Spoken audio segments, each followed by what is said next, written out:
Miss, here is the Blue Mountain coffee you requested. Thank you, Imo Shintone smiled as she accepted the cup from the flight attendant, but her beautiful eyes drifted toward the window, lost in a sea of thoughts. Outside, dark clouds loomed ominously, signaling an imminent downpour. The weather mirrored Imo Zintong's turmoil. The reason for her return to her homeland weighed heavily on her heart, filling it with bitterness. Out of the corner of her eye, she glanced at the passenger by the window. Her brows furrowed in distaste, and she quickly turned away, feeling nauseated at the mere sight. If it weren't for the fact that first-class seats were fully booked, she, proud as a swan, would never have found herself in this cheap economy cabin, nor would she have encountered such an audacious passenger. The man beside her, a young man of Chinese descent, was handsome and had boarded before her. Hours had passed, yet he remained engrossed in a book. Imo Shintong herself appreciated boys who read, as it indicated a certain quality. However, this peculiar fellow was perusing a rather risque foreign magazine, the cover of which was so provocative that a mere glance made her cheeks flush. As if that were not enough, he was thoroughly enjoying it, occasionally offering comments as if to flaunt his knowledge, completely devoid of shame. Forget it, forget it. Out of sight, out of mind, Imo Shintong consoled herself inwardly. Ah, finally finished. The 36 women in this magazine have decent figures, but their faces are rather mediocre, a missed opportunity otherwise. It could have been a classic, he said, tossing the magazine aside with a hint of regret. Stretching comfortably, he then unconsciously turned his gaze toward the beauty sitting next to him. Just one glance, and his eyes froze in astonishment. Good heavens, a stunning beauty, more exquisite than all the models in the magazine I just saw. The young man, Lin Feng, exclaimed to himself, "Wow, she's a gem." After spending years in that godforsaken place, even the ugliest women seem like goddesses compared to her. This goddess beside me is simply breathtaking, even more beautiful than the leading ladies in Korean dramas. Oh dear. I nearly ignored my future wife while engrossed in that magazine. Hello, beautiful. He leaned closer to strike up a conversation. Don't look at me with those lewd eyes. Also, I have no desire to converse with someone who reads trashy magazines. Imo Shintong replied, her expression one of disdain. You've misjudged me. I never anticipated you to be such a shallow woman. His reaction seemed overly dramatic, leaving Imo Shintong momentarily stunned, as he spoke with an air of righteous indignation. I read that magazine with a critical eye. Some things are like a flood or a beast poisoning the younger generation. What a deplorable situation. Of course, I've also indulged in such reading, but I do so with a critical perspective, with outrage in my heart as a conscientious individual. You. Imo Shintong was at a loss for words upon hearing such an audacious retort. Finally, in frustration, she turned her face away, choosing to ignore this bizarre man. The beauty beside her appeared to be around 22 or 23, the most splendid age in a woman's life, with elegantly arched eyebrows, captivating eyes, a delicate nose, and a stunning oval face. She exuded an air of cold aloofness. Her long black hair cascaded lazily over her shoulders, and her flawless features were utterly mesmerizing. Her figure was remarkable, leading one to suspect she might be an international model. You're truly beautiful, Lin Feng said, captivated. That has nothing to do with you. Imo Shintong shot him a disdainful glance, feeling her beauty was a given. Hailing from a prestigious family, she graduated from Harvard at 19. Not only did she possess an astonishing level of education, but now, in her early 20s, she was a sought-after model for a renowned American advertising company, earning over $1 million a year, envied by all, with parents of mixed Eastern and Western descent. She was fortunate to inherit the striking beauty that many mixed-race individuals either possess to an extreme degree, either stunningly beautiful or shockingly unattractive. That Imo Shintong belonged to the former category of flawless Chinese beauty. Having been complimented on her looks countless times, she was long past being impressed by such remarks, rendering Lin Feng's advances utterly unremarkable. My name is Lin Feng. Would you like to get to know me, beautiful? He narcissistically inquired. Are you joking? Absolutely not. Imo Shintong replied. Her demeanor frosty. It seems you're a shy girl, Lin Feng said with a mischievous grin, his gaze fixed on her. What are you staring at? Mo Shintong met his gaze, noticing his eyes were glued to her, which only intensified her disdain. I admire your figure. My ex-girlfriend spent 2,000 and didn't look this good. Lin Feng remarked, then questioned, have you had any enhancements? You scoundrel. My figure is entirely natural. Mo Shintong retorted angrily, but soon realized she was stooping to engage with a man of such low caliber. The more she entertained him, the more she fell into his trap. Really? Lin Feng feigned surprise, then wore an irritated expression as he continued. You owe me money. Mo Shintong was utterly speechless. Are you out of your mind? Why would I owe you money? We've never even met. I think you shocked me. Just now you remind me of my next girlfriend. Lin Feng paused before continuing. If you can't be my next girlfriend, you owe me for emotional damages. Your face is worth 700, certain attributes 1,000, and your legs, well, since they're so long, they'll let you keep them. After a moment of silence, Mo Shintong finally exclaimed in frustration, you're insane. Haha, just kidding. Look at you. So pale you took me seriously. Lin Feng chuckled mischievously, then curiously asked, beautiful, with looks like yours, do you have a boyfriend? Mo Shintong smiled bitterly within, feeling an inexplicable annoyance at the mention of those 3 words. However, seeing the determination in the man's eyes, she had no desire to engage further, coldly stating, I do. Not married yet, I presume? Lin Feng asked, seizing the opportunity. Married. Mo Shintong shot him a furious glare. Beautiful. Would you mind having another husband? Lin Feng asked. I will mind. Then would you mind swapping husbands? How much longer are you going to persist? Mo Shintong finally lost her patience. This man was disrupting her mood, and his intrusive questions were unbearable. With a swift motion, she slapped Lin Feng across the face. You think beauty is all there is to me? Instantly, the passengers on the plane cast disdainful glances at Lin Feng, some even beginning to whisper among themselves. Lin Feng, slightly taken aback by the slap, quickly shouted, Wife, why did you hit me? You know perfectly well, wife. I don't care if the child you're carrying is mine, I will love you forever. If there's a time limit, it would be for 10,000 years. Lin Feng declared passionately, though a hint of mischief sparkled in his eyes. As soon as he finished speaking, the entire plane fell silent. You could hear a pin drop. Countless individuals cast peculiar glances at Mo Shintong. Many regarded Lin Feng with sympathetic eyes, lamenting, what a wonderful man he is. His girlfriend has betrayed him, yet he chooses to forgive her. How dare they strike me? The terror I instill is such that even in dreams, they tremble at the thought. Such were Lin Feng's thoughts. Mo Shintong was unprepared for the swiftness and potency of the man's retaliation, which was utterly unexpected. Her complexion turned pale, quickly giving way to an expression of rage as she lamented, My dear brother, you beast, I am your sister.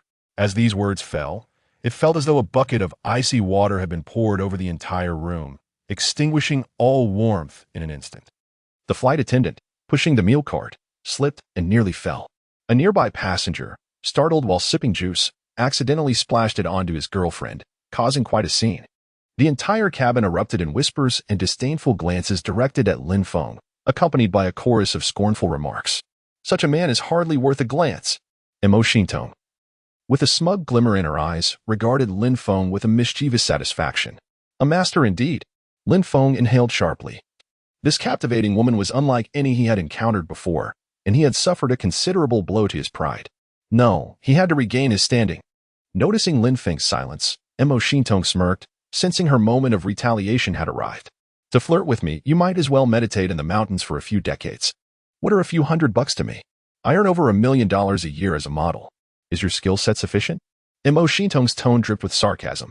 Lin Feng chuckled, unperturbed. My dear sister, our father advised us to keep family matters private. Let us remain discreet. What did you say? Mo Shintong's face turned icy upon hearing Lin Feng's words, frustration boiling within her. Excuse me, may I borrow a few layers of your thick skin? It seems you have an abundance. She retorted. I rely on my looks for a living. If I give you my face, how will I survive? Lin Feng's response was equally blunt. Shut up and don't talk to me. Mo Shintong snapped, her anger palpable.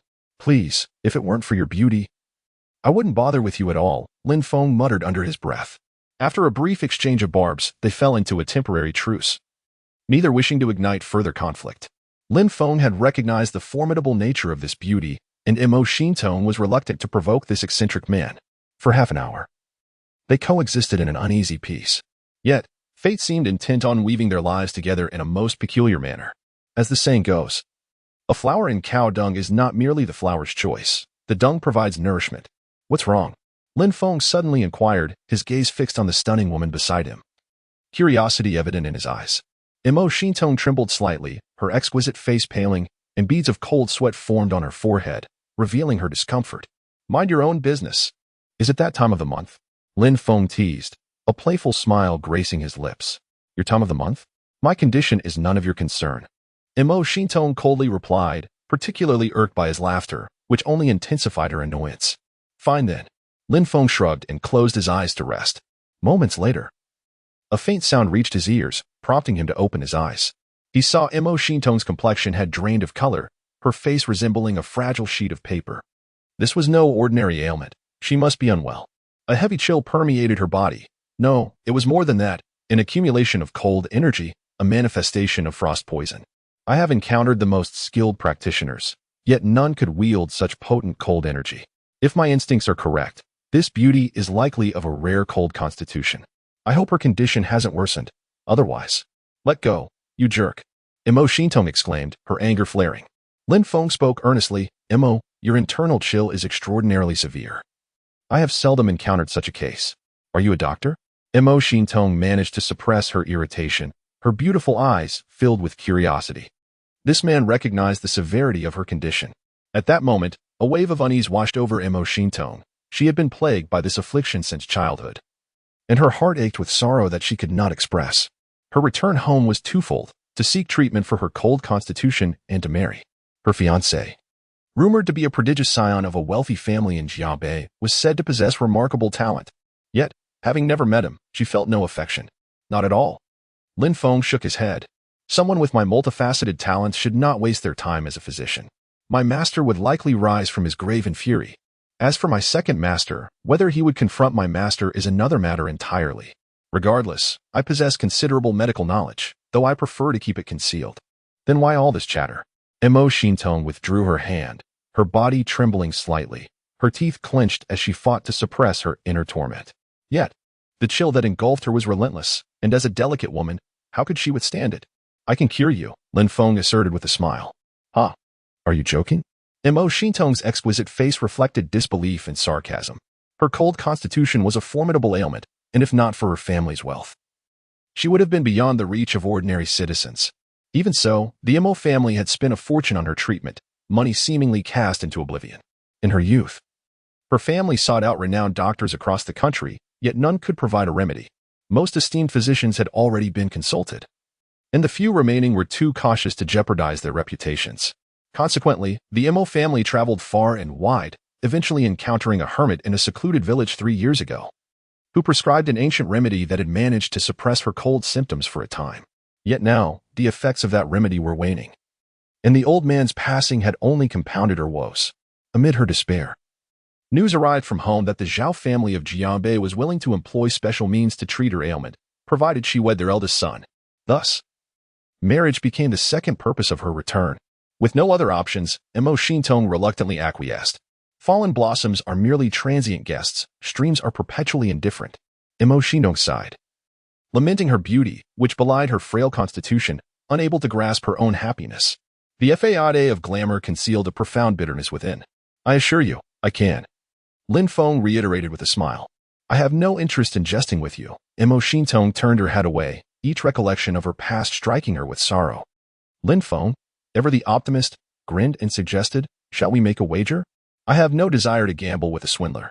How could a man of my stature ever stoop to deceit? I could sustain an entire industry. Lin Feng chuckled, a roguish grin on his face. What say you, beautiful? A wager for half an hour? I guarantee my methods will yield faster results than any medication, allowing you to experience the thrill of rapid recovery. Really? Of course. It's a family tradition. Very well, what are the stakes? Imo Shintong finally focused her gaze on Lin Feng, skeptical of his ability to cure her cold constitution. After all, if he succeeded, it would render the world's esteemed physicians utterly obsolete. She merely sought to gauge the thickness of his skin. preparing herself for future encounters with similar characters. If others were privy to Mo Shintong's thoughts, they would undoubtedly commend her intelligence, a true daughter of the Mo family, effortlessly outsmarting many. However, today was destined to be extraordinary. Lin Feng slowly extended 2 fingers. 200,000? Mo Shintong inquired, curiosity piqued. Humph. Your words are as sharp as your beauty, Lin Feng muttered under his breath. Following a brief exchange of barbs, the two found themselves in a state of uneasy truce. Neither inclined to reignite hostilities. Lin Feng had come to recognize the formidable nature of this enchanting woman, while Mo Shintong had no desire to provoke the eccentric man beside her. Thus, they coexisted in a semblance of peace for half an hour. However, fate, in its whimsical manner, seemed intent on orchestrating an encounter between them. After all, isn't there an adage that says, flowers bloom amidst manure, not out of the flower's desire, but because the manure offers nourishment? What troubles you? Lin Feng suddenly inquired, his gaze shifting towards the stunning beauty beside him, a hint of curiosity evident in his eyes.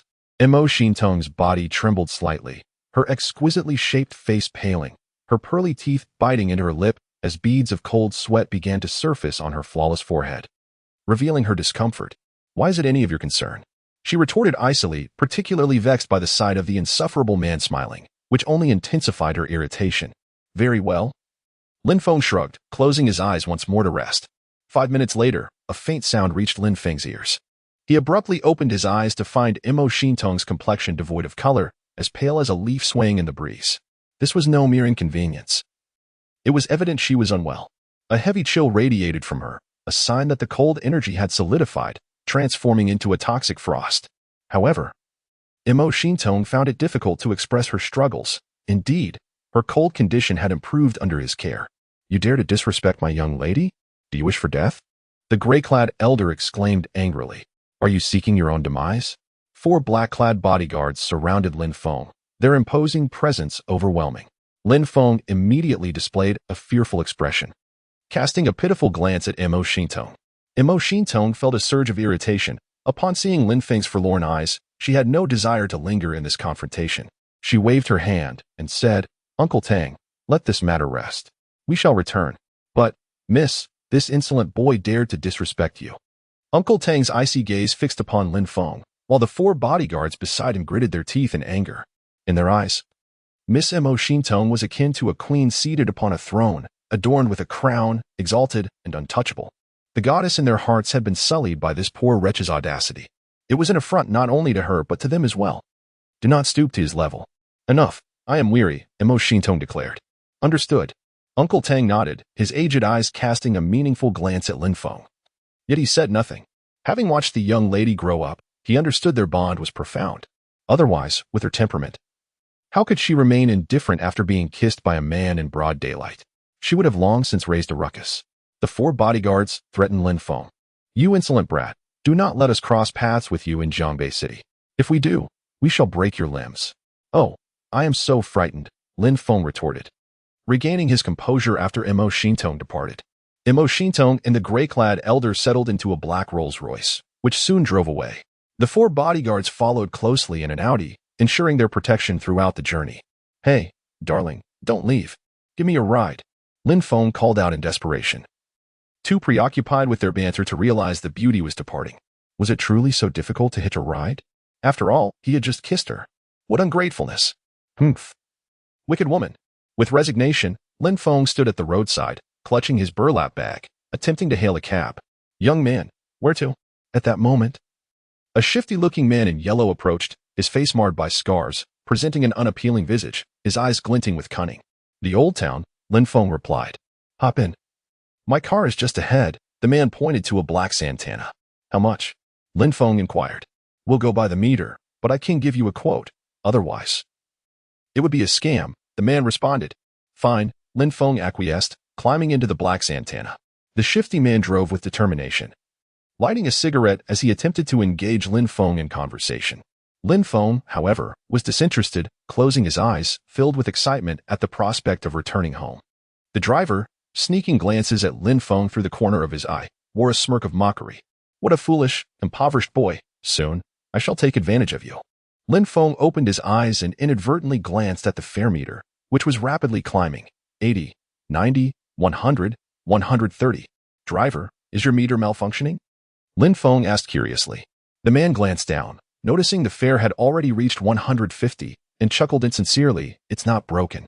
Not broken? Are you trying to deceive me? In just a few minutes, it has risen faster than housing prices.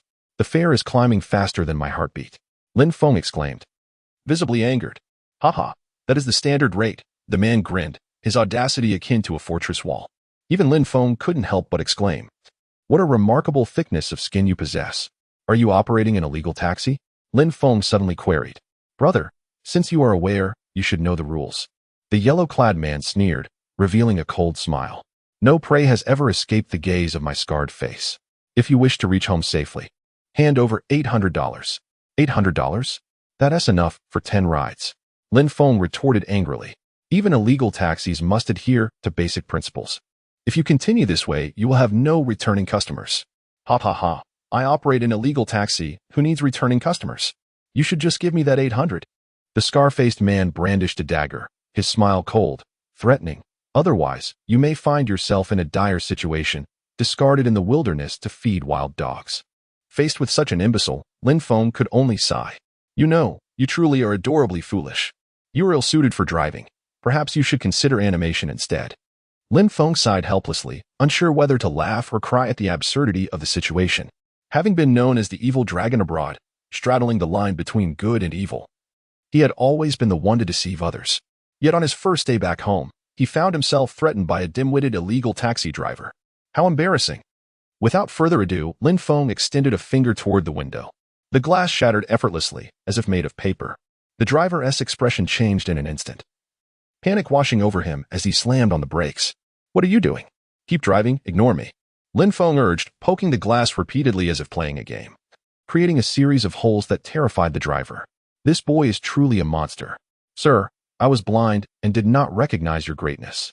Please, for the sake of my elderly mother and my hungry children, spare my life. The driver pleaded. I must pay you the 800, not a penny less. Lin Feng smiled lightly. The driver, trembling at the sight of the numerous holes in the window, began to weep. Brother, I was wrong. Please do not harm me. I will pay you. I will pay you. He hastily handed over all the money he had earned that day. Do you think I'm the type to take money from others without reason? If not for your intimidation, which has left an indelible mark on my tender heart, I would not have accepted your money. Brother, do not speak one way and act another. The driver lamented internally, bleeding from the heart, having never encountered someone more professional than himself. Brother, have a cigarette. Lin Feng, with a cigarette in his mouth, cheerfully counted the over $1,000 given by the driver, feigning surprise. Wow, brother, I didn't realize your profession was so lucrative. Next time, take me along to make some money. I would love to have another avenue of income. My goodness, please do not bring disaster upon our profession. We usually target the weak and easy prey. I have tattoos of the Azure Dragon and White Tiger, and with my scars, I am quite the standard member of society. You are far more ruthless than I.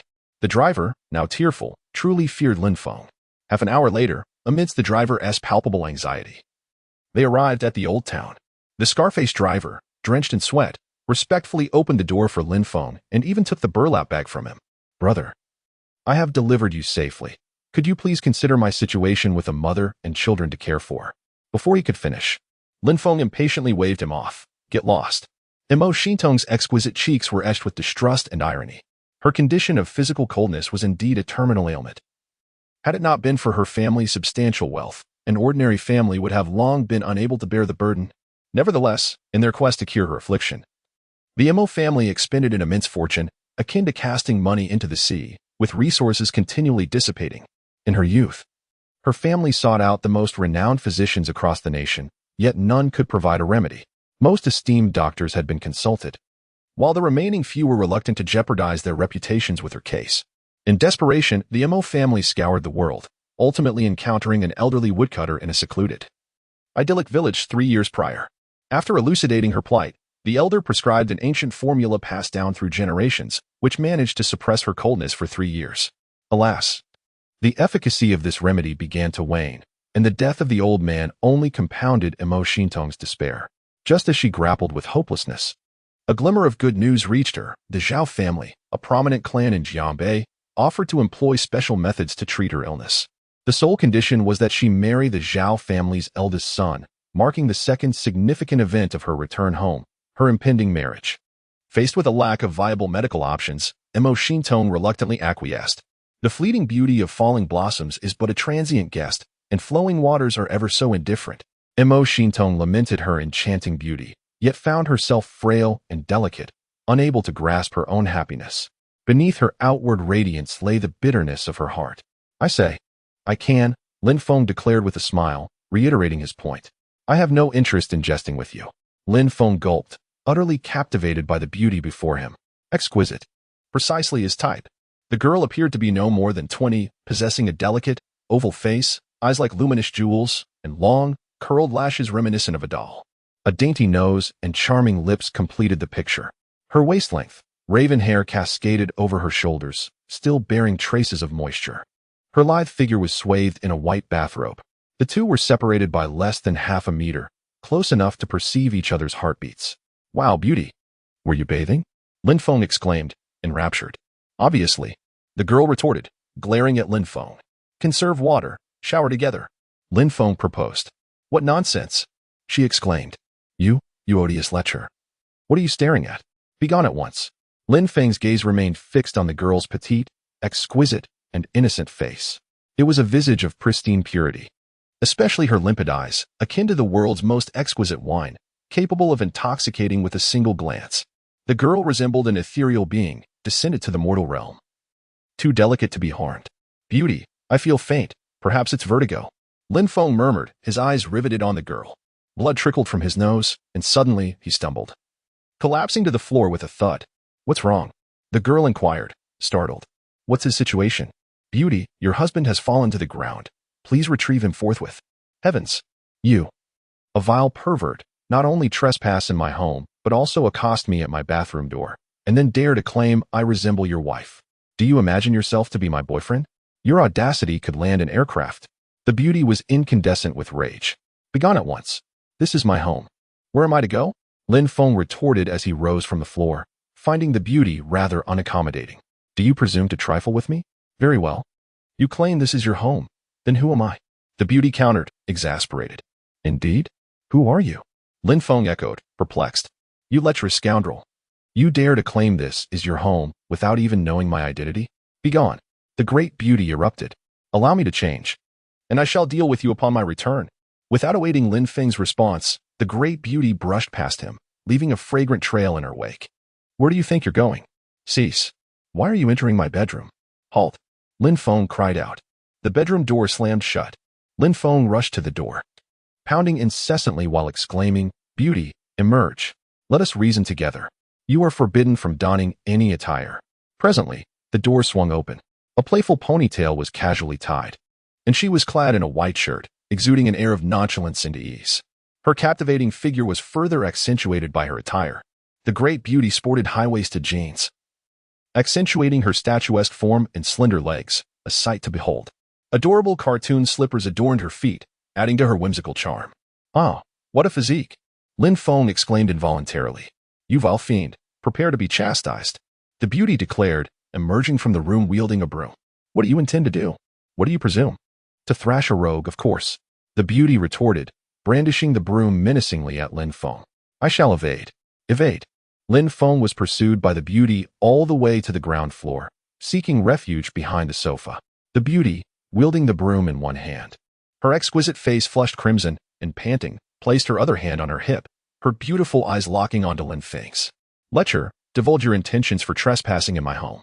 Do not flee. Allow me to thrash you first. Remaining stationary is the trait of a tortoise. I would be foolish to refrain from fleeing. Lin Feng retorted. You enrage me. The great beauty exclaimed, nearly beside herself. She seized the broom once more, resuming her pursuit of Lin Feng. With Lin Feng's prowess, striking him, let alone touching his sleeve, was an impossibility. After several minutes of futile pursuit, the great beauty was left breathless. Huff, huff. The great beauty ceased her pursuit, relinquishing the broom. She was exhausted and unable to continue. Weary? Perhaps you should imbibe some water? Lin Feng offered, sipping contentedly from a bottle of juice in his hand. Affirmative. The great beauty assented. Suddenly, she glanced up and noticed Lin Feng drinking her juice. A murderous glint flashed in her eyes. You scoundrel. Who authorized you to pilfer my juice? The great beauty raged. Ah, my apologies. This is my abode. I am accustomed to it. Lin Feng apologized, yet continued to drink unabated. Your abode? Huh. If this were your abode, I would be your girlfriend. Luo Yao exclaimed. What? Upon hearing Luo Yao's words, Lin Feng's eyes lit up, and he exclaimed, You avowed it. Indeed, I did. Ha ha. Lin Feng guffawed, ecstatic. Exceedingly gratifying. I returned home and fortuitously acquired such a comely girlfriend. Laughing like an imbecile, you lecherous scoundrel. You incessantly claim this is your home. Produce evidence to substantiate your claim. Who would believe your bluster? Evidence? What evidence is required? Lin Feng inquired, bewildered. At the very least, disclose your name. Ah, so you desire to ascertain my appellation? Allow me to deliberate. However, given your pulchritude, I shall condescend to divulge it to you. Lin Feng uttered, contemplating how to imbue his simple moniker with an aura of unparalleled grandeur. He failed to notice the beauty stealthily seizing a fruit knife from the table, concealing it behind her. Lecherous brother, do you perceive me to be comely? Suddenly, the beauty approached Lin Feng, her exquisite eyes gleaming with jest. Indubitably, exceptionally comely. Lin Feng gulped, surmising that the beauty had succumbed to his allure. Do you harbor affection for me? The beauty's smile resembled a blossoming magnolia, pure yet captivating. Affection. Is that so? I too harbor. The final word was incomplete when Luo Yao abruptly produced the fruit knife from behind her, lunging towards Lin Feng. You lecherous scoundrel, daring to ogle me while I bathe. Prepare to be chastised. Heavens, what do you intend to do? Lin Feng instinctively evaded, his eyes flashing with murderous intent, causing the temperature within the room to plummet. However, the murderous aura swiftly dissipated as Lin Feng recalled that the enchanting girl before him was not his adversary. They had merely encountered a misunderstanding. Lin Feng pretended to be timid, hiding behind the sofa with a frightened expression. My dear lady, you must remain calm. I understand that encountering someone as handsome as myself can be overwhelming. However, while infatuation may be reckless, love is tempered with restraint. Although I am quite dashing, I am not so stunning as to provoke the wrath of gods. Let us sit down and converse amicably. There is no need for violence. I have nothing to discuss with someone like you. Luo Yao retorted, gripping a fruit knife, her fury palpable. Lin Feng, taken aback, realized the misunderstanding had deepened. He truly had not intended to spy on her while bathing. With the knife in hand, Luo Yao lunged at Lin Feng, wildly slashing at the air. Lin Feng dodged and screamed, Help! Someone is trying to kill me. You scoundrel! You're driving me insane. You barged into my home, and now she stammered, her cheeks turning crimson, unable to finish her sentence. Watching Lin Feng evade her strikes only fueled her anger as she bit her lip in frustration. Huh? You think you can hit me? Good luck. Lin Feng teased, sticking out his tongue in defiance. Ah, you jerk. You are infuriating. Luo Yao screamed, throwing the fruit knife at him. In that moment, as the knife slipped from her fingers, regret flooded her heart. Fool! Dodge! She inwardly screamed. Lin Feng stood frozen, turning his head just in time for the knife to narrowly miss his handsome profile, embedding itself in a painting of a stunning woman on the wall. The artwork, now marred by the knife, lost all its worth in an instant. Oh no, I've ruined the painting. Luo Yao gasped, realizing the gravity of her actions. Lin Feng, upon seeing the knife lodged in the artwork, let out a wail, collapsing to the ground in despair. Oh, my precious painting, how could you leave me like this? Please, spare me your theatrics. That painting belongs to you? Luo Yu replied coldly, arms crossed. Of course it does. It was a gift from my first love, he lamented, a single tear welling in his eye as he furtively observed Luo Yao's reaction. Really? Luo Yao was taken aback, sensing the sincerity in his expression. Could it be that this painting was indeed significant to him, and that his claims of residing in a villa were true? I'm so sorry. It was unintentional. May I ask your name? She inquired softly, sensing something was amiss. I am Lin Feng, and I apologize for troubling you. Here I am, a tall man, unable to even protect a mere painting. The atmosphere grew heavy with sorrow as Lin Feng lay on the ground, feigning profound grief. Lin Feng. The name struck a chord in Luo Yao's memory. She recalled her friend Jing speaking of a brother named Lin Feng, who had been abroad for several years. Oh no, not only have I mistaken him for a trespassing fiend, but I've also damaged the token from his first love. The realization hit her like a thunderbolt, filling her with guilt. I'm so sorry, I truly am. She hastily apologized. Sorry? Is that all it takes? Lin Feng exclaimed, rising angrily. I can tolerate being hit or insulted, even having a fruit knife thrown at me, but that painting was my sole memento of youth. Do you not understand its priceless nature? That painting was truly significant to you?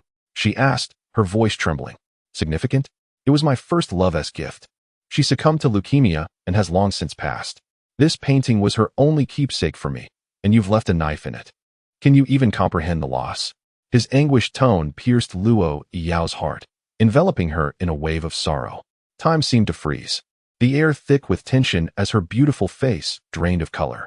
What have I done? What should I do? She thought, overwhelmed by guilt for her actions. I'm sorry. I didn't know. How can I make amends? She asked, her face flushed with shame.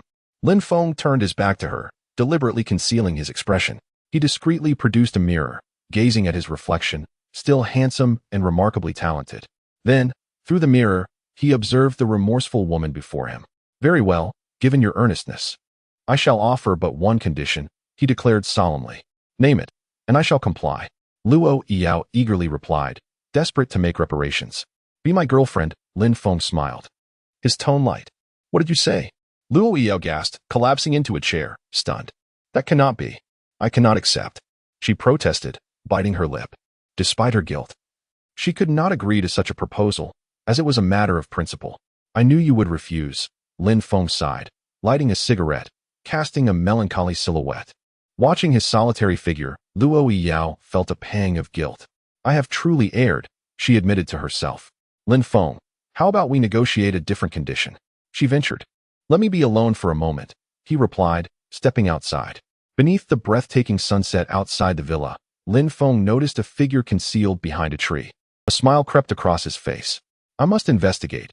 Should she act rashly, it would be disastrous, Luo Yao thought, quietly trailing behind him.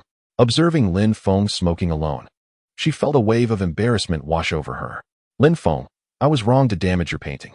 Allow me to cook you dinner as compensation, I assure you. My culinary skills are exceptional. Really? His interest piqued.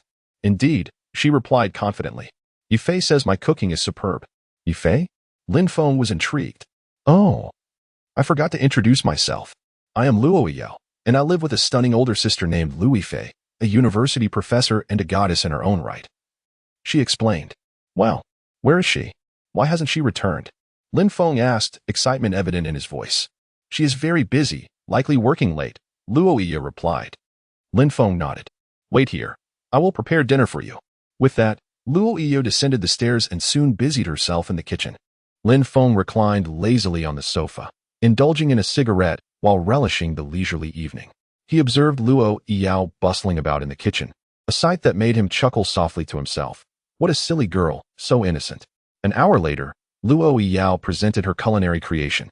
Upon glancing at it, Lin Feng's eyes widened in disbelief. What on earth have you made?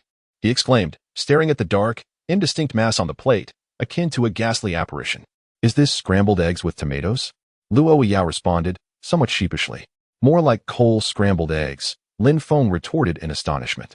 Don't you dare speak ill of it. Taste it. It's delicious. Luo Yao insisted, offering Lin Feng a pair of chopsticks.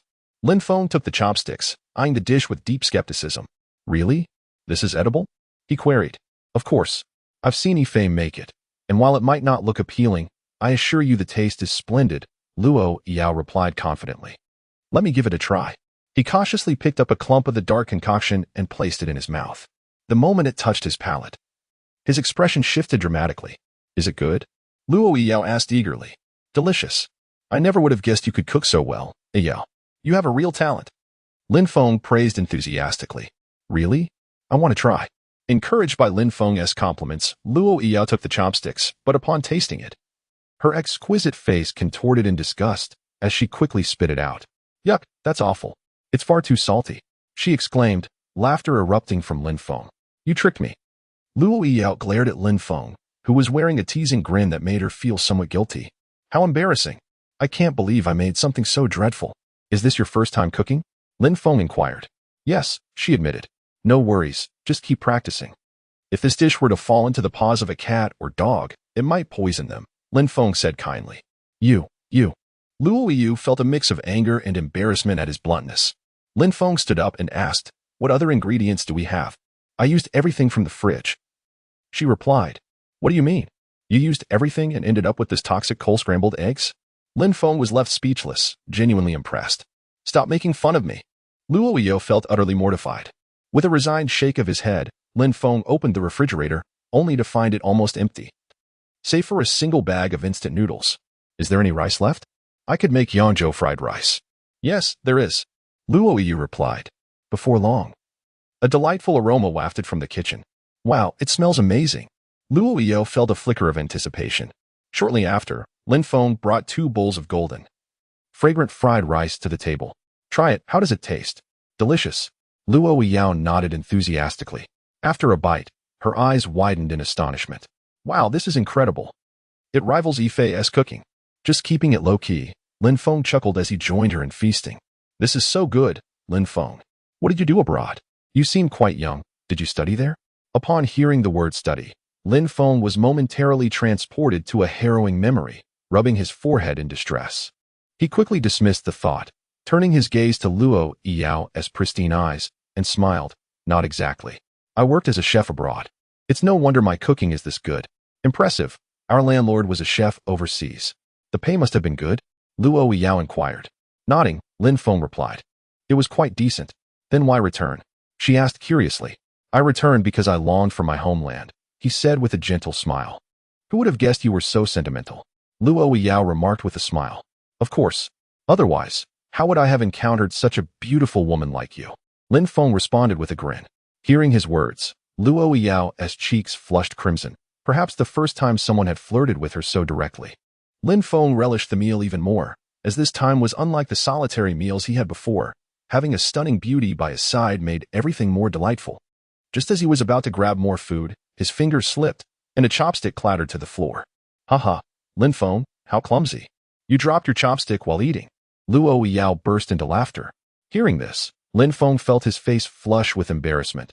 Dropping chopsticks in front of a beautiful girl was indeed mortifying. As he bent down to retrieve the chopstick, he suddenly looked up and felt a rush of blood to his face. Hold it together. After a moment, he noticed a small black spot on Luo Yi's leg. Is that a mole? It slightly detracts from your beauty, he mused. Upon closer inspection, he realized it was merely a mosquito. What the hell? You pesky mosquito. How dare you invade the presence of the magnificent beauty? Yao, there's a mosquito on your leg. Lin Feng warned. Stop fooling around. As Lin Feng reached out to swat the mosquito, Luo Yi, blissfully eating, suddenly felt a hand on her leg. Her cheerful demeanor froze as she looked down to find his hand there. Ah, she shrieked, springing to her feet. Lin Feng, you scoundrel. What are you doing? Oh no. Lin Feng quickly raised his head. But his sudden movement caused him to bump his head against the table with a loud thud, eliciting a pained groan as he crawled out from under the table. Iyo. Don't misunderstand. You must have misinterpreted my actions, he stammered awkwardly. Luo Yi's delicate face turned cold, her eyes icy as she glared at him. I can't believe you're that kind of man. Her words carried an unspoken disdain. A mere touch on your thigh won't cost you anything. Especially since I had my reasons, Lin Feng shrugged, nonchalantly. You've sullied my pristine body. Luo Yi's face blanched with indignation. Is it really that exaggerated? Lin Feng thought to himself, bemused by her dramatic reaction. I'm done talking to you. Luo Yi retorted, pushing her plate away in a huff. Lin Feng quickly stood up, saying, Look what I have. When Luo Yi turned, she saw a mosquito in Lin Feng's hand. Her anger transformed into outrage. How dare it come near me? I'll smash it into pieces. Lin Feng felt a chill run down his spine, thinking how fearsome she was and how he should avoid provoking her. Fine, I'll let you off this time, just because of that mosquito. Luo Yi declared before heading upstairs. Lin Feng watched her leave, glancing at the half-eaten bowl of fried rice. Hey, you still have half a bowl left. I'm full. I won't eat anymore. Just that little? I'm a beauty. I need to watch my figure, you know.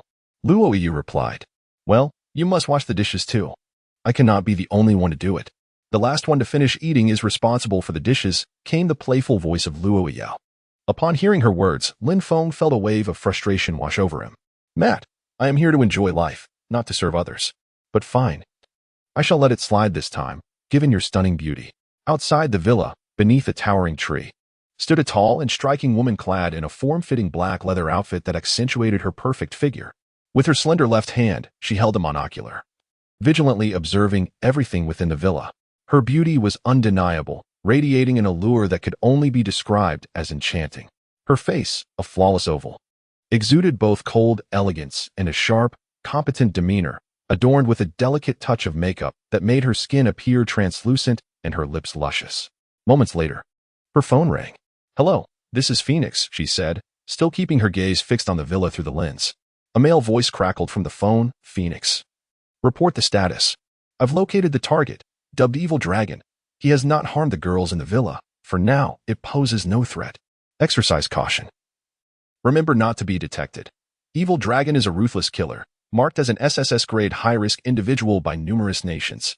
Report any issues immediately." "Do you think our Xintian team fears a single individual?"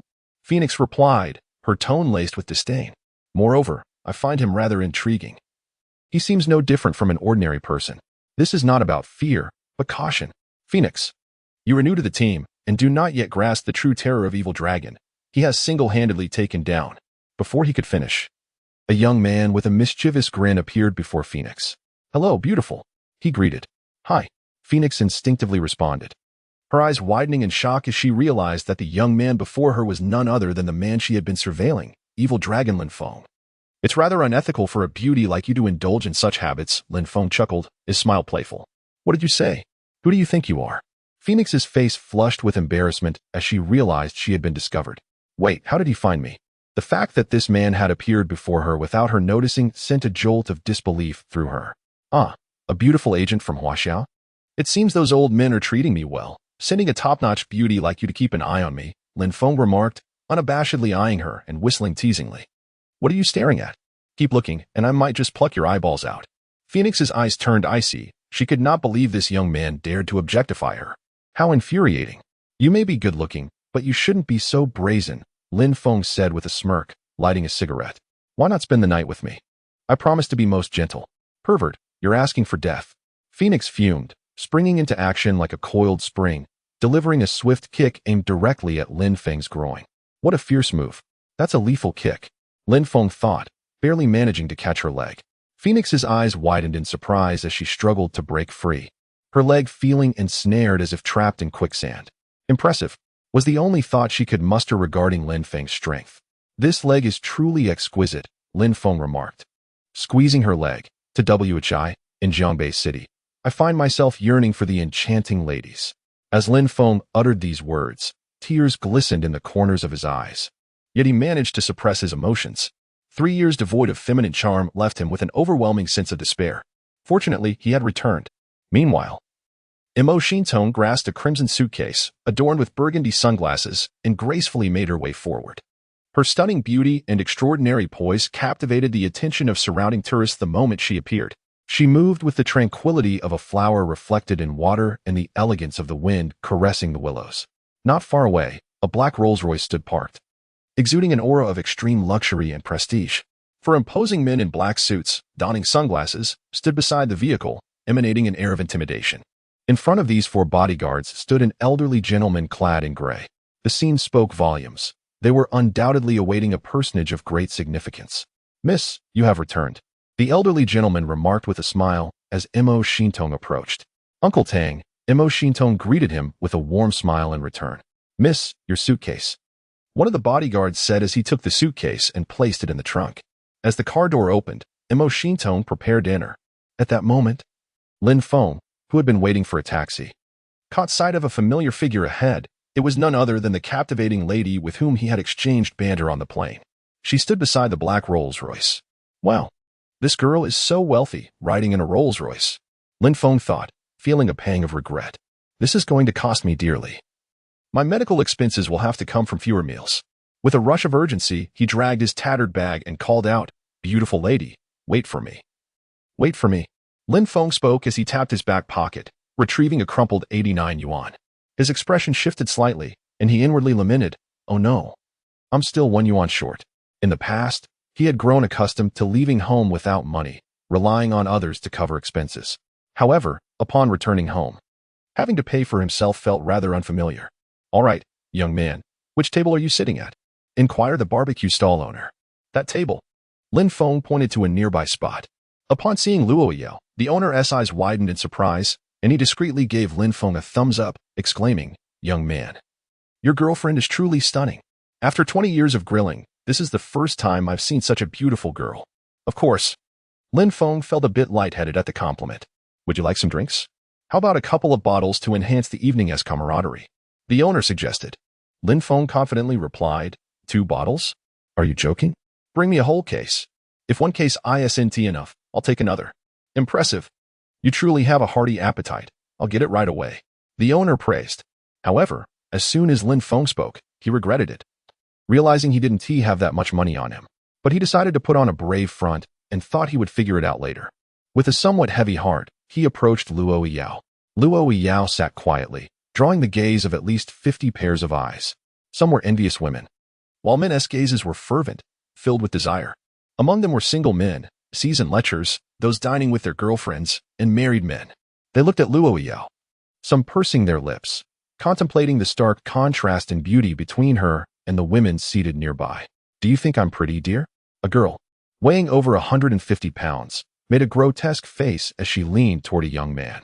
Pretty, he replied, though his heart seemed to bleed. Nearby, a table of men in their 30s included a married man who gazed longingly at Luo Yao, quietly venting to his friends, look at that beauty over there.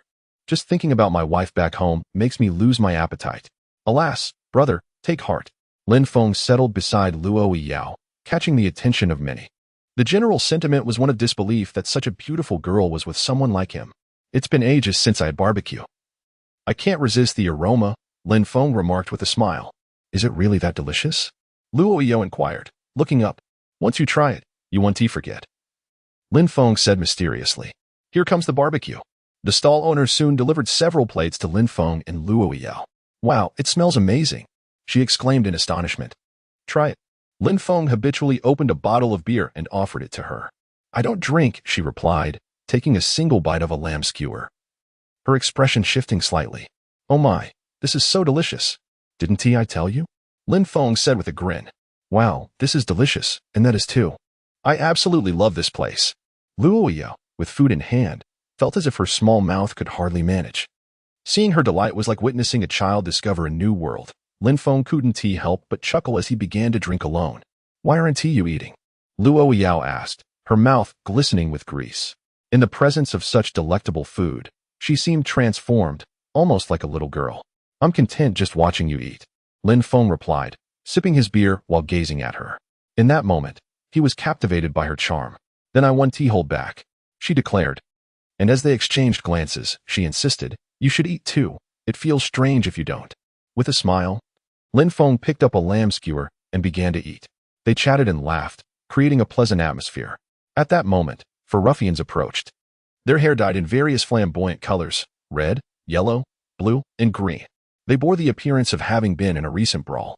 Those 4 are notorious in the area, murmured several patrons of the barbecue stall. The so-called 4 brothers were known for their camaraderie, often fighting together, making them not to be trifled with. However, they were also just peripheral members of a small local gang known as the Iron Wolves. That damned woman kicked my face so hard it's nearly deformed, growled the leader, red hair, clutching his swollen cheek. There were too many seats today, yellow hair complained. Are you stupid? We're the ones who run this place.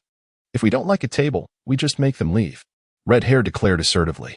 The youngest, blue hair, suddenly exclaimed, Boss, look over there. There's a beauty. And she is alone. Where? The others leaned in, their attention piqued. There. When their eyes fell upon Luo Yao, they all swallowed hard, and red hair exclaimed, Wow. My luck with the ladies is off the charts today. She is stunning, even more beautiful than movie stars. The others stared in awe, and red hair commanded. What are you waiting for? Chase that guy away. I'll handle this, boomed the muscular green hair as he approached Lin Feng's table, slamming his hand down with a loud thud, startling Luo Yao. Listen, kid, this table is for our boss. So scram. Green hair threatened Lin Feng. Onlookers turned their attention to the scene, recognizing the 4 brothers and remaining silent. Many patrons were concerned for Lin Feng, but most were secretly reveling in his predicament, especially those dining with less attractive girlfriends who thought, he deserves this for flaunting such a beautiful girlfriend. Lin Feng, let us go, Luo Yao urged, fear evident on her beautiful face. Beauty, where do you think you're going? Red hair smirked, leaning closer to Luo Yao. Why don't you stay and share a drink with me? As he spoke, he reached out toward her delicate face. Mo Shintong felt a surge of irritation within her. Upon noticing Lin Feng's pitiful gaze, she lost the desire to engage further and waved her hand, saying, "Uncle Tang, let us forget about this. Let us return." However, Uncle Tang's icy eyes fixed on Lin Feng as he exclaimed, "But miss, this insolent brat dared to disrespect you." The four bodyguards beside him gritted their teeth in anger. In their eyes, Miss Mo Shintong was a queen, seated on a throne, crowned and exalted, utterly untouchable. The thought that their goddess had been kissed by this impoverished boy was nothing short of sacrilege, an affront not only to her but to them as well. "Let it go. I'm tired," Mo Shintong said wearily. "Understood." Uncle Tang nodded, his aged eyes casting a knowing glance at Lin Feng, though he uttered no words. As someone who had witnessed Miss Mo grow up, he understood the depth of her connection with this man. Otherwise, given her temperament, how could she remain indifferent to a man daring to kiss her in broad daylight? She would have surely exploded in fury. The four bodyguards then threatened Lin Feng, stating, "You insolent brat, if we encounter you again in Jianbei City, we will break your limbs." "How frightening," Lin Feng retorted nonchalantly once Mo Shintong had departed. Mo Shintong and the elderly man in black took their seats in a sleek black Rolls-Royce, which soon sped away. Meanwhile, the four bodyguards entered a nearby Audi, closely tailing the luxurious vehicle, ensuring their continued protection. "Hey, darling, don't leave me behind. Give me a ride."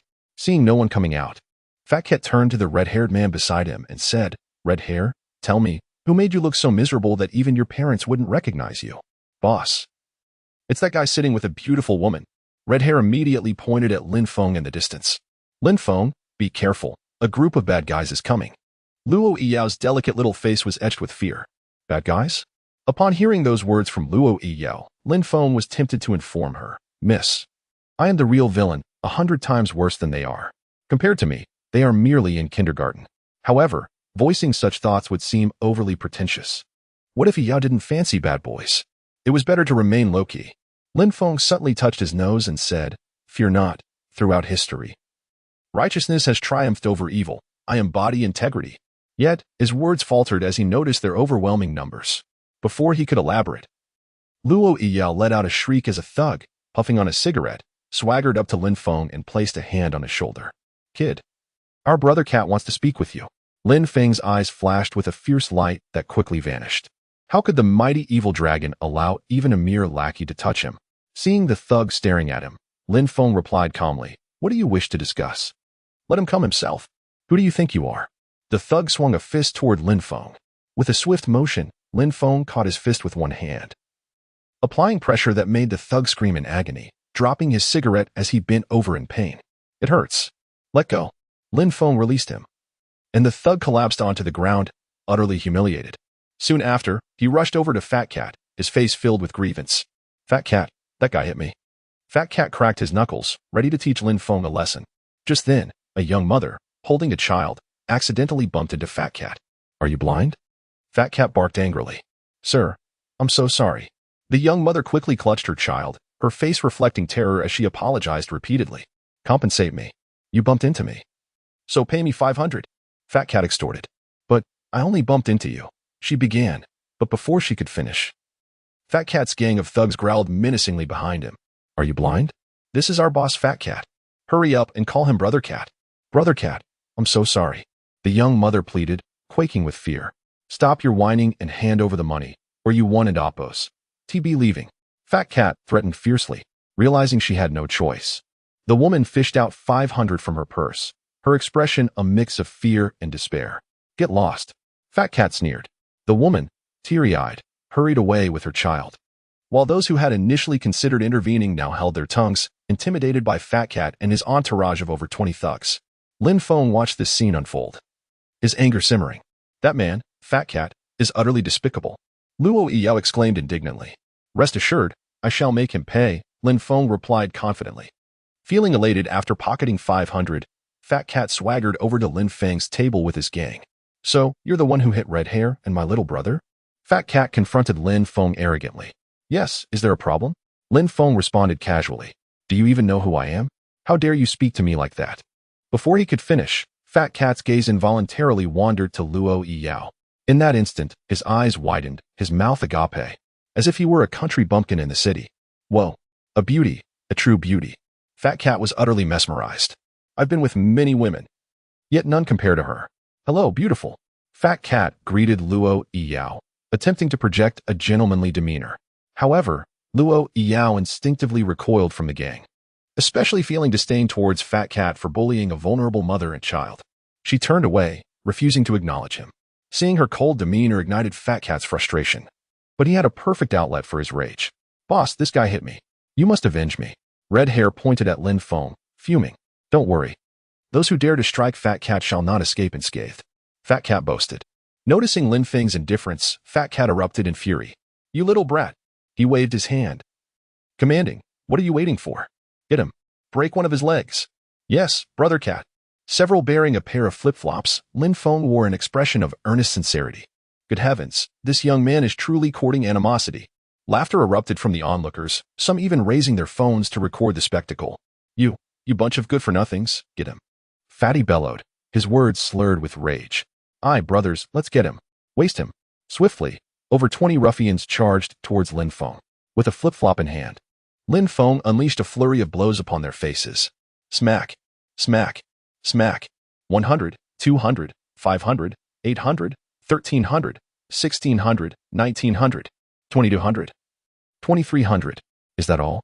Lin Feng muttered, seemingly unsatisfied, head bowed, flip-flop dangling from his grasp.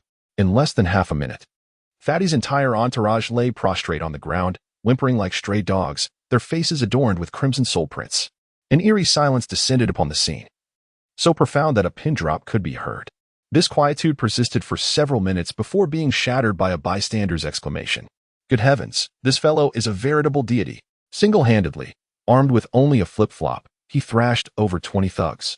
It's as if he's cheating. Did anyone capture that on video? Upload it immediately. It's sure to cause a sensation. To witness this firsthand is simply unbelievable. Hundreds of onlookers voiced their astonishment.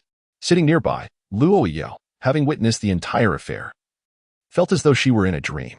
Her luminous eyes widened as she gazed at Lin Feng, a delicate blush creeping across her fair cheeks. Her heart pounding like a trapped bird. "Landlord, you're incredible." Fatty and Redhead remained the only ones standing. Fatty stood aghast, rooted to the spot like a petrified tree, his mind reeling from the shock. Redhead, on the other hand, appeared as though he had seen a ghost. Struck by a bolt from the blue, his entire being numb. Heavens, which underworld deity is this? Fatty gulped, regaining his composure after a long moment. Spotting Redhead attempting to flee, he slapped him across the face. Ouch! Redhead crumpled to the ground. "Redhead, you wretch. Are you blind? Offending such a magnate and dragging me down with you. I've always treated you well, yet you try to push me into the abyss." Fatty roared, spewing a torrent of invectives. Boss, I didn't know." Redhead sobbed, clutching his head. Hey, stop fighting." Lin Feng, having donned his flip-flops, gestured to Fatty from his seat. "Sir, are you addressing me?" Fatty stammered, his face paling. "Indeed, you." Lin Feng affirmed. "Sir, esteemed sir, I truly meant no harm. I failed to recognize your eminence. It was a case of mistaken identity. Please, forgive me." Fatty pleaded, kneeling before Lin Feng, genuinely terrified. This man had single-handedly subdued his entire crew with just a flip-flop. What is this? Is this some action film?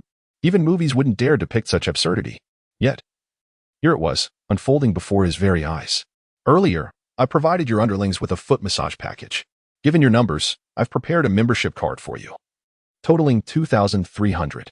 "Keep the card safe," Lin Feng said, placing a silver coin in Fatty's hand. The original price was 2,300. But with the membership, it's discounted by 1 yuan, making it 2,299. "Sir, it's 2,299. Your calculation is incorrect." Fatty was on the verge of tears. How could he demand more money? Was his math taught by the gym teacher? "Indeed, you're mistaken, simpleton." Luo Yao chimed in. Lin Feng counted on his fingers, feeling slightly embarrassed. He removed a flip-flop and proceeded to slap Fatty's face repeatedly. Smack, smack, smack. After 7 consecutive slaps, a moment of silence was followed by thunderous applause. "Well done, ridding the community of a scourge. Young man, your performance is commendable." Many onlookers, both young and old, cheered. These thugs had been bullying and intimidating the locals, who had been forced to swallow their anger. Someone needed to teach them a lesson.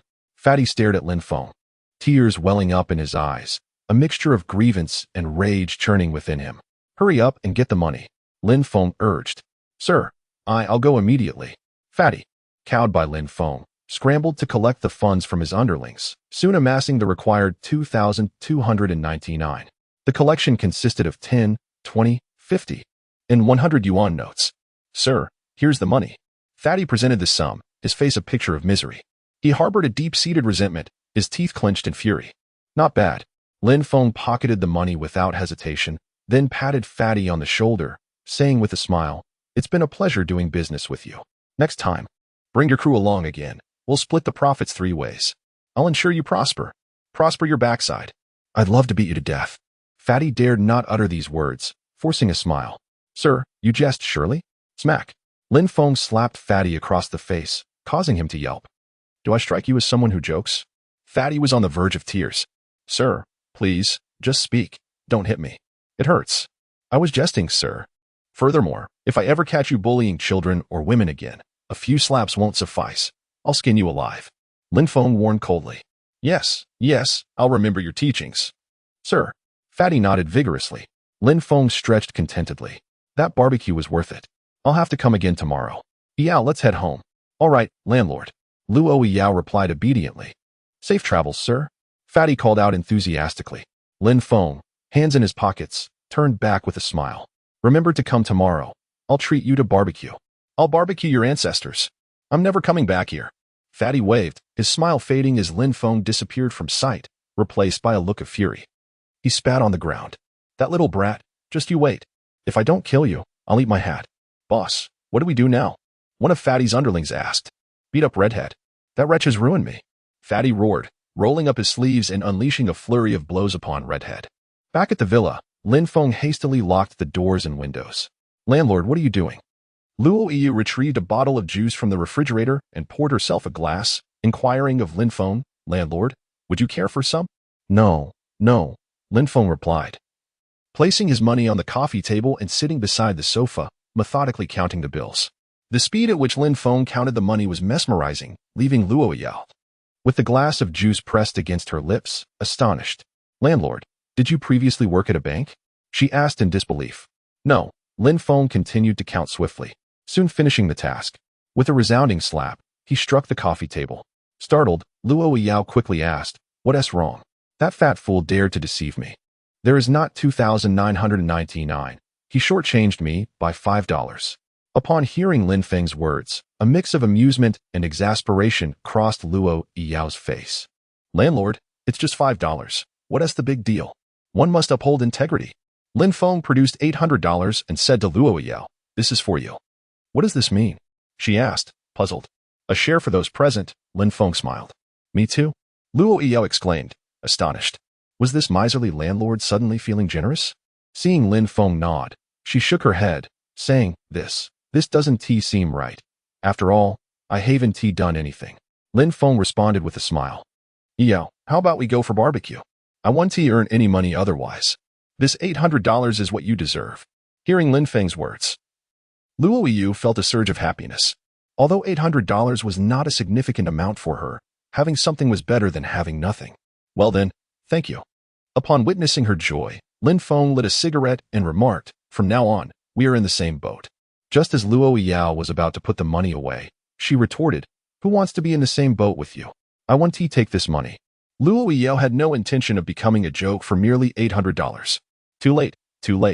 Lin Feng chuckled mischievously. I'm ignoring you. I'm going to take a shower."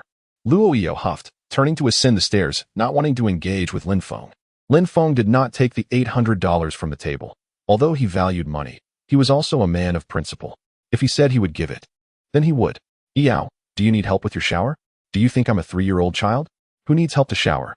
"No, you pervert." Luo Yao's face flushed with indignation. "Don't forget your towel. If I hand it to you, you'll accuse me of harassment." Lin Feng teased. "Pervert."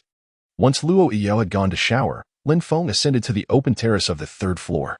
Leaning against the railing, he gazed at the dazzling cityscape.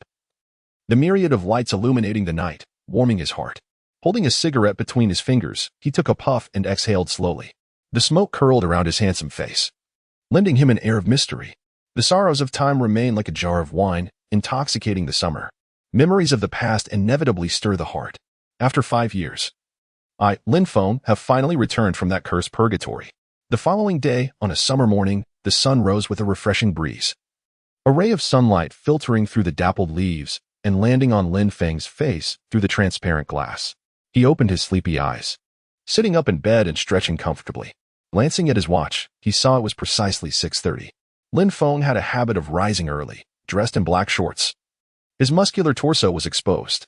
A fierce black dragon tattoo adorned his chest, its gaping jaws evoking a sense of awe. After a brief wash, Lin Feng headed to the villa's private courtyard to begin his morning workout. His exercise routine was straightforward, boxing, with a resounding punch.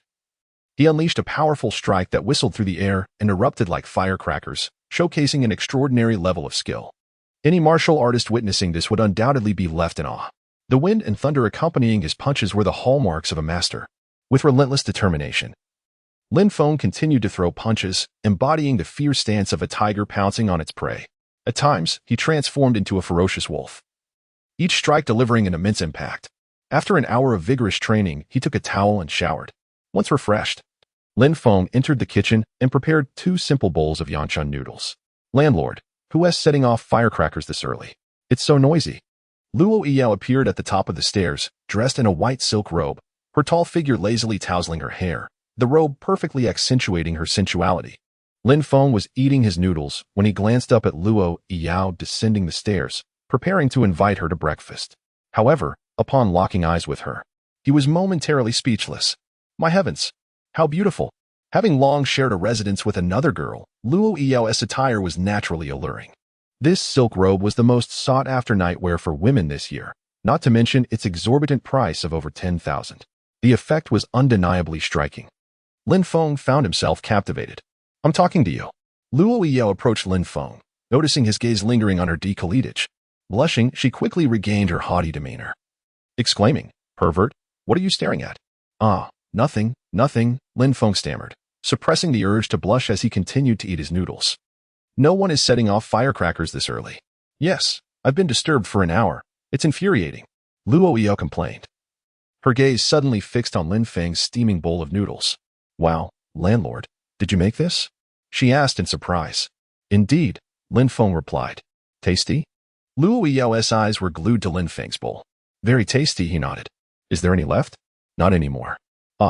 Luo Yao's face fell. But upon seeing her expression, Lin Feng chuckled. I'm just kidding. There's another bowl in the kitchen. Help yourself. Wow, landlord, you're so kind. Luo Yao exclaimed, her mood lifting as she hurried to the kitchen, returning with a steaming bowl of yanchun noodles. Grabbing her chopsticks, she eagerly dug in. Wow, this is delicious, truly delicious. She exclaimed after her first bite. If it's not enough, I can make you more, Lin Feng said, having finished his own meal. No, this is plenty. Luo Yu replied, focused on her bowl. By the way, Luo Xianyo, aren't you going to work? Lin Feng inquired. I'm a part-time music teacher at Jiangbei University. Luo Yao answered. I didn't realize. Your singing is wonderful. Lin Feng expressed surprised. Of course, one of the hottest pop stars in Huaxia is my best friend. Luo Yao boasted. You are just bragging, though your voice is indeed lovely, Lin Feng laughed. If you don't believe me, so be it. Luo Yao continued to eat her noodles. By the way, landlord, what are your plans for today? She asked between bites. Lin Feng lit a cigarette and fell silent for several seconds. The room was quiet, and Luo Yao watched him intently with her chopsticks. Exhaling a puff of smoke, Lin Feng finally said, to be honest, I'm planning to look for a job. Pfft, ha ha ha. Luo Yu burst into laughter. She laughed so hard that her stomach hurt and said, Landlord, you are too amusing. Is finding a job such a serious matter really funny? Lin Feng asked, dissatisfied. No, it's your expression. I thought you were about to tell me something quite serious. Luo Yao replied. Oh, that's because I've been doing the same job for years. Suddenly changing jobs, I'm a bit unaccustomed, Lin Feng explained. Haha, so that's it. Luo Yao put down her chopsticks and said, Landlord, I'm full now. I'm going to do my makeup. I have to teach my students today. But you haven't finished your noodles, Lin Feng remarked, noticing the half-full bowl. I'm full. Don't waste food, Lin Feng insisted. Really can't eat anymore? Why don't you eat it? Luo Yao suggested. Lin Feng picked up the chopsticks and began to eat. You really are eating. Seeing Lin Feng actually eat, Luo Yao was quite astonished. This guy really doesn't know the difference between men and women. After finishing quickly, Lin Feng said, By the way, You mentioned there's still a girl living here. Why haven't I seen her? She's a goddess, you know. She was on duty at school last night, so she didn't come back. You'll see her tonight. Luo Iyo answered. Lin Feng nodded. Landlord, I wish you success in finding a job today. Luo Iyo said. Of course. I'm not bragging. But with a handsome guy like me, wherever I go, people will be begging me to stay. Lin Feng said, quite narcissistically. Forget I said anything. After tidying up in the kitchen, Lin Feng pushed out an old bicycle from the small storage room in his home. This bicycle, a relic, was said to have been in the family since his grandfather's generation. After giving it a quick wipe, he decided to ride it to look for a job today. Riding this ancestral bicycle, Lin Feng aimlessly wandered until he suddenly spotted a building in the distance with a recruitment notice. Curiosity piqued, he rode over. Parking the bicycle beside it, Lin Feng read the notice. To his astonishment, he found a job that perfectly suited him, a security guard position. Defilia International Lingerie Company was looking to hire 10 high-quality security guards. The specific requirements were as follows. Height over 170 centimeters, male, high school diploma or above. 2 years of work experience, good appearance, and excellent character. The last line read, the company has extremely high requirements. If you are not outstanding, please do not disturb. Wow, is this really a security guard recruitment? Lin Feng stood in front of the advertisement, feeling a bit dazed. Who on earth wrote this ridiculous job listing? Are the requirements for security guards in this country really that high now? He glanced at the name of the company, Defilia International Lingerie Company. Oh my, a lingerie company? That means there must be plenty of beautiful women inside. Thinking of this, Lin Feng's face lit up with a spring breeze. He simply had to go. To save the single women of this company, Lin Feng decided to sacrifice himself. Having gone abroad at 17 to join a mysterious organization with members from all over the world, Lin Feng had become proficient in multiple languages, making him a highly educated talent. As for work experience, if fighting and killing count, he felt he had reached the highest level. Regarding appearance? I am more handsome than Pan, and those young idols on television can't even compare to me. They simply pale in comparison. And as for character? My character is even more admirable than my looks. Simply perfect. After this self-affirmation, Lin Feng revealed a pair of bright eyes and said, Humph. I want to see what kind of company you are. If there are no beautiful women, I'll post flyers on the telephone poles to scold you. Lin Feng hopped back on his bicycle and headed to the destination. 15 minutes later, he arrived at the front of the Defilia International building, riding his ancestral bicycle. Located in the bustling area of Jiangbei City, the presence of such a tall building indicated the company's formidable strength. Lin Feng parked his bicycle in a spot, making it stand out among the luxury cars. He stylishly tousled his hair, then put a cigarette in his mouth and swaggered towards the company. In front of the company stood a row of uniformed security guards checking the access passes of incoming personnel. Sir, please show your access pass. One guard stopped Lin Feng. With a cigarette in his mouth, Lin Feng looked at him sideways and said, I don't have one. No company access pass. Seeing that this young man didn't seem like an employee but rather a street thug, the guard's tone turned stern. Unauthorized personnel are not allowed to enter. Am I too handsome for you? Lin Feng asked, taking a puff of his cigarette. You not only act arrogant, but are also narcissistic. The guard replied coldly. Without a pass, not only you, but even a big star wouldn't be allowed in. Lin Feng shrugged and said, All right, let me tell you the truth. I'm here to apply for the security position. Just tell me where to go. Hearing that Lin Feng was there to apply for a security job, the guard was initially taken aback but then burst into laughter, clutching his stomach. Ha ha ha, you want to apply for a security position? You dare to speak like that to me? Plus, you dress like a ruffian with a cigarette in your mouth. I advise you to leave quickly. Exactly, brat. Our company isn't hiring security guards. Several guards gathered around, their expressions unfriendly. They didn't want another newcomer competing for their jobs. After all, Defilia was financially robust, offering a generous salary of 6,000 a month, plus year-end bonuses, with an abundance of beautiful women. It was said to be the place with the most stunning ladies in Jiangbei City. Many would willingly break their heads just to get in. Even if the salary was low, if one could charm a girl inside, it would be a huge profit. I saw the recruitment notice. Could it be fake? Lin Feng was stunned. Yes, fake. Hurry up and leave. The older guard said impatiently. Yes, kid, get lost and don't disturb us at work. The other guards echoed with disdain. Lin Feng initially intended to leave, but seeing the guards' atrocious attitudes, his expression shifted. How could the renowned evil dragon be looked down upon by a few guards on his first day of job hunting? If this got out, where would he put his face? I really dislike when people tell me to get lost in front of me. Lin Feng said. Oh, you think just because you have a cigarette in your mouth, you're the boss now? The older guard rolled up his sleeves and sneered. Do you believe I want to hit you? You're asking for it. Lin Feng had been waiting for this line. Try hitting me. Lin Feng challenged. Well, if I don't hit you, you want to know how many eyes the king of horses has. The older guard swung a punch at Lin Feng. Lin Feng dodged. Bang. The older guard missed and, turning to attack again, Lin Feng kicked suddenly. 3 to 5 young security guards charged at Lin Feng. With ease. Lin Feng dodged their advance. Slap, slap, slap. The sharp sounds of slaps echoed as the guards covered their faces and fell to the ground. Damn it. This kid is ruthless, striking without hitting the face. It hurts like hell. The guards, now sprawled on the ground, dared not retaliate against Lin Feng. The first to provoke Lin Feng, Brother Wang, witnessing this scene, glared fiercely and said, Kid, you're doomed. How dare you assault us right at the company entrance? You're finished. You're finished. You're just full of hot air. Lin Feng retorted, stepping forward and delivering a sharp slap to his face. Thud. Wang's body spun 3 times before he collapsed to the ground, dazed, with stars dancing in his eyes. Why must you force me to act? Lin Feng exhaled a puff of smoke, saying, if the security here truly possesses such low quality, I really don't want to work here. At that moment, a sleek black business vehicle came to a halt behind Lin Feng. A woman with long, strong legs, exuding both elasticity and tension, disembarked. Just the sight of those exquisite legs was enough to capture the attention of most men in the world. The beautiful woman strode confidently, clutching a folder, resembling an elegant swan descending upon the earth. Upon witnessing the scene before the company entrance, her delicate features displayed a hint of surprise. What on earth is happening? Why are all the security guards lying on the ground? Her gaze naturally settled upon Lin Feng, who stood amidst the crowd. Their eyes met.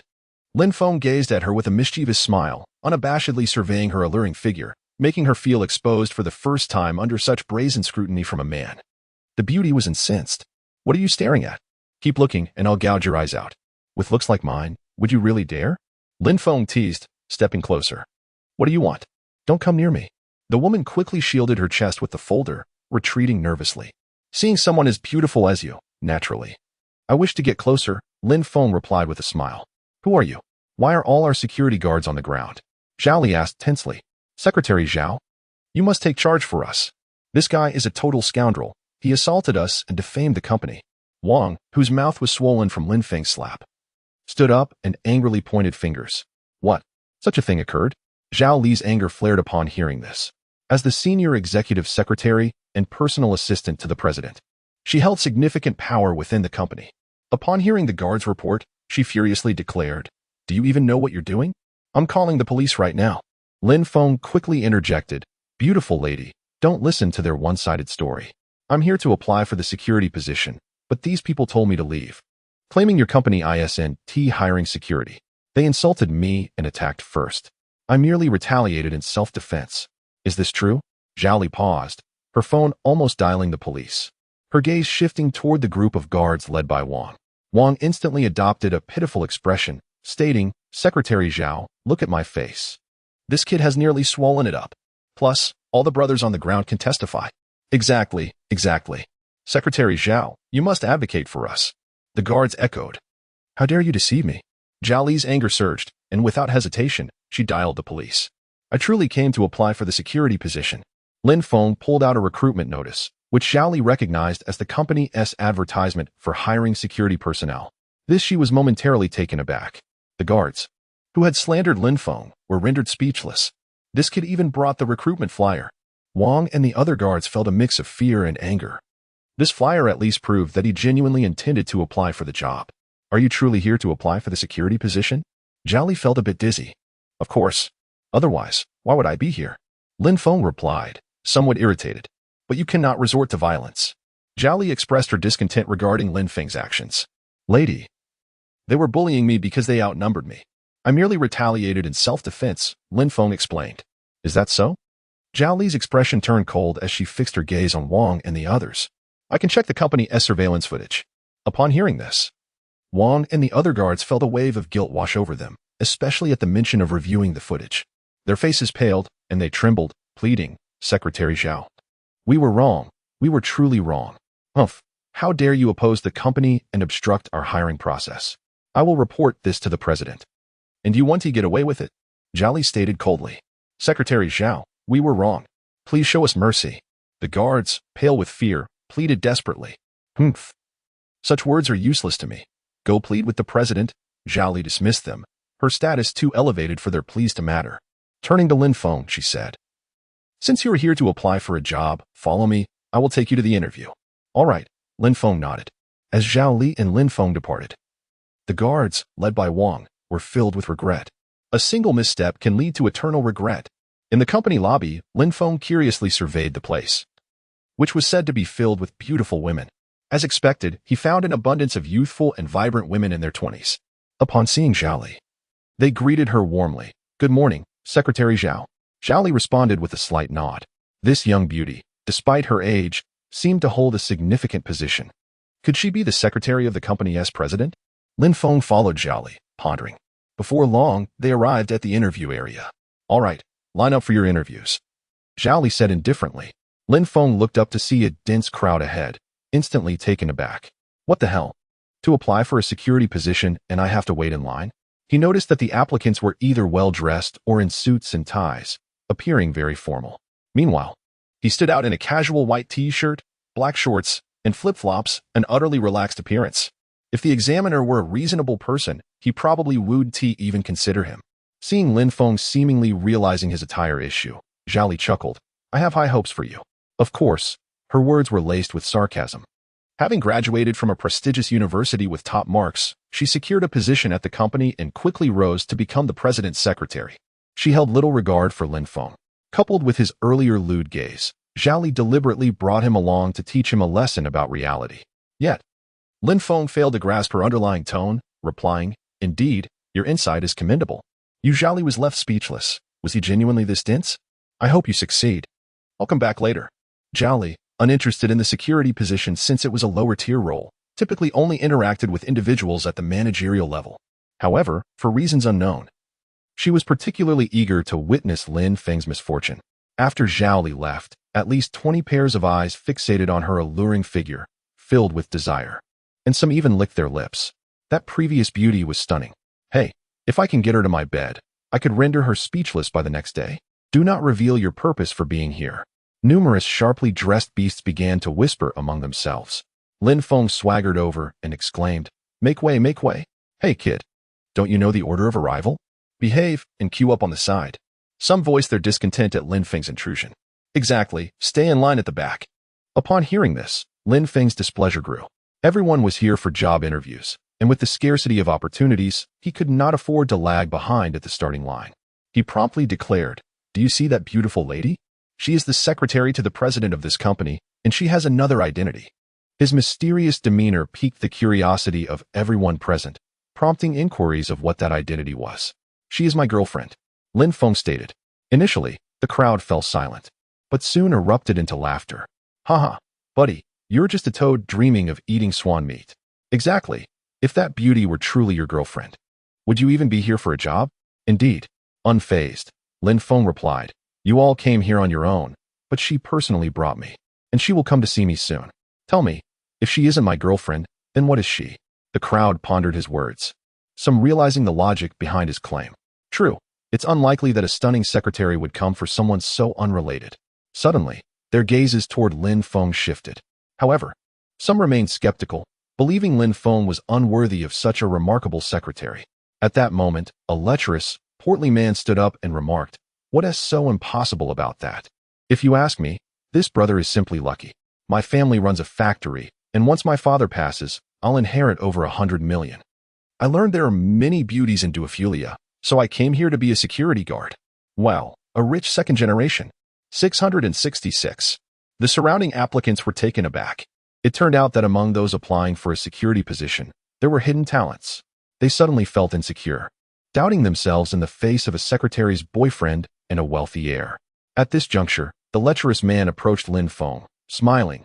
Brother, let us be friends. I'm Zhuge Chang. Zhuge Chang? Upon hearing this name, Lin Feng couldn't help but chuckle. Haha, that name is quite amusing. Well, I'm Lin Feng. Stifling his laughter, Lin Feng extended his hand. Brother, if you want to laugh, just do so. My parents aren't educated, so they gave me this name, hoping I'd grow stronger in the future. Zhuge Chang explained. Lin Feng nodded, smiling. Good name. Zhuge Chang pulled Lin Feng aside and said, Brother, may I have a word? Lin Feng nodded. Once they were away from prying ears, Zhuge Chang whispered, Brother, I know you were lying just now. What? Impressive. You caught that? Lin Feng curiously asked. How did you know? Because I was lying too. Zhuge Chang said with a lecherous grin. Lin Feng was astonished at Zhuge Chang's admission. What a coincidence. I've met a fellow deceiver. There are indeed hidden talents among those applying for security. Observing Zhuge Chang's exceptional acting skills, Lin Feng inwardly gave a thumbs up. This person was formidable, a master of deception, capable of fooling even Lin Feng himself. Brother, smoke? Zhuge Chang offered Lin Feng a cigarette and lit it for him. Lin Feng took a puff and asked sideways, Brother, what is your confidence level for this security position? Not much, just about 10%, Zhuge Chang humbly replied. Coughing a bit from the smoke, Lin Feng finally regained his composure and said, Impressive, brother. Haha, what about you? Zhuge Chang's manner of smoking was exceedingly lecherous as he chuckled awkwardly. Lin Feng raised a finger and gently shook his head, prompting Zhuge Chang to look at him with curiosity. For me, it's not an issue, Lin Feng replied calmly. Wow, a master of pretense. Zhuge Chang couldn't help but admire Lin Feng inwardly. He had thought his acting was commendable, but this young man's ability to feign confidence had reached an extraordinary level. Congratulations, brother. You are talented and charming, both inside and out. I hope you can guide and support your younger brother in the company in the future, Zhuge Chang said, clasping his fists in admiration. Congratulations to you as well. I observe that brother Zhuge is equally endowed with beauty and wisdom, a paragon of heroism. You are indeed a sight to behold, and in the future, we must assist one another, Lin Feng praised. Zhuge Chang smiled, internally astonished by this young man's prowess. He realized that Lin Feng would undoubtedly become his greatest rival. No, such a person should not be an opponent, but a friend. The two shook hands warmly. Just as an impatient staff member from the company interjected, I say, are you two coming for the interview, or not? Zhuge Chang, Lin Feng, it's your turn. Move along. Both Lin Feng and Zhuge Chang gestured for each other to go first. Please, Lin brother. No, you first, Zhuge brother. They entered the interview room. And after several polite gestures from Lin Feng, Zhuge Chang went in first. Many applicants around them felt anxious, as the competition for duophilia was notoriously fierce, with layers of selection even for security positions. After about half an hour, Zhuge Chang emerged from the office looking quite pleased. Many curiously inquired, Did you succeed in the interview? Haha, these are trivial matters for me. My family runs a factory. My father's wealth exceeds 100 million. I'm a rich second generation, Zhuge Chang boasted. 666. Rich second generation is impressive. All the applicants regarded Zhuge Chang with envy and jealousy. He approached Lin Feng and said with a smile, Lin brother, it's your turn now. I await your good news. Although Zhuge Chang spoke with a smile, a hint of skepticism lingered in his gaze. To him, if Lin Feng, dressed so casually, were to succeed in the interview, then he must be someone extraordinary, deserving of friendship. Give me a cigarette, Lin Feng suddenly requested. Zhuge Chang looked at him curiously but complied and lit a cigarette. Lin Feng took a deep drag and slowly exhaled, placing his hands behind his back. He calmly stated, Have a cigarette time is sufficient for me to secure this job. The crowd gasped in astonishment. My goodness. Is this guy here to apply for a security position or to show off? Laughter erupted among the applicants. Haha, this guy boasts with such audacity. He can't possibly succeed. I don't believe it either. Only Zhuge Chang trembled slightly, holding the cigarette, his mind swirling with thoughts. If this person truly managed to accomplish such a feat, then he would be the leader Zhuge Chang had been silently searching for over 20 years. Watching Lin Feng strut confidently into the office, Zhuge Chang silently vowed, if you can secure this job in the time it takes to smoke half a cigarette, I, Zhuge Chang, shall recognize you as my elder brother. Inside the office, a middle-aged examiner sat behind the desk, appearing to be around 40, with a stern and rigid demeanor, the kind that was impervious to charm. Upon hearing footsteps, he lifted his head. Noticing Lin Feng's casual attire, he immediately spoke with displeasure, Bring out your resume. Lin Feng made a poor first impression on him. He was already prepared to glance at the resume and dismiss him. However, to his astonishment, Lin Feng swaggered over, placed a chair in front of the examiner's desk, sat down with a thud, propped his feet up, and lazily pulled out a cigarette, casually placing it in his mouth. Bang! The middle-aged examiner slammed the table in anger and growled, "You little brat. What kind of attitude is this? Dressed so sloppily, like a little punk. Get out. We don't want you at Dofria." Lin Feng glanced at him sideways and exhaled a puff of smoke, saying, "I'm Lin Feng. Just sign here. I'm in a hurry. Get lost. We at Dofria don't want you." The middle-aged examiner retorted angrily. Lin Feng smiled slyly and scrutinized him, saying, "I can read faces. The moment I walked into the office, I could tell you were unwell. Your complexion is sallow, your body weak, dark circles under your eyes, and your lips are pale. Is it that you're lacking in vigor in your marital life? How do you know?" The examiner was taken aback. His greatest secret had been exposed by this young man. However, he stubbornly replied, "You're talking nonsense. Get out." "Don't be in such a rush," Lin Feng said, exhaling smoke slowly. "Whether you admit it or not, your face reveals these details. If you don't seek treatment, not only will your wife want a divorce, but you'll struggle to hold your head high with women for the rest of your life. Impotence is not far off." With that, Lin Feng turned and left with a flourish. He really hit the nail on the head. "My wife is indeed threatening to divorce me," the examiner exclaimed, quickly calling out, "Young man, please wait." Lin Feng turned back, smiling. "What is it?" "You were right. Are you a doctor? I do have some issues in that regard. And my wife is indeed causing a ruckus about a divorce." Sighing heavily, the examiner continued, "As a man, it's quite frustrating and humiliating. Indeed, it's a problem if a man is lacking in that area. But fortunately, you met me. I can't promise anything else.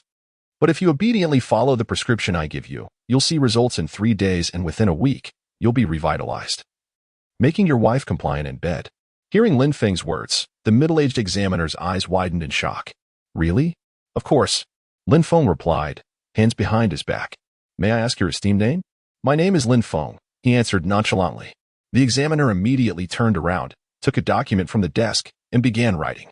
After a while, he handed the document to Lin Feng, saying, "Congratulations, Lin Feng, you've been hired. You can start today." Lin Feng took the document with one hand and broke into a smile upon reading it. Lin Feng graduated from a prestigious domestic university, outstanding academic record, excellent character. Highly recommended. "Lin Feng, are you satisfied?" the middle-aged examiner asked timidly. "Not bad," Lin Feng nodded lightly. "And what about my issue?" the examiner asked shyly. Lin Feng patted him on the shoulder, saying, "There's no need to be embarrassed about this as a man. It's quite normal. Hand me a pen, and I'll write you a prescription." All right. Soon, Lin Feng had written the prescription on paper, with excitement evident in the examiner's eyes. Lin Feng strode out of the office with an air of triumph. "Next time, I'll treat you to a meal."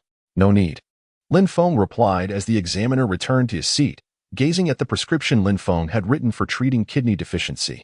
He marveled, what a good person. As Lin Feng left the office, a group of applicants outside cast scornful glances at him, all eager to witness his downfall. Haha. It's only been a few seconds, and this guy is already back from the office. How tragic. This kid was just showing off. And now he has been slapped in the face. I love watching moments like this. So satisfying. "Lin, how did your interview go?" Zhuge Chang asked curiously. Lin Feng sighed. Looking at the half-burnt cigarette in Zhuge Chang's hand, took it, and said, "Damn, don't even mention it. Don't be disheartened, you're quite presentable and still young. There will be more opportunities," Zhuge Chang comforted him. Lin Feng took a puff of the cigarette and laughed. "The examiner insisted on treating me to a meal, but I turned him down." He wouldn't take no for an answer. Upon hearing this, the crowd erupted in astonishment, their expressions frozen in disbelief, before bursting into laughter. "Aha, you're killing me. This guy is too good at boasting. He succeeded in just a few minutes, and the examiner wants to treat him to dinner? Does the examiner owe him money or something? I heard this examiner is extremely serious and strict." Exactly. Even Zhuge Chang couldn't help but laugh at Lin Feng's exaggerated claims, thinking he had gone too far. Just then, the examiner emerged from the office. All the applicants greeted him. "Good day, examiner." The middle-aged examiner nodded, casting a glance at Lin Feng with a friendly smile before walking over to pat Lin Feng on the shoulder. "Lin Feng, do a good job." Everyone was left speechless, their mouths agape in astonishment. "My goodness, this is unbelievable." Zhuge Chang, standing closest to Lin Feng, was utterly taken aback. He had secured his position through bribery and a distant relative working in the company, while Lin Feng managed to impress this stern examiner in mere minutes. Was it also through bribery? Or perhaps he had connections?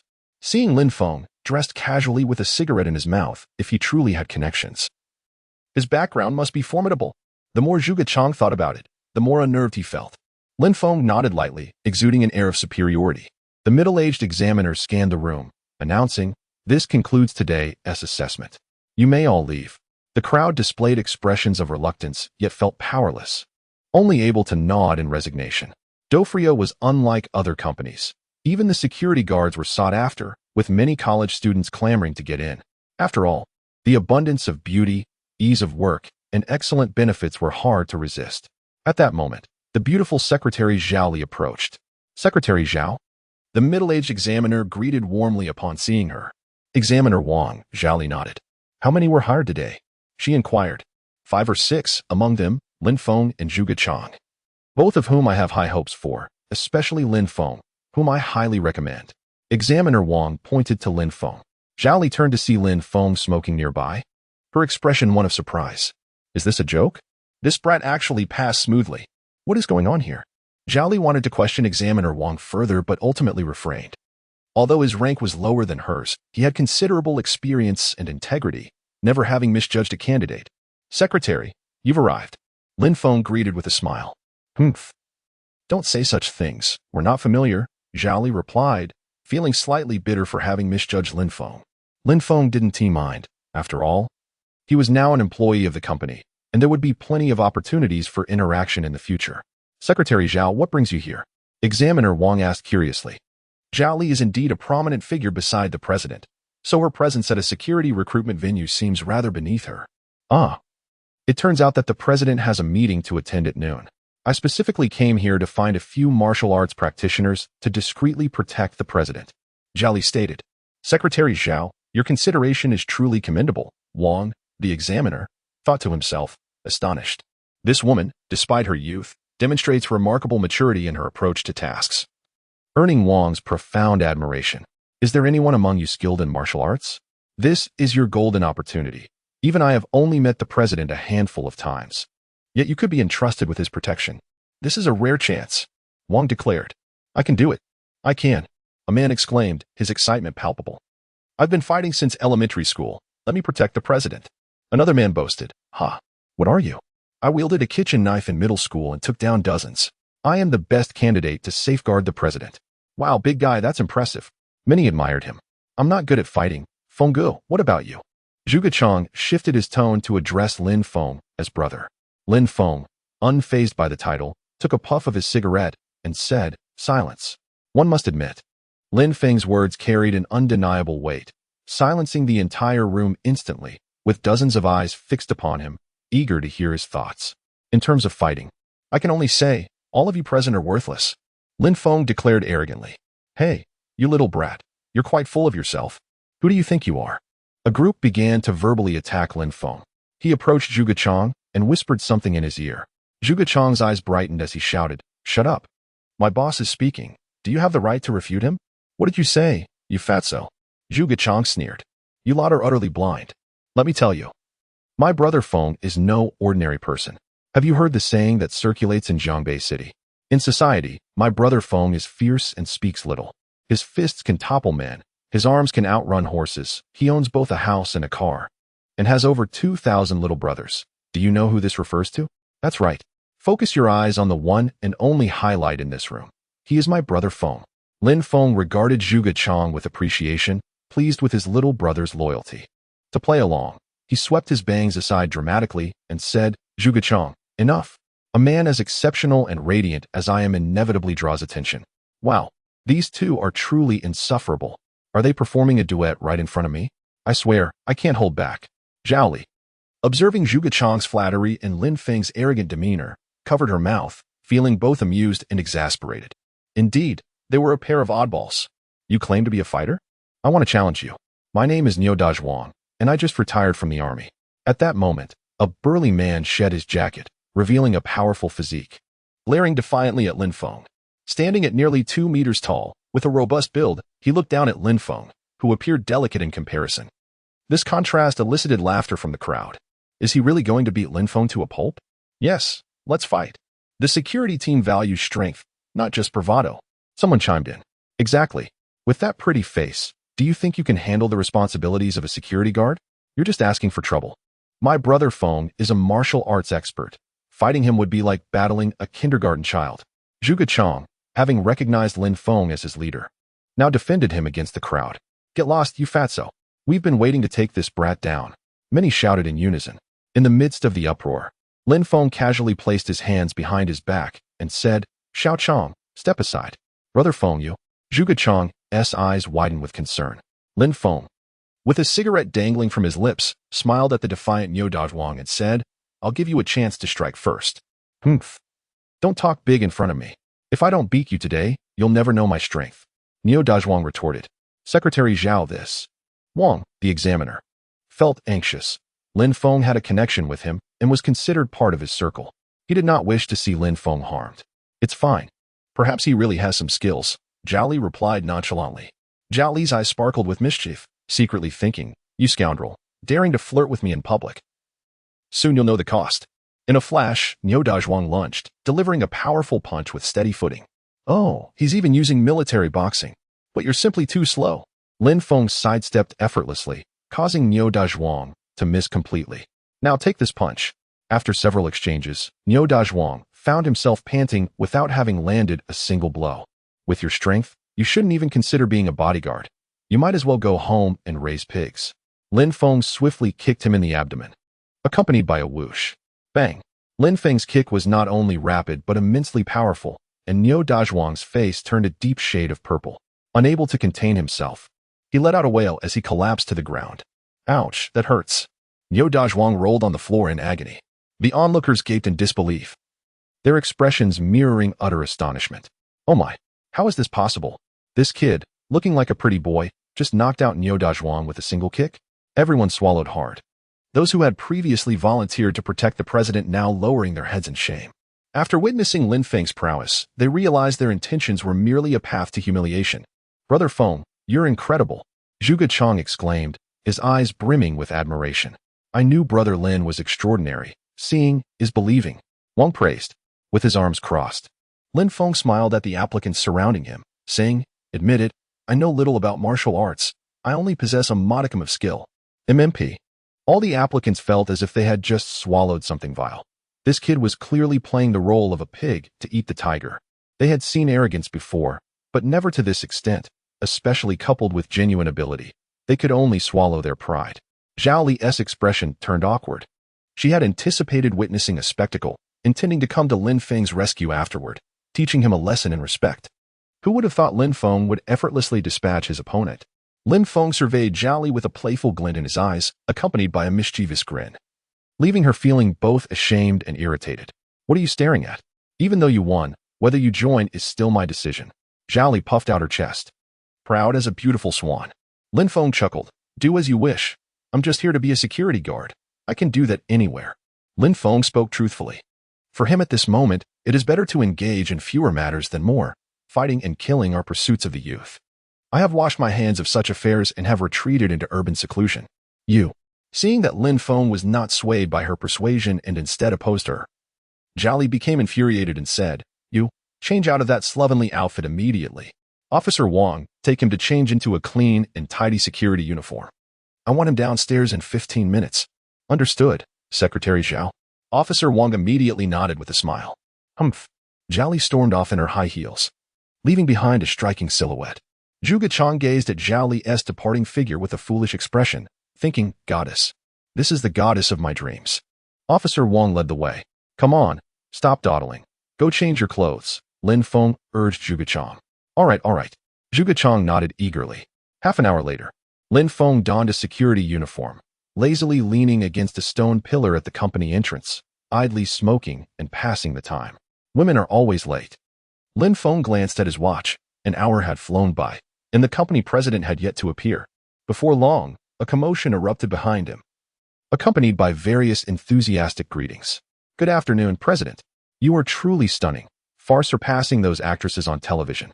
The scene shifted to the company elevator, where an exquisite beauty in a silver uniform gracefully stepped out, seemingly radiating light and capturing everyone's attention. Her arrival caused all activity to halt. Standing approximately 172 meters tall and around 23 years old, she wore a silver, collared blazer that accentuated her voluptuous figure, while a professional short skirt perfectly outlined her alluring silhouette. With red stiletto heels, she exuded an air of noble elegance. Her deep chestnut hair cascaded casually over her shoulders, complementing her striking, delicate features, which presented a breathtaking sight. My goodness, what a beauty! Lin Feng, with his head down smoking, gazed at the radiant figure not far away, utterly captivated. Nearby security personnel stood frozen, resembling wooden statues. Each time the president appeared, it was the most anticipated moment of their day. The newly hired security guard, Zhuge Chang, was practically drooling, utterly besotted. In his eyes, a woman more beautiful than Secretary Zhao Li could not possibly exist, yet here she was. Zhuge Chang was lost in fantasies, while Lin Feng maintained his composure. He would be tasked with protecting this stunning woman? Ah, how he looked forward to it. As the beauty in the silver uniform acknowledged the flattery from those around her with a mere nod, the car door opened. Just as the president was about to enter, Lin Feng, leaning against the wall, suddenly had a moment of clarity. My, that profile looks so familiar. It seems I have encountered her before. Lin Feng, ever the social butterfly, called out, Beauty, please wait. Have we met somewhere before? As soon as he spoke, the crowd fell silent. Even Mo Xintong, who was about to get into the car, turned around, surprised to hear a security guard with a cigarette approaching her. Is he calling me? Mo Xintong thought, puzzled. In the company, everyone referred to her as president. This was the first time someone called her beauty. The onlookers were taken aback. Who was this bold individual daring to flirt with the lofty goddess president? Everyone's eyes turned towards Lin Feng, and upon realizing he was a security guard, they nearly burst into laughter. Haha, a security guard trying to woo the president. That's like a toad aspiring to eat swan meat. Lin Feng quickly approached Mo Xintong, and their eyes locked. At that moment, the air thickened, and time seemed to freeze. In their world, nothing else existed. Mo Xintong gazed at the young security guard, growing increasingly convinced of his familiarity. With his mischievous demeanor, expressive eyes, and cigarette dangling from his mouth, she could not shake the feeling of recognition. Soon, she was internally astonished. Wait, this is the same rogue from the airplane. Meanwhile, Lin Feng stared at Mo Xintong, tears of excitement nearly spilling. My goodness, this beauty is indeed the goddess I met on the plane. Could it be that she is the president of this company? How astonishingly coincidental. How can it be you? They both exclaimed simultaneously. The surrounding crowd was left dumbfounded. My heavens, the exalted goddess president knows a mere new security guard. This is too outrageous.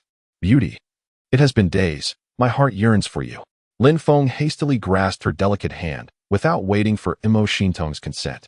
You let go. Mo Xintong was taken aback by Lin Feng's sudden advance. We have indeed met, but we are not familiar, all right? And in front of so many employees. You hold my hand. Do you want me to lose my standing here?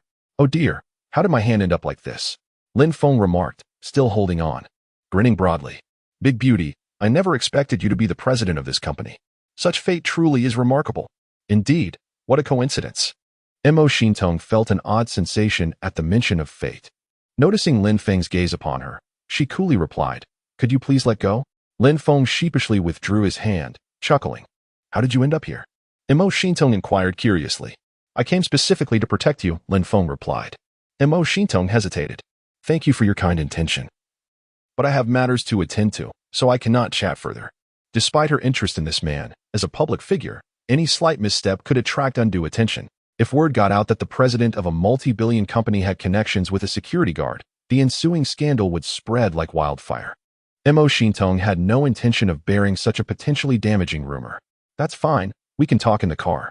Lin Feng showed no hesitation, opening the car door and sitting inside as Mo Xintong stared at him in disbelief.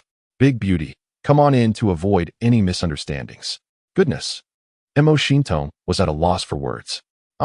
We really aren't that familiar. The onlookers gaped, mouths agape in astonishment, as if they could fit an egg in. Heavens, what is happening here? What is the relationship between this security guard and the president? As for Zhuge Chang and the other security personnel, they were nearly bowled over, exclaiming, Oh my God! Which angel sent such a stunningly handsome man to be a security guard? This is utterly infuriating. The disparity between people is more pronounced than the difference between humans and dogs.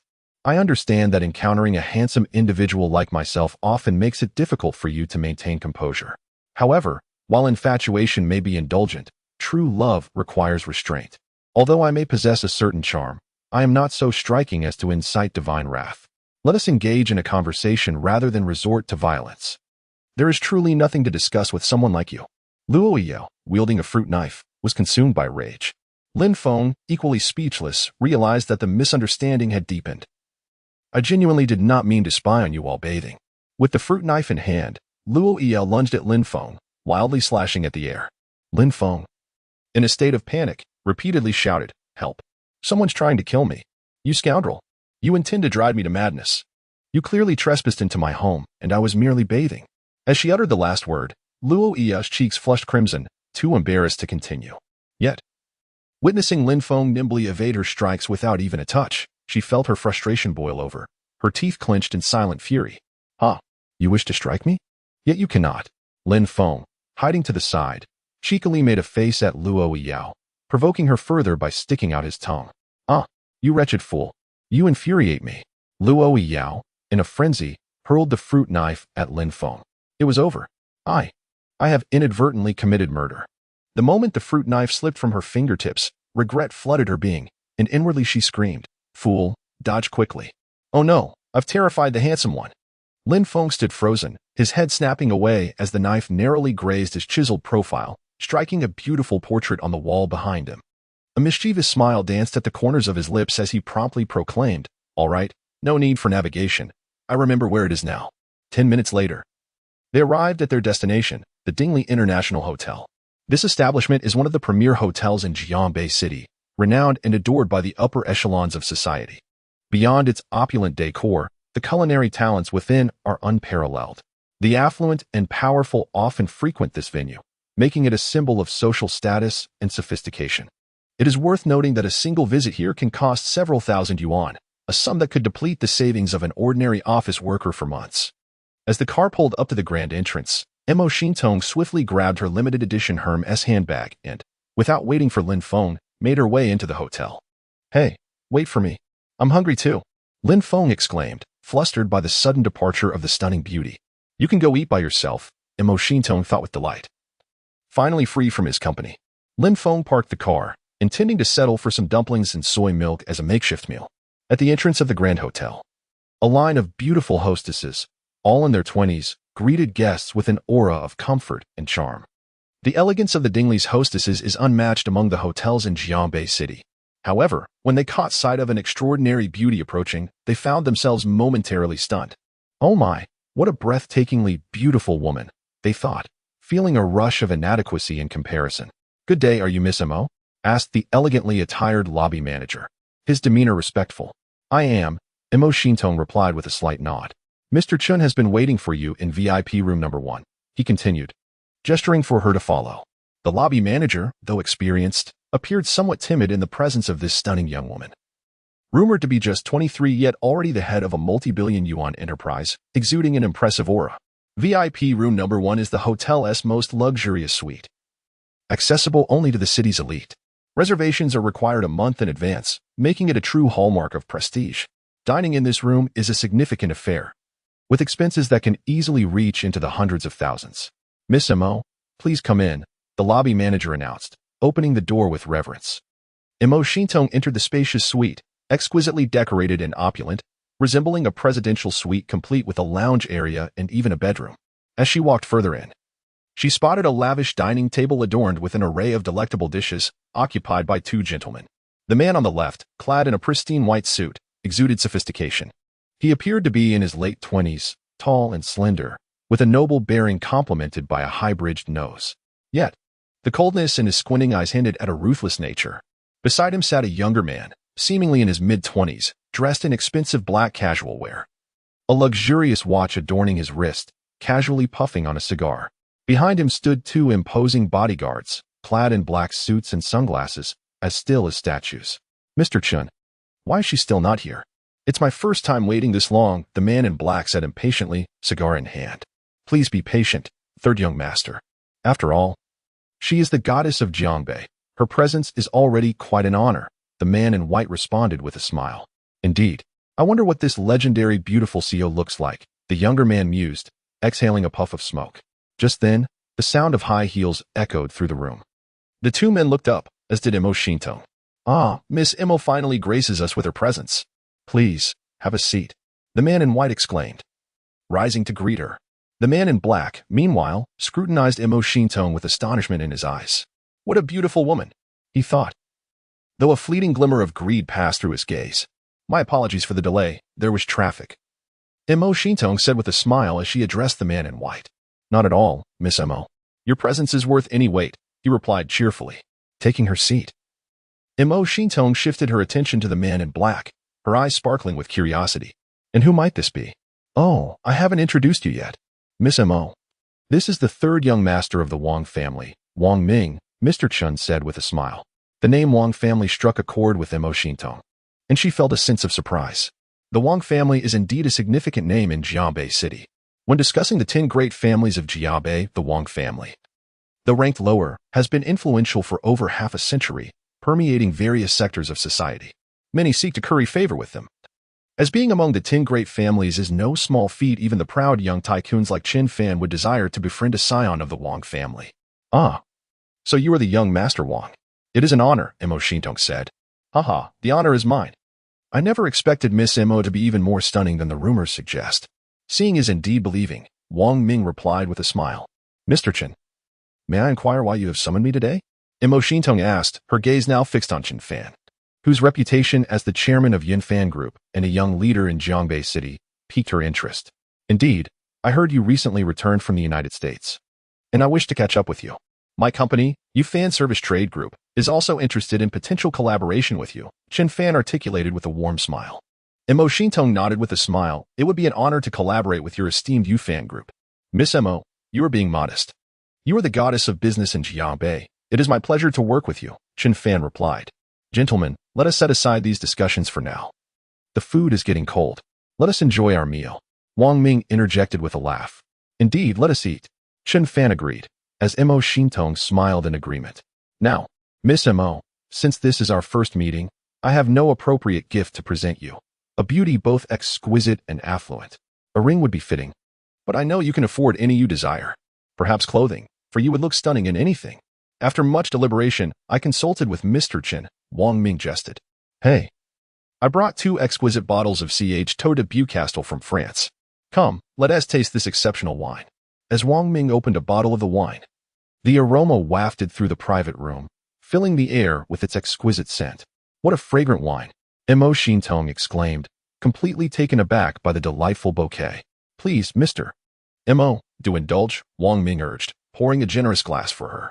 Thank you, Imo Shintong said, lifting her elegant glass and gently swirling the rich, clear liquid. After savoring a sip, she couldn't help but exclaim, truly, it is worthy of its reputation.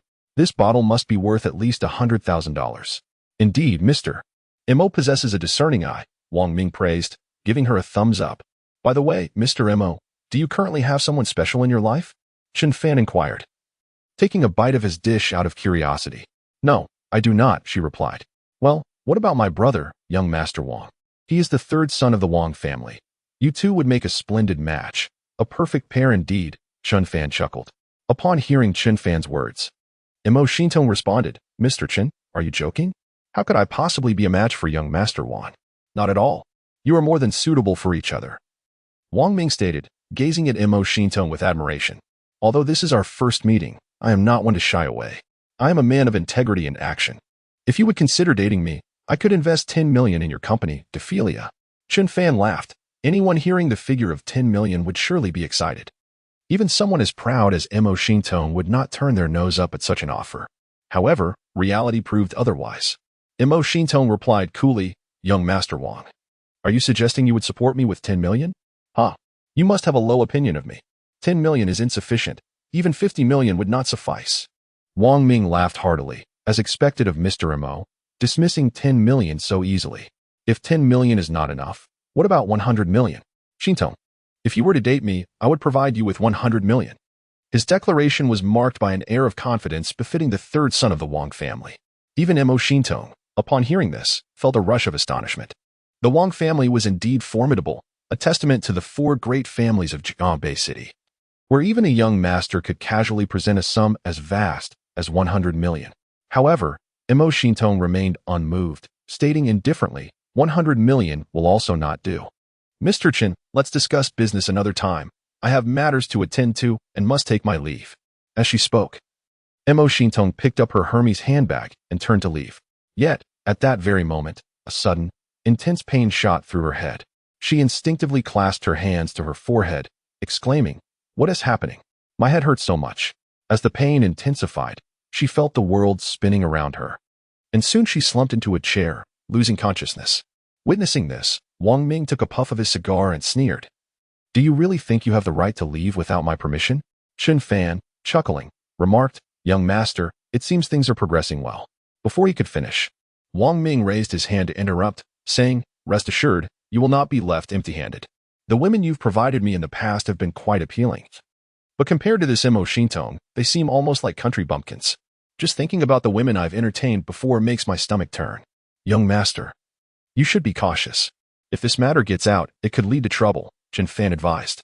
"You worry too much. The drug I administered to her is a rare import, known as red ant extract, quite expensive. It is colorless and odorless, highly effective. She will remember nothing afterward. Given her beauty, she might even be a virgin," Wang Ming said, exhaling a puff of smoke, his eyes gleaming with desire. Seeing this, Chen Fan rose. "Then I shall take my leave. Farewell." As Chen Fan exited the room, Wang Ming approached Mo Shintong, who lay unconscious on the table. He gently brushed her long, dark hair aside and pinched her cheek, smirking, "What of a goddess? In Jianbei City, there isn't a woman I cannot have."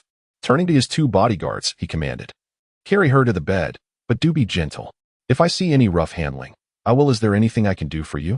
Luo Yao asked. Her face flushed with embarrassment. Lin Feng rose from his seat, turning his back deliberately to conceal his expression from her. He discreetly took out a copper mirror. Glancing at his reflection, still handsome, his acting prowess undeniable, it would be a travesty not to be awarded the title of Best Actor. Then, through the mirror, he observed the beautiful woman, her face marred by shame and self-reproach, and spoke in a grave tone, "Well, considering your sincere attitude, I have but one condition.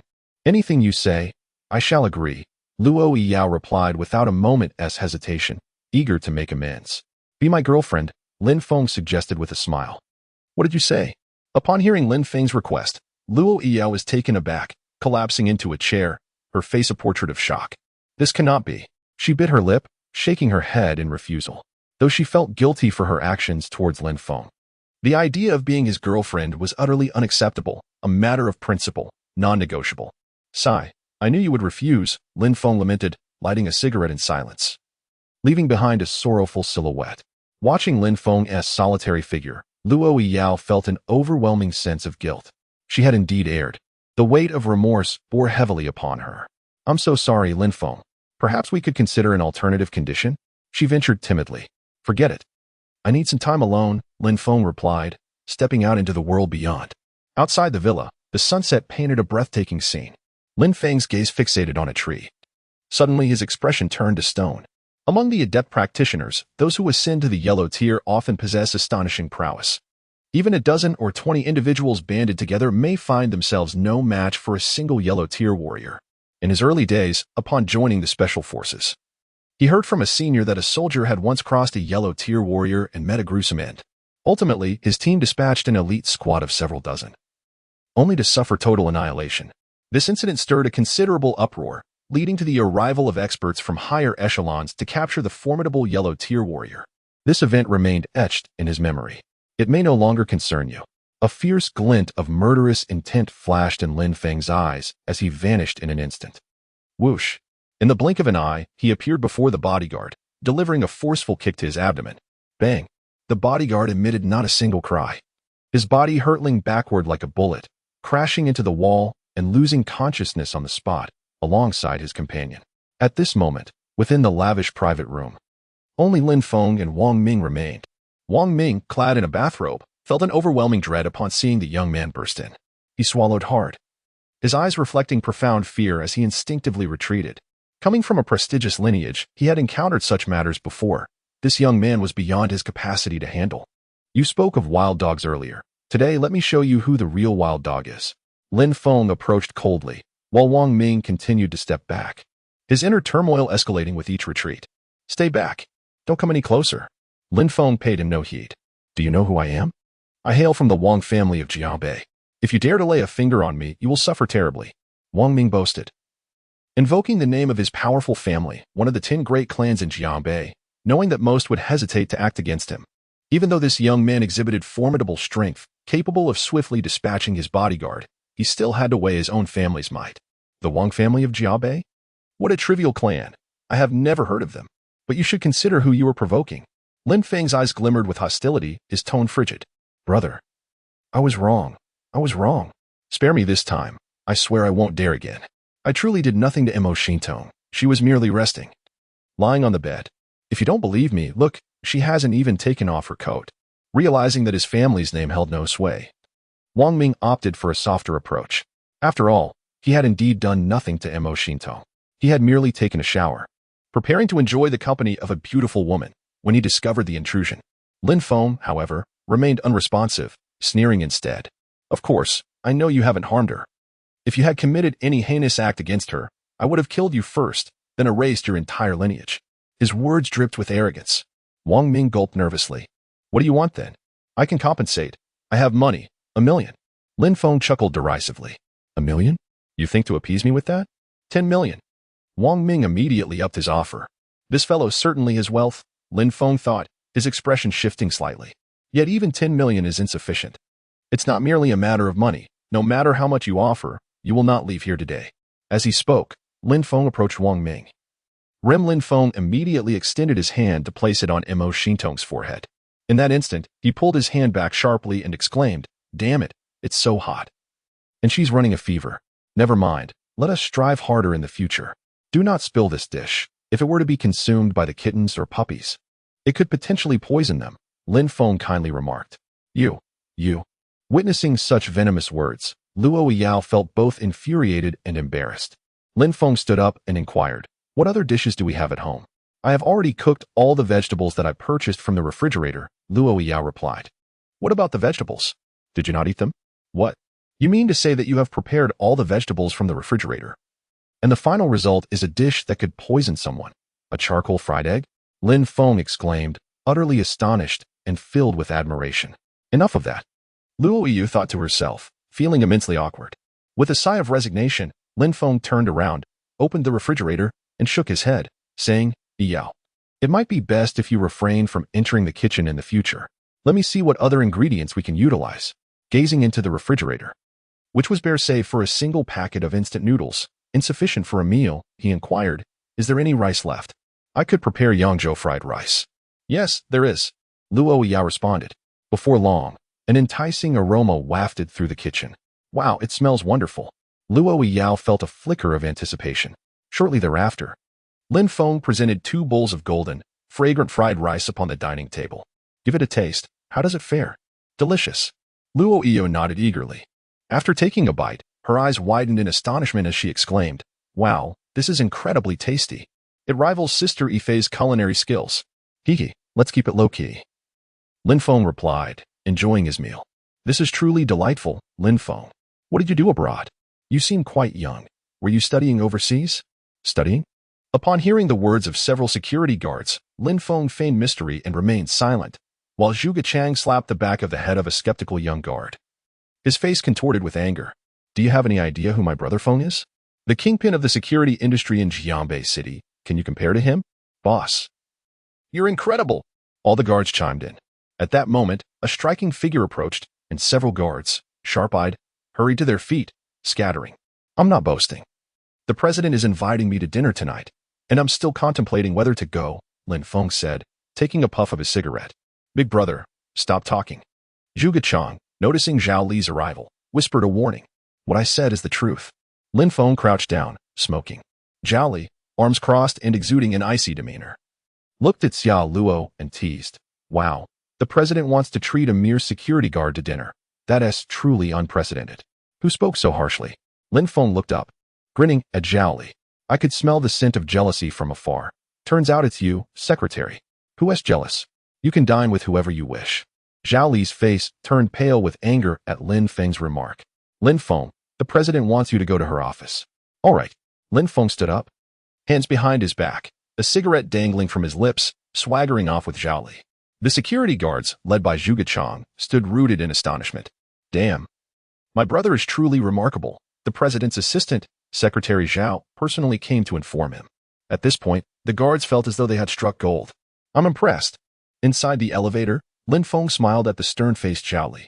Secretary, do tell, are you a bit envious? You're quite self-absorbed. Who is envious? Zhao Li rolled her eyes at Lin Feng. Yet, unable to suppress her curiosity, she asked, by the way, what happened between you and the president at noon? Do you want to know? Lin Feng teased, holding back the answer. Of course. Zhao Li nodded eagerly. I want to tell you. You're driving me mad. Frustrated by Lin Feng's antics, Zhao Li decided to ignore him. Actually, it's nothing much. The president seems to have a crush on me and plans to invite me to dinner tonight. Stop joking.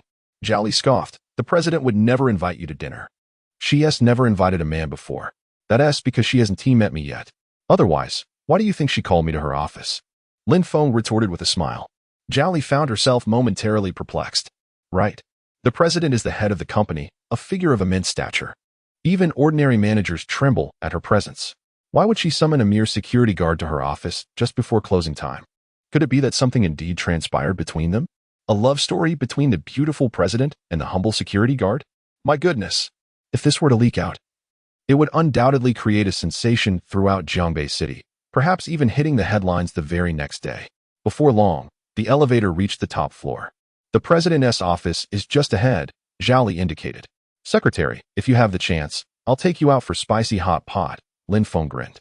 Get lost. Zhao Li, fully aware of the implications behind his words, shot him an annoyed glare.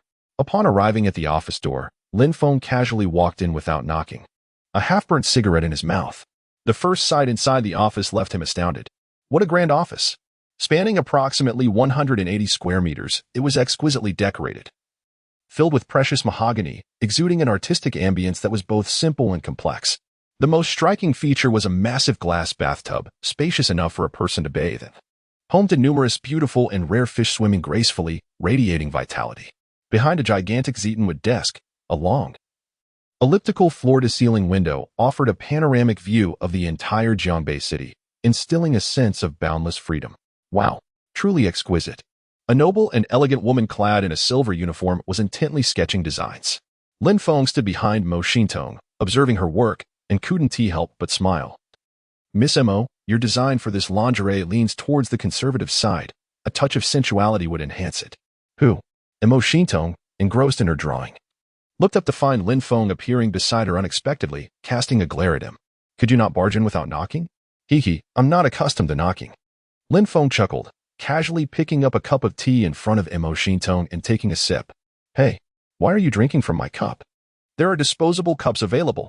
Mo Xintong, irked by his familiarity, exclaimed, Doesn't he know that girls are often particular about cleanliness?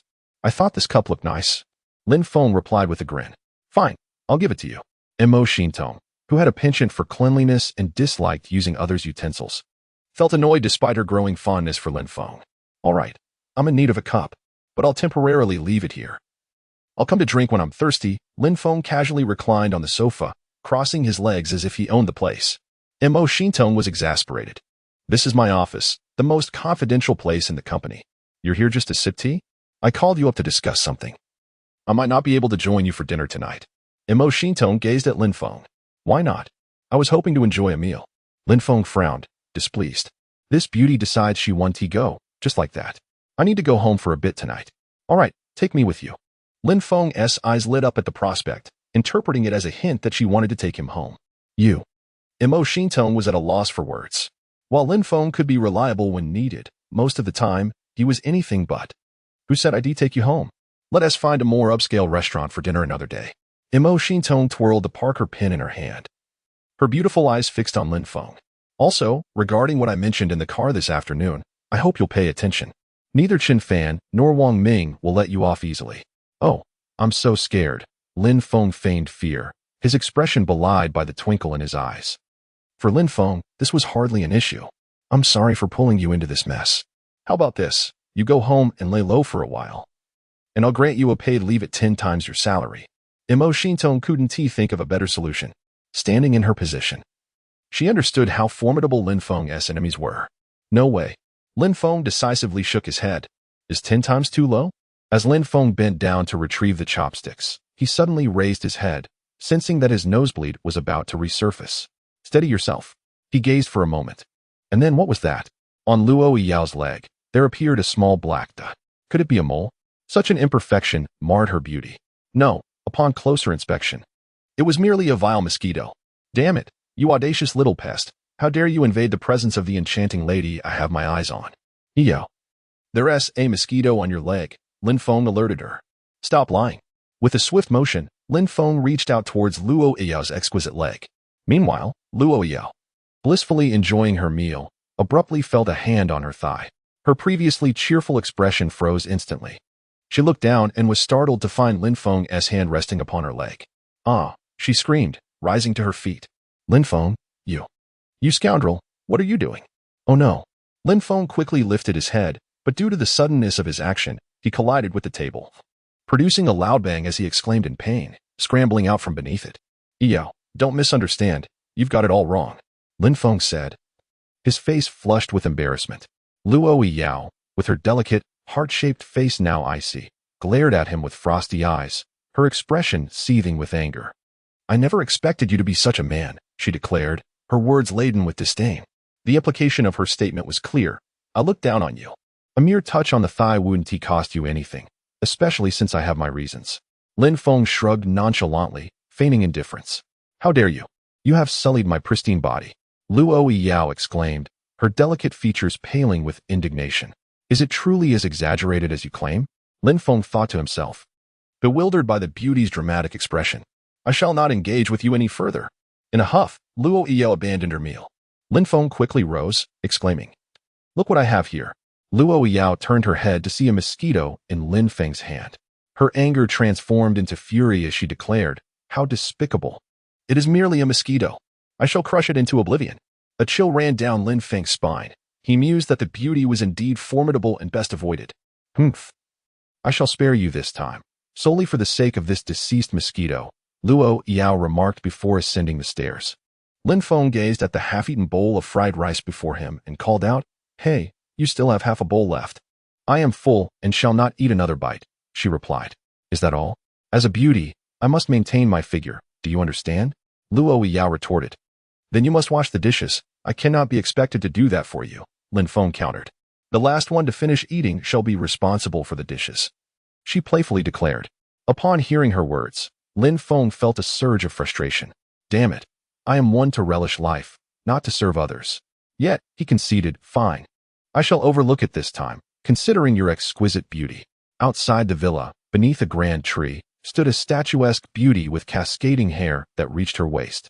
Clad in a snug black leather outfit that accentuated her flawless figure, she held a monocular in her slender left hand, vigilantly observing all that transpired within the villa. Receiving the glass of chilled vegetable juice handed over by Lu Yifei, Lin Feng unceremoniously gulped it down and then smiled as he replied, Actually, I haven't been doing much. Just managing to find some work to get by. Noticing Lin Feng's vague response, Lu Yifei understood that he was reluctant to share details about his time abroad. She quickly shifted the topic, saying, I didn't expect you to be so young and already own such a magnificent villa. It's truly enviable. Haha, Miss Lu, you're exaggerating. This all comes from my parents. I have no particular talents. Look at me, in my 20s and still riding a bicycle. With a sigh, Lin Feng continued. At this point, not even a girlfriend can be found, let alone a wife. The pressure is immense. After saying this, Lin Feng discreetly cast a glance at Lu Yifei. Lu Yifei hurriedly interjected, Lin Feng, you're being overly modest. You're quite handsome, and with your remarkable skills, living in a villa worth tens of millions. A man like you should have no trouble finding a partner. Lin Feng sighed, if only all women had the discerning eye like Miss Lu. Lu Yifei chuckled, enjoying the company of this witty young landlord. She stood up and said with a smile, Lin Feng, it's almost 6 o'clock. Yao will be back soon. How about this? I'll cook a few dishes for you, and you can taste them. Sure, Lin Feng exclaimed. The thought of having such a beautiful teacher prepare a meal for him brought him immense joy. All right, just a moment, Lu Yifei replied with a smile. I can wait as long as it takes, as long as I get to eat your cooking. Lin Feng remarked, grinning. You flatter me so sweetly. Yet claim to be single. It's hard to believe, Lu Yifei teased, shooting him a playful glance before heading to the kitchen. Lin Feng then moved a wicker rocking chair from upstairs to the doorway, leisurely sipping tea while basking in the evening sun. Before long, a blue Mini Cooper pulled up. Lin Feng's gaze fixed on the vehicle as its door swung open, and Luo Yao stepped out. Lin Feng, what are you doing? She asked, observing him reclining in the rocking chair, lazily sipping tea. You seem quite comfortable. Have you eaten yet? Hee hee. Does a handsome guy like me really need to cook? Lin Feng replied with a relaxed smile. Upon hearing this, Luo Yao shot him a disdainful look and sarcastically remarked, Oh, it sounds like you've hired a maid to cook for you. Indeed, I have a stunning beauty cooking for me, Lin Feng boasted with a smug expression. Luo Yao rolled her eyes in disbelief, saying, Come on, you stingy guy, how could you afford a maid, let alone a beautiful one? I don't buy it. Believe what you will, Lin Feng retorted. As Luo Yao approached him, a delicious aroma wafted from the villa, prompting her to exclaim, Wow, it smells amazing. Is someone really cooking? Without waiting for Lin Feng's reply, she dashed inside. Moments later, she returned, her face filled with disbelief. What on earth did you do to get Yifei to cook for you? See, I told you I had a beautiful lady cooking for me. Now do you believe me? Lin Feng chuckled, casting a glance at Luo Yao. The charm of this handsome guy is simply irresistible. Impossible, Luo Yao exclaimed, utterly astonished. This defies logic. It's simply not scientific. What's wrong? Lin Feng asked, curious about her bewildered expression. I've never seen Yifei take the initiative to cook. I usually have to beg her for a meal, and if she's in a good mood, she might whip up a couple of dishes. Lin Feng, what kind of magic did you cast to make Goddess Yifei cook for you? Luo Yao gazed at him with wide, beautiful eyes, standing up with a grin. Lin Feng replied, It's all thanks to my good looks. Such narcissism. Luo Yao shot him a scornful glare and asked, What did you do today? Looking for a job. Lin Feng answered, You seem in good spirits. Did you find one? Absolutely. I'm not boasting. The job I landed is not something just anyone can do. I'm protecting a beautiful CEO, Lin Feng proclaimed. Wow, so you're going to be a bodyguard for a beauty? Impressive, Lin Feng. Luo Yao exclaimed in surprise. Not exactly. I misspoke. I'm not a bodyguard. I'm a security guard, Lin Feng corrected her. Huh, being a security guard is just standing at the door, right? Luo Yao laughed until her stomach hurt. While the two exchanged banter, Lu Yifei's melodious voice resonated from behind them. You two, stop chatting. It's time for dinner. Coming, Yifei. I love your cooking. Luo Yao exclaimed, throwing her arms around Lu Yifei's waist in a playful manner. Yao Yao, if it weren't for Lin Feng, I wouldn't have cooked for you today, Lu Yifei said. Humph. Luo Yao shot Lu Yifei a glare, pouting. I never expected you to be one to forget your friends so easily. You're no longer the unattainable goddess in my eyes. You've changed. Lin Feng chuckled at her words, while Lu Yifei responded, Yao Yao, if you continue like this, you might not get to taste my cooking again. Ah, Yifei. I'm sorry. I was wrong.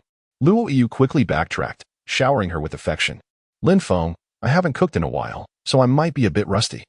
It may not taste great, so please bear with me. Lu Yifei smiled as she sat beside Luo Yao. A confident woman, even when being modest, exudes an enchanting allure. Lin Feng gazed at the table filled with delicious dishes, impressed by Lu Yifei's culinary skills. Miss Lu, I didn't expect someone as beautiful as you to also be such an excellent cook, he complimented. Lu Yifei smiled humbly. Stop buttering him up, Lin Feng. I'm starving. Luo Yao interjected. Let's eat, Lu Yifei said with a smile. Soon, the three of them were happily chatting and enjoying their meal. Lin Feng savored this dinner, never imagining that within just 2 or 3 days of returning home, he would be treated to a meal prepared by a goddess. It was an extraordinarily pleasant experience. After the meal, Lu Yifei offered to wash the dishes, but Lin Feng stopped her, saying, Miss Lu, you should rest. I'll handle the dishes. Not at all. Lu Yifei politely declined, smiling as she said, Lin Feng, I'm a few years older than you. If you don't mind, just call me Yifei. Yifei. Lin Feng enthusiastically replied. Lu Yifei laughed as she went to the kitchen to wash the dishes. Lin Feng stood by, admiring her graceful figure and couldn't help but smile foolishly. Meanwhile, Luo Yao, having finished her meal, playfully slapped Lin Feng on the shoulder, teasing, Are you stunned? Have you never seen someone as beautiful as my Yifei? Never have. Lin Feng nodded, then turned to Luo Yao, grinning. But Yao Yao, you're quite pretty too. Humph. At least you know how to flatter, Luo Yao huffed. Yifei, are you free tonight? I'm feeling a bit bored. Luo Yao called out to Lu Yifei in the kitchen. I'm free. If you're bored, ask Lin Feng. He surely knows where the fun is, Lu Yifei replied. Hello, Lin Feng, do you know any fun places? Luo Yao looked at Lin Feng with curiosity. Lin Feng replied, Fun places? Let me think. Soon, He recalled that Zhuge Chang had invited him to a bar tonight. The timing was perfect. If he brought along two stunning beauties, it would surely be the highlight of the evening. Lost in thought, Lin Feng stood there, grinning foolishly. What's with the silly smile? Luo Yiyao shot him a glance. Having noticed that ever since he met Fei, he had been grinning like a fool, his thoughts a mystery to her. Yiyao, aren't you going to have fun? How about we hit the bar tonight for some dancing and drinks? Lin Feng proposed. Wow, a bar outing? Sounds great. Luo Yiyao, having never been to a bar, felt invigorated at Lin Feng's suggestion.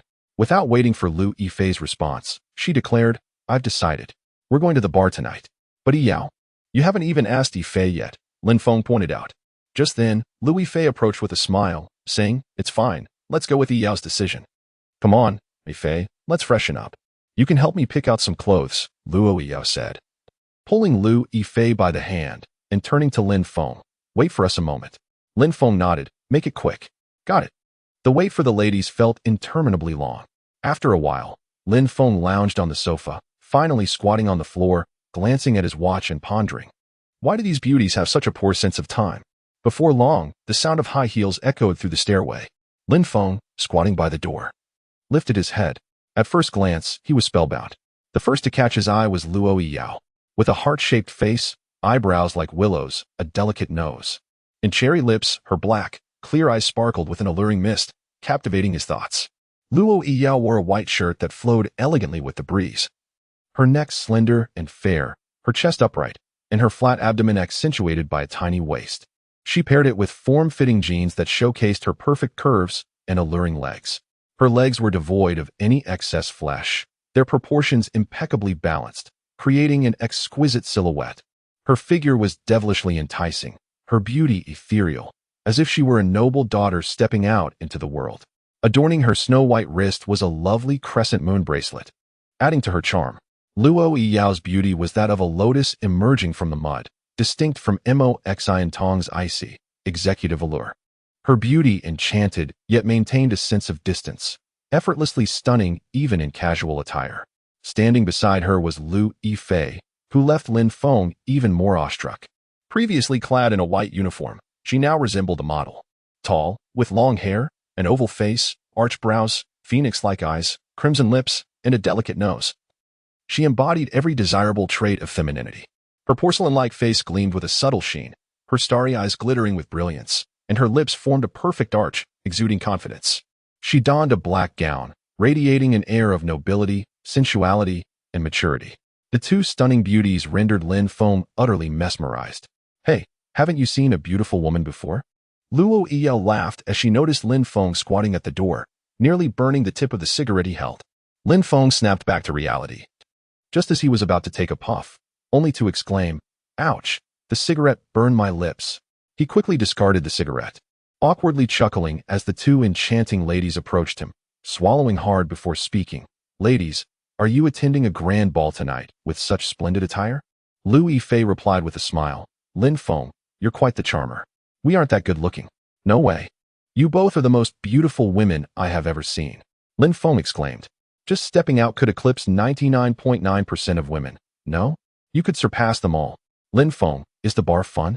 Luo Yiyao's bright, curious eyes sparkled. Lin Feng curiously asked, Haven't you been? A girl as beautiful as you should have. Who said that being pretty means you must go to a bar? Luo Yiyao shot him a glare, handing him the car keys. Drive. All right.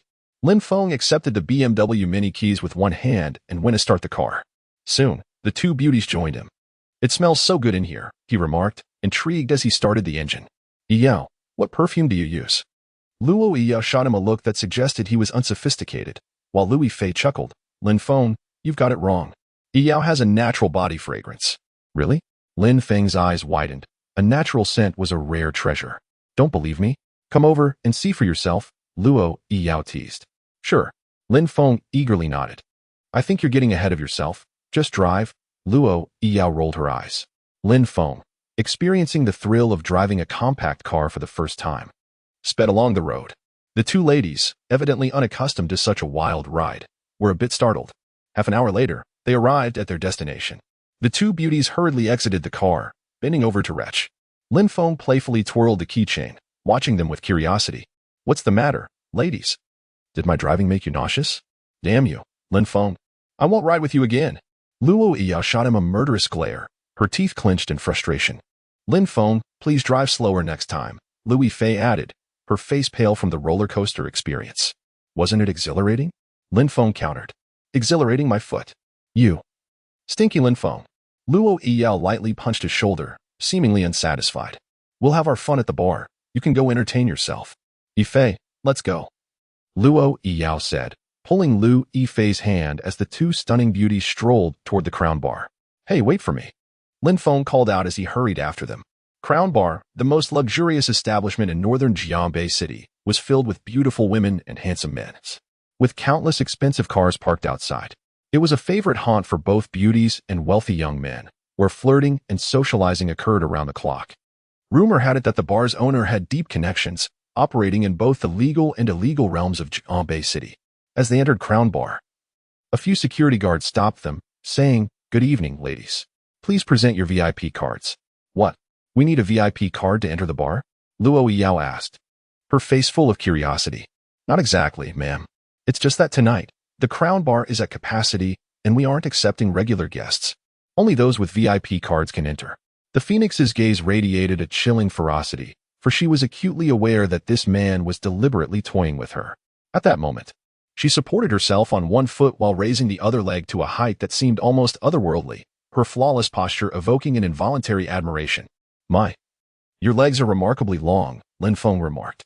With a swift motion, he seized her, relishing the tactile sensation. You insufferable scoundrel, release me, Phoenix exclaimed. A mix of anger and humiliation coursing through her. As a distinguished agent of the Bureau, how could she be so brazenly harassed by a rogue? Stay tonight and warm my bed, Lin Feng teased with a mischievous grin. What a pity it is to be an agent.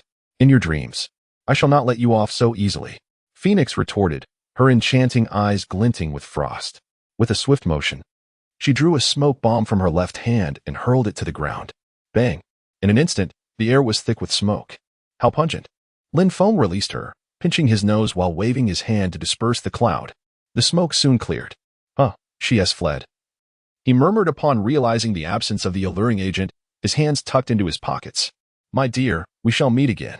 Several kilometers away. Beneath the setting sun, in a narrow alley, Phoenix's fair visage was flushed with indignation. How infuriating it was that a distinguished agent of China had been so brazenly accosted by an ne'er-do-well. Outside the alley, a group of young men with dyed hair ambled by. What a day of misfortune. I've roamed about and seen not a single beauty, one lamented. Indeed. It's utterly exasperating. The others echoed in agreement. Suddenly, a young man with crimson hair exclaimed, Hey guys, look ahead. The four men immediately lifted their heads in unison. With just a glance, the four black-clad men were rendered speechless. Goodness, what a stunning beauty. She is even more exquisite than the starlets on television. Come on. Let us approach her. The red-haired man, brimming with excitement, quickly adjusted his attire, followed closely by the three companions. Hello, beautiful, may we get acquainted? He greeted, believing himself to be quite the gentleman. Get lost. The phoenix-haired beauty didn't even glance up, her irritation so palpable that she lost her appetite for dinner. Oh, a fiery little pepper. I like that. The others laughed. Heavens have favored us by sending such a beautiful lady our way. Let us seize the opportunity. They whistled incessantly, their gazes filled with desire as they surrounded her. Standing her ground, the phoenix raised her captivating eyes, which shimmered with a chilling depth. Step aside, she commanded. Her tone icy. Ah, such a spicy temperament. The red-haired one exclaimed. We'd like to invite you for dinner. Let us have a heartfelt conversation tonight. He brazenly grasped her hand, his demeanor impudent, as if he had already claimed her as his own. Seeking death, the phoenix retaliated, delivering a swift kick that struck like a blade, connecting with the red-haired man's face. Bang! He was sent flying, tumbling through the air before crashing heavily to the ground. Oh no, my handsome face, it's disfigured. Half of his visage appeared as if it had undergone plastic surgery. Blood trickling from his mouth as he lay on the ground, wailing in agony. Brother Red, are you all right? Luo Yao, upon hearing this, was so enraged that she nearly spat blood. She could only express her frustration to Lu Yifei, saying, Sister Yifei, look, that vile Lin Feng is bullying me. Don't be upset, Yao. How about this? Later, you and Lin Feng will drink together, and I shall assist you. Lu Yifei responded with a smile. All right. Upon hearing this, Luo Yao nodded eagerly. She glanced at Lin Feng and Zhuge Chang, who were engaged in conversation, and called out, "Hey, Lin Feng, are you brave enough to drink with me? Wow, I've been waiting for this moment, just for your words, my beautiful little master." Lin Feng replied without hesitation, "Fine. Here are the rules. I will take a sip of red wine, and you will down a whole glass. How does that sound?" Luo Yi thought she had secured an advantage since it would take at least 3 or 4 sips to finish a glass of red wine, while Lin Feng would have to consume a full glass at once. Lu Yifei simply smiled, remaining silent. Women naturally possess an advantage in such matters. It is generally accepted that they cannot drink as much as men, making this arrangement entirely reasonable. Zhuge Chang and the others were merely spectators, as this was a private matter among their friends, and they dared not intervene. Lin Feng twirled his beer glass and said, "Red wine? I don't drink that kind of womanish drink. How about this? I want to take advantage of you. You take a sip of red wine, and I will drink a glass of white wine instead." Everyone around was taken aback by Lin Feng's audacity. All right, it's settled then. Luo Yi felt her competitive spirit ignited by Lin Feng's words. He clearly underestimated her. Humph. Who says girls can't drink? Meanwhile, Lu Yifei interjected that Lin Feng, drinking white liquor is harmful to your health. Why not stick to beer? It's fine, Sister Yifei. Lin Feng replied with a faint smile, his gaze fixed on Luo Yi. Yao, since you and I are competing in drinking, let us place a wager, shall we? I'll wager. How could I possibly lose to you? Luo Yi, having already secured an advantage in the game's rules, felt no concern about losing, exuding an air of pride akin to a noble swan. Lin Feng pondered for a moment and said, "If I lose, you may propose any condition you wish. But if you lose, don't get ahead of yourself." "I will not lose." Luo Yi interrupted. "I mean, if you lose, don't worry, I want to take advantage of you. You just have to kiss me in front of everyone." A wave of laughter erupted at Lin Feng's words. Luo Yi huffed. "All right, it's settled then. No problem." Lin Feng nodded, then snapped his fingers and called out, "Zhuge Chang, summon the waiter." "Right away, boss." Soon, a bar manager hurried over, asking, "Sir, did you call for me? Does your bar serve strong liquor like Erguo? Lin Feng inquired. The mere mention of Erguo sent everyone into fits of laughter, while Zhuge Chang reprimanded them, saying, "Why are you laughing? Erguo is indeed strong liquor. This just shows my brother Feng's impressive drinking capacity." The laughter ceased among Zhuge Chang's followers. The bar manager awkwardly smiled and said, "I'm sorry, sir, but we currently do not offer Erguo. We only have whiskey, vodka, and some imported rum." Lin Feng frowned slightly and asked, "Which liquor has the highest alcohol content?" "That would be our vodka, pure import, over 60 degrees. The bar manager replied proudly. Lin Feng frowned again, seemingly dissatisfied. 60 degrees is a bit low, but I suppose it will have to do. The bar manager remained silent, thinking to himself, show off. 60-degree vodka is low? How much can you really drink? Lin Feng raised his gaze to the bar manager and said, "Then bring me 2 cases of vodka." 2 cases of vodka? The bar manager nearly collapsed at the request. My goodness. After working here for so many years, this is the first time I've heard someone order 2 cases of vodka. He discreetly glanced at the group, estimating around a dozen people, but still. 2 cases of vodka was no small feat that would surely all be intoxicated. "Sir, let me just get you 2 bottles of vodka first." "This kind of strong liquor is not for just anyone," the bar manager suggested. Zhuge Chang, overhearing this, slapped the bar manager across the face and exclaimed, "Are you deaf? Who are you to change a customer's order? My brother Feng has the best drinking capacity in the world, and when he says 2 cases of vodka, he means for himself." The bar manager was furious, but was left dumbfounded by Zhuge Chang's statement that one man could drink 2 cases of vodka. "No way." Zhuge Chang shouted. Go, go, go. You lot, keep an eye on him. Don't let him bring any fake liquor." Zhuge Chang instructed his followers. "Yes, Brother Chang." His followers promptly followed suit. Before long, several cases of vodka were brought to their table. The news of the drinking competition between Lin Feng and Luo Yi quickly spread throughout the bar. Soon, dozens of onlookers gathered. And even the DJ took notice of Lin Feng and his companions, announcing, "Ladies and gentlemen, tonight at Crown Bar, we have a highly anticipated drinking competition. A gentleman will compete against a beautiful lady, and everyone can watch on the big screen." In no time, the big screen displayed Lin Feng and his companions. Zhuge Chang personally opened a case of vodka, retrieving 6 bottles and handing one to Lin Feng. Lin Feng opened the bottle with his teeth, casting a provocative glance at Luo Yi and said, "Yi, shall we begin now?"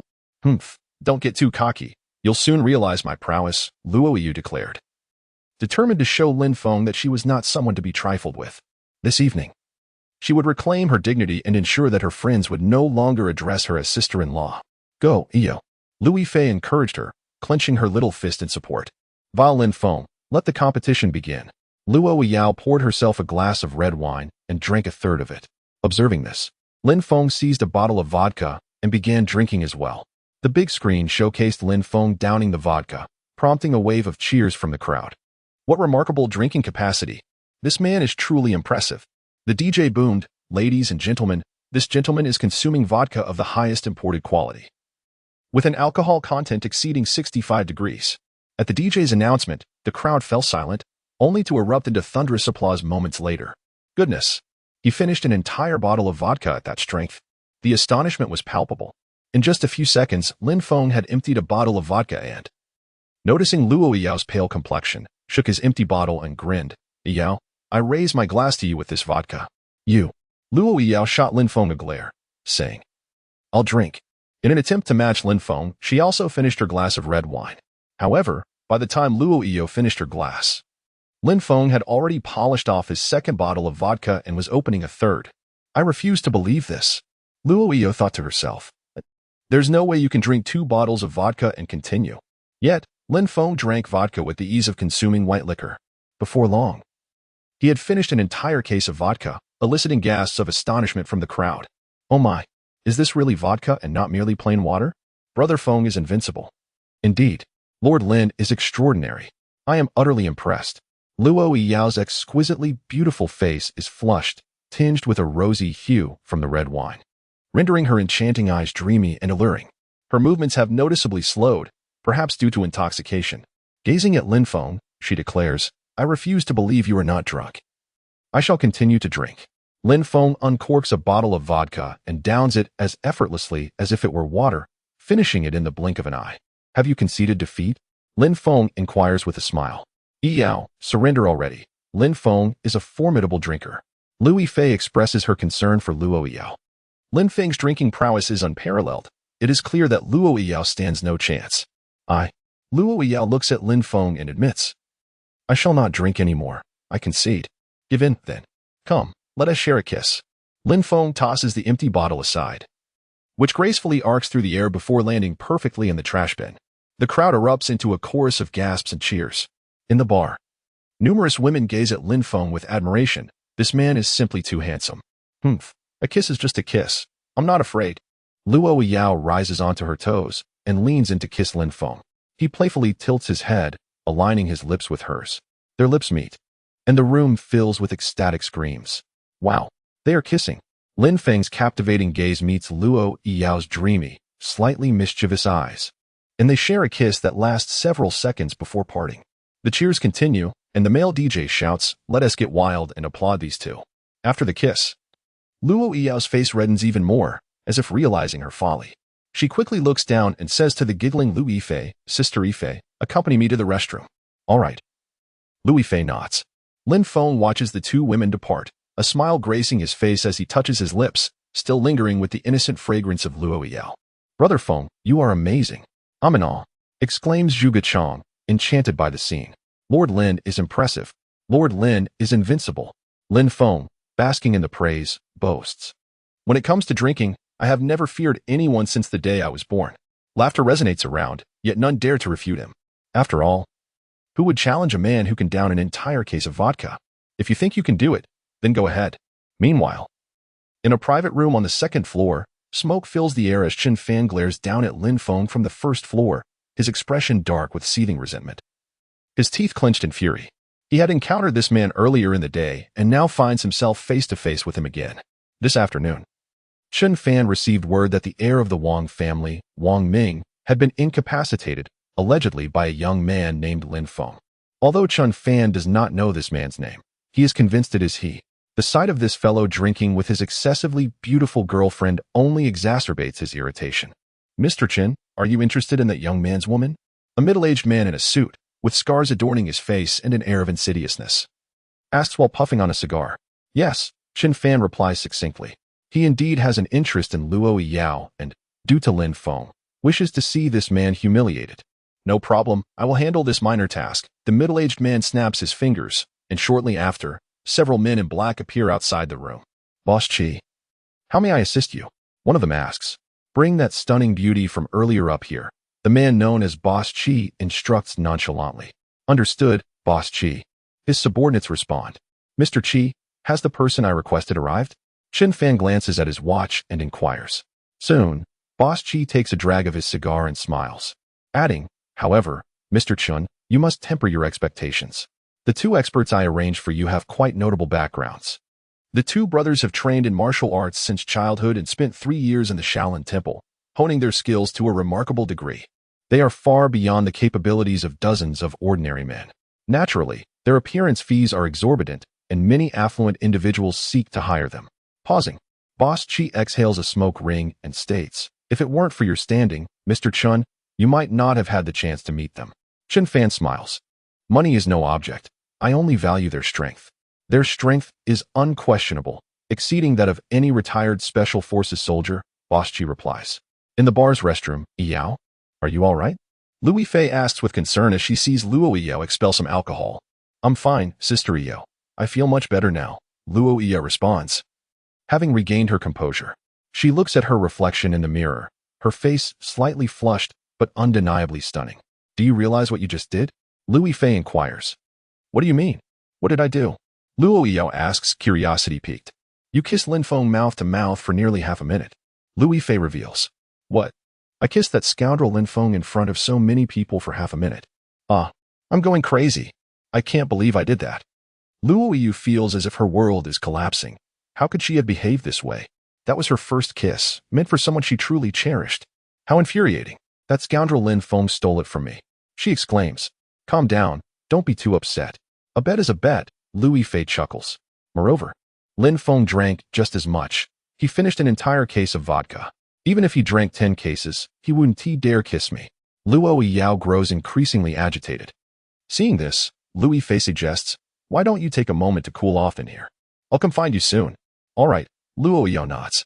After Louis Fei leaves, Luo Yao turns on the faucet, splashing her face repeatedly. That scoundrel Lin Feng. How could he dare kiss me? Ugh, I'm going to explode. She fumes in frustration. Just then, several men in black appear behind her at the sink. They exchange glances, and the leader sneers, this girl is truly beautiful. Even more so than the stars on television. What does her beauty matter to us? She's just a plaything for the wealthy. Another replies. Indeed, the rich play with women. We can only dream of even catching a glimpse. The leader shoots them a glare and waves his hand, commanding, enough complaining. Move. Quickly, the men stride towards Luo Yao. One of them forcefully gripping her wrist and dragging her away. What are you doing? Let go of me. Don't touch me. Luo Yao protests angrily as she feels their grip. Miss, please come with us. Mr. Chin and Boss Chi would like to invite you upstairs for a drink. The leader states with a smile. I don't know any Mr. Chin or Boss Chi. Let me go. Luo Yu retorts angrily. No need to worry about that. You'll know them soon enough. The leader assesses Luo Yao with an appraising look, exclaiming, truly stunning. This face, this figure, she is worth a fortune for a night. Upon hearing his words, Luo Yao realizes she is in grave danger. What do you wicked individuals intend to do? I warn you, my friend is right here. If you dare to harm me, my friend will not let you off easily, exclaimed Luo Yao, her delicate face paling as she spoke. Take her away. The man immediately gestured with his hand. Don't touch me. If you continue, I will call the police. Luo Yao cried in fear, tears streaming down her cheeks. What should I do? Who will come to my rescue? Lin Feng, where are you? In this moment of desperation, she instinctively thought of Lin Feng. Luo Yao was forcibly taken to a VIP room on the second floor. Inside the room, as the door swung open, she struggled incessantly, angrily shouting. You bunch of bastards, don't lay a finger on me. Oh, what a beautiful lady. Upon seeing Luo Yao, Boss Chi immediately broke into a grin. Several men stepped out of the room, closing the door behind them. Luo Yao turned to flee, but found the door was locked tight. Don't leave, beauty. Come have a few drinks with me, Chun Fan said, his heart fluttering at the sight of this gorgeous woman. As if he had found the woman he had long sought. What do you want? I warn you, my friend is downstairs, Luo Yao said, forcing herself to speak as she realized she could not escape. What if your friend is downstairs? Even if he were here, I would not fear his presence. Boss Chi sneered, taking a puff from his cigar, then smiling at Chen Fan. Chen, I want to interrupt you further. I'll wait in the lounge next door for a bit. All right. Chen Fan stood up willingly. The VIP room was vast, spanning nearly 200 square meters, with several smaller rooms within. After sending Boss Chi away, Chen Fan approached Luo Yiyao, smiling. Beautiful lady, what is your name? None of your business. Luo Yiyao replied coldly. Quite aloof, huh? I like that. Chen Fan chuckled, lighting a cigarette and holding it between his fingers as he locked eyes with her. I am Chen Fan, the CEO of a company. I am fond of you. Be my woman, and I shall ensure you are well taken care of, providing you with a monthly allowance of 100,000. Upon hearing this, Luo Yiyao scoffed. I will not be your mistress. Let me go. My friend is downstairs. And if they can't find me soon, they will be worried. Pausing, she added, my friend is quite formidable in a fight, so be cautious. Threatening me? Chen Fan laughed derisively, reaching out to grasp Luo Yiyao's hand. Don't touch me, you scoundrel, she exclaimed, quickly withdrawing her hand. Come drink with me. Chen Fan said, sitting back on the sofa, pouring himself a glass of red wine, and gesturing for her to join him. I want tea drink. If you refuse to drink, you will never escape my grasp, Chen Fan replied with a cold smirk. Meanwhile, downstairs, Lin Feng was engaged in light-hearted banter with Lu Yifei. Lin Feng, you kissed Luo Yiyao earlier. She is probably furious in the restroom, Lu Yifei teased. Well, a bet is a bet, Lin Feng chuckled, raising his glass to her. After taking a small sip of red wine, Lu Yifei suddenly remarked, oh no, Yao Yao has been in the restroom for quite a while. She isn't still throwing up, is she? I should check. Moments later, Lu Yifei hurried back, her face etched with anxiety. Lin Feng, something is wrong. What is it? Yifei? Yao Yao is missing, Lu Yifei exclaimed. What? Luo Yiyao is missing? No way. Lin Feng stood up in shock. What happened? I searched the restroom thoroughly. She is not there, Lu Yifei responded. Perhaps she drank too much and went to the men's restroom? Lin Feng suggested to Zhuge Chang. Take some people and look for her. Yes, Boss Feng. Zhuge Chang quickly ran off, urgency evident on his face. Boss Feng, the big sister is gone, he said breathlessly upon returning shortly after. What happened? Where did she go? Lin Feng's heart raced. If something were to happen to such a beautiful and innocent girl, he would never forgive himself. Oh no, I fear she has caught the attention of some people in the bar and has been secretly taken to an upstairs room. Zhuge Chang posited, his eyes glinting with realization. He had witnessed many innocent girls lured upstairs by wealthy men after drinking too much. What? Lin Feng's expression darkened as he slammed his fist onto the table, causing it to crack instantly. Zhuge Chang was taken aback, and his henchmen were left in shock. Heavens! Boss Lin is terrifying. Find her, Zhuge Chang. If you do, I owe you a favor. Lin Feng's gaze bore into Zhuge Chang. Boss Feng, please don't say that. I wouldn't dare let you owe me a favor, Zhuge Chang replied, turning to kick one of his subordinates. You lot are a bunch of useless fools, can't you hear? Hurry up and find the big sister. Yes, strong brother. Soon, over a dozen of Zhuge Chang's men rushed off to search for her, while Lin Feng and the others continued their frantic search. Meanwhile, in the VIP room on the second floor, Boss Chi chuckled as he observed the already intoxicated Luo Yiyao slumped on the sofa. Why do you insist on getting her drunk, Chen? It's my habit. Drunk women are the easiest to handle, Chen Fan replied, toying with his wine glass. Allow me to introduce you, Chen. These are the Ma brothers, Ma Fei and Ma Wei. Boss Chi gestured towards the two men behind him. Chen Fan scrutinized the brothers, both towering at around 6 feet tall. The one in a black jacket displayed chiseled abs and had several scars across his face, giving him a fearsome appearance. The other, casually dressed with a cigarette dangling from his mouth, possessed a striking gaze, and his arms were as thick as a toddler's legs. Greetings, I am Chen Fan. He introduced himself to the Ma brothers. Ma Fei, wearing the black jacket, spoke. Chen, what brings you to seek us? Well, I am looking for 2 strong brothers to provide me protection. Boss Chi mentioned your impressive skills, so I wish to meet you in person, Chen Fan explained. Oh, so that is the case. My brother and I command a high price for our services, Ma Fei replied with a grin. Price is not an issue. It's the strength that matters, Chen Fan said with a smile, taking a puff of his cigarette. Strength is best demonstrated in action, Ma Wei interjected. Looking at Boss Chi, summon your men so that Chun can witness our abilities. Boss Chi chuckled. Ma Wei, are you trying to embarrass me? My men are no match for you. He glanced at Chen Fan, then nodded. Very well. Shortly thereafter, over a dozen of Boss Chi's men, all right, all of you. Step forward, Boss Chi commanded, gesturing to his subordinates. In no time, over 10 men stood before Ma Wei, while Chen Fan and Boss Chi observed from the back. Your guidance is requested, esteemed one. One of Boss Chi's strongest subordinates said. Why don't you come at me first?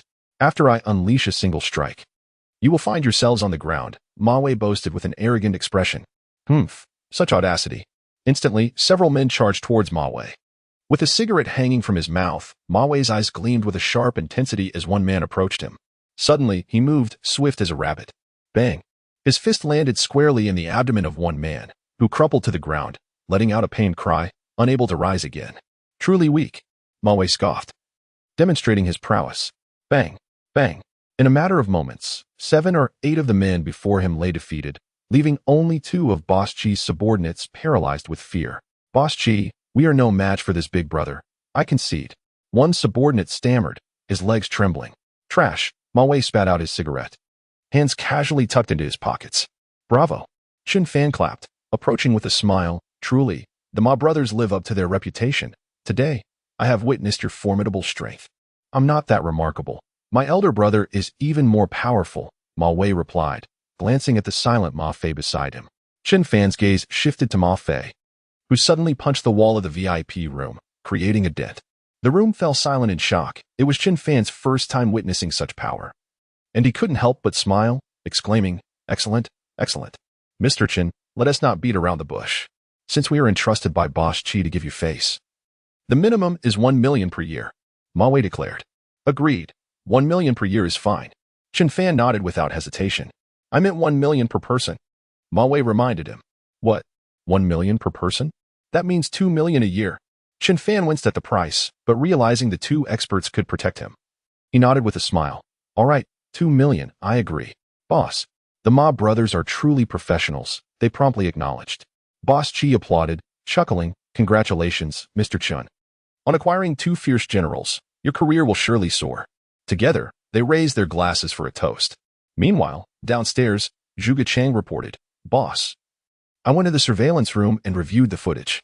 Your sister-in-law was taken to the upstairs VIP room by several men in black. Let us go upstairs now. Lin Feng said without a second thought. Soon, they stormed to the second floor. Boss, the surveillance indicates this is the VIP room. Zhuge Chang pointed to an inner room. Lin Feng's eyes flared with anger, and without a word, he kicked the sturdy iron door. Bang! The door flew open, leaving Zhuge Chang and the others dumbfounded. Brother Feng, that was incredibly bold.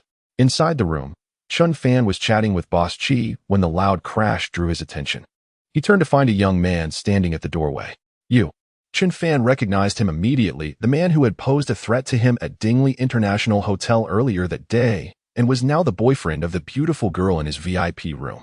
Who are you? Who allowed you to barge in here? Are you seeking death? One of Boss Chi's subordinates coldly rebuked. Zhuge Chang reacted swiftly, slapping the man across the face. How dare you threaten my brother Feng? Hand over my sister-in-law, or I will ensure your demise. He shouted angrily. How dare you, fatso? You slapped me. Do you think I want to kill you? The man retaliated, throwing a punch at Zhuge Chang. Although Zhuge Chang was not skilled in combat, he felt a surge of anxiety as the punch approached. Just as the blow was about to connect, Lin Feng effortlessly caught the man's fist. Zhuge Chang's heart soared with relief, and he mocked. Do you even know who my brother Feng is? Let go of me, or you will regret it. The man threatened, struggling against Lin Feng's grip. Are you threatening me? Lin Feng's eyes gleamed dangerously. He tightened his grip, and the sound of bones cracking echoed as the man screamed in agony, his body bending in pain. It hurts. It hurts. Tears welled in his eyes before he finally fainted. Lin Feng released his grip, and all eyes turned to the man's now shattered fist. A master. Boss Chi and the Ma stepping out without the need for money. Lin Feng chuckled as he followed along. 5 minutes later, the pair emerged from the Western restaurant, with Luo Yao displaying a glum expression. How frustrating. It's utterly packed, she exclaimed. Never mind, I see a barbecue place not far from here. Let's head there for some skewers, Lin Feng suggested. Barbecue? Isn't that rather unsanitary? Luo Yao scoffed. I've been raised on barbecue since childhood. If it were truly unclean, would I have lived to this day? Without waiting for Luo Yao's response, Lin Feng grasped her small hand, pulling her along with determination. Hey, let go. Luo Yao squealed. Having never held hands with a boy before, she inexplicably surrendered her first time. I'm just helping you cross the street. Stop overthinking. Lin Feng replied with a serious demeanor. I can walk by myself. They arrived at a nearby barbecue stall, bustling with noise and teeming with patrons. The air infused with the enticing aroma of grilled delicacies. Let's see if there are any available seats. You sit down first while I place the order. By the way, what would you like to eat? Lin Feng inquired. This lady's favorite is meat. Luo Yao declared. Just bring me plenty of meat. How is it that you eat meat yet never seem to gain weight? What's your secret? Lin Feng asked, puzzled. Luo Yao proudly straightened her chest, responding. It grows in the right places. Lin Feng bit his lip, a mischievous grin spreading across his face. May I touch? Touch your sister. Hurry up, she retorted. TCH. How stingy. Touching won't make it disappear. If necessary, I could let you touch once or twice. That should be acceptable. With a hint of exasperation, Lin Feng approached various barbecue stalls and began to place their order. Behold your pitiful demeanor. This is merely a pair of shoes. Wait until I unveil the socks. Then you shall truly comprehend the foulness of the situation. As Zhuge Chang pinched his nose with one hand while brandishing 2 pairs of putrid socks with the other. Louis Fei, not far away, immediately retched. Quick, hurry and take these 2 ladies away, Zhuge Chang urgently instructed his underlings. Soon, several of them assisted Louis Fei and Luo Yao in departing from the stench-ridden private room. Why you? Don't come near me, you fat wretch. Didn't come any closer. Chen Fan, seated on the floor with his back against the wall, nervously watched a grotesque figure leering at him, clutching a pair of revoltingly odorous socks. He felt his stomach churn, his face betraying sheer terror. Heh, kid, do you think that just because you have a little money, you can disregard all decorum? Do you even know whom you have offended? It's Brother Feng. Whether Jiangbei is in chaos or not, it is Brother Feng who decides. You dare to challenge him? As he spoke, Zhuge Chang slapped Chen Fan's face with a resounding crack. Chen Fan had never been struck by such a minor character before. Rage boiled within him, his eyes blazing. You dare glare at me, Changyi? Today, I shall let you experience the ancestral stench of my family's socks. I assure you. It will be a delight. Saying this, Zhuge Chang forcefully pried open Chen Fan's tightly shut mouth and shoved in one of the filthy socks. Gagging, Chen Fan could hardly endure the wretched odor, his mind swirling, especially as another sock was thrust into his mouth. Don't panic, there's still one more. Zhuge Chang chuckled as he stuffed the second foul sock into Chen Fan's mouth, then clapped his hands and turned to Lin Feng, who wore a satisfied expression, saying, Brother Feng, that's taken care of. With 2 rancid socks crammed in his mouth, Chen Fan desperately wished to expel them, but a slap from Zhuge Chang halted him. If you dare spit them out, I'll make you eat 10 pairs of socks today. Fear flickered in Chen Fan's eyes as he vigorously shook his head. Good. That's more like it. Zhuge Chang patted Chen Fan's face and then turned to Qi Laoban and his associates, asking, What should we do with this group, boss? Lin Feng's gaze was fixed on Qi Laoban and his entourage. Qi Laoban chuckled. This, my dear brother, has nothing to do with us today. If it has nothing to do with you, then why are you mingling with scum like Chen Fan? Lin Feng waved dismissively, Zhuge Chang. Reward them each with a pair of stinky socks to eat. Understood, Brother Feng.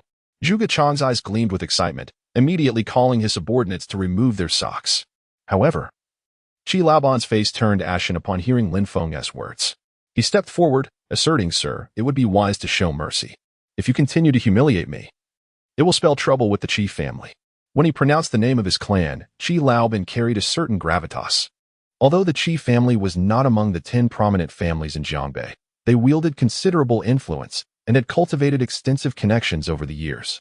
In terms of networking, the Qi family was certainly not inferior to the top 10 families. Yet, Lin Feng, unperturbed, stepped forward and slapped Qi Laoban across the face with a resounding crack. What nonsense are you spouting? I care not who you are.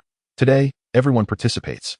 No one leaves without tasting these socks. Lin Feng curiously gazed at the breakfast in his hands. Upon opening it, he found a somewhat unappealing plate of fried rice. He chuckled. Did you make this? I didn't know how else to express my gratitude, so I prepared this fried rice early this morning, she replied. Well, having this plate of fried rice is already quite good, Lin Feng said as he began to eat, adding, it tastes quite nice. Really? Luo Yao exclaimed excitedly. I sought guidance from Yifei this morning, but I'm nowhere near her level. Indeed, there is quite a distance, Lin Feng began, noticing Luo Yao's displeased expression, and quickly added. However, I truly enjoy what you make. Luo Yao's mood brightened instantly, and she said, Well, I'm off today. Do you have any plans? How about we go shopping? Shopping. Lin Feng hesitated, thinking it might be a bit dull, but being invited by a beautiful girl was undoubtedly a good thing. After pondering, he decided to accompany Luo Yao for the day. Sure, no problem, he nodded. Hiki, then get ready. We shall set off right away, Luo Yao said, looking stunning as if she had prepared in advance. You're so confident. Aren't you afraid I might decline? Lin Feng teased. I have always been confident in my charm. Luo Yu replied, a radiant beauty full of self-assurance. Upon leaving the villa, Luo Yao initially intended to drive, but shortly after getting in, she exited the car, visibly upset, slamming the door behind her and even kicking it in frustration. What happened? Why the sudden anger? Lin Feng approached her with curiosity. The car is out of fuel. Luo Yao pouted. Hearing this, Lin Feng burst into laughter, saying, then what are you waiting for? Hop on my luxurious, high-spec, ancestral bicycle. Ah, never mind. Let us just take a taxi. Luo Yu quickly shook her head at the thought of riding Lin Feng's bicycle, which she deemed undesirable. It's fine. It's quite fast, stable, and safe, Lin Feng insisted, pulling out his bicycle and mounting it. Come on, Miss Luo. You. Luo Yu felt both exasperated and resigned at Lin Feng's determination to make her ride his old bicycle. Just make sure to ride slowly, she warned. Don't worry. I'm an experienced rider who never speeds unless provoked by someone who can't recognize my charm. Lin Feng replied. Uft, who would provoke a broke guy riding a bicycle? Luo Yu laughed uncontrollably. Once Luo Yu was seated, Lin Feng began to pedal leisurely. Along the way, many neighbors noticed Lin Feng riding his bicycle with such a stunning beauty and couldn't help but give him a thumbs up. Xiao Feng, is this your girlfriend? Wow.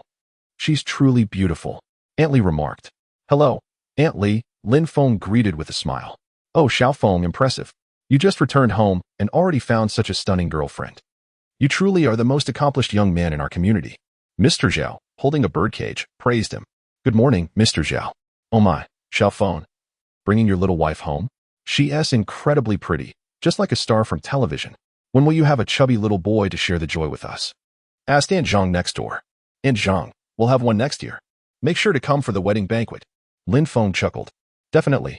With a cheerful demeanor, Lin Feng greeted the enthusiastic neighbors along the way. Meanwhile, Luo Yao, sitting behind him, felt a mix of embarrassment and anger, lowering her head in silence, wishing she could disappear into the ground. It was utterly humiliating to be mistaken for his girlfriend by the neighbors. That insufferable Lin Feng. Why is he greeting everyone like that? Who is his girlfriend? It's infuriating. In a fit of irritation, Luo Yao pinched Lin Feng's side with force. Ouch! What was that for? He exclaimed. You just wait and see. Who is your girlfriend? She retorted angrily. You are. Lin Feng laughed. Not a chance. Hee hee. Just because it's not true now doesn't mean it won't be in the future, he teased. Humph, keep dreaming. Just focus on riding properly. After half an hour, Lin Feng rode his bicycle, carrying Luo Yao to the most bustling shopping mall in Jianbei City. Jianbei Mall, the largest in the city, offers an array of dining, entertainment, and shopping options, making it impossible to explore in a single day. Once they parked, Lin Feng and Luo Yao walked towards the mall. Having not visited a mall in years, Lin Feng appeared as curious as a child in a candy store, while Luo Yao watched him with disdain. What do you want to buy? Today, I'll treat you, she said, adopting a wealthy demeanor. What I want isn't sold here. Lin Feng feigned disappointment. Impossible. Jianbei Mall is the biggest, with luxury goods from both domestic and international brands. There is nothing you can't buy, Luo Yao replied skeptically. I want to buy your heart. Lin Feng gazed intently at her. In that instant, Luo Yao's delicate face flushed with awkwardness. This insufferable Lin Feng. He always knows how to catch one off guard with his words. Well, that is something you can't buy, she replied, attempting to maintain her composure. Sigh. Perhaps I should light a cigarette to ease my sorrow, Lin Feng mused as he reached for a cigarette, only to be stopped by Luo Yao.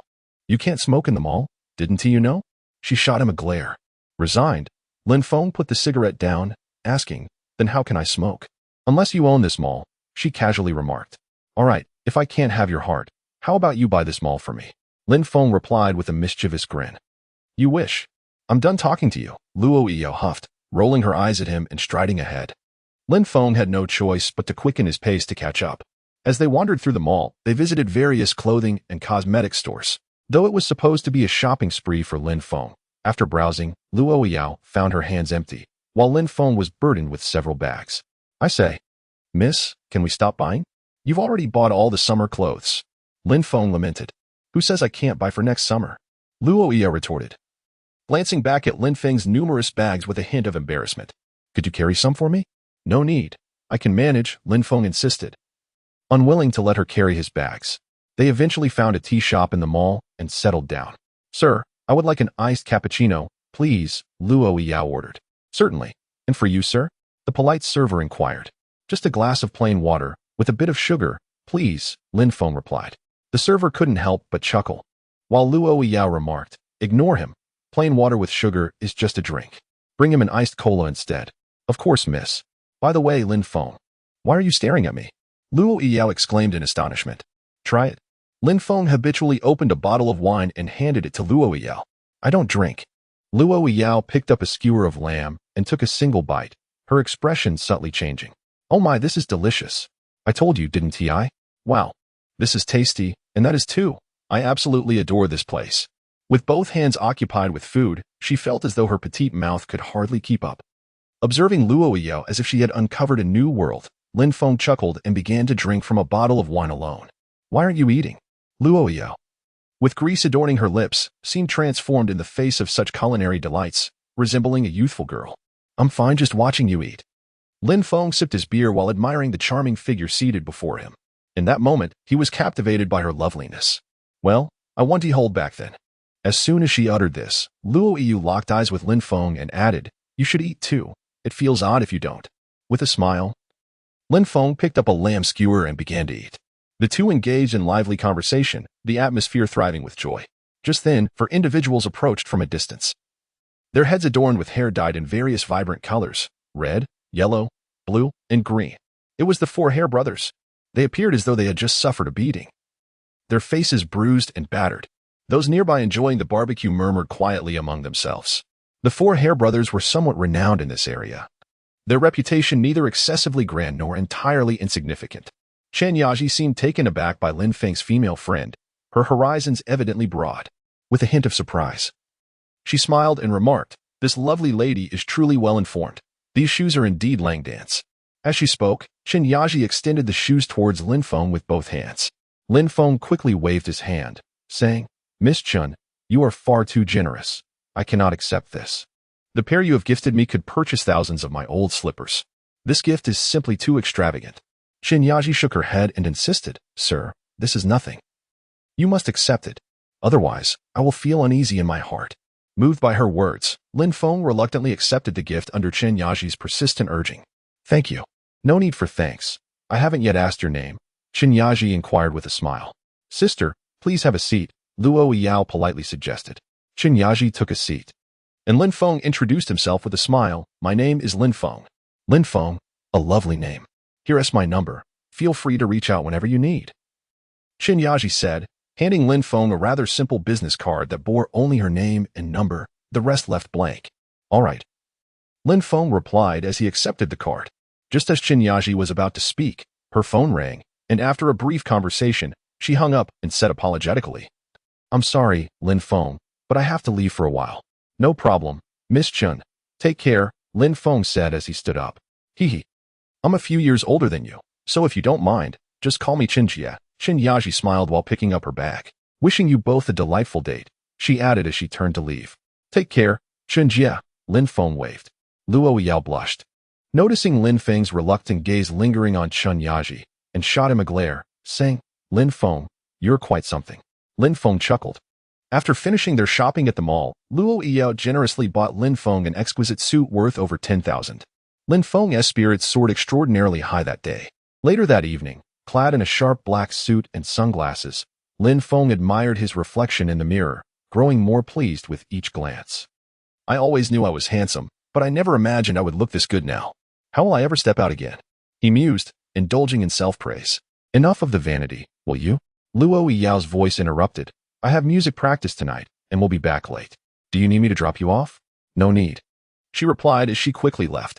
Alone at home, Lin Feng wondered idly, opening the fridge only to find it empty. As his stomach growled, he decided to buy some ingredients and prepare a few dishes for himself. He hopped on his bicycle and headed straight to the market. The market was bustling with noise, vendors calling out their wares incessantly. Lin Feng approached a butcher shop named Old Lee's Meat Shop. Hey, boss, I'd like 2 pounds of beef, he said to the shop owner. The butcher appeared to be in his 30s, with a sturdy build and nearly 2 meters tall.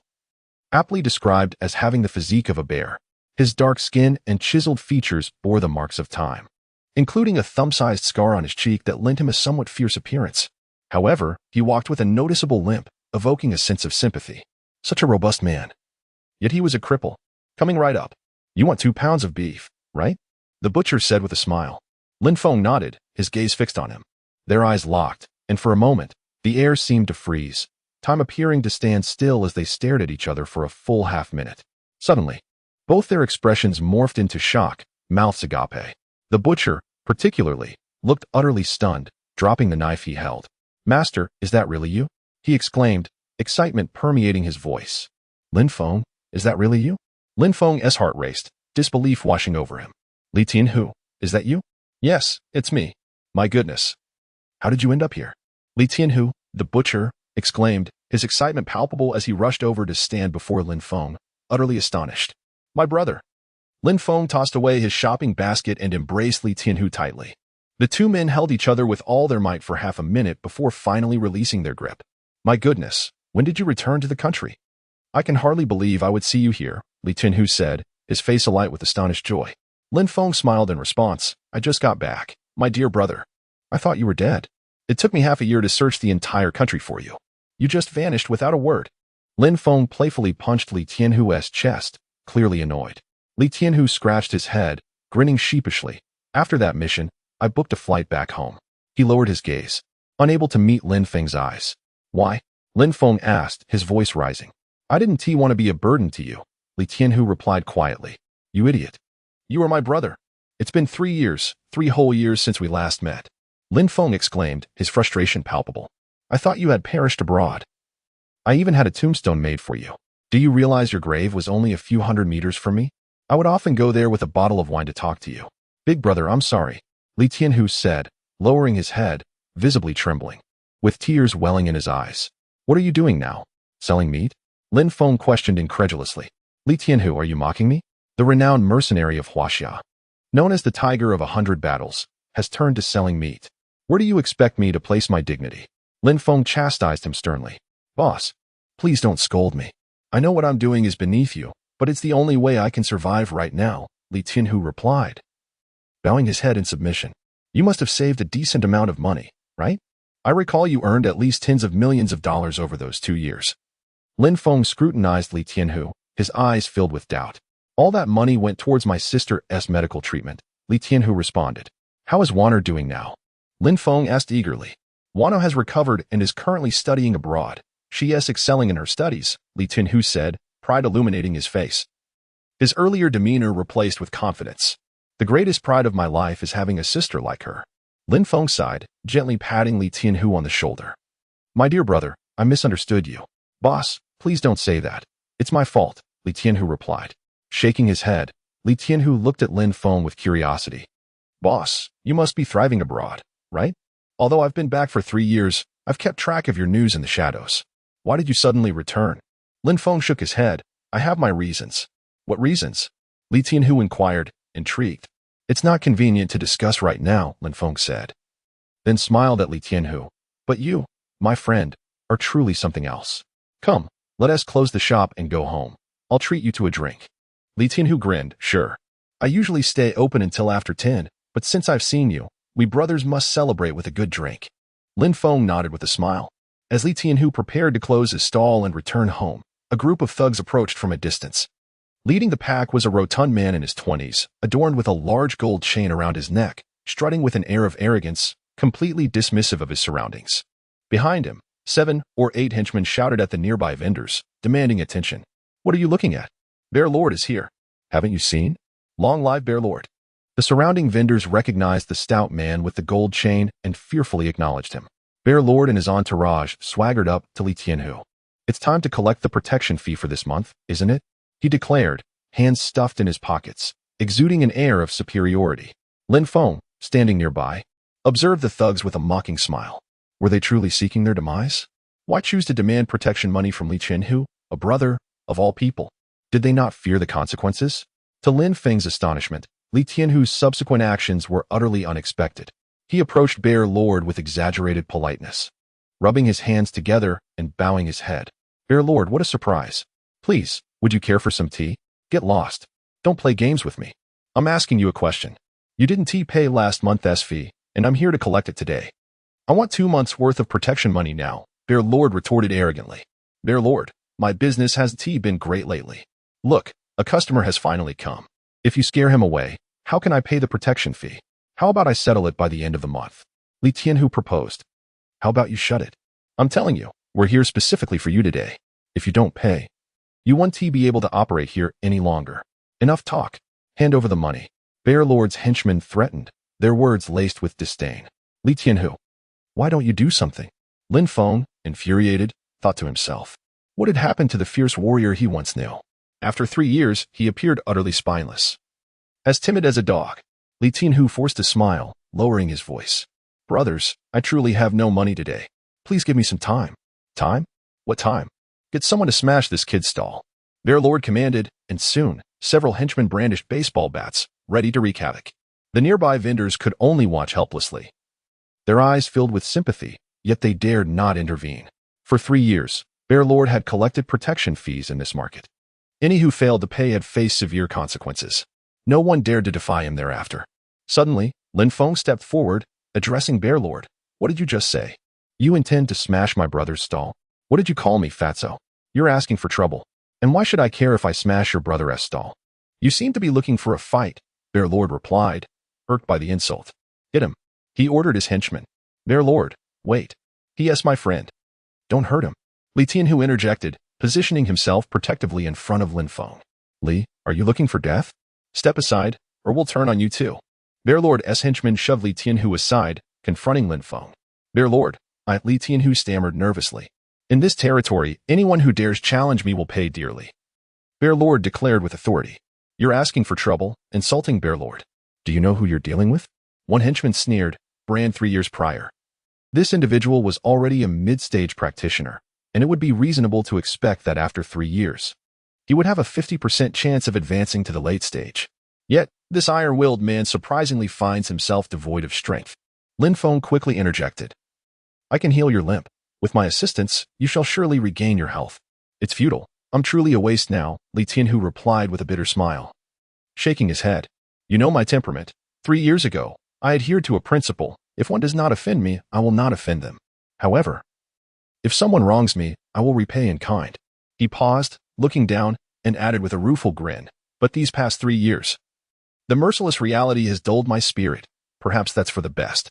You, how could you become a waste? How is that possible? Lin Feng's mind was a blank canvas. Unable to fathom that his comrade, with whom he shared a bond of life and death, had been reduced to a person devoid of any strength. Now even limping on one leg. Just then, a large group approached from a distance. That's the brat who attacked me. The bruised Xiong Yu was being supported by his underlings, standing next to a similarly rotund figure, even heavier than himself. Dare to strike my brother? Are you seeking death? The hefty man declared arrogantly. Brother Cat, I leave that brat to you, Xiong Yi said courteously to the man he called Brother Cat. Rest assured. We are all one of us, Brother Cat nodded. Who struck my brother? Step forward. Brother Cat surveyed the crowd, speaking with an air of arrogance. Lin Feng, engaged in conversation with Li Tianhu, turned upon hearing that somewhat familiar voice. At that moment, 2 of Xiong Ye's subordinates pointed at Lin Feng. Brother Cat and Lin Feng's eyes met, and in an instant, Brother Cat's expression soured as if he had tasted something vile. How could it be you? He exclaimed in shock. I was wondering who it might be. I didn't expect it to be you, Brother Cat. It's been ages since we last met. Lin Feng smiled as he approached. I am no brother of yours. What are you doing? Don't come any closer. Brother Cat, realizing Lin Feng was advancing toward him, was so frightened that he began to retreat. How could he encounter this god of death here? The last time, he had suffered greatly at Lin Feng's hands. And just when he had managed to recover, he found himself facing Lin Feng again in this market. Brother Cat, get him. Have your men beat him up? Xiong Yi urged hastily. Get my ass out of here. Brother Cat exploded in fury, feeling utterly betrayed by Xiong Yi. Why provoke him of all people? It was akin to digging a pit for oneself to leap into. Only a fool would act thus. Brother Cat, what's going on? I don't quite understand, Xiong Yi asked. Curiosity etched on his face. Once you understand, prepare to meet your end, Brother Cat replied, slapping Xiong Yi across the face before striding over to Lin Feng with a forced smile. Ah, what wind has blown you here, Lord Lin? What is happening? Xiong Yi, bewildered after receiving an unexpected slap, was further confounded to see Brother Cat approach Lin Feng, behaving in a subservient manner. What kind of background does this fellow possess to make Brother Cat act so humbly? Not only were Xiong Yi and his two subordinates dumbfounded, but Brother Cat's entourage was equally astonished. One of Brother Cat's underlings, seemingly familiar with past events, shouted, "Oh crap, it's that guy. He robbed us last time." Many of the newly minted underlings were struck with dread upon hearing their predecessor's words. They shivered at the thought of the individual who had single-handedly defeated them all and plundered them like bandits. Lin Feng playfully slapped Brother Cat's face and said with a grin, "Brother Cat, it's been a long time. You're doing quite well." "I dare not, Lord Lin. Please do not belittle me," Brother Cat replied, lowering his head, too intimidated to breathe freely in the presence of this god of death. "Well then, if there's nothing else, my men and I shall take our leave," Brother Cat declared respectfully. "Don't go, Brother Cat. It's been ages since we've seen each other. Shouldn't we reminisce and find a place to share a drink?" Lin Feng urged with a smile. "Hell no. Who dares to call you a brother? I wouldn't be foolish enough to call you that. You'd surely skin me alive." Having witnessed Lin Feng's prowess, Brother Cat quickly shook his head vigorously. "Lord Lin, please spare me. I am at your mercy. What can I do for you?" "That fellow surnamed Xiong is collecting a security fee from my brother. Can you tolerate that?" Lin Feng inquired. "What? Collecting a security fee from your brother? Hell no. That's a direct affront to me, Brother Cat." Upon hearing this, Brother Cat feigned outrage, shouting, "Who the hell dares to collect a security fee from my brother Lin? Do they seek death? Come out and face me. Stop yelling, it's him." Lin Feng pointed at Xiong Yi, not far away. Brother Cat stormed over, delivering a ferocious kick to Xiong Yi's abdomen, sending him sprawling. As he rained blows upon him, he spat, "Have you lost your damn mind? How dare you collect a security fee from my Lord Lin's men?" "Brother Cat, I was wrong. Please, don't hit me. It hurts." Xiong Yi was utterly bewildered, realizing that the help he had summoned was actually an accomplice to his own downfall. Lin Feng watched with amusement, while the surrounding vendors were equally surprised by the turn of events, bursting into laughter. Even Xiong Yi's two subordinates were left aghast. "Our boss is truly unfortunate." Lin Feng, placing an arm around Li Tianhu's shoulder, declared, "Brother, let us not speak of it further. Come, let us go drink. We shall discuss this matter in detail and find a resolution." Li Tianhu nodded in agreement. Lin Feng specifically took Li Tianhu to a high-end hotel, reserving a luxurious private room. He ordered an abundance of dishes, and soon the table was laden with a feast of over a dozen dishes. Li Tianhu wanted to suggest Lin Feng order less, considering the cost, but then he remembered who his boss was and thought better of it. "Sir, will you be able to finish a whole case of white wine?" The hotel server couldn't help but inquire. Typically, two people ordering a case of beer would be considered impressive, but today was extraordinary, with two individuals ordering a plethora of dishes along with a case of white wine. Lin Feng replied, "Why would I order a whole case if I couldn't finish it?" "Of course, I will fetch it right away," the server said before promptly leaving. In the private room, Li Tianhu gazed at the unfamiliar yet oddly familiar surroundings, filled with myriad emotions. 3 years ago, he was at his peak, a formidable force. Lin Feng's right-hand man, lacking neither wealth nor women. Yet these past 3 years of tumultuous ups and downs had severed his ties to that life. The amount of food Lin Feng ordered today surpassed what he would consume in a month. Staring at the abundance before him, Li Tianhu could not help but swallow hard as his stomach began to growl. "Eat up. Why are you still dawdling? I know your appetite. You can easily eat for 3 or 5 people," Lin Feng urged. Upon hearing this, Li Tianhu wasted no time and began to devour the food ravenously. Lin Feng, not particularly hungry himself, poured a drink and began to sip. Li Tianhu, as if he hadn't eaten in years, wolfed down the food like a starved beast. "Don't eat too fast. Be careful not to overstuff yourself. Here, drink some wine." Lin Feng poured a glass of white wine for Li Tianhu, who trembled as he accepted the drink. The moment the liquid touched his lips, he could no longer hold back his tears. He downed the entire glass, tears streaming down his face as he exclaimed, "Boss, I never expected to see you again in this lifetime." "What do you mean by that?" Lin Feng shot a glare at Li Tianhu. "Am I dead?" "No, boss. We belong to 2 different worlds now. The disparity between us is insurmountable." "How could you still regard me?" Li Tianhu wept bitterly. "Li Tianhu, you are my brother." Lin Feng slammed his hand on the table, filled with rage. "Furthermore, tell me about your injuries and the loss of your cultivation. What on earth happened?" Li Tianhu did not wipe away his tears. Instead, He poured himself another glass of wine and drank it in one gulp, smiling as he said, "No need to discuss it, boss. This matter does not concern you." "What do you mean it doesn't concern me? Look at yourself, Li Tianhu. Do you even recognize the pitiful state you are in? Are you still the fearsome battle tiger that instilled dread in our enemies? I remember when I was ambushed. It was you who personally led a rescue, single-handedly slaying 7 masters from the opposing side. Your name is Li Tianhu." Lin Feng's voice echoed through the entire room as he pounded the table in questioning fervor. Li Tianhu fell silent, his head bowed, allowing tears to flow freely as he drank.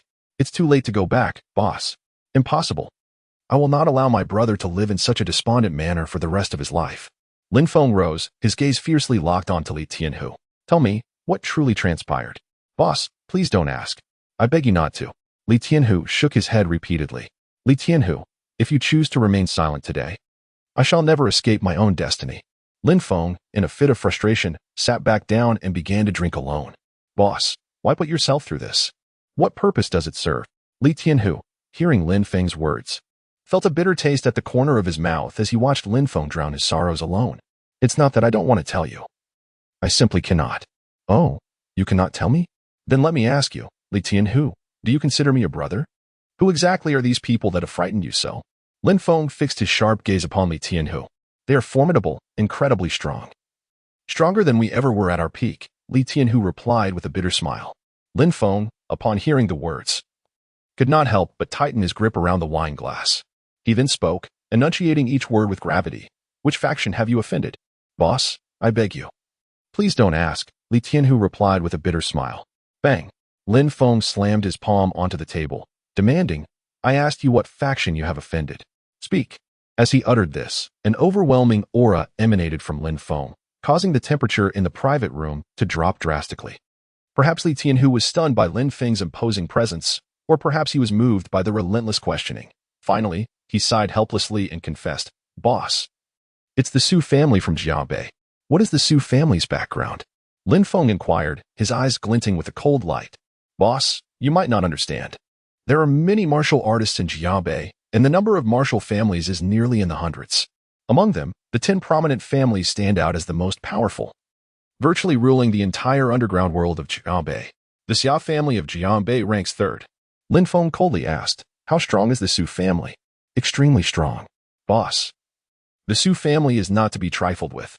When I returned to the country secretly, I didn't know how I caught the attention of the Su family. Initially, when they provoked me, I injured one of their members. Later, their elite experts were dispatched. One of them crippled my left leg and forced me to hand over my ancestral tiger fist technique, even threatening my younger sister's life." Li Tianhu pounded his fists against the wall in rage, quickly breaking his knuckles and causing blood to flow. Yet, he seemed devoid of pain, tears streaming down his face as he continued to strike the wall, letting the blood trickle down. "My sister is my everything. She is worth more than the tiger fist technique and my own life. I had no choice but to compromise, boss." Upon hearing this, Lin Feng's eyes glinted with a terrifying murderous intent as he gritted his teeth and declared, "Damn the Su family. I will not let this go." "No, boss. What are you planning? You mustn't act rashly. The Su family is beyond your reach. Their lowest-ranked members are yellow-tier martial artists, and they have a plethora of Xian-tier experts. It is rumored that even Earth-tier powerhouses are stationed there." Li Tianhu exclaimed in alarm. "No, I will not forgive them. They have crippled my brother's cultivation and broken his leg." This admit Luo Yao and Louis Fei were engrossed in a television drama, engaged in a spirited discussion about the plot. As Luo Yao munched on snacks, she remarked, "Sister Ife, the second male lead is so unfortunate." "Indeed," Louis Fei replied, nodding while applying a facial mask. At that moment, the villa's door swung open, and Lin Feng entered, supporting the inebriated Li Tianhu into the living room. "Lin Feng, where have you been tonight? You reek of alcohol," Luo Yao exclaimed, immediately putting aside her chips, her curiosity piqued upon seeing him return with a man. Rising to her feet, she inquired, "Who is this?" Louis Fei also cast a curious glance. "Yao, Ife, could you please fetch a basin of water?" Lin Feng requested, helping Li Tianhu onto the sofa. "Sure. Is he your friend?" Luo Yao asked. "Yes," Lin Feng confirmed with a nod. Before long, the basin of water arrived, and Lin Feng wiped Li Tianhu's face with a towel. He then stood and said, "Yao, I need you to retrieve a rectangular wooden box from under my bed." "What's inside?" Luo Yao asked, her curiosity intensifying. You will find out soon. Just hurry, Lin Feng urged. Humph. Such an attitude when asking for help, Luo Yao remarked, rolling her eyes but obediently heading upstairs. Moments later, she returned cradling a long sandalwood box. Here you go. Is this what you wanted? She asked, handing it to Lin Feng. Thank you, he replied, opening the box to reveal an astonishing chill emanating from within. Inside lay 9 exquisitely crafted silver needles, each varying in size, some measuring 1 inch, others 1.5, and some stretching up to 3 inches. The needles bore intricate dragon patterns, exuding an aura of antiquity, elegance, and artistry. Wow, Lin Feng, what are these needles for? Are they for acupuncture? Luo Yao inquired, her curiosity piqued. It seems they are for healing, Louis Fei added. Lin Feng, smiling, extracted a 1.5-inch needle and said to Lu Yifei, Sister Yifei, you have a discerning eye. Lin Feng, can you really use silver needles for healing? Lu Yifei asked, intrigued. Lin Feng nodded affirmatively, responding, I can. After pulling out a silver needle, he took out a lighter and heated it, prompting Luo Yao to wonder. What is Lin Feng doing, Sister Yifei? I guess he is using acupuncture to treat his friend. I once saw an old doctor use a similar method. But I'm not sure what ailment it addresses, Lu Yifei explained to Luo Yao. Oh, Luo Yao nodded, her gaze fixed on Lin Feng as she asked, what ailment does your friend have? His leg has been crippled for 3 years, and I am about to heal it, Lin Feng replied. What? You can cure a disabled person? Luo Yao's eyes widened in disbelief, while Lu Yifei looked equally astonished. That is incredible! The two women exchanged incredulous glances, both filled with skepticism. This is impossible in the medical field. I've never heard of anyone curing a limp with silver needles. Could you explain what you're doing now? Luo Yao asked. I am using fire acupuncture, maintaining the temperature between 40 to 42 degrees Celsius. If the temperature deviates too far, it could delay treatment or even worsen the condition, Lin Feng explained, pouring a splash of liquor onto the heated needle. Luo Yao and Lu Yifei watched Lin Feng's demonstration with wide eyes.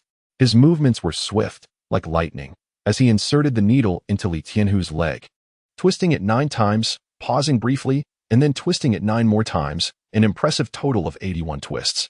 Throughout this process, Lin Feng channeled his internal energy, transmitting it from his fingers to the needle. Bring the basin of water, Lin Feng instructed. Coming.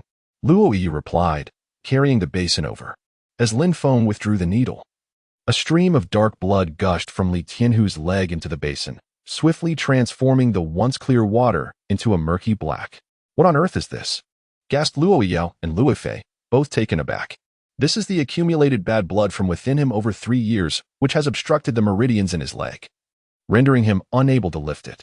I am using acupuncture to expel this toxic blood, Lin Feng explained as he prepared a second needle, employing the same technique.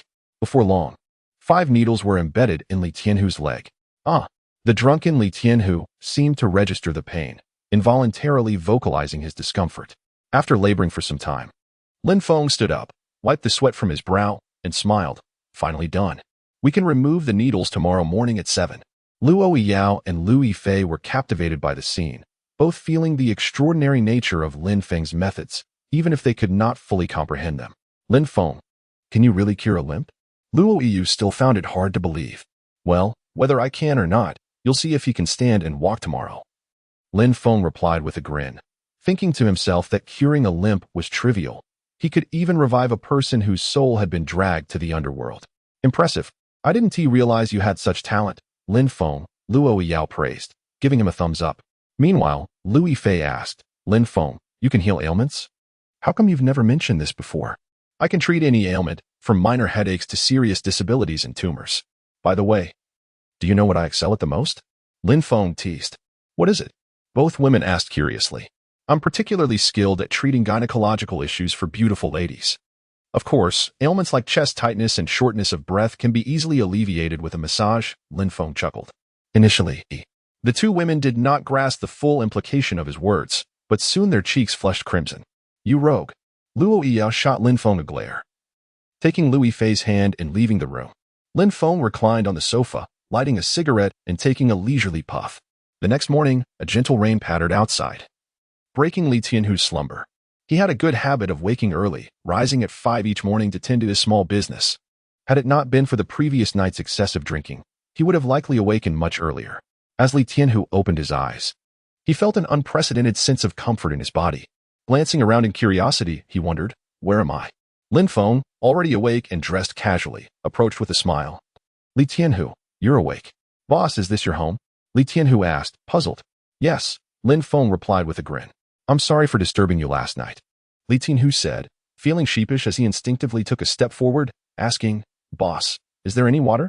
Yes, it's on the table. Help yourself, Lin Feng replied. Nodding. Li Tianhu walked to the dining table and took a cup of water, drinking deeply. After finishing, he suddenly sensed something was amiss. An overwhelming sense of disorientation flooded his mind. Wait, what did I just do? I was lying on the sofa. Then I woke up, greeted Lin Feng, and came to the table for water. The distance between the sofa and the dining table is over 10 meters. Wait, I just walked from the sofa to the side of the dining table. Goodness. I am walking like a normal person. Li Tianhu could hardly believe his own eyes, thinking he was under some sort of illusion. He took a few steps forward, then retreated once more. Goodness, I truly can walk like a normal person. Am I dreaming? Yes, I must be dreaming. Li Tianhu pinched himself hard, immediately releasing his grip and grimacing in pain. Goodness, there is sensation. This is not a dream. This is reality, indeed. Li Tianhu's excited face expressed a mix of surprise and astonishment as Lin Feng looked on with a smile. Boss, I can walk now. What on earth happened last night? At this moment, Li Tianhu felt both excitement and curiosity, recalling how he had gone out for drinks with his boss the previous night, getting thoroughly intoxicated. How could he wake up today able to walk? This dream feels all too real. Li Tianhu, you are not dreaming. You can genuinely walk now. Last night, I used silver needles to treat the ailment in your legs, Lin Feng explained, walking over and lighting a cigarette. Boss, could I have a smoke? Li Tianhu asked. Lin Feng tossed him a cigarette, and Li Tianhu eagerly lit it, exclaiming, Boss, I can't believe I can actually walk now. You are incredible. Lin Feng chuckled, cautioning. But do not rejoice too early. There is still some time before you can walk completely. Boss, what does that mean? How long will I have to wait? Half a year, or a year? I can wait, Li Tianhu inquired earnestly. That long? You can wait, but I cannot. Are you questioning my skills? At most, half a month. If all goes well, a week will suffice, Lin Feng replied. What? A week at the fastest and half a month at the slowest. And I will be able to walk like a normal person?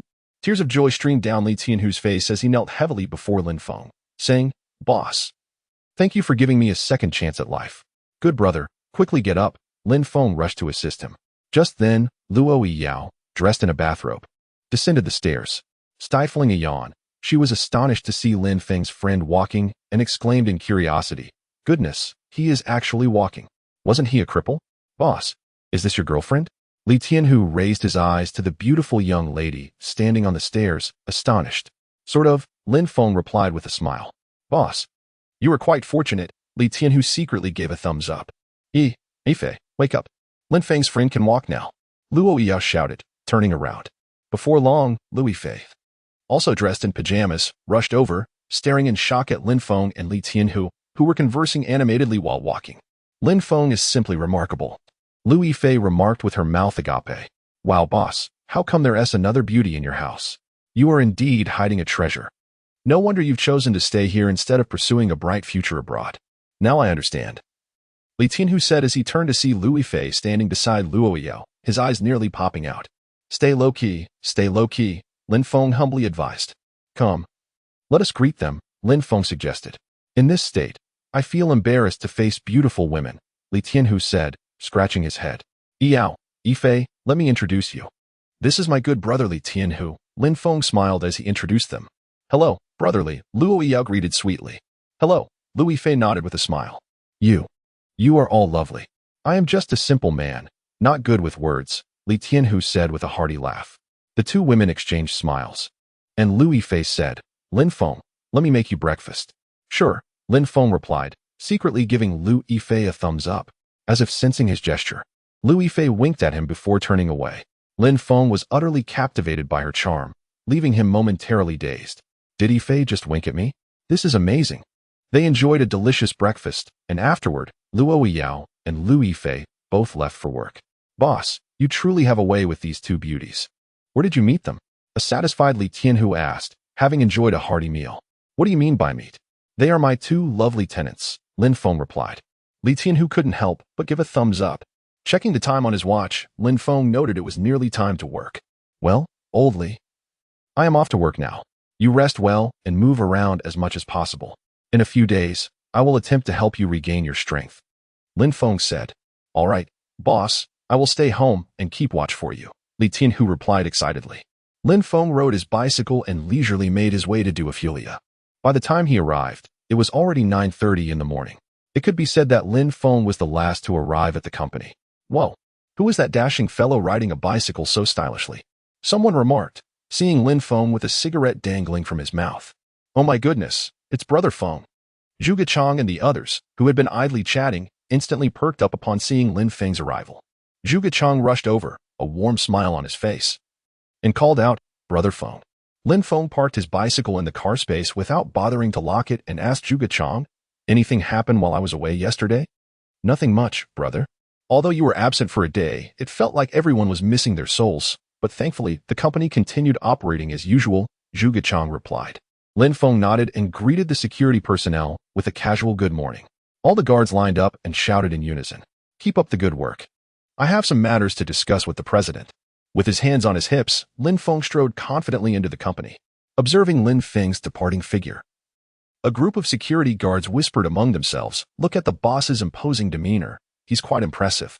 He's the last to report to work in the entire company. Yet he rushes straight to the president's office without a moment's delay. The boss is incredible. He's my idol. Zhuge Chang approached and admonished. Work hard and strive to be a good subordinate to Brother Feng. Yes, Brother Chang. All the guards shouted in unison.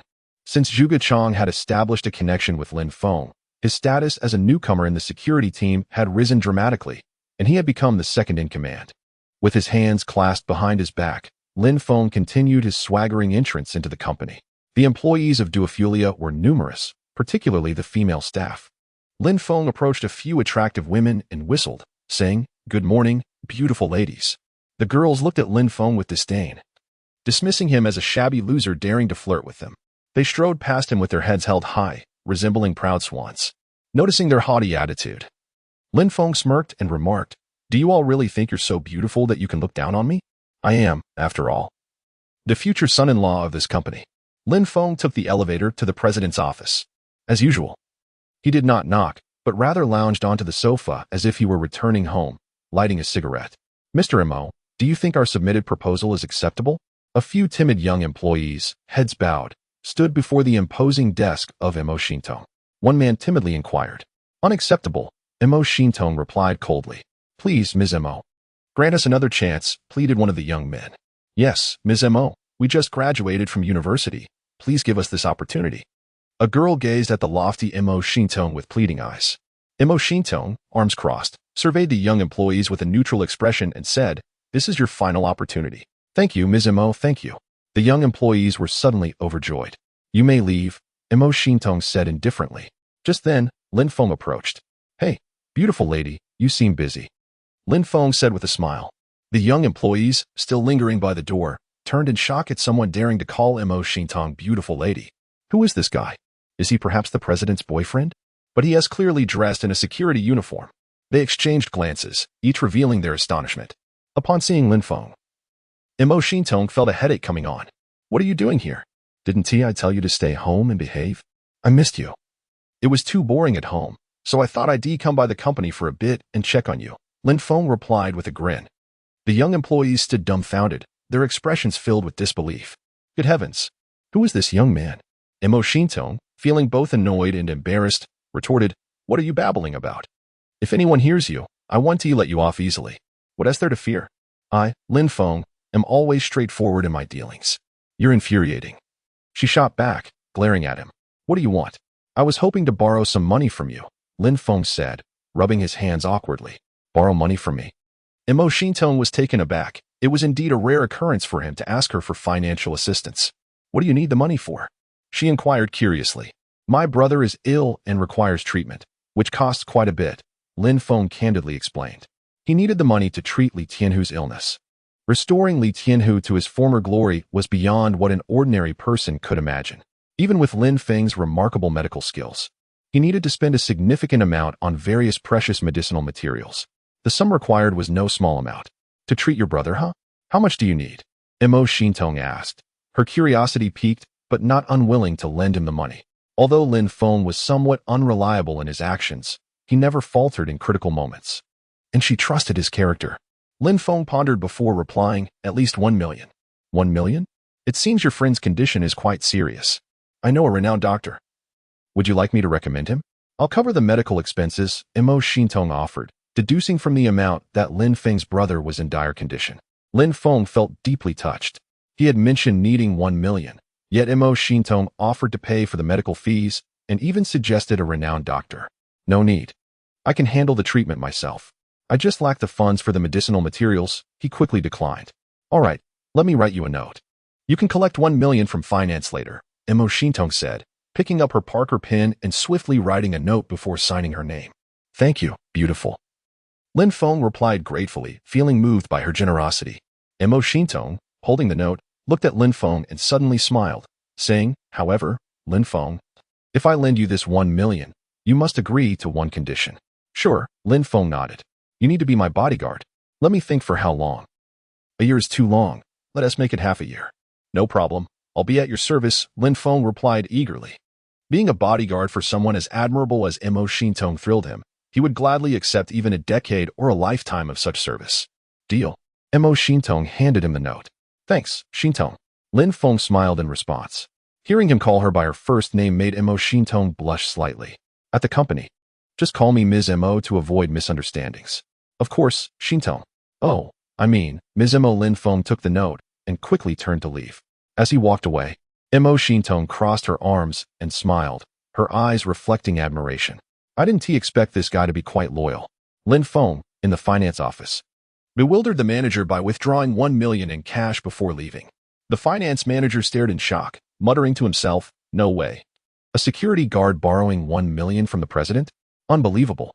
Lin Feng rode his bicycle directly to the pharmacy. Treating Li Tianhu required dozens of medicinal materials. And after a day of running around, he had managed to collect more than half, though he had spent under 200,000.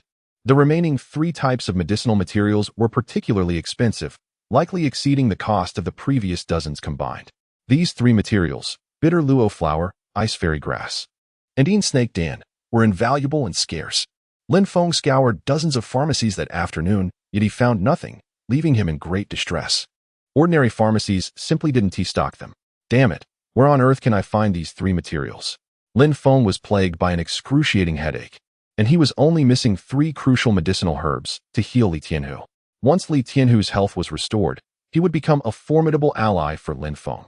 Just as Lin Feng was at a loss, an elderly man emerged from the apothecary and addressed him. Young man, are you in search of ice immortal grass? Do you know where I can procure this ice immortal grass? Lin Feng's spirits lifted at the inquiry. Truth be told, I am unaware of where to obtain it. However, I do know of a place in Jiangbei called in Xintang. This apothecary has been in existence for centuries, and it is said that a miraculous physician resides there. He may possess the herbs you seek, the old man explained. In Xintang? Lin Feng repeated the name thoughtfully, then expressed his gratitude to the elder. Thank you, sir. Do you happen to know the location of Xintang? Just down this street, at the end, there is a small apothecary with a wooden sign. Be swift. For Xintang only opens its doors once a month and will close in half an hour, the elder said warmly. After bidding farewell to the kind old man, Lin Feng mounted his bicycle and hurried towards Xintang. Upon arriving outside Xintang, Lin Feng halted his bicycle and surveyed the dilapidated establishment. The words in Xintang were almost indistinguishable due to wear, as if they might crumble at any moment. The wooden door was tightly shut, yet there was no padlock, suggesting someone might be inside. Lin Feng approached and knocked. After several knocks, a young man finally opened the door slightly, peering through the gap with an impolite question. What do you want? I seek medicine, Lin Feng replied. Apologies, but the owner is not here, the young man said brusquely, attempting to close the door again. Seeing this, Lin Feng's gaze turned steely as he forcefully pushed the door open. The young man was taken aback, falling onto the ground in surprise. Angrily, he glared at Lin Feng. How dare you? Do you know where you are? Many distinguished individuals come here seeking medicine and show respect. Call your boss, Lin Feng coldly retorted. Or I shall dismantle your Xintang today. Sensing Lin Feng was not to be trifled with, the young man quickly retreated into the courtyard. Moments later, heavy footsteps approached. Who dares to be so audacious in Xinjiang? A burly middle-aged man strode forward, exuding an imposing presence in his white martial arts attire. His calloused hands spoke of years of martial training. "Second Master, this brat barged in and threatened to tear down our establishment," the young man reported respectfully. His eyes filled with anger. The second master surveyed Lin Feng with a cold smile. "You'd best leave while you still can, or else you shall regret your insolence." Lin Feng discerned the man's strength mid-level in the Huang tier. He was somewhat surprised, for this was the first time he had encountered a Huang tier warrior in Jiabei. And this man was certainly formidable. Lin Feng studied the second master with keen interest. Noting the absence of fear on Lin Feng's face, the second master sneered. "Very well. Since you choose to ignore my warning, you shall learn the consequences." With that, he launched a punch at Lin Feng, not intending to use full force, merely aiming to teach this arrogant youth a lesson. The second master knew well that a serious strike from him could easily kill Lin Feng. However, Lin Feng recognized that the middle-aged man was holding back, treating him like an ordinary person. He did not dodge. Instead, he reached out and firmly grasped the second master's fist. Boom. Though the second master's punch was not infused with true energy, it was still remarkably swift. Yet, the astonishing moment arrived when this seemingly ordinary young man effortlessly caught his fist. "You are seeking death," the second master seethed, unleashing his aura in a fit of rage. With lightning speed, he struck again. Lin Feng, undeterred, blocked the attack with one hand and retaliated with a powerful kick to the second master's abdomen. Boom. The force of Lin Feng's kick was overwhelming, sending the second master flying several meters, landing in a heap. The young man rushed to assist the fallen second master, his face a mask of shock. "Second master, are you all right?" Who was this seemingly ordinary youth who could defeat the second master in a single move? It was unfathomable. As the second master was helped to his feet, he gazed at Lin Feng with a mixture of astonishment and fear, realizing that Lin Feng had shown restraint. Otherwise, he would have been killed in that instant. Is he a late-stage Huang tier expert? Or even stronger? The thought sent a chill down the second master's spine. How could such a powerful individual be so young? Despite his awe, the second master was still furious that Lin Feng had trespassed into Xintang. Do not presume that a modicum of strength grants you the right to be so arrogant. Lin Feng, hands clasped behind his back, merely smiled in silence. At that moment, a thunderous voice echoed from behind. "Second master, do not be unreasonable." A venerable elder, supported by a cane, appeared behind the second master. His white hair, reminiscent of winter snow, framed a face marked with wisdom and experience. His eyes, however, sparkled with vitality, exuding a spirit of vigor. "Father." The second master immediately bowed with respect, while the young man stood silently, head lowered. Lin Feng observed the elder, who approached with a courteous demeanor. "I am Lin, the inheritor of Xintang. I apologize for the lack of proper greeting upon your arrival." Lin Feng assessed the elder's strength, immediately recognizing him as a peak early-stage Xian-tier expert, a formidable martial artist with profound abilities. "I am Lin Feng, and I meant no intrusion. I merely came to seek medicine, having heard of the esteemed history of your establishment," Lin Feng replied politely. "Young friend Lin, please enter," and Lin gestured hospitably. "After you," Lin Feng responded, and they traversed the courtyard to the main hall. As they entered, the second master poured tea, first offering it to his father, then to Lin Feng, who accepted with a nod. Such a young talent, already achieving this level of cultivation, is indeed a rare gem. "It is a privilege to meet you today," and Lin remarked with a smile, holding the cup of tea. "Your kind words are too much, sir. I am merely an unremarkable individual, unworthy of such praise," Lin Feng humbly replied, taking a sip of tea before gently setting it down. "You are far too modest," and Lin observed. Anlin cast his gaze towards Lin Feng and inquired, "Might I ask which medicinal herbs you are seeking?" "Bitter luo flower, isomortal grass, and snake dan." Lin Feng replied breathlessly, listing 3 rare herbs. "What? These 3 herbs?" The second master, standing beside Anlin, was visibly shocked, his face a mask of disbelief. The rarity of these herbs was unparalleled. Securing even one would be a remarkable feat. Even the well-informed second master had only encountered the isomortal grass among the 3. Upon hearing Lin Feng's words, Anlin's astonishment was palpable. He struggled to mask his surprise and asked, "May I inquire, young friend, what purpose do you have for these 3 herbs? Each one is among the most valuable in the world.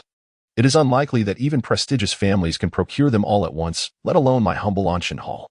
Lin Feng's expression shifted slightly at Anlin's words. "Might your esteemed hall have the means to sell me these 3 herbs? I am willing to pay." "Regrettably, young friend, We only possess the ice immortal grass. It is the treasure of our hall, and we have no intention of selling it, Anlin replied. Lin Feng felt a twinge of disappointment upon learning that the ancient hall held only the ice immortal grass. But the second master scoffed. The herbs you mentioned. Aside from the ice immortal grass, I have only read of in books. Such things are exceedingly rare. Wealth alone cannot procure them. Lin Feng acknowledged the truth in the second master's words with a resigned sigh. The difficulty of collecting all three herbs was indeed formidable. He turned to Anlin and said, Esteemed elder, I kindly ask you to part with the ice immortal grass for me. It holds great significance for my endeavors. I am willing to compensate you generously. Dear friend, the ice immortal grass is simply not for sale, Anlin reiterated, looking at Lin Feng with a firm refusal. Lin Feng's expression darkened. May I ask, esteemed elder, what would it take for you to consider selling me the ice immortal grass?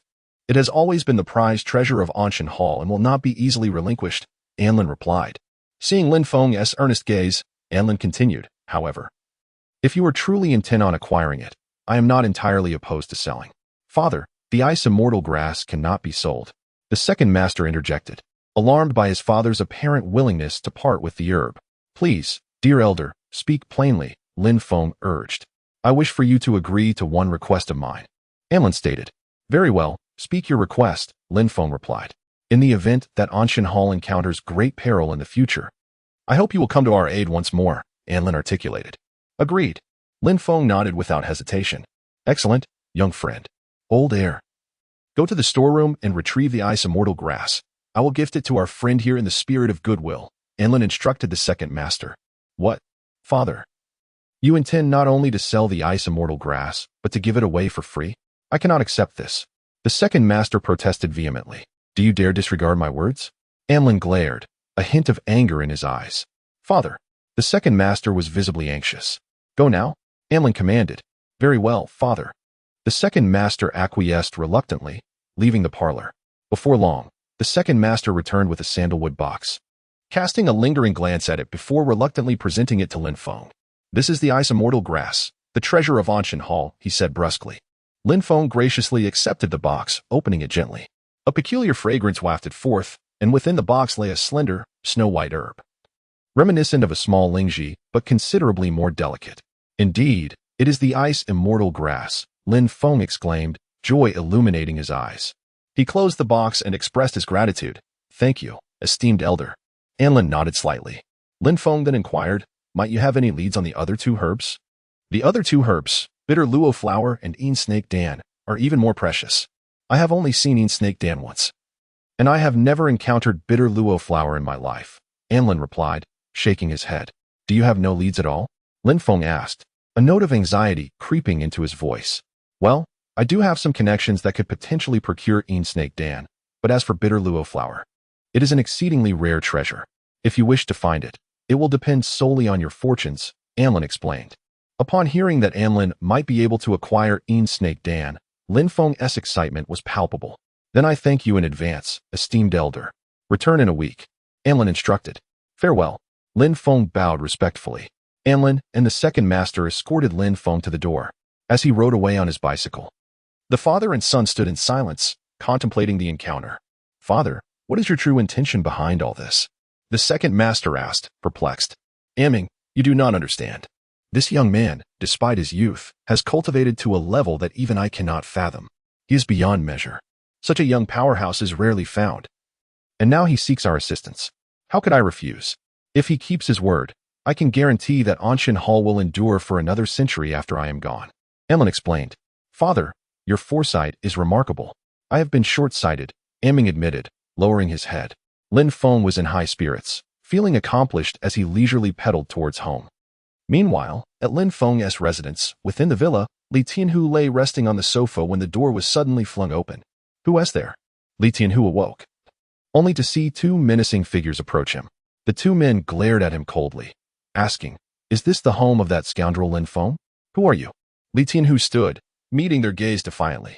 Who we are is of little consequence. What matters is that Lin Feng is as good as dead. One of the men sneered. What do you want?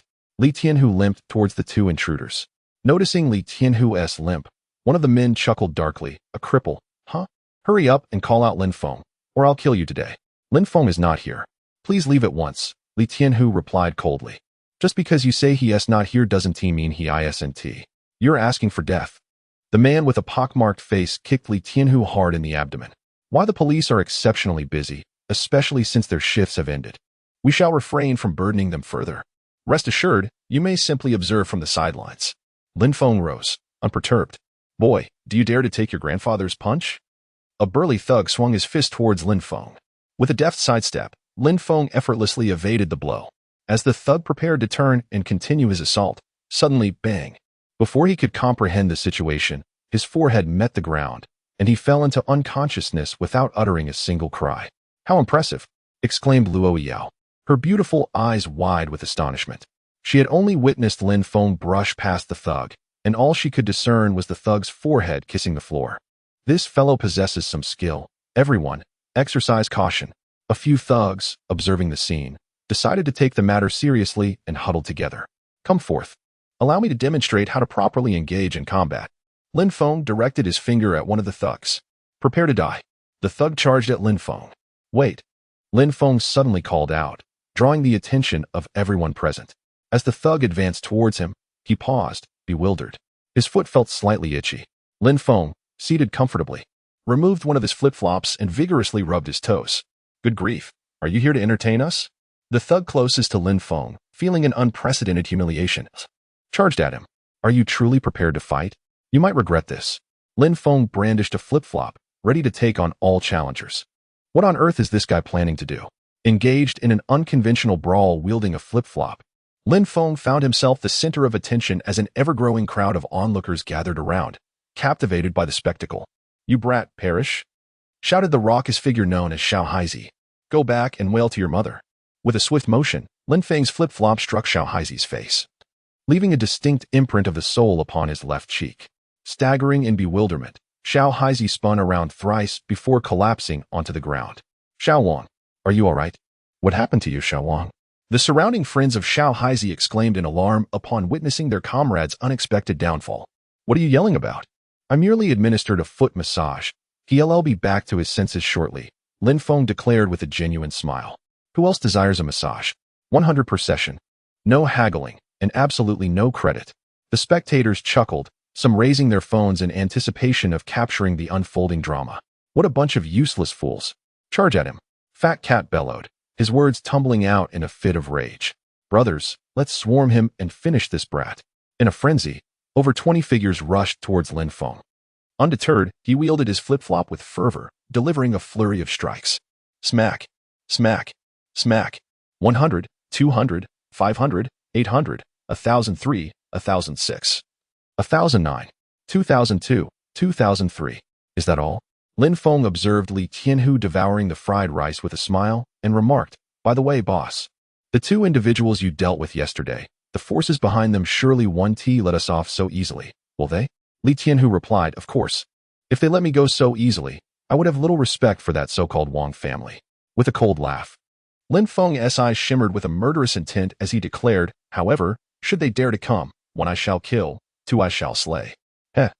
Why did the Wang family have to provoke you? Li Tianhu mused, his appetite seemingly enhanced by the thought. Indeed, Lin Feng's fried rice was exceptionally delectable. Wow, Lin Feng. Your fried rice is truly delicious. Louis Fei exclaimed after just one bite, unable to contain her praise. Do you like it? Lin Feng continued to inquire. Do you prefer my cooking or my face? Well, at the moment, the fried rice is more impressive, Louis Fei replied candidly. Lin Feng, feeling a twinge of irritation, clutched a bowl of fried rice and squatted at the door, eating alone. Observing this, Louis Fei couldn't help but laugh, noting his stubborn temperament. Lin Feng, don't be upset. How about I take you to the university later? Upon hearing this, Lin Feng immediately set aside his utensils, excitedly responding. Then what are we waiting for? Let us go now. After Louis Fei donned a professional white suit, she said to Lin Feng, come. Let me show you around the university campus. In an instant, Lin Feng appeared before her on a bicycle. Sister Fei, hop on. Uft. Riding a bike? Louis Fei asked curiously, you own such an extravagant villa worth millions, yet you don't even have a car? I prefer to keep it low-key, green, and eco-friendly. Lin Feng replied. Is it safe? Louis Fei inquired. Are you joking? This bicycle is not just safe, it's a luxurious top-tier model, featuring automatic gear shifts, zero fuel and electricity consumption, integrated hand and foot controls, no parking space required, energy efficient, and an awe-inspiring super two-wheeled racer that most cannot handle. As Lin Feng boasted about his old bicycle, Louis Fei burst into laughter. All right, I'm just worried that the school is still quite a distance away. I might have to carry you if you tire. No problem. I'm nicknamed the Indestructible Rider, Lin Feng said, lighting a cigarette and gripping the handlebars firmly. All right. Then today, I shall ride with you. Louis Fei readily agreed. As they cycled, Lin Feng naturally drew attention, captivating many gazes. Drivers waiting at traffic lights honked incessantly, urging the vehicles ahead to move faster. A young man pedaled by on a shabby bicycle, carrying an exceptionally beautiful woman, cutting through the crowd. Wow, riding a bike to impress a girl? And she's a goddess. This caused a stir among the drivers, who were envious of Lin Feng. Why was it that, while they drove cars and remained single, he could charm such a stunning beauty on a bicycle? Damn it, I should start riding a bike too. The young man on the bicycle was indeed impressive. As Lin Feng rode with Louis Fei towards Jiangbei University, they created quite a commotion, inadvertently elevating the reputation of the cycling community in Jiangbei City. Who said cycling was the domain of the impoverished? Is it solely the wealthy who can woo beautiful women with their luxury cars? Along the way, Lin Feng engaged in casual conversation with Louis Fei, who had her arms wrapped comfortably around his waist, resembling a couple in love. Sister Fei, judging by your accent, you don't seem to be a local, do you? Lin Feng inquired curiously. Indeed, I am not a local, Louis Fei confirmed with a nod. What brought you to Jiangbei for work? I studied abroad for my university degree, and I had the opportunity to stay and teach there. However, after some thought, I felt that after years of education, I should return home. Due to family reasons, I didn't choose a top university domestically, and I ended up at a university here in Jiangbei. It seems fate brought me here, Louis Fei explained. You're quite remarkable. Sister Fei, I know many high achievers who studied abroad, and they often wish to remain there forever. It's impressive that you chose to return. Lin Feng expressed with admiration. Louis Fei smiled. Perhaps I simply prefer the environment here. By the way, Lin Feng, how long did you stay abroad? Louis Fei asked curiously. I left right after graduating high school, so it's been 5 years, Lin Feng answered. That is quite a while, Louis Fei noted, not probing further into his life abroad, as they were both adults aware of the boundaries of their relationship. Some matters were better left unspoken, and Louis Fei could tell Lin Feng had a story to tell. After more than half an hour, Lin Feng arrived at Jiangbei University. Standing before the institution he had yearned for during his high school years, he felt a flutter of excitement. Had he not gone abroad, he might have been just another ordinary student, attending university and leading a mundane life. Jiangbei University, a prestigious institution in Jie Province, boasted a strong faculty and substantial resources. Known affectionately as Jiangda, it is a renowned century-old school with a rich legacy. Its history, steeped in time, makes this already enigmatic university even more alluring. Jiangda consists of 2 campuses. The old campus features elegant Chinese-style architecture, with towering cedar and sycamore trees shielding students from the blazing sun, providing a verdant refuge. In autumn, one can stroll over a carpet of ginkgo leaves, savoring the beauty of maturity within the exquisite campus. In contrast, the new campus showcases tall modern buildings, with numerous teaching facilities that reflect Jiangda's impressive stature. The harmonious integration of the old and new campuses encapsulates Jiangda's grandeur. Louis Fei intended to take Lin Feng to the old campus. A long main road, stretching several kilometers, is flanked by tall cedar and sycamore trees that shield against the harsh sunlight. Along the path, clusters of students can be heard laughing and chatting. The scenery of the old campus is exceptionally beautiful, earning its place among Jiangbei City's top 10 scenic spots. As Lin Feng cycled, he was mesmerized by the surroundings. Noticing the astonished gazes of many students directed at him, Lin Feng mused that perhaps his own generation was also experiencing the most beautiful moments of university life. Lin Feng, is this your first time at a university? Louis Fei, sitting behind him, observed his curiosity and asked with a smile. Yes, it's my first time at Jiangda, and I find everything fascinating, Lin Feng acknowledged. Then allow me to show you around Jiangda. The old campus is stunning, Louis Fei exclaimed. Sure, as they leisurely cycled together. Lin Feng carried Louis Fei through the vast old campus, which would take more than an hour to fully explore at their slow pace. Within the campus, many young men, seeing someone their age riding a shabby bicycle with a beautiful girl, looked on with envy. Jiangda, an engineering university, like many others in the country, had a significant imbalance between the number of males and females. Ordinary girls received a lot of attention, and those with even a hint of beauty attracted suitors in droves, often lining up for a chance to pursue them. Those who possess striking beauty are particularly admired within the confines of the school. As for the few campus goddesses at Jiang University, their daily social engagements are ceaseless, and whenever they grace the surroundings with their presence, they undoubtedly capture the attention of countless male students. Today, however, the boys of Jiang University have encountered a breathtakingly beautiful woman who surpasses even the most renowned campus beauties in both appearance and grace. This fortunate fellow, riding a dilapidated bicycle, seems to have struck gold by attracting such an exquisite beauty, leaving a lanky boy consumed with envy. "Damn it, I wish I could smash that bike right now," lamented a chubby student, feeling increasingly discontented as he pedaled. Having never experienced a romantic relationship throughout his life, he watched a pair of cycling lovers glide past him, stirring feelings of discomfort and frustration deep within. Many boys gazed at Louis Fei with eager eyes, fantasizing about her becoming their ideal goddess, while they directed unified, hostile glares toward Lin Feng. Throughout the journey, Lin Feng could clearly sense the unfriendly demeanor of the Jiang University students directed at him. Curiously, he touched his face and remarked to Lu Yifei behind him, "Sister Yifei, I find these students a bit petty, don't you think?" "Oh, what makes you say that?" Lu Yifei inquired, her eyes filled with curiosity. "Look at them, glaring at me as if they could devour me whole. Yes, I admit, I am more handsome than they are." With a sigh, Lin Feng helplessly lit a cigarette and exhaled a puff of smoke, saying, "But my looks were given to me by my parents. I can't change that. Being this handsome and envied, do you think I relish it?" Upon hearing Lin Feng's words, Lu Yifei couldn't help but laugh. She had encountered narcissism before, but never to such an extent. His audacity was almost monumental. "Wait a moment, I recognize the stunning beauty sitting behind that brat. It's our neighboring class's beautiful teacher, Lu Yifei," exclaimed a young man clutching a basketball in shock. "Goodness, Lu Yifei is the new goddess teacher from the philosophy department? I'm a fan of hers," another student exclaimed excitedly. "My word, it really is teacher Lu Yifei. She caused quite a sensation when she arrived on campus 6 months ago, being hailed as Jiang University's most beautiful teacher. But isn't she supposed to be at the new campus? Why is she at our old campus?" One Jiang University student questioned, perplexed. "Isn't it great that she's at our old campus?" His companion retorted, giving him a playful smack on the back of the head. "1,000 welcomes. You see." When Luo Iyo visited Jiang University 6 months ago, it created an astonishing uproar among 5,000 to 6,000 male students. The students from both campuses fought fiercely to attract Luo Iyo to their respective locations. In the end, she only agreed to stay at the new campus to teach freshmen, which left the seniors at the old campus heartbroken, some unable to eat for days. Now, witnessing the goddess teacher in person, countless boys were overwhelmed with excitement. Yet, upon seeing their most admired teacher riding on a bicycle with a man around their age, their anger simmered. "Who is that brat?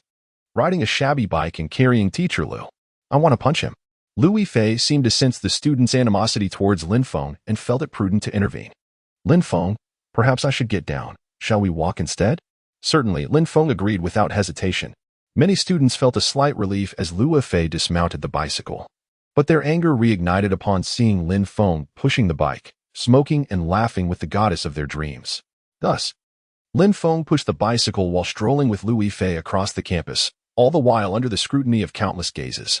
Lin Feng remained oblivious to the murderous stares directed at him, thinking, "If looks could kill, I would have perished countless times already." "What is that up ahead?" Lin Feng inquired curiously while smoking. "Oh, that's the school gymnasium," Lu Yifei responded with a smile. "Shall we take a look inside?"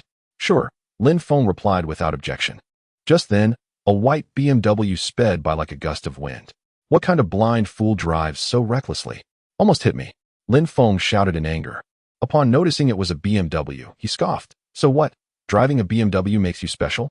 To his surprise, the white BMW slowly reversed and came to a stop right in front of him, nearly colliding with him, which made Lin Feng nearly curse. The window rolled down, and a young, handsome man addressed Lu Yifei. "What a coincidence. It's our goddess teacher, Lu." Lu Yifei looked up, slightly furrowing her brow in distaste, yet nodded in acknowledgement. "Lu teacher. Hey, teacher Lu, what brings you to the old campus today?" Lu, stepping out of the car, approached with a friendly smile. "Just taking a stroll," Lu Yifei responded, wishing to keep the conversation brief. "Is this your student?" Lu inquired, eyeing Lin Feng curiously. "Student?" You're the student here. Lin Feng thought to himself, ready to retort, but Lu Yifei spoke first. No, he is my friend. What? A friend? Lu's previously cheerful expression shifted. Though he quickly masked it with a smile, his gaze toward Lin Feng now laced with indifference. Lin Feng could readily perceive the jealousy and disdain radiating from Lu. He chose to ignore it. Teacher Lu, since you're free today, I have a class teaching students Taekwondo. You could join us for some fun, Lu suggested with a smile. Sorry, I'm busy, Lu Yifei replied. Come on, Teacher Lu. I've invited you several times over the past few weeks, and you haven't come out yet. Lu insisted. Let it go. Maybe another day, Lu Yifei responded. Not a chance. The weather is splendid today. After my class, how about I treat you to lunch? Lu announced, not waiting for Lu Yifei's response. Seeing Lu speak to Lu Yifei in such a commanding tone irked Lin Feng. Who do you think you are? I'm not acknowledging you. Do you think you're invisible? And you dare try to woo Sister Yifei? You're not worthy. Lin Feng retorted coldly. Did you not hear her refusal? Who do you think you are, brat? Lu shot back, glaring at Lin Feng. He had long harbored disdain for the poor, bike-riding boy. I'm Lu Yifei's friend, Lin Feng replied coolly. Huh? Look at your pitiful appearance. She must be pitying you, forcing herself to befriend you, Lu sneered. His disdain evident in his gaze toward Lin Feng. Lu Ming, you are a teacher at Jiang University. Please mind your words and actions, Lu Yifei interjected coldly. Lin Feng was her friend, and she would not allow anyone to insult him. To insult him was to insult herself. Lu Ming's demeanor towards Lin Feng was exceedingly contemptible. Yet he fawned over Lu Yifei, immediately smiling as he said, Yifei is absolutely right. Do not call me Yifei. We are merely colleagues. You may address me as Teacher Lu or Lu Yifei, Lu Yifei replied, giving him no favorable expression. Yes, Teacher Lu, Lu Ming nodded, glancing at his watch. And quickly added, Teacher Lu, it's getting late. I must attend my class. Please do not leave. I will seek you out shortly. With that, he turned, casting a deliberately sinister glance at Lin Feng, revealing a hint of malice. This little brat dares to act so arrogant on my turf. He shall await his demise. Lu Ming sped away in his BMW. Are you all right, Lin Feng? Lu Yifei inquired, turning to her companion. I am fine, Lin Feng replied with a smile then. Curiosity peeking in his eyes, he asked, Sister Yifei, who is that BMW guy? He seems rather arrogant. Upon hearing Lin Feng mention this man, Lu Yifei felt a twinge of annoyance and explained, This man is the son of our school's board member, a notorious playboy. His background is formidable, and he is well connected. He lacks any academic prowess and is rumored to have had numerous affairs, even causing several female teachers to become pregnant. He is truly scum. Many keep their distance from him, but due to his connections, countless individuals seek to curry favor with him. What? How disgusting. Lin Feng clenched his fists upon hearing Lu Yifei's words. He had always held disdain for such playboys. Had I known, I would have confronted him earlier, he declared. You mustn't, Lu Yifei quickly cautioned him. He is the sole heir of the Jiang University board member. If you were to strike him, you would inevitably face a myriad of legal troubles. Lin Feng chuckled softly, choosing not to respond. Unperturbed by the presence of an odious playboy, Lin Feng remained unaffected. While Lu Yifei appeared somewhat discontent. What troubles you, Sister Yifei? Lin Feng queried, intrigued. That Lu Ming has persistently sought to invite me to dinner. I have rebuffed him for several weeks, and now that we have coincidentally encountered each other, I fear he will not easily relent today, Lu Yifei confessed, her expression pained. What? That scoundrel has set his sights on you? Lin Feng's displeasure was palpable. I could tolerate his dalliances with other women, whether coerced or consensual, as they do not concern me. However, how dare he target my Sister Yifei? He shall not escape my wrath. It is nothing, Lu Yifei shook her head, dismissing her worries. She smiled at Lin Feng. You see, I was hoping to show you around campus, to lighten your spirits and let you experience the collegiate ambience. Who would have thought we would encounter such a person? Fear not, Sister Yifei. With me around, he would not dare to act against you, Lin Feng reassured her. His words seemed to possess a certain magic, alleviating Lu Yifei's distress. She nodded in appreciation, and the two continued their leisurely stroll. At that moment, in front of the gymnasium, a throng of students had gathered, accompanied by shouts and the sounds of fists and feet clashing, indicating a dispute was unfolding. What is happening over there? Lin Feng asked, and Lu Yifei, concerned as a university instructor, urged him to investigate. Upon looking up, Lin Feng observed a group of older students mercilessly beating 3 to 5 freshmen. What the hell? Is the gymnasium a plaque? Lu Yifei was furious and turned to leave. Teacher Lu, no need. Zhang Laming quickly stopped her from going to the administration office. You've been bullied, and the teacher is here to stand up for you, Lu Yifei said, filled with righteous indignation. Thank you, Teacher Lu, but we really don't need it. Zhang Laming hurriedly shook his head. As mere freshmen, they hardly knew anyone in the school. Although on the surface it seemed that Teacher Lu was advocating for them, in reality, he would face the wrath of the upperclassmen. At that moment, Lin Feng parked his bicycle and approached Lu Yifei, whispering a few words in her ear. Upon hearing this, Lu Yifei cast a worried glance at Lin Feng, who smiled reassuringly, saying, It's fine. Just be careful, Lu Yifei cautioned. Lin Feng responded with an okay gesture. Lin Feng swaggered over to a group of upperclassmen, his dark eyes radiating disdain as he said, Which fool just laid hands on someone? I'll give him 3 seconds to show himself, or I'll make him regret it. Who the hell are you? What are you pretending to be? Do you even know where you are? Get lost. The upperclassman mocked Lin Feng, completely disregarding him. Lin Feng, smiling, replied, Oh, so you only dare to bully the weak? I didn't expect such a lack of decency from Jiang University. How embarrassing. What did you say? Just then, a tall man clad in a white taekwondo uniform stepped out of the crowd and stood before Lin Feng. Are you the one who threw the first punch? Lin Feng lifted his gaze, a smirk in his eyes. Yes, it's me. What are you going to do about it? The man said, disdainful and cracking his knuckles, believing this average-looking brat could never be his opponent. Suhai, teach him a lesson. This kid insulted Jiang University. We need to show him. The upperclassmen shouted in agreement. Get lost, kid, or do you want to die? Considering this man seemed to have a connection with Lu Yifei, Su hesitated to physically confront Lin Feng and resorted to verbal provocation instead. After all, Lu Yifei was a teacher and at Jiang University. It was all too easy for a teacher to crush a student. The one looking for death should be you, Lin Feng shot back, his gaze icy. I'm giving you a chance to strike first. You brought this upon yourself. With a roar, Su Hai swung a punch at Lin Feng. Observing Su's slow and clumsy attack, Lin Feng swiftly kicked his knee. Bang! Su's fist hadn't even reached Lin Feng's face. Just 5 centimes only. I am worthy to be your friend. No, to be your man. Lin Feng, do not agree to him. Lu Ming, though lacking in academic prowess and merely a dandy, is indeed formidable. He is a teacher at the Taekwondo Club of Jiang University and reputedly a 5th-degree black belt master. Lu Yifei stepped forward, her expression laced with concern as she addressed Lin Feng. As a fellow instructor at Jiang University, Lu Yifei had certainly heard of Lu Ming. His fighting prowess was legendary. In the past, when troublemakers had come to Jiang University, the administration had contemplated calling the police. But Lu Ming single-handedly subdued over a dozen assailants. Following that incident, Lu Ming had become the most celebrated teacher at Jiang University, with countless male students idolizing him. Upon hearing this, Lin Feng chuckled, reassuring Lu Yifei, Sister Yifei, worry not. If you ask me to do something else, I cannot guarantee it. However, in terms of fighting, even if you bound 10 of them together, they wouldn't be enough for a single kick from me. Lin Feng, you are too confident, Lu Yifei remarked. At a loss for words, she could not fathom where his assurance stemmed from. Was it merely because he had rescued her last time by scaring off a few petty thugs? Lu Ming was no common ruffian. You little brat, if you dare, come inside. I will be waiting for you in the combat arena at the gym, Lu Ming taunted, raising a middle finger at Lin Feng, prompting his students to join in the mockery, repeatedly gesturing the same way at Lin Feng, laden with provocation. You little brat, if you have guts, come over. Teacher Lu will make you unrecognizable. The students boasted incessantly. Brother, you are no match for Teacher Lu. We should leave. Zhang Laming approached Lin Feng, a worried look on his face.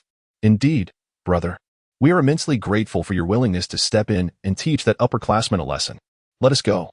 A few of Lu Yifei's students echoed, urging Lin Feng to retreat.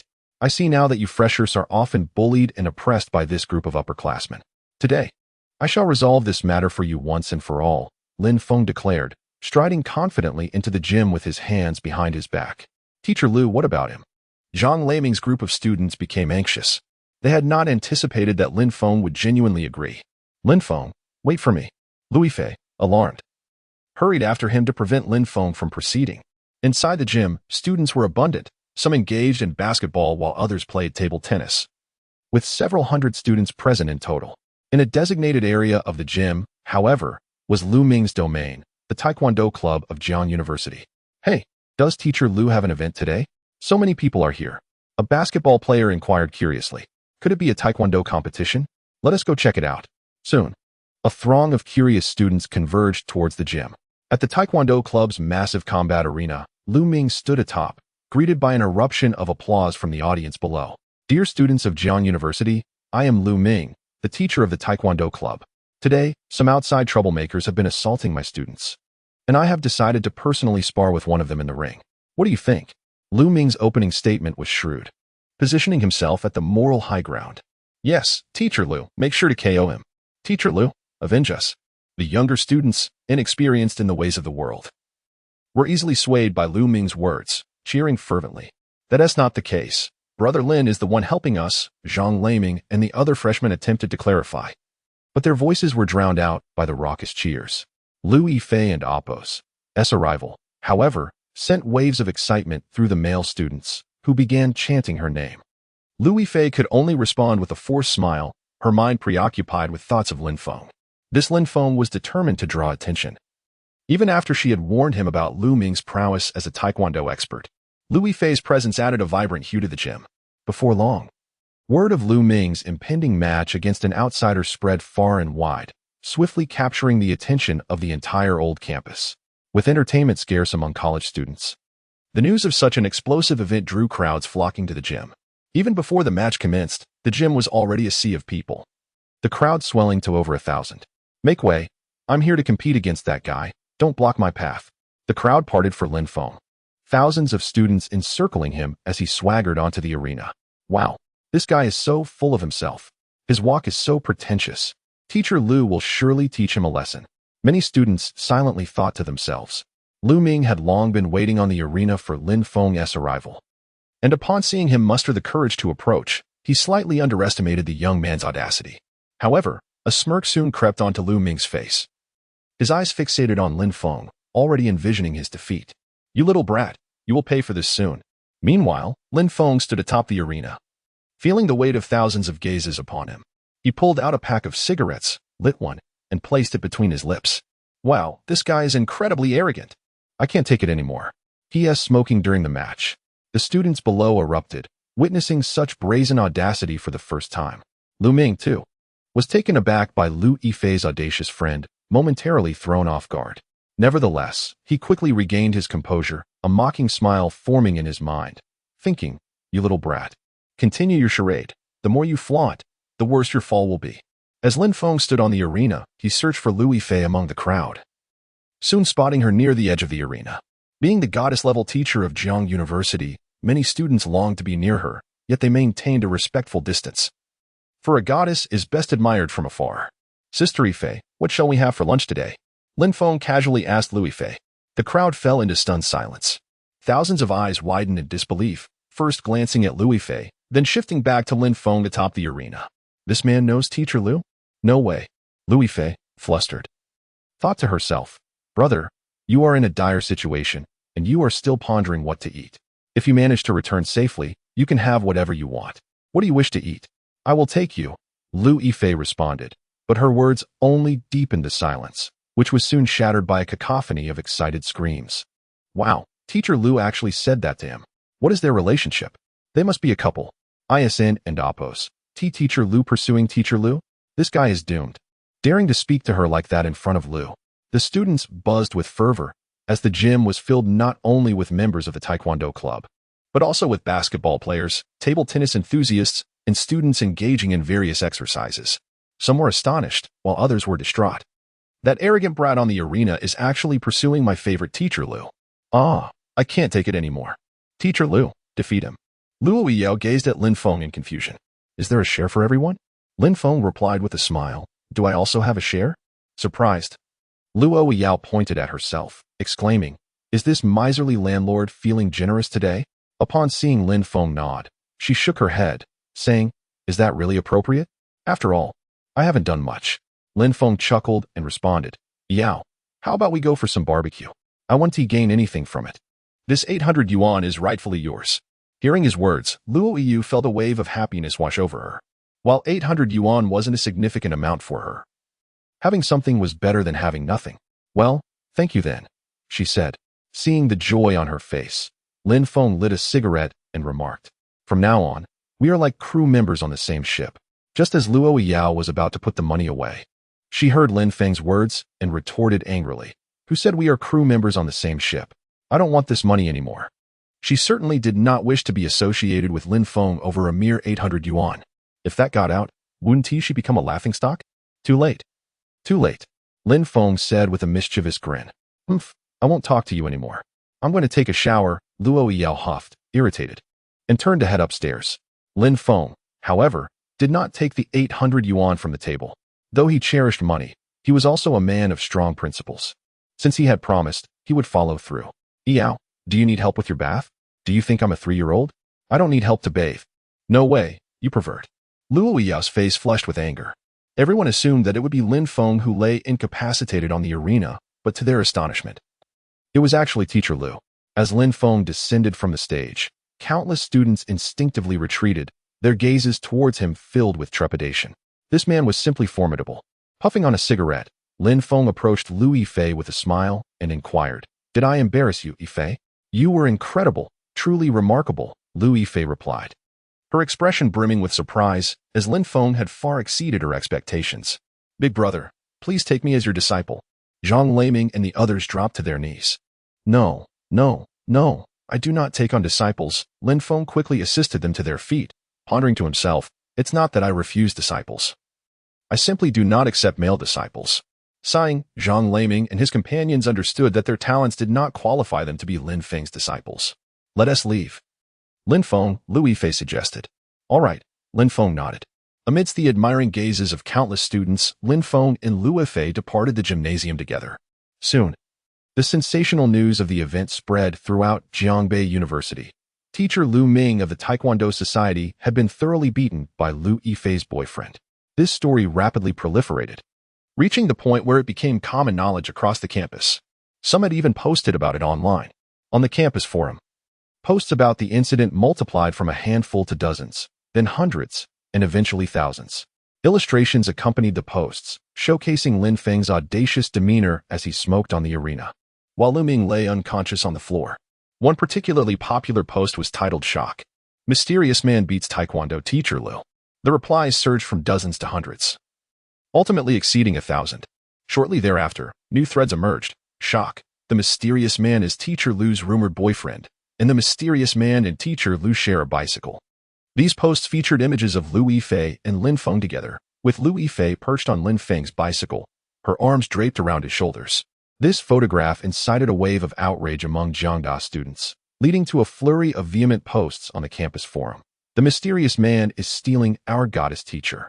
The mysterious man is our archenemy. The mysterious man deserves 1,000 cuts. With a knife in hand, we will slay the mysterious man." The situation escalated dramatically at Jiangda, creating a significant uproar.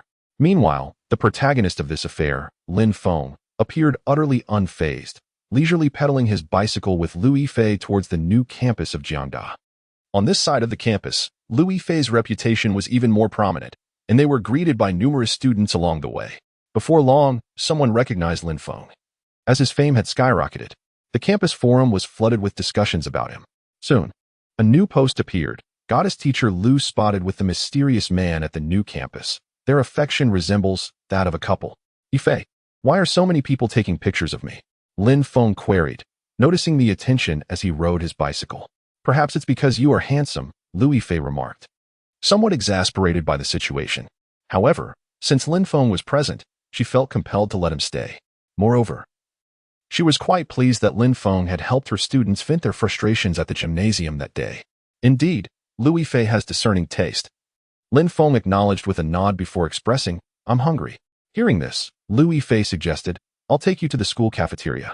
"Sounds good," Lin Feng replied, eager to experience the university environment, especially since he had never visited a university cafeteria before. At noon, the cafeteria of Jiangda was bustling with students. Inside one of the dining halls, Lin Feng observed the crowd, reminiscing about his own high school days. To avoid unwanted attention, Lu Yifei led Lin Feng to the second floor, where teachers typically dined. The atmosphere was considerably quieter, though several educators were present. Upon seeing Lu Yifei, they greeted her warmly, and some even teasingly remarked upon noticing Lin Feng's youthful appearance. "Teacher Lu, is this your boyfriend? He looks so young." One female teacher quipped. Embarrassed, Lu Yifei quickly shook her head, asserting, "No, he is just a friend."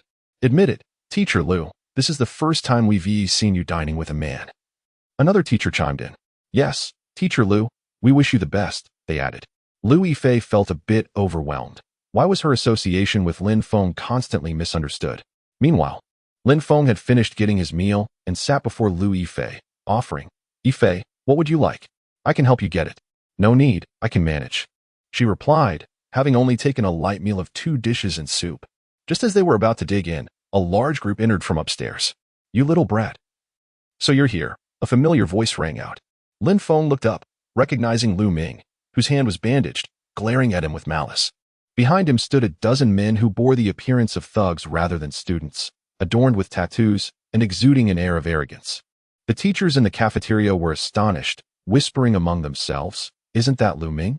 What happened to his hand? Who hurt him? Lu, is that brat the one who did this to you?" A tall man with a tattoo of a tiger on his arm inquired.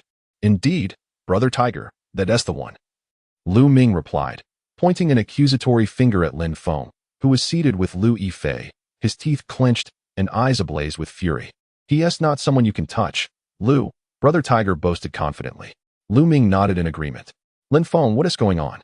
Lu Yifei asked, her expression shifting as she recognized Lu Ming approaching with his entourage. "Lu Ming, what do you want?" she demanded, standing up. "This matter does not concern you, Teacher Lu." "It's between me and that brat," Lu Ming retorted coldly. "This is the Jiangda cafeteria. Fighting is not allowed," Lu Yifei insisted. "Humph. It's not me who will be fighting," Lu Ming sneered, glancing at Brother Tiger. "That brat will be dealt with by my friends." Brother Tiger and his crew advanced menacingly towards Lin Feng. Many teachers near Lin Feng's table stood up, sensing the tension and deciding to distance themselves. Though they were not overly fearful, as it was not directed at them, they preferred to stay and witness the unfolding drama. Students on the first floor caught wind of the commotion and rushed upstairs, quickly filling the stairway. "Beautiful lady, this has nothing to do with you, so you need not be afraid," Brother Tiger said, eyeing Lu Yifei, aware of her esteemed status as Jiangda's goddess teacher and Lu Ming's favorite. "What are you planning to do?" Lu Yifei demanded, her demeanor icy as she confronted Brother Tiger. "Nothing much, I just want to have a word with this brat," Brother Tiger replied, his gaze fixed on Lin Feng, who was focused on his meal. "You little brat, are you looking to get yourself into trouble?" The fists wielding the tempestuous winds symbolized the prowess of a true master. Bang! Bang! Lin Feng relentlessly struck, embodying the ferocity of a tiger pouncing upon its prey, each punch resonating with the roar of a mighty beast. At times, he transformed into a fierce wolf, delivering blows that exuded unparalleled force. After diligently training for an hour, Lin Feng, having completed his warm-up, took a towel and headed for a refreshing shower. Once he emerged from the bath, he made his way to the kitchen, preparing 2 simple bowls of plain noodles. Just then, a voice echoed from upstairs, "Who on earth is setting off firecrackers so early? It's driving me mad." Luo Yao appeared on the staircase, draped in a white silk robe, her tall figure exuding an air of languid elegance as she lazily tousled her hair, the robe accentuating her alluring silhouette. As Lin Feng savored his noodles, he glanced up to see Luo Yao descending the stairs, ready to call her for breakfast. Yet, upon catching her gaze, he found himself momentarily entranced. My heavens, how beautiful, having shared a living space with another girl for an extended period. Luo Yao's attire was naturally captivating. The silk robe she wore was this year's most coveted ladies' nightwear, a luxurious piece priced over 10,000. Its effect was utterly astonishing. Lin Feng admitted to being utterly taken aback. "Hey, I'm talking to you." Luo Yao approached Lin Feng, noticing his gaze fixated on her chest, realizing his unintentional stare. Her cheeks flushed slightly, and she quickly regained her haughty demeanor, exclaiming, "Pervert, what are you staring at?" "Ah, nothing at all." Lin Feng stifled the urge to blush, lowering his head to continue eating. "Isn't it too early for anyone to be setting off firecrackers?" "Yes, I've been disturbed for an entire hour. It's infuriating." As Lin Feng spoke, a smile graced his lips. "Your pretentious demeanor reminds me of a certain charm I possessed in my youth." Lu Ming, stung by Lin Feng's mockery, wore a countenance as unpleasant as if it had been gnawed upon by a dog, while the surrounding students and faculty at Jiang University erupted into laughter. Particularly, Lu Yifei stifled her amusement behind her hand. Lin Feng's tongue was sharp as a blade. If words could indeed kill, he would be the most lethal of orators. though one might begrudgingly concede that Lu Ming fit the mold of a handsome man by the standards of a pig's aesthetic. It was audacious of him to harbor delusions of grandeur, believing he could court someone as graceful as Lu Yifei. Lin Feng regarded Lu Ming with a playful glint in his eyes, a smirk playing on his lips as he continued. Mistakes are a part of life. Otherwise, the path of righteousness would be overcrowded. Lu, come here. Let me enlighten you.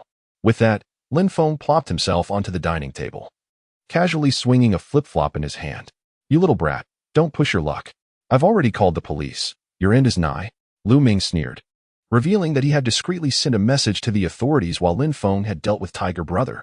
Called the police? Lin Feng's eyes gleamed with a fierce intensity.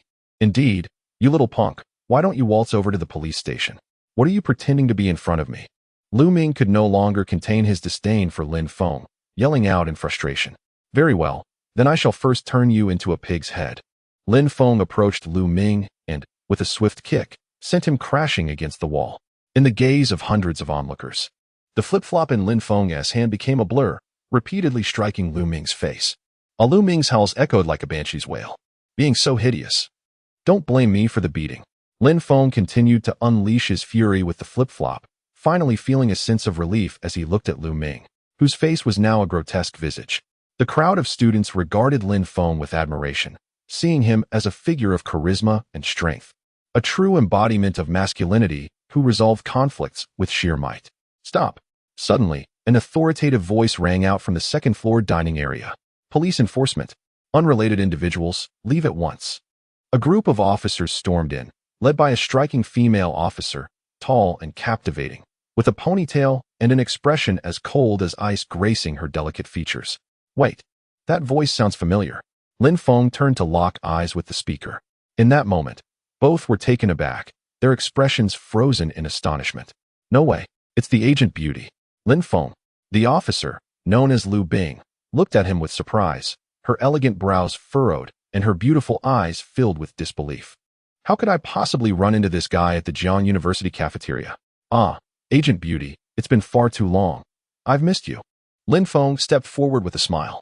The officers behind Lu Bing were bewildered. What nonsense was this brat spouting? This punk claims to know our captain? Brat. That's our police squad's captain, Lu Bing. Behave yourself. One officer snapped. Lin Feng raised his hands in mock surrender, grinning at Lu Bing. So your name is Lu Bing? Truly fitting. You're as proud and striking as a flower. Take him away. Lu Bing, her gun trained on Lin Feng, commanded her subordinates. Yes, Captain. They acknowledged.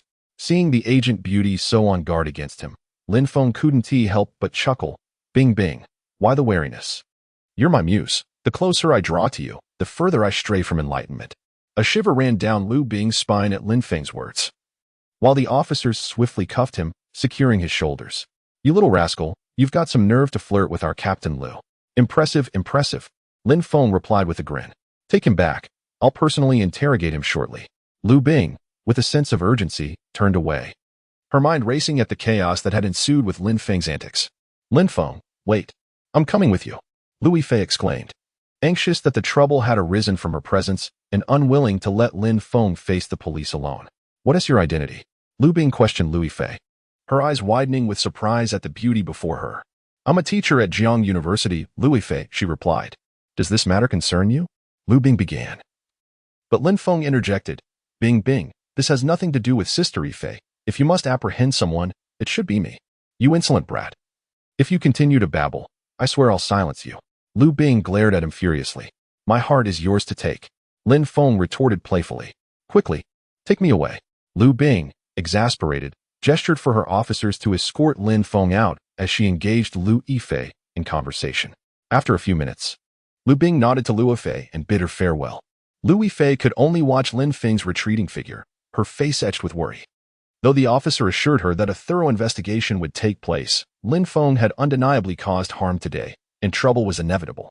Outside the Jiang University cafeteria, Lin Feng glanced around, addressing the nearby officers. Brothers, where's your captain? Why hasn't Bing Bing returned yet? You little brat. Who do you think you are to call her that? A young officer shot back, eyes blazing with fury. The audacity of Lin Feng to refer to Lu Bing so casually irked him greatly. She was a prize jewel in the police force, pursued by many admirers. What's the matter? Are you all fond of Bing Bing? Lin Feng chuckled. But you might as well give up. She is not likely to fancy any of you. As Lu Bing approached, her expression soured upon hearing Lin Feng's words. You insolent brat. If I had tape with me today, my first act would be to seal that mouth of yours. Seeing Lu Bing arrive, Lin Feng grinned and willingly hopped into the police car. Captain. The officers were taken aback. They had never encountered such a compliant suspect before. What are you waiting for? Let us go. Lin Feng urged from inside the police vehicle, hands cuffed. You little punk, don't get cocky. If we weren't police, I'd love to teach you a lesson. The officers seethed, finding Lin Feng utterly infuriating, his demeanor inviting a challenge. Lu Bing, feeling a headache coming on, simply instructed her subordinates, return to the station. I'll interrogate him myself. Yes, Captain. At the Jiangbei police station, Lu Bing strode purposefully, greeted by her colleagues. Good afternoon, Captain Lu. Hello, Captain Lu. Lu Bing acknowledged them with a nod as two male officers gripped Lin Feng's shoulders. Lin Feng, however, beamed at the surrounding officers, saying, Thank you for your hard work. Comrades. The officers stared at him in confusion, wondering if he was joking. Lin Feng continued, I see you're working hard even during your lunch break. I truly appreciate it. Keep up the excellent work and contribute to the development of Jiabei, for the future holds promise. Many officers exchanged glances. And one couldn't help but ask, who is this guy? A police officer grasping Lin Feng's shoulder sighed helplessly and remarked, who else could it be? It's the suspect. Of course. This kid assaulted someone at the cafeteria of Jiang University this afternoon and acted as if he were justified. Upon hearing his companion's words, several officers exchanged bemused glances. Such a peculiar suspect was indeed rare. Open the highest level interrogation room. Lu Bing commanded her subordinates. What? Captain Lu. This kid is merely suspected of brawling. It's a rather ordinary case. Why open the highest level interrogation room for him? That room is reserved for serious criminals. One officer responded, puzzled. You go if I tell you to go, Lu Bing replied coldly. Yes. An officer hurriedly fetched the key, and before long, Lu Bing escorted Lin Feng into the police station's most prestigious interrogation chamber.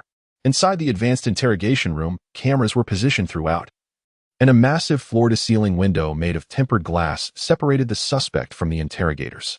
This glass was of such high hardness that it could withstand gunfire. Lin Feng sat in the interrogation chair, his hands shackled, unable to move. A large number of officers gathered to observe, for the high-level interrogation room was seldom opened, only accessible to those involved in significant cases. Naturally, those permitted entry were formidable individuals deserving of attention. Captain Lu, who is this young man? He doesn't seem like a villain, one officer inquired. What has he done? Just a fight. No fatalities, I hope? No, it said he fought with some local thugs. Many officers whispered amongst themselves, their curiosity piqued by the mere 20-something Lin Feng, who was now in a prestigious interrogation room. Everyone else out. Lu Bing commanded as she entered the high-level room. Yes, Captain Lu. Instantly, numerous officers exited, leaving only two individuals in the imposing interrogation chamber. Lu Bing took out a notebook and pen, sitting down while her icy gaze fixed on Lin Feng.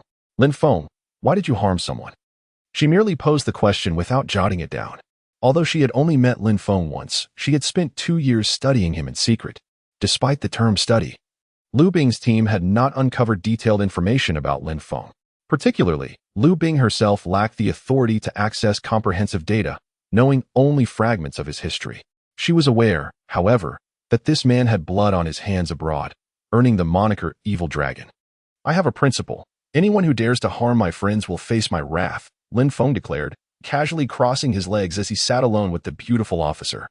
With your background, you should disdain engaging with such ordinary people, Lu Bing observed, eager to seize this opportunity. For sitting in the interrogation room was none other than the legendary Evil Dragon Lin Feng, a figure even her superiors regarded with caution. I don't know what you're talking about. I am simply Lin Feng, an ordinary returnee, he smiled, meeting Lu Bing's gaze. But you, Bing, seem quite curious about me. Would you like to know more? Of course, I find it hard not to be curious. I've been investigating you for years. It was my request to have the higher-ups assign me to monitor you upon your return to the country. This, of course, Lu Bing could not express openly. Instead, she coldly replied, you should be mindful of your situation. Currently, you are a perpetrator of intentional assault. Come now, your eyes betray you. You, a secret agent, possess a dual identity as a police captain. Quite impressive, I must say, Lin Feng chuckled. What do you mean by that? Lu Bing snapped, slapping the table. Do you think that a beautiful woman cannot achieve great things? Lin Feng shook his head, smiling as he responded, not at all, Bing Bing. Just give me your phone number. I'd like to take you out for dinner later. In your dreams. You think too highly of yourself. I would never befriend someone with ties to dangerous individuals. Lu Bing firmly rejected him, her tone icy. Do you really think this place can hold me? Lin Feng asked nonchalantly, still seated in the interrogation chair. I can detain you for 15 days without issue. Are you planning to escape? Lu Bing glanced at her notes, her expression darkening. The file distinctly stated that 2 years prior, Lin Feng had successfully escaped from the highest security prison in South Africa, prompting the prison warden to resign immediately. Indeed, an ordinary detention facility could not contain him. Since you've been investigating me, you must understand my character. I repay kindness tenfold and ensure that those who wrong me face consequences, Lin Feng shrugged. To be honest, I am quite suited to friendship. This marked the most unusual interrogation for Lu Bing. The suspect did not fit the typical mold, making it difficult for her to assert authority. Such words are futile. Since you've returned, you must abide by the law. Just because you possess strength does not grant you the liberty to act without restraint. This land is not a place for your excesses, Lu Bing stated, her gaze sharp and resolute. Lin Feng effortlessly broke free from his handcuffs, clapping his hands in applause. Well done. Since I chose to return, it signifies my love for this land. Lu Bing was taken aback, her eyes widening in shock at Lin Feng's ease in freeing himself from the restraints. He stretched his neck with a crack, casting a charming yet mischievous glance at Lu Bing as he added, I have a feeling you will require my assistance in the future. Regaining her composure, Lu Bing replied coolly, You truly have confidence. Just then, a knock sounded at the door. Come in, Lu Bing commanded. Xiao Bing, what is going on? A middle-aged man with a square face, clad in police attire, entered with an imposing presence. Director Chun. Lu Bing was startled to see him and quickly spoke. I heard from my subordinates that this kid is merely suspected of fighting. Why is he in the high-level interrogation room? Director Chun questioned, clearly displeased. Captain Lu. This Lu Bing struggled to explain. Do not let this happen again. Director Chin's voice was cold. Yes, Lu Bing replied, lowering her head. Lin Feng, overhearing, expressed his displeasure. Hey, who are you to speak to Bing Bing like that? You little brat, what are you saying? Director Chin shot back, his eyes narrowing with a hint of menace. Remember your place. I know my identity better than anyone else, Lin Feng replied, offering Lu Bing a kind gaze. This isn't the place for discussion. Let us step outside. Lin Feng. Lu Bing was taken aback, realizing Lin Feng seemed to disregard the director. Director Chun was also stunned to be treated as though he were invisible, especially by such a brash young man. He slammed the table with his hand, warning, You little brat. Do you think I won't detain you for a while to teach you a lesson? Lin Feng raised his gaze, locking eyes with him defiantly. No one in this world can confine me. What an audacious claim. Director Chin scoffed. You don't believe me? Lin Feng challenged. If I took your word for it, wouldn't all my years as director be in vain? Director Chin sneered, entirely dismissing Lin Feng. Fine, within 10 minutes, you will be asking me to leave. Lin Feng stood with his hands behind his back in the interrogation room. You little brat, who do you think you are? You expect me to personally escort you out? You truly have an inflated sense of self-importance. You are the first to dare speak to me this way. The current youth, so audacious and unruly, truly lacks decorum. Director Chin appeared exceedingly enraged as he continued, I will wait for you 10 minutes. After that, I shall escort you to the detention center. Lin Feng wore a smile. A few minutes later, a police officer hurriedly approached Director Chun, reporting, Director, your office phone is ringing. All right, I shall attend to it immediately, Chin responded coldly, casting a sharp glare at Lin Feng. Upon my return, I will deal with you. Once Chin departed, Lu Bing promptly asked, Lin Feng, what are you planning? Your director, I presume, remains unaware of your true identity? Lin Feng queried with a smile. That is none of your concern. Lu Bing was taken aback. Could he possibly reveal his identity? Give me your phone number, and I shall ensure your secret is kept, Lin Feng suggested, grinning. Lu Bing was both furious and indignant. It was the first time a man had demanded her number in such a threatening manner, especially one she had personally apprehended. Yet, with her leverage in his hands, she felt both exasperated and unwilling. Very well, you desire my number, do you? However, you must prove your capabilities first. Thus, I require a change in conditions. You must personally escort me home. Lin Feng's eyes sparkled with amusement. Agreed. Lu Bing gritted her teeth, wondering where this scoundrel found his audacity. Before long, Director Chin returned, wearing a warm smile as he addressed Lin Feng. "Ah, what a surprise. Mr. Lin, I sincerely apologize for my earlier rudeness. Please, allow me to escort you out." Lu Bing was left in a state of shock. What transpired? How had the director's demeanor shifted so drastically after just a phone call? As she observed Lin Feng smiling at her, while Director Chen personally apologized and invited him out. Confusion enveloped her mind. "Mr. Lin, please do not take this misunderstanding to heart. I was unaware of your significant contributions. I apologize for my previous remarks," Chen stated courteously. "You are too kind. You have official matters to attend to, so please do not concern yourself with me," Lin Feng replied nonchalantly. Recognizing the oddity of a middle-aged man lingering between two young individuals, Chen quickly added, "Very well, you two carry on. Lu Bing, you must personally see Mr. Lin home." In the director's office, Chen took a sip of tea and remarked, "Now you comprehend the situation, do you not? He once saved the lives of our special forces personnel and preserved classified documents for the nation." Shock painted Lu Bing's face. Chen nodded, his expression filled with astonishment. "Just now, my retired superior called personally, demanding that I release him immediately. Otherwise, he would confront me himself." Lu Bing was profoundly shaken. She had believed her 2 years of research had unveiled the essence of Lin Feng, only to realize now that this enigmatic man, drenched in blood, also possessed a sense of righteousness. Truly, he was a figure both just and wicked. Outside the interrogation room, Lin Feng leaned down, smoking. Lu Bing approached, seemingly lost in thought, and upon noticing her, Lin Feng cheerfully called, "Bing Bing, I'm over here." Hearing Lin Feng call her that, Lu Bing snapped back to reality, scoffing. "Do not call me Bing Bing. My name is Lu Bing."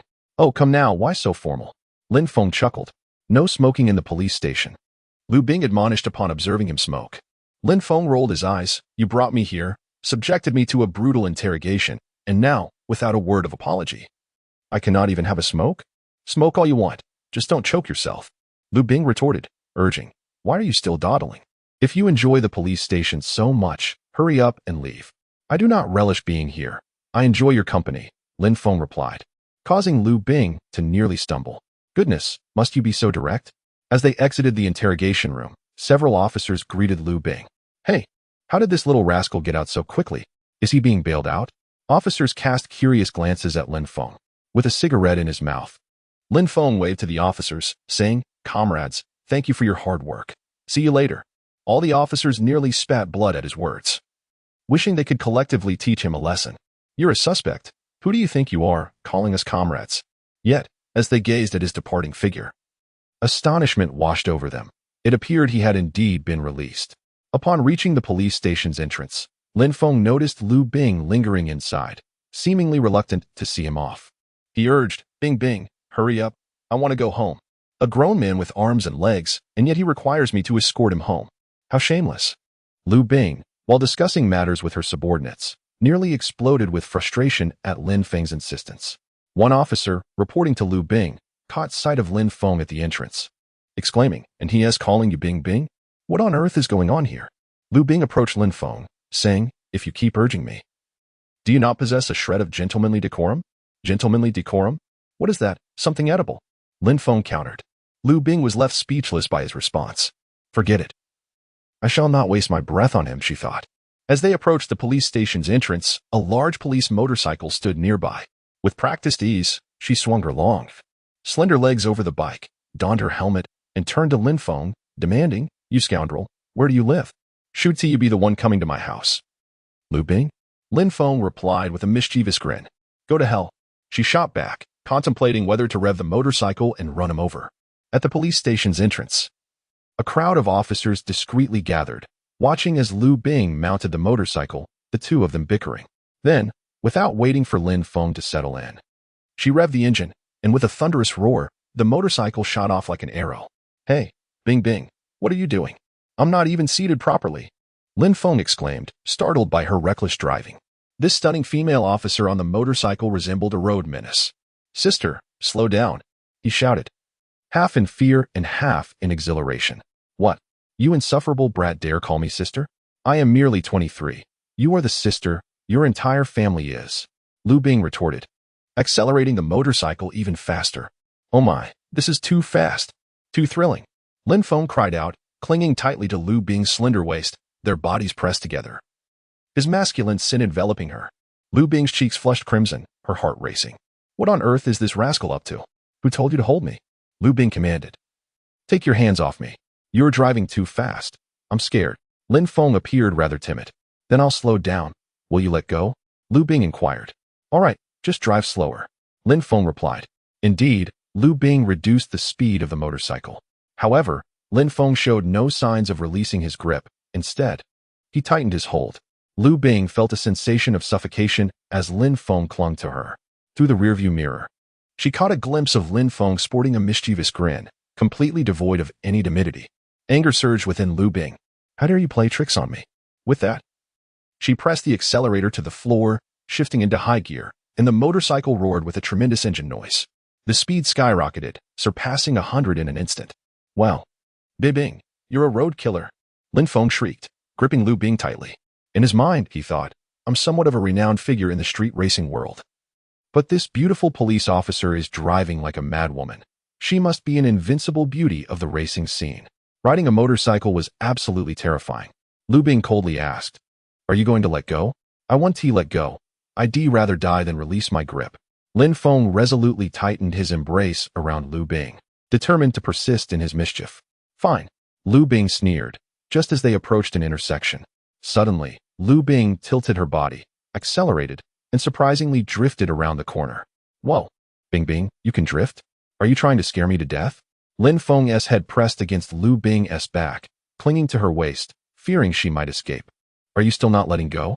Lu Bing's expression turned exasperated, wondering if this scoundrel had no fear whatsoever. Chapter 55. Lin Feng is quite accomplished. Lin Feng's eyes reflected a hint of calmness. Come on, as the one known as the king of street racing. How could I be intimidated by a little trick from a female police officer? Lu Bing, feeling exasperated, slowed down and conceded. Big brother, I beg you, let go. All right. Lin Feng nodded. Indeed, when Lu Bing felt Lin Feng's mischievous hands leave her waist, she breathed a sigh of relief. Little did she know, that rascal had merely shifted his hand to her thigh. Scoundrel, move your filthy hand away from my leg. Lin Feng obediently complied. Just as Lu Bing felt a sense of relief, she suddenly sensed a hand lightly touching her chest. Lu Bing's body reacted as if struck by electricity. Her face flushed with embarrassment. This scoundrel actually dared to tease her in the car. It was utterly outrageous. Either behave yourself or walk home, Lu Bing threatened. The weight of her words made Lin Feng instantly comply. At 3 in the afternoon, a powerful police motorcycle came to a screeching halt in front of Lin Feng's villa. Outside, several neighbors were chatting, discussing trivial matters. When they saw Lin Feng return on a police motorcycle driven by a stunning female officer, their eyes nearly popped out in astonishment. Scoundrel, get off the bike, Lu Bing urged impatiently. She silently vowed to never let him off the hook again, regardless of whatever tricks he had up his sleeve. She was determined to take him down. Lin Feng reluctantly dismounted the motorcycle, saying, Bing, are you thirsty? Come in for some water. I'm not thirsty, Lu Bing retorted coldly. How could you possibly find a girlfriend? How could someone as beautiful as me not have a boyfriend? Lu Bing shot back. Wait. Why does it concern you? Never mind. I'll introduce myself to you, Lin Feng offered cheekily. In your dreams. At that moment, several nosy elderly folks approached. Young Feng, is this policewoman your friend? Elder Zhang asked. Yes, indeed, this is my girlfriend. Her name is Lu Bing. You can call her Xiaobing, Lin Feng introduced with a grin. What? Scoundrel, what did you just say? Who's your girlfriend? Lu Bing exclaimed, about to protest when Elder Zhang scrutinized her and nodded appreciatively. Not bad, not bad. This young lady is spirited and beautiful. Being a police officer is also a commendable profession. Young Feng, you truly have an eye for talent. Elder, I'm not his girlfriend. Lu Bing attempted to clarify, but more neighbors gathered, nodding in agreement. Look at our community's young Feng. He is quite capable. Indeed, just a few days ago, that girl Luo Yang was exceptionally pretty, and now he has got another stunning girlfriend. Each one of them is a top-notch beauty. If only my son had half of young Feng's capabilities. If only he could find a wife, I'd die without regrets. Lin Feng pulled out cigarettes, enthusiastically offering them to the elders, who praised him even more. Lu Bing stood awkwardly, feeling a whirlwind of emotions, nearly losing her mind. This is driving me crazy. I have nothing to do with this scoundrel. Enjoy your youth, the group of elders chuckled as they departed. Once they left, Lu Bing's face turned icy, her eyes radiating fury. Lin, Are you quite pleased with yourself? Yes, exceedingly pleased, Lin Feng replied smugly. Go die? Lu Bing kicked Lin Feng as she mounted the motorcycle. Swift and precise. Hey, Bing Bing, you can't ambush a handsome guy like me. Just because you have long legs doesn't mean you can kick people at will. How about we settle this in bed? Lin Feng nimbly dodged. In your dreams, Lin. I'll remember you, Lu Bing declared, revving the motorcycle and speeding off. She couldn't bear to linger any longer. It was the most embarrassing moment of her life. As Lin Feng watched Lu Bing's beautiful silhouette fade away, he felt exhilarated. This fiery police beauty had quite the temper. There would certainly be more excitement ahead. Before long, Lu Fei called to check in. Lin Feng answered cheerfully. No worries, Yifei. I'm perfectly fine. All right, take care. After hanging up, Lin Feng entered the villa. Upon entering the backyard, he found Li Tianhu exercising. Performing high-frequency push-ups with just 2 fingers. 176. 177. 189. 199. 200. As Li Tianhu completed 200 push-ups on just 2 fingers, Lin Feng applauded, laughing. Li Tianhu, impressive. Your physical condition has improved significantly. Li Tianhu looked up upon seeing Lin Feng return, rising to greet him with a smile. Boss, you're back. Thanks to your acupuncture lately. My blocked blood vessels have opened up, and my strength is gradually returning. Lin Feng tossed a cigarette to him, lit one for himself.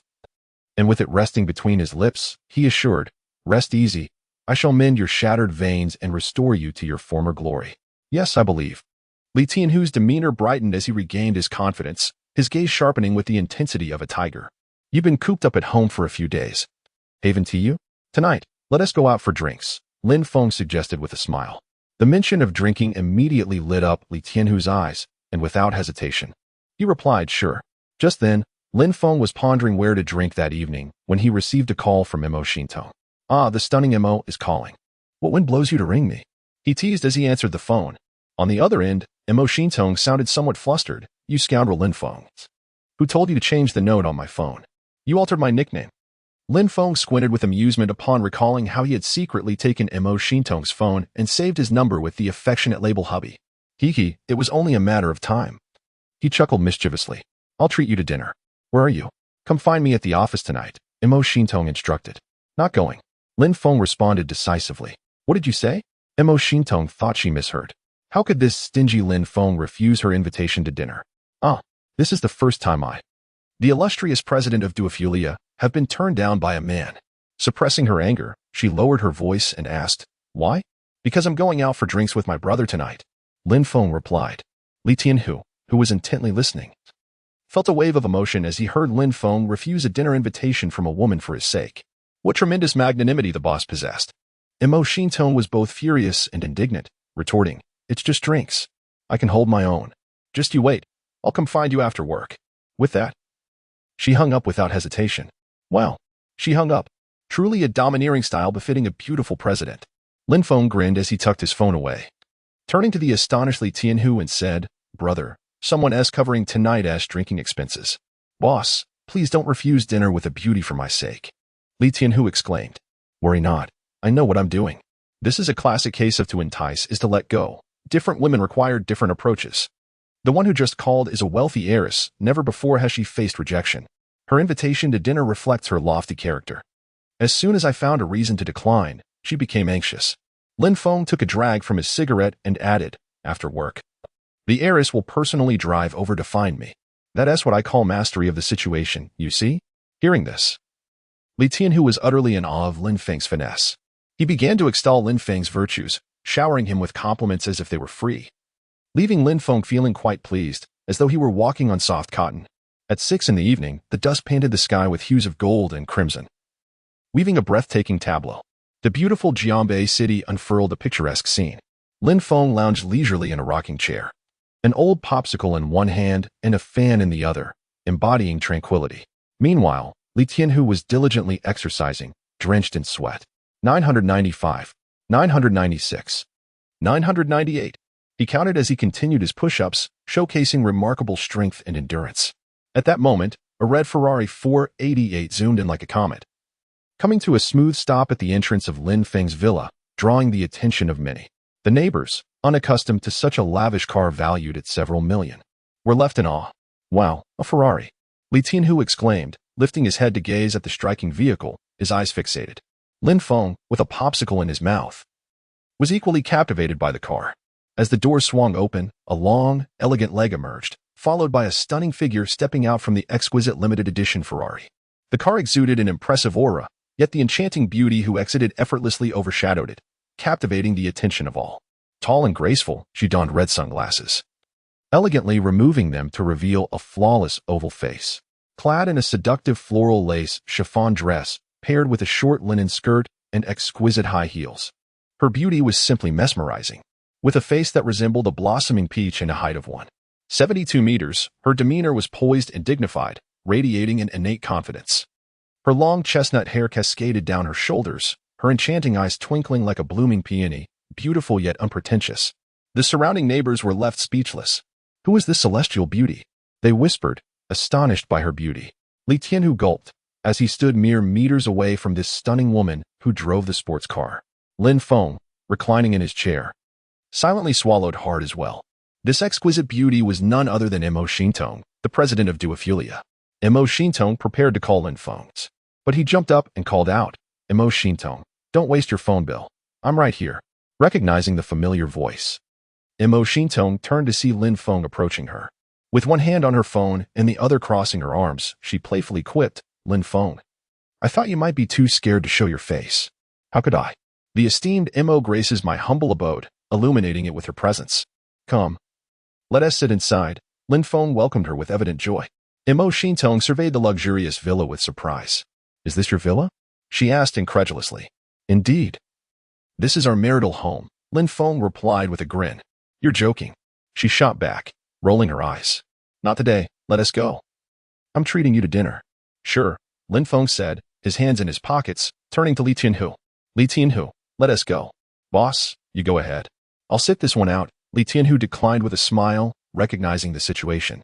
Why would he intrude on Lin Feng's dinner date with a stunning heiress? That would make him an oversized third wheel. Fine, then I'll go. Lin Feng conceded, hopping into Mo Xintong's Ferrari, and soon the car sped away. Where shall we dine? Mo Xintong inquired as she drove, glancing at him. Anywhere is fine. I'm easy, Lin Feng replied, rolling down the window and lighting a cigarette. Not bothering to admonish him for smoking in her car, Mo Xintong simply figured it was futile to chide this habitual smoker. Aren't you going out for drinks? I'll take you to a restaurant known for its fine wine. Mo Xintong stated, if you wish to go, then go. If you drink yourself under the table, you may sleep with me tonight. Lin Feng chuckled. Just you? Mo Xintong displayed a disdainful expression. Meanwhile, Luo Yao returned in her blue Mini. Spotting Li Tianhu standing outside, she exited her vehicle with a smile, greeting, Li brother, off work? Li Tianhu replied with a grin, indeed. Where's Lin Feng? Luo Yao inquired curiously, noticing Lin Feng was absent from the villa. He just left, Li Tianhu responded. What happened? Luo Yao's eyes sparkled with curiosity. Soon, Li Tianhu recounted the incident involving the beautiful woman and Lin Feng. How infuriating. Luo Yao's complexion darkened as she exclaimed. That scoundrel Lin Feng has completely forgotten his friends for a pretty face. I had plans to invite him out tonight. Seeing Luo Yao's evident jealousy, Li Tianhu wisely fell silent, recognizing this was the boss's personal affair. Li brother, once Fei returns, let us go out and have some fun, Luo Yao suggested. All right, Li Tianhu nodded in agreement. Given that such a stunning girl as Luo Yu would be out alone, he felt a twinge of concern. With Lui Fei joining them, two exquisite beauties together would inevitably attract unwanted attention. His presence would ensure her safety, especially since he had recovered significantly in recent days. As night descended, the city illuminated with vibrant lights, resembling daylight, awash in a kaleidoscope of colors. At the Maibang restaurant, a high-end establishment in Jiangbei City, the ambience was refined, serving only the finest imported wines and boasting a diamond-level reputation. Patrons here typically drove cars worth over 200,000. However, on this day, a classic Ferrari 488 parked at the entrance of the restaurant added an extra touch of opulence. Mo Xintong parked her car and elegantly stepped out, while Lin Feng, hands tucked into his pockets, followed closely. Many onlookers cast envious glances at Lin Feng, fantasizing about his fortune. After all, having a girlfriend who could afford a Ferrari was a dream come true. Big beauty, I suddenly crave barbecue, Lin Feng declared just as they approached the restaurant. Barbecue? Mo Xintong looked at him curiously, as if he were mad. The cuisine at my Bang restaurant could only be described as exquisite, with chefs imported from abroad. You're not satisfied with this? You wish to eat roadside barbecue? She questioned incredulously. Hey, just because you're stunning doesn't give you the right to belittle me. Lin Feng retorted, slightly miffed. Craving barbecue doesn't mean I'm unreasonable. Imo Shintong was exasperated. How could he be so oblivious, acting like a bumpkin? I'm treating you to a meal at my Bang. That's enough to cover your barbecue cravings for a year. She thought for a moment, deciding that since she was treating him, she would let him have his way. You really want barbecue? Imo Shintong asked. Indeed, Lin Feng nodded, his passion for barbecue evident. On a hot summer night, a plate of barbecue paired with a few bottles of beer was sheer bliss. Fine, I'll accompany you. It's quite odd. Having someone like you, Imo Shintong sighed, turning to drive her multi-million Ferrari around the city in search of barbecue. About 10 minutes later, they arrived at an open-air barbecue place, bustling with lively chatter and full to the brim, nearly every table occupied. The arrival of the exquisite Ferrari caused a stir among the barbecue patrons, their eyes widening in disbelief. No way. A wealthy person driving such a supercar is here for barbecue? And then, as the stunning beauty descended from the car, hundreds of male gazes were captivated. Imo Shintong's presence added a touch of brilliance to the barbecue establishment. With all eyes drawn to her, they inadvertently overlooked Lin Feng. Imo Shintong turned to him, asking, Lin Feng, is this place clean? She felt something was amiss. The atmosphere resembled that of a roadside stall, with the scent of barbecue filling the air. And as she observed the diners eating outdoors, her noble upbringing instilled a sense of aversion. I've eaten here since childhood and never fell ill, Lin Feng responded. You. Imo Shintong nearly erupted with frustration at his words. Rubbing her temples, she said, if you like it, then fine. Let us find a spot to sit. All right. Lin Feng replied, leading her to search for a table. However, the establishment was exceedingly busy, leaving no available seats. Perhaps we should find another place, Imo Shintong suggested. Unable to endure the thought of eating barbecue outdoors. Hold on, let us keep looking. Lin Feng encouraged. Just then, a pair of shifty eyes spotted Lin Feng, followed by an enthusiastic shout. Wow, what a surprise to see you here, Brother Feng. Lin Feng turned at the familiar voice and was astonished to see the chubby Zhuge Chang standing not far away. Surrounded by 7 or 8 younger companions who greeted him in unison, Greetings, Lord Lin. Lin Feng recognized Zhuge Chang and his entourage from their previous encounter at the bar.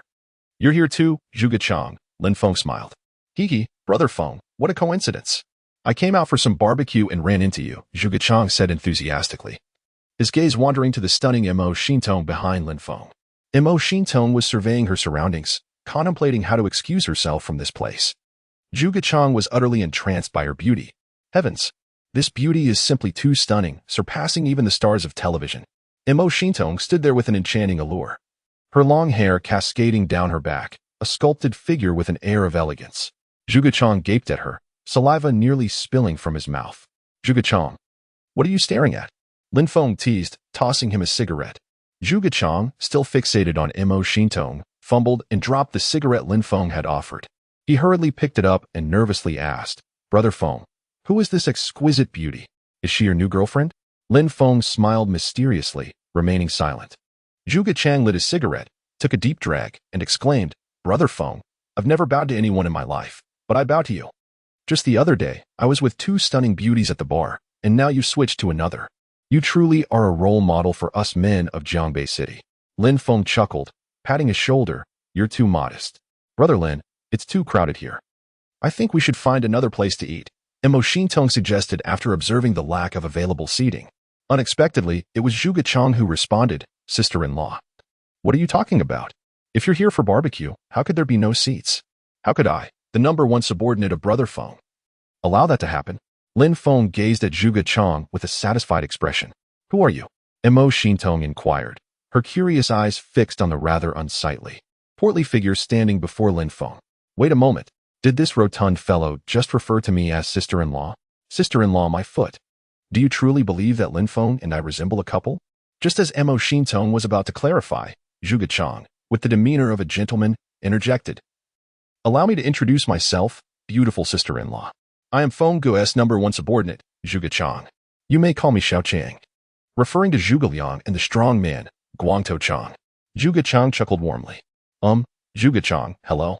I'm not Lin Feng. Before she could finish her sentence, Lin Feng wrapped his arm around Imo Shintong's waist, smiling as he said, "Hey, Zhuge Chang, arrange a table for us." Do I even need to say it? Please, take a seat. Zhuge Chang turned to his bewildered subordinates and bellowed, "Are you all blind and deaf? Get out of the way for Feng Ge. Go squat somewhere else to enjoy your barbecue." Yes, Brother Chang is right. What are you staring at? Haven't you seen Lord Lin before? His lady is truly beautiful. Nonsense. Lord Lin, this way please. Zhuge Chang's subordinates quickly cleared a table for Lin Feng. Imo Shintong, feeling utterly exasperated with Lin Feng's arm around her waist, whispered indignantly, "You're driving me insane." "Shintong, please give me some face," Lin Feng replied softly. "You're going to make me explode." Imo Shintong was so furious she nearly wished to stomp on Lin Feng's foot with her high heels. But seeing Zhuge Chang and his friends laughing at her, she swallowed her anger, saying, "Lin Feng, I'll give you this one, but just wait. Let's give a round of applause to welcome them." Zhuge Chang shouted, "Welcome, welcome. A warm welcome to Lord Lin and Lady Lin for joining us for barbecue." His subordinates clapped enthusiastically. Lin Feng raised one hand with a smile, gesturing, "Brothers, you're too kind." The ordinary citizens around, enjoying their barbecue, were utterly astonished. What kind of background does this guy have? Such a grand spectacle just for barbecue. "Come, darling, sit down," Lin Feng warmly invited Imo Shintong. "What? You're calling me darling? Ah, Lin Feng, you've gone too far." Imo Shintong was practically seething with rage, feeling utterly humiliated by his ostentatious behavior. "If I had known, I wouldn't have come to this barbecue with you."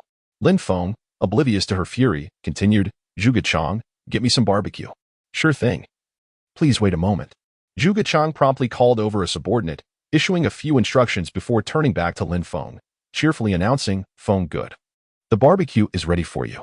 Your sister-in-law is a bit aloof and doesn't speak much. I understand. Your sister-in-law is incredibly beautiful, Feng Ge.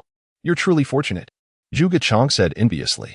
Soon, the barbecue arrived, and Lin Feng looked at the spread before him, turning to Imo Shintong, "Shintong, have a bite." "Not interested." "Tong Tong. Not interested."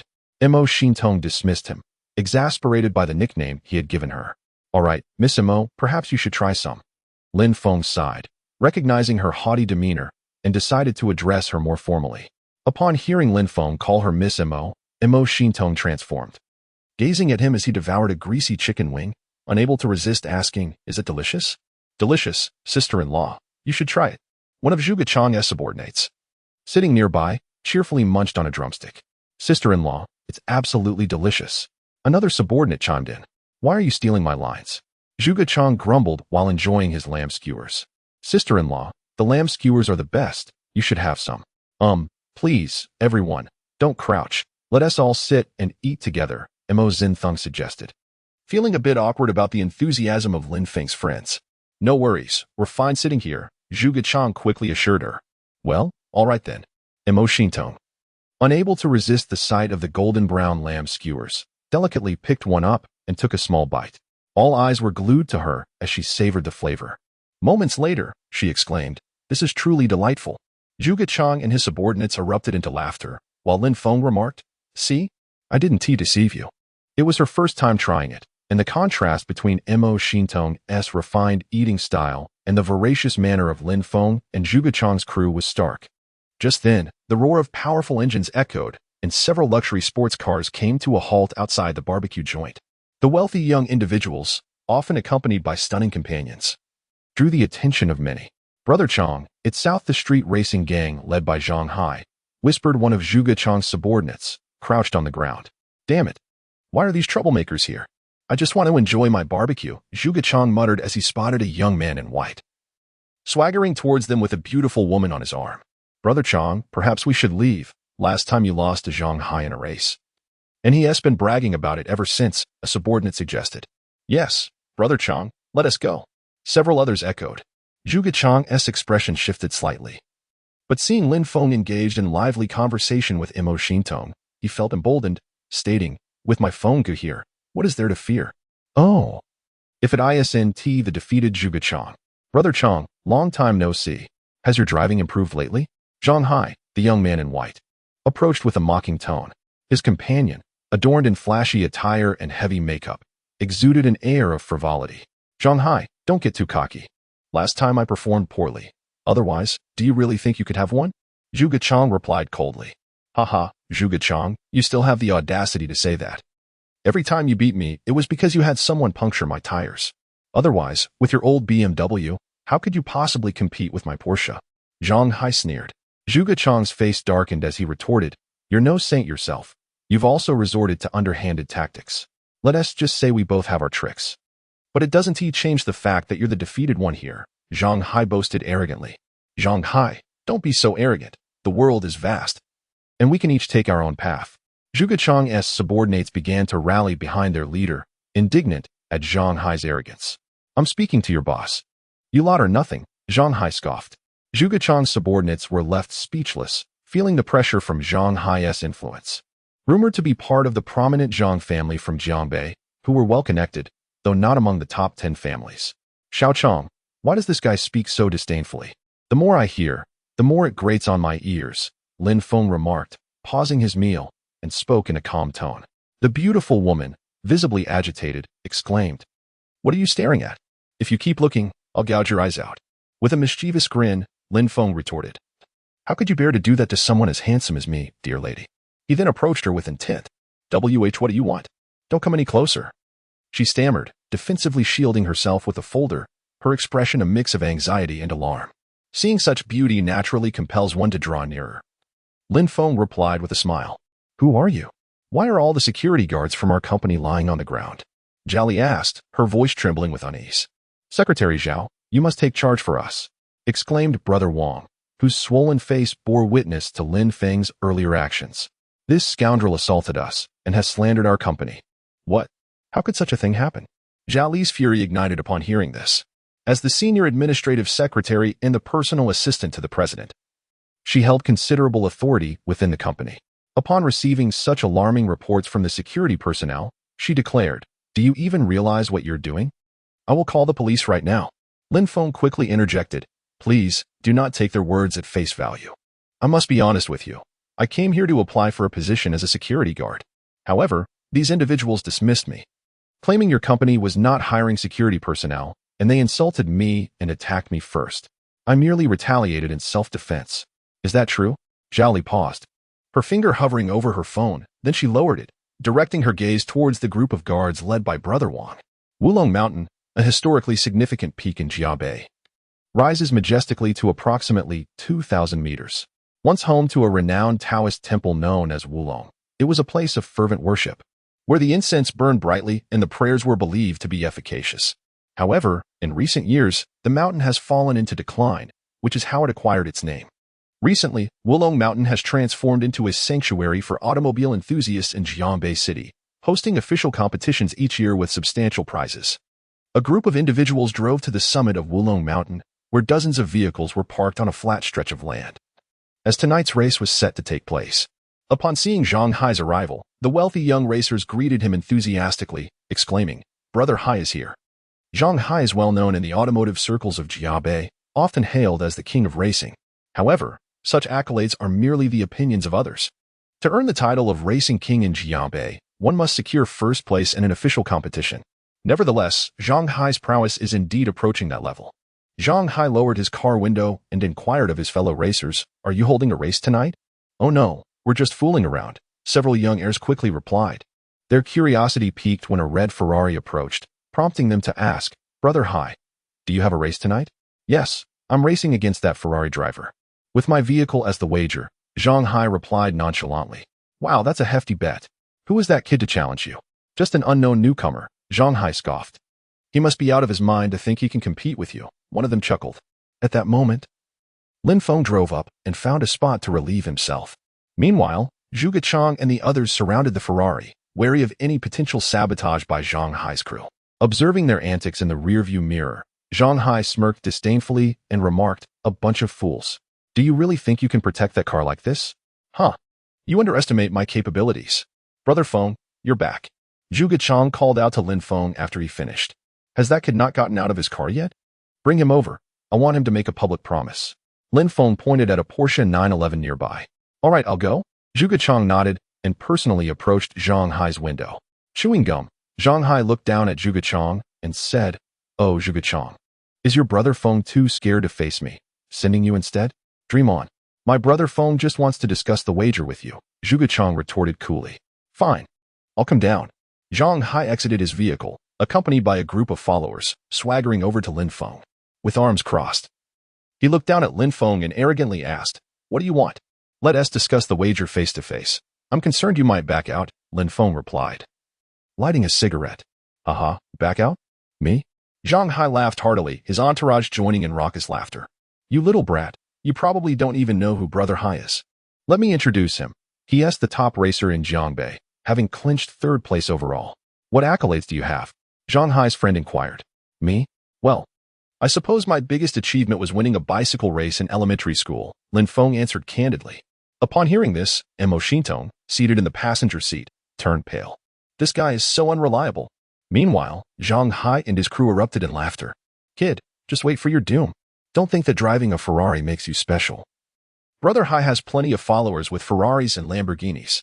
One of Zhang Hai's subordinates sneered. Lin Feng chuckled in response, "I assure you, I will honor my wager. Just hope you do the same, or the consequences will be dire." Zhang Hai, chewing gum, replied nonchalantly, "Hee hee, anyone who disrupts the racing code is asking for trouble. They might even lose their hands." His friends rallied around him, voicing their support. Lin Feng smiled and said, "All right, let us get started. Best of luck to you." Zhang Hai turned and climbed back into his car. Soon, the two vehicles lined up side by side, and a beautiful model approached with a sigh. "Go, Brother Hai. Show him your prowess. Brother Hai will surely win." A crowd of dozens cheered for Zhang Hai, while Lin Feng's side, comprising only Zhuge Chang and a few others, appeared significantly less imposing. Nonetheless, Zhuge Chang encouraged Lin Feng, saying, "Brother Feng, don't hold back. Go, Lin Feng, go." Lin Feng extended his hand out of the window, flashing an OK sign. Moments later, a model raised the sign, signaling the countdown to the race. 3, 2, 1. In that instant, the Porsche roared to life with a thunderous engine sound, surging forward with unbridled power, blue flames erupting from the exhaust. The crowd marveled at Zhang Hai's explosive start. While Lin Feng's Ferrari remained stationary, Lin Feng shifted into neutral, flooring the accelerator. The twin-turbo V8 engine of the Ferrari roared to life, producing a resounding growl. "What is happening? Why isn't that kid driving?" Many spectators mocked. Yet, some astute observers recognized Lin Feng's actions and gasped in astonishment. "No way. Could he be doing that?" As they spoke, the onlookers turned their attention to the Ferrari, their faces a mix of shock and awe. "Goodness, what is he doing?" Smoke billowed from the Ferrari's tires, leaving dark skid marks on the ground, leaving many speechless. Tire burning is a remarkable technique employed by professional racers, where a rear-wheel drive car simultaneously presses the brake and accelerator, causing the rear wheels to spin and emit smoke due to excessive friction with the ground. This not only creates an impressive visual spectacle, but also enhances the tire's grip, optimizing the car's performance for the race. "Lin Feng, hurry up. That car is already out of sight." Mo Xintong, seated inside, was completely bewildered by Lin Feng's actions. Her beautiful face etched with anxiety as she urged him to speed up. "No rush. Let him get ahead a bit," Lin Feng replied, lighting a cigarette and inhaling deeply. His eyes closed as he absorbed the feedback from the Ferrari. A true master achieves a state of unity with their vehicle, and Lin Feng was evidently one of them. His heart calm and composed. Suddenly, Lin Feng opened his eyes, a fierce glint shining within them. In the next moment, he slammed the accelerator to the floor, and the Ferrari erupted with a thunderous roar, the twin-turbo V8 engine unleashing a deafening symphony of power. Boom! The Ferrari surged forth like a gleaming sword, slicing through the air with the speed of a bullet.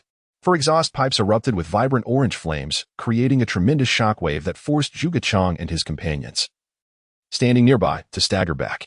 In the blink of an eye, the Ferrari vanished from sight, moving so swiftly that it was impossible to catch even a glimpse.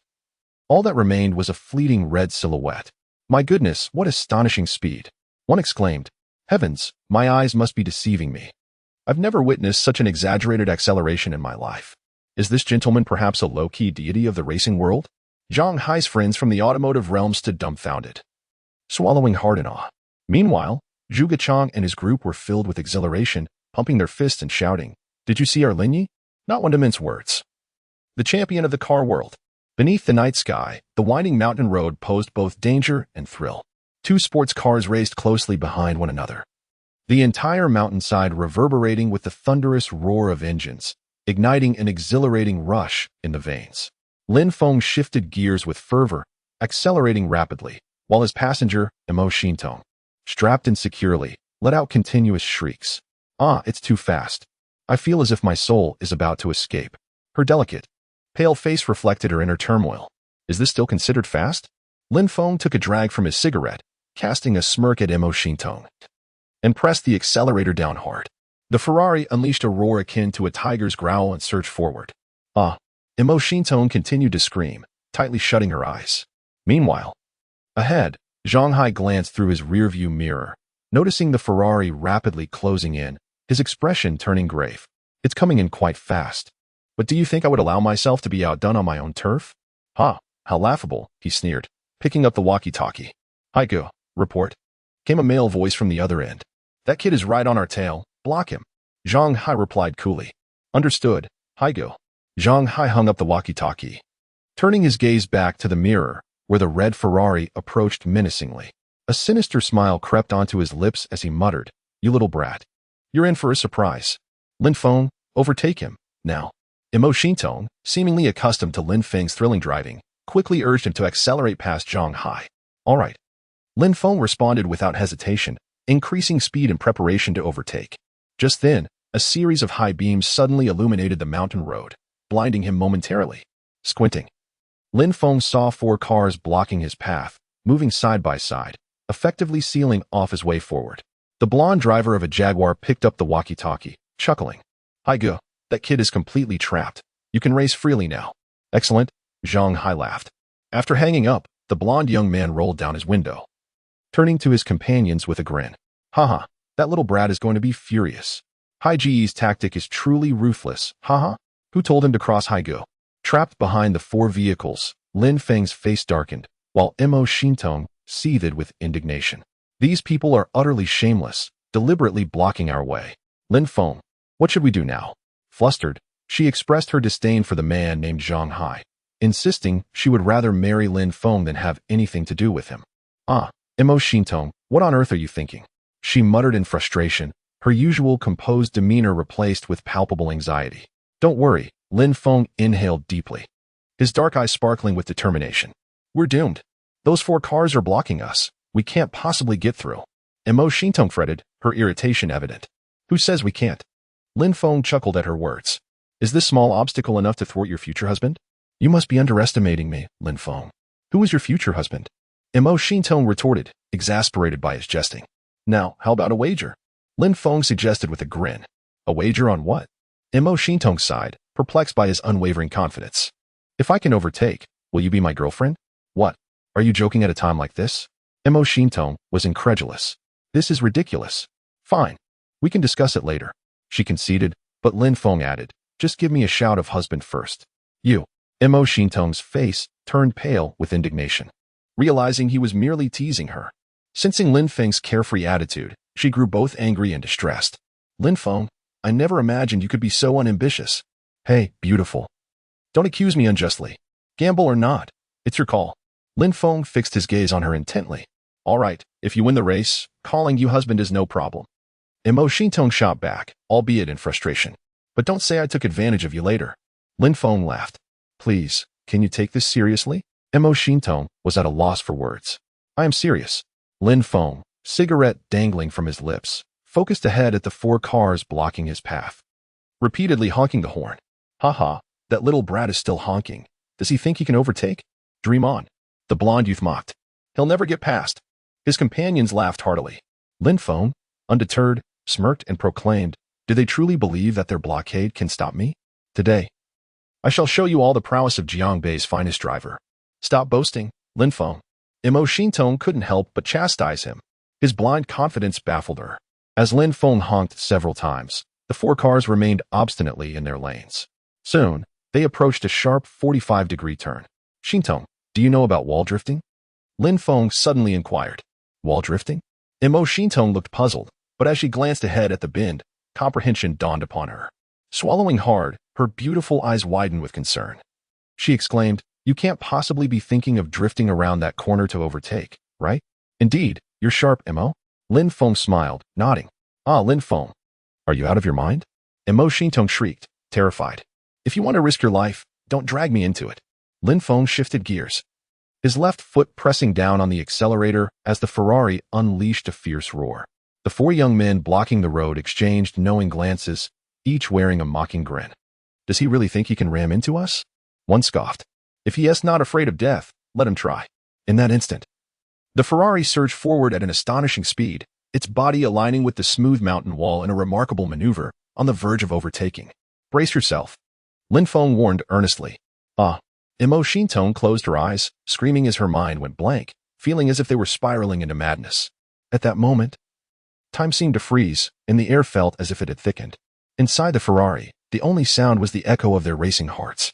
Boom.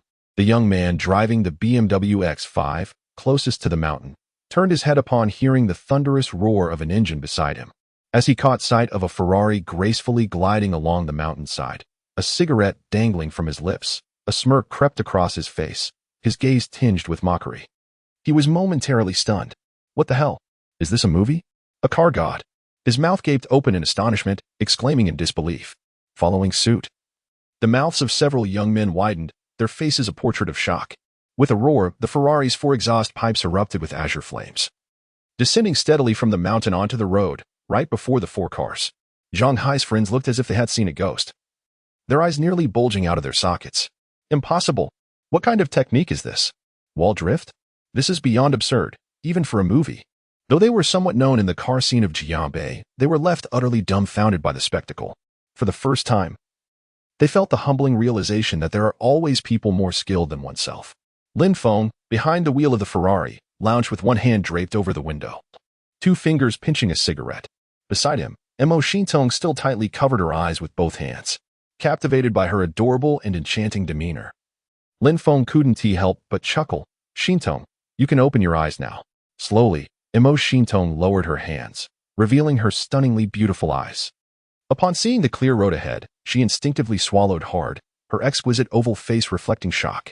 Lin Feng, did you overtake them? She stammered, utterly incredulous, as it defied all logic. Take a look back, Lin Feng urged with a smile, her gaze immediately fixated on the rearview mirror. And upon seeing the four cars trailing behind, she instinctively covered her mouth, unable to suppress a scream. Heavens, this. At that moment, she admitted to being utterly frightened. What had transpired while her eyes were closed? Observing Lin Feng's composed demeanor, she was genuinely astonished. This man appeared quite ordinary, yet at critical moments, he delivered extraordinary surprises. No, this isn't just a surprise, it's downright shocking. The four young racers left in Lin Feng's wake were visibly disgruntled, expending every ounce of energy to give chase. Still trying to catch me? You might as well wait 100 years, Lin Feng scoffed, turning to Imo Shintong. See, I was lying, was I? You're incredible, Imo Shintong admitted reluctantly, but faced with the undeniable reality, she felt a bit dazed. Don't forget your promise after the race, Lin Feng said with a grin. Imo Shintong's cheeks flushed crimson, akin to clouds illuminated by the setting sun, radiating beauty. Let us talk about winning first, she replied coolly, regaining her aloof demeanor. I, Lin Feng, am destined to be a winner. Lin Feng blasted a pulsating DJ track and slammed the accelerator to the floor, swiftly leaving the four cars far behind. Wow, that guy is supercharged. How can he be so fast? One racer exclaimed in confusion. That SA Ferrari, overtaking us is like child's play. Another lamented. Alas, we're outclassed. Brother Hai is definitely going to lose today. Meanwhile, the scene shifted back to Zhang Hai. Inside his car, soothing music played as a smile adorned his face, envisioning the victory and the beautiful girl that awaited him. Just then, a blinding light flashed in the rearview mirror. Who is it? Zhang Hai felt a surge of anxiety, peering closely into the mirror only to find a Ferrari, his mouth agape in shock. What the hell? How did they catch up so quickly? This is impossible, he exclaimed in disbelief. Suddenly, Lin Feng caught up, grinning as he addressed Zhang Hai through the window. Brother, thanks for leading the way. I'll take it from here. With that, he completely overtook him. Damn it. Hand it over to you, my foot. Zhang Hai yelled angrily, immediately accelerating in pursuit. However, Lin Feng's speed was astonishing, leaving Zhang Hai with no hope of catching up. Minutes later, they approached the finish line. As the crowd eagerly awaited the results, the lights ahead illuminated, and everyone held their breath. Who would be the first to cross the finish line? Whether it was Zhang Hai's friends or Zhuge Chang and his crew. Tension filled the air, beads of sweat trickling down their foreheads. Boom. A Ferrari surged forward like a bolt of lightning, crossing the finish line first. Wow, it's Brother Feng, Zhuge Chang exclaimed, jumping in excitement and waving his arms vigorously. Lin Yi is phenomenal. Lin Yi is unbeatable. His entourage echoed loudly. Meanwhile, Zhang Hai's friends were expressions of disbelief, exchanging glances, unable to accept the reality before them. How could someone as formidable as Zhang Hai lose to an obscure kid in his own territory? Before long, Zhang Hai arrived in his Porsche 911, followed shortly by 4 more cars. As the doors swung open, Lin Feng was the first to step out of the Ferrari. Zhuge Chang and the others rushed forward, showering him with praise, causing Lin Feng to feel a bit bashful. Damn, Zhang Hai muttered, seeing Lin Feng and his friends basking in their triumph, clenching his fists in frustration. Brother Hai, I'm sorry. That kid is too skilled. He executed a wall drift. A young man with blonde hair approached, head bowed. Indeed. Brother Hai, that kid is incredible. We are no match for him. Another chimed in, also looking downcast. Damn it, you're all a bunch of useless fools. Zhang Hai scolded, though he internally acknowledged the vast gap between himself and Lin Feng. He didn't feel like saying much, not wanting to step out of the car, wishing only to escape this humiliating scene. Whoa, Brother Feng, that kid is trying to flee. Zhuge Chang shouted, spotting Zhang Hai's intent to leave. Don't let him get away. Lin Feng's expression turned icy. Brothers, what are you waiting for? Drag that Su out of the car. Zhuge Chang rallied, and instantly, 7 or 8 of his underlings surrounded Zhang Hai. Lin Feng strolled over casually, hands in his pockets. What do you want? Zhang Hai's subordinates approached, ready to intervene. Mind your own business. We're looking for Zhang Hai. Zhuge Chang sneered. You fat fool, don't be so arrogant. I advise you to back off. Zhang Hai retorted coldly from inside the car. Zhang Hai, weren't you quite the hotshot earlier? What's this? Planning to back out after losing today? Zhuge Chang scoffed, signaling his men. Pull this kid out of the car. Yes, Brother Chang. His followers rushed forward, forcefully attempting to open the car door. However, Zhang Hai had locked it, nearly smirking at them. Damn it, Brother Chang, this brat locked the door. One of them exclaimed, frustrated. How shameless. A coward. What is going on? Lin Feng's voice rang out. Upon seeing Lin Feng approach, Zhuge Chang's subordinates immediately greeted him respectfully. Lin Yi. Zhuge Chang quickly relayed the situation to Lin Feng, who, upon hearing, cast a cold glance at the coward hiding inside the car. He chuckled, not coming out. Huh? Fine, Zhuge Chang. Do you have anything handy in the car? Indeed, Feng, I have a baseball bat in my trunk. Upon hearing this, Zhuge Chang's eyes sparkled with excitement. Go fetch it. Shortly thereafter, Zhuge Chang handed a baseball bat to Lin Feng, who toyed with it in his hands, tapping it against the car window. Brother, you might as well come out, he called. You little brat, go ahead and smash my car if you dare. I'll ensure you lose everything. Zhang Hai resolutely refused to emerge. Do you think I lack the courage? Lin Feng chuckled, brandishing the bat and shattering the window with a resounding crash. Bang! The window exploded, prompting a shriek from Zhang Hai as Lin Feng swiftly locked his hand around Zhang Hai's neck. Do you still wish to play games with me? I will ask you once more, will you come out? A glint of menace sparkled in Lin Feng and Appo's eyes. Big brother, I was wrong. I'm coming out right now. Zhang Hai was terrified. Astounded by Lin Feng's audacity, he struck without hesitation, showing an intimidating level of resolve. Soon enough, Zhang Hai obediently opened the car door, only for Lin Feng to kick him at the knee. Bang! Zhang Hai fell to his knees before Lin Feng, who casually discarded the baseball bat and declared, a bet is a bet. Zhang Hai, are you deaf? Hand over the car keys to Brother Feng. Zhuge Chang kicked Zhang Hai, sending him sprawling. Zhang Hai's face twisted with anger, yet he dared not speak. Even his friends and subordinates remained silent. In the automotive world of Jiangbei, there exists a rule. Once a bet is lost, one must fulfill their promises. It was evident that Zhang Hai had lost, and no one dared to speak on his behalf. Quickly, produce the car keys. Yes, stop pretending to be dead. Zhuge Chang's subordinates chimed in. Reluctantly, Zhang Hai retrieved the keys to his Porsche 991, a vehicle he had invested considerable effort into, worth 3 million. Now, he was about to relinquish this prized possession. Zhuge Chang scampered over, holding the Porsche keys with a beaming smile. Brother Feng, congratulations on winning yourself a sports car, he exclaimed. Congratulations to Lin Yi for acquiring a sports car. Zhuge Chang's followers shouted in unison. At that moment, dozens of eyes were fixed on Lin Feng, filled with admiration, envy, jealousy, and resentment. Lin Feng, hands behind his back, tossed the car keys back to Zhuge Chang and stated, Zhuge Chang, although we have not known each other for long, I assure you, Recognizing me as your leader will not be in vain. You mentioned losing a car last time. I gift you this Porsche 911. What? No way.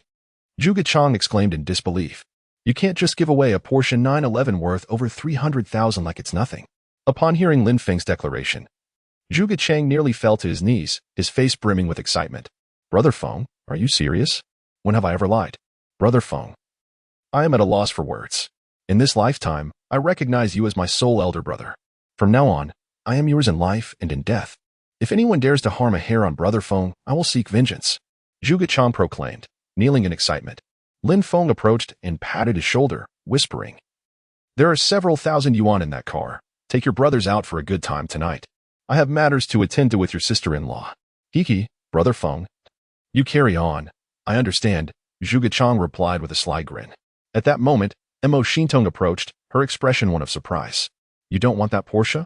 I don't. Lin Feng replied, hands in his pockets, feigning indifference. All right, Lin Feng. I didn't expect you to be so loyal.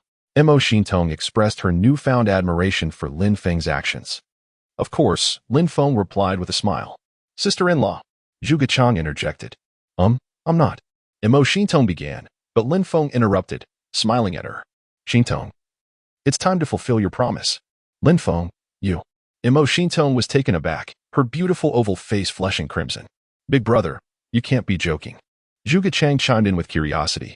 Your sister-in-law must shout in public. Before he could finish, Mo Xintong quickly covered Lin Feng's mouth, whispering, Are you trying to get me killed, Lin Feng? Lin Feng's gaze fixed upon Mo Xintong, who understood the message in his eyes and sighed in resignation. Fine, I'll shout. But I'll do it from the car. What? You want me to shout here? Mo Xintong shook her head vehemently. No way, absolutely not. Lin Feng's gaze remained steadfast, refusing to relent. Mo Xintong pleaded softly, Big brother, spare me. I can't bring myself to shout it. Lin Feng's eyes sparkled with mischief. In a voice barely above a whisper, Mo Xintong finally managed, Husband. Sister-in-law, what are you saying? Your voice is too soft. I couldn't hear. Zhuge Chan asked. Perplexed. Yes, sister-in-law, we didn't catch that. Zhuge Chan's followers gathered around, eager to hear. Ah, you all? Mo Xintong felt utterly embarrassed. While Lin Feng finally spoke up, Xintong, speak up a bit more. Husband. Mo Xintong lowered her head, her voice slightly louder. I think I just heard sister-in-law calling Lin Yi her husband. Surely you misheard. I thought I heard it too. Lin Feng chuckled, louder. Husband. Mo Xintong finally declared. In that instant, the air fell silent, and then Zhuge Chang led the crowd in a fervent cheer. You're dead, Lin Feng. Mo Xintong stormed off, ignoring him in her fury. Haha, Brother Feng, you made sister-in-law mad. Zhuge Chang laughed heartily. Not a problem, I can smooth things over, Lin Feng replied, hands in pockets. Turning to Zhuge Chang. Do you know what kind of person your sister-in-law is? I don't. Zhuge Chang shook his head, curiosity piqued by Lin Feng's mysterious demeanor. What background does she have? I'll tell you quietly, but you mustn't share this with anyone. Lin Feng leaned in, laughing as he turned away. Oh my. Zhuge Chang's legs buckled, and he knelt to the ground, staring blankly at the retreating figures of Lin Feng and Mo Xintong. Strong brother, what is wrong with you? One of Zhuge Chang's subordinates asked, puzzled by his sudden collapse. Just now, Brother Feng told me that sister-in-law is from the very place I work. Strong brother. You're at Duophilia, working as a security guard, right? Yes, what about Duophilia? Is sister-in-law the manager there? With her looks, she could definitely be a manager. One subordinate joked. Manager? No, my sister-in-law is the president of Duophilia. Zhuge Chang exclaimed. What? With a thud, Zhuge Chang's subordinate gasped. And as they watched the Ferrari speed away, they all knelt in awe. Indeed, Lin Yi is truly extraordinary. On the way back, Lin Feng drove while glancing at Mo Xintong, who had turned her head away. He teased, What's the matter, wife? Are you upset? Lin Feng. You really had to embarrass me in public. Lin Feng chuckled, But wife, wasn't that your promise to me? I. Mo Xintong stammered, thinking to herself, How could I have known you would win? She shot him a glare, turning her head away, refusing to engage. Where to now? Lin Feng inquired, curious. Not speaking. Are we? Lin Feng chuckled and said, If you choose not to speak, I shall take you back to my home. My family is waiting for me. Hoping I might bring a girlfriend to introduce to them. Wait, big brother. I was mistaken. You should come to my house instead. The moment Mo Xintong finished her sentence, her delicate face flushed crimson, and she quickly amended, As long as we don't go to your place, anywhere else is fine. With a cigarette dangling from his lips, Lin Feng playfully retorted, "Are you truly not going to my house?" "No, I won't." "Well, you really are unfortunate," Lin Feng sighed, adopting a sorrowful demeanor. "Hey, big brother, aren't you being a bit thick-skinned? Just because I won't go to your house, you say I have no fortune?" Imo Shintong was evidently exasperated by Lin Feng's words, her face paling as she snapped, "Take me home." "Sure, just tell me your address," Lin Feng grinned. "Baihu Villa District," Imo Shintong replied, her enchanting eyes gazing out at the scenery beyond the window. Half an hour later, they arrived at Baihu Villa District. This was Lin Feng's first visit, and he was taken aback. The entire villa district was built on an artificial island, featuring hundreds of villas surrounded by crystal-clear waters. The prime location alone was a testament to its value. Under the night sky, Baihu District was breathtakingly beautiful, exuding an air of serene charm. A 28. Imo Shintong directed Lin Feng as they entered the villa area. Before long, a stunning French-style villa appeared before them, spanning approximately 250 square meters. The front yard was adorned with a variety of flowers, filling the summer night with a refreshing fragrance wafting in the breeze. Lin Feng felt an inexplicable fondness for the place on his very first visit. "Wife, is this your home?" Lin Feng asked with a smile. Imo Shintong looked at him in disbelief, retorting, "You rascal Lin Feng, don't call me wife."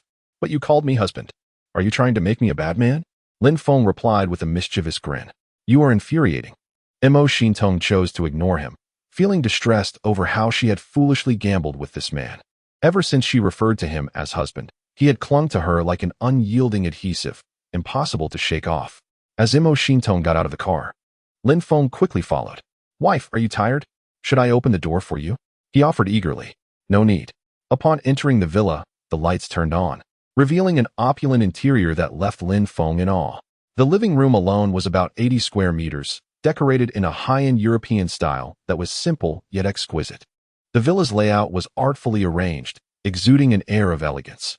Additionally, the villa was filled with beautiful flowers, such as blood peonies, fire lilies, and purple roses, all of considerable value. The walls were adorned with exquisite paintings, captivating one's attention. "Wow, wife, your home is beautifully decorated," Lin Feng exclaimed in admiration. "Huh, you look like a country bumpkin," Imo Shintong said, reclining lazily on the genuine leather sofa, watching Lin Feng explore her villa with a smile. Confident in her taste, Imo Shintong knew she had spent over 14 million on the villa, with renovation costs bringing the total to over 20 million. This didn't even account for the valuable plants and wall art, so Lin Feng's reaction was quite understandable. "Hey, Lin Feng, would you like some water?" Imo Shintong asked as she stood up. "I don't want water. Do you have milk?" "I'd like some milk," Lin Feng said.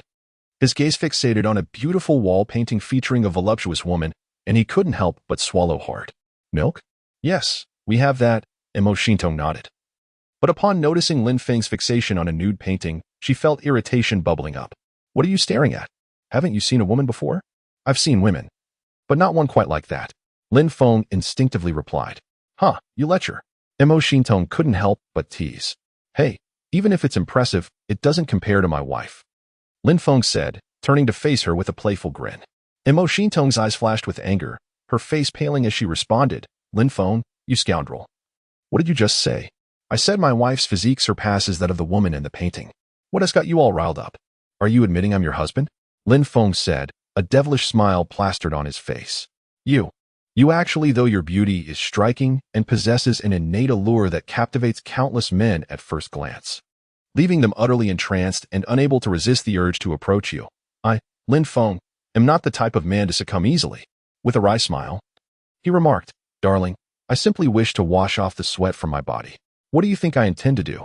Why didn't you say so earlier?" Imo Shintong, upon hearing Lin Feng's words, finally exhaled in relief, lowering her hands to scrutinize his physique. At just a glance, her cheeks flushed crimson, a rosy hue spreading across her lovely face, rendering her even more enchanting. "So this is the male form. It feels rather different." As her cheeks burned, Imo Shintong noticed a blood dragon tattoo etched across Lin Feng's chest, her beautiful eyes widening in curiosity. "Lin Feng, you have a tattoo? Is it of a dragon? Is this what you mean?" Lin Feng glanced down, chuckling self-deprecatingly. "Just a remnant of my reckless youth, I suppose." "Oh, very well, then. Aren't you supposed to take a shower? Hurry up and wash so you can return quickly," Imo Shintong urged. unable to bear the thought of letting this man spend the night in her home. I'm hungry. Could you prepare something to eat? Lin Feng suggested. Please. I'm not your girlfriend. Mo Shintong retorted. Why should I prepare food for you just because you're hungry? She wanted to argue. But the magnetic allure in Lin Feng's eyes made it difficult to refuse. Yet, having never cooked for anyone, especially a man, left her at a loss. The fridge has food. You can help yourself, Mo Shintong stated. Upon hearing her words, Lin Feng immediately rejected the idea, insisting, No, I want to eat what you cook. Otherwise, I might feel my pants are a bit excessive. Lin Feng, you. Mo Shintong was at a loss for words. But as she observed Lin Feng's resolute demeanor, she feared he might take off his pants in front of her. Her face paling, she begrudgingly conceded, Fine, big brother. I'll cook for you. How about a bowl of noodles? That works, as long as it's made by you. I'm not picky, Lin Feng replied cheerfully. Slipping on some slippers and casually opening a door. Mo Shintong, feeling a headache coming on, pondered whether she should call a friend for cooking advice. Are you really going to eat noodles? She asked, glancing up, only to freeze in shock as she saw Lin Feng had entered her bedroom. Ah! She screamed, frantically shouting. Lin Feng, you scoundrel. Who gave you permission to enter my room? Get out, go away. Lin Feng stood at the doorway, dumbfounded by the scene before him. The room was a chaotic mess, clothes strewn across the floor, and he couldn't help but swallow hard at the sight of such alluring items. Who would have thought that the illustrious goddess and CEO, Mo Shintong, had such a tantalizingly intimate space? Close your eyes, she demanded, pushing him away and shutting the door. Her face flushed with a mix of anger and embarrassment. Darling, your lingerie is remarkably alluring, Lin Feng teased, unable to resist a playful comment. Ah, you scoundrel. You dare say that. I will kill you. Mo Shintong was on the verge of losing her mind, her pride severely wounded by this unexpected exposure. Lin Feng chuckled, Darling, you truly have exquisite taste. Scoundrel, you keep talking. Go away, just go. Mo Shintong waved her hand, desperate to rid herself of his presence. Realizing that if this continued, the beautiful woman would undoubtedly explode in anger, Lin Feng decided to retreat wisely. I'm off to shower. I'll leave the door ajar, he said, and with that, he left, prompting Mo Shintong to grumble, You'd best stay in the bathroom forever. Watching Lin Feng's retreating figure, Mo Shintong's face was a picture of fury. After a while, the sound of water running reached her ears. Sitting on the couch, she felt restless, questioning her own reactions since encountering this troublesome man. Yet, he seemed to be an anomaly. No matter how he provoked her, she found it challenging to truly be angry with him. Her mind was consumed with thoughts of Lin Feng. I must clear my mind, she resolved, heading to the kitchen. 15 minutes later, Lin Feng emerged from his shower. Clad in shorts, a pink towel draped over his shoulder. Darling, I'm starving. Is the food ready? He called out. Stop pestering me. It will be ready soon. Mo Shintong replied, ladling noodles into a bowl. Just as she looked up, she gasped. Oh, scoundrel, you dare use my towel. Is this the one you're referring to? Lin Feng teased, lifting the pink towel to his nose and inhaling. It smells delightful. You scoundrel, I really want to hit you. Mo Shintong exclaimed.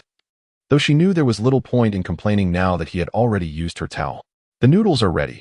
You can eat them yourself, and once you're done, leave promptly, she said firmly. Upon hearing this, Lin Feng grinned, taking a seat and picking up a pair of chopsticks.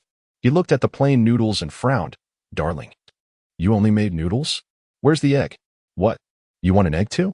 Mo Shintong shot him a look. You're lucky to have noodles at all. Hurry up and eat. Fine. Lin Feng began to eat, and after just a few bites, he exclaimed, Wow, this tastes surprisingly good. Really? Any woman enjoys being praised. And even Mo Shintong could not escape this truth. Especially since it was her first time cooking for someone, particularly a man, it brought her genuine joy. Though she masked it well. Quite good, better than Yi Yao's, Lin Feng remarked, savoring the vegetable noodles. Who is Yi Yao? Mo Shintong couldn't help but inquire. Oh, it's nothing, Lin Feng panicked, realizing he had let something slip. She isn't your girlfriend, is she? Mo Shintong asked, a sly smile on her face. Absolutely not. Lin Feng insisted, shaking his head. Really? You can't fool me. Tell me, is Yi Yao your mother or your girlfriend? Mo Shintong pressed. You. Lin Feng was somewhat exasperated, finding her too perceptive. With a resigned sigh, he clarified, she's just a female friend. And what does she look like? Mo Shintong couldn't resist her curiosity. Very beautiful, Lin Feng replied, giving a thumbs up. Even the gorgeous Mo Shintong couldn't deny that Luo Yi Yao was indeed stunning. rivaling her own beauty. How beautiful. Mo Shintong probed further. About the same as you, Lin Feng casually remarked. About as beautiful as me? Upon hearing Lin Feng's words, Mo Shintong was taken aback, wondering if it could be true, and her curiosity about the girl began to stir. After finishing a bowl of vegetable noodles, Lin Feng set down his chopsticks, yawned, and remarked, "It's getting late. I think I shall retire for the night." With that, he stood up, stretched lazily, and headed toward Mo Shintong's room. "Wait," Mo Shintong suddenly exclaimed. "What is it?" Lin Feng inquired, his expression one of curiosity. You should go back." Mo Shintong's face turned pale. "My home is too far from here, and it's inconvenient to return." Lin Feng was quite unwilling to leave. Not only because of the distance, but also because he yearned to spend the night at Mo Shintong's house. "No, absolutely not." Mo Shintong shook her head in refusal, thinking to herself, how can this be allowed? A man and a woman alone in a room is exceedingly perilous. "It's too far," Lin Feng insisted. "Then take my car keys and drive yourself back," Mo Shintong offered, handing him the keys to her Ferrari. "Wow, my dear wife. Are you truly so heartless as to chase me away?" Lin Feng replied, holding the keys with a look of disbelief, pondering. "Is it really such a big deal to stay just one night? Oh dear, it wouldn't be appropriate for you to stay here. You should go home. Goodbye." Mo Shintong waved him off, relieved to think she could finally rid herself of him. "All right, we shall meet again tomorrow," Lin Feng said. Feeling satisfied that he had at least discovered where Mo Shintong lived, had taken a refreshing shower, and enjoyed a simple meal. There would be more opportunities in the future. As Lin Feng reached the door, glancing back repeatedly with a reluctant demeanor, Mo Shintong urged him, "Go back now, drive carefully on your way." Meanwhile, she thought to herself, "I hope you never come back." Lin Feng sighed, standing outside, lighting a cigarette, and said, "I will come back again. Please, don't. If you don't come, everything will be fine." Mo Shintong replied nervously, though she said, "Let us hope, let us hope." Lin Feng turned and strode toward the villa's exit. Suddenly, the villa, which had been bright as day, was engulfed in darkness. "Ah!" Mo Shintong screamed. "What happened? Why did it suddenly go dark?" Lin Feng, who had not walked far, heard her cry, looked back at the pitch-black villa, took a puff of his cigarette, and chuckled. Perhaps it's a power outage. Internally, he was elated, thinking, "Heaven has truly favored me. What perfect timing for a blackout. Oh no, how can there be a power outage? What should I do? I haven't even showered. Even if I had, I wouldn't dare to sleep alone." Mo Shintong was nearly frantic after finally sending Lin Feng away. The lights in her house had gone out. "Well, isn't it quite common for power outages in summer?" Lin Feng waved, saying, "Darling, I'm leaving." "Wait." Upon seeing Lin Feng about to leave, Mo Shintong shouted again. He paused, puzzled, and asked, "What is it? Do you have more to say? Hee. Are you reluctant to see me go?" Realizing his teasing tone, Mo Shintong, anxious, could hardly muster the courage to be angry and stammered, "You. Please don't go. Stay with me until the power comes back." "That is not possible. I'm quite tired and need to sleep." Lin Feng declined her request. "No. That is not acceptable," Mo Shintong quickly insisted. "Why not? If I want to leave, do you really think you can stop me?" Lin Feng retorted, exasperated. "It just can't be allowed." "Lin Feng, you mustn't leave," she cried out. "In this darkness, I am frightened too. What if there are ghosts?" Mo Shintong argued, her voice trembling. Lin Feng, adopting a deliberately ominous tone, added, "They say that during a power outage at night, being alone in a house can attract spirits." "Ah, ghosts!" Mo Shintong shrieked, nearly losing her mind. "Indeed, ghosts tend to target wealthy and beautiful women like you. My dear, wish yourself luck tonight. I'm going home to sleep." Lin Feng said casually, continuing to smoke. "Lin Feng, please don't go. I'm terrified." Mo Shintong was genuinely frightened to the point of tears. Lin Feng had excellent night vision. Even in utter darkness, he could see everything within a radius of several dozen meters. He noticed that her eyes were visibly red.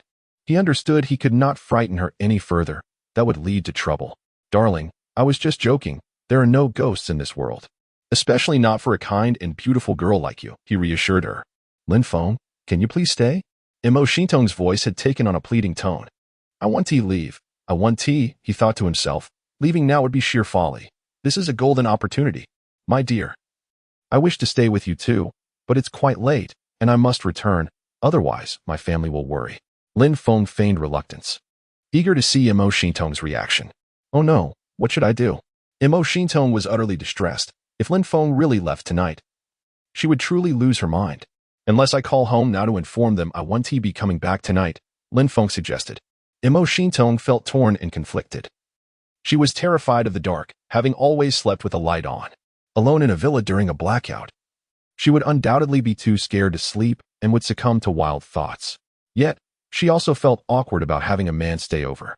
After much inner turmoil, Imo Shintong finally made a decision, saying, "Then you should stay tonight." "Great," Lin Feng exclaimed, his eyes lighting up, eagerly awaiting her words. "Lin Feng, where are you? I can't see you."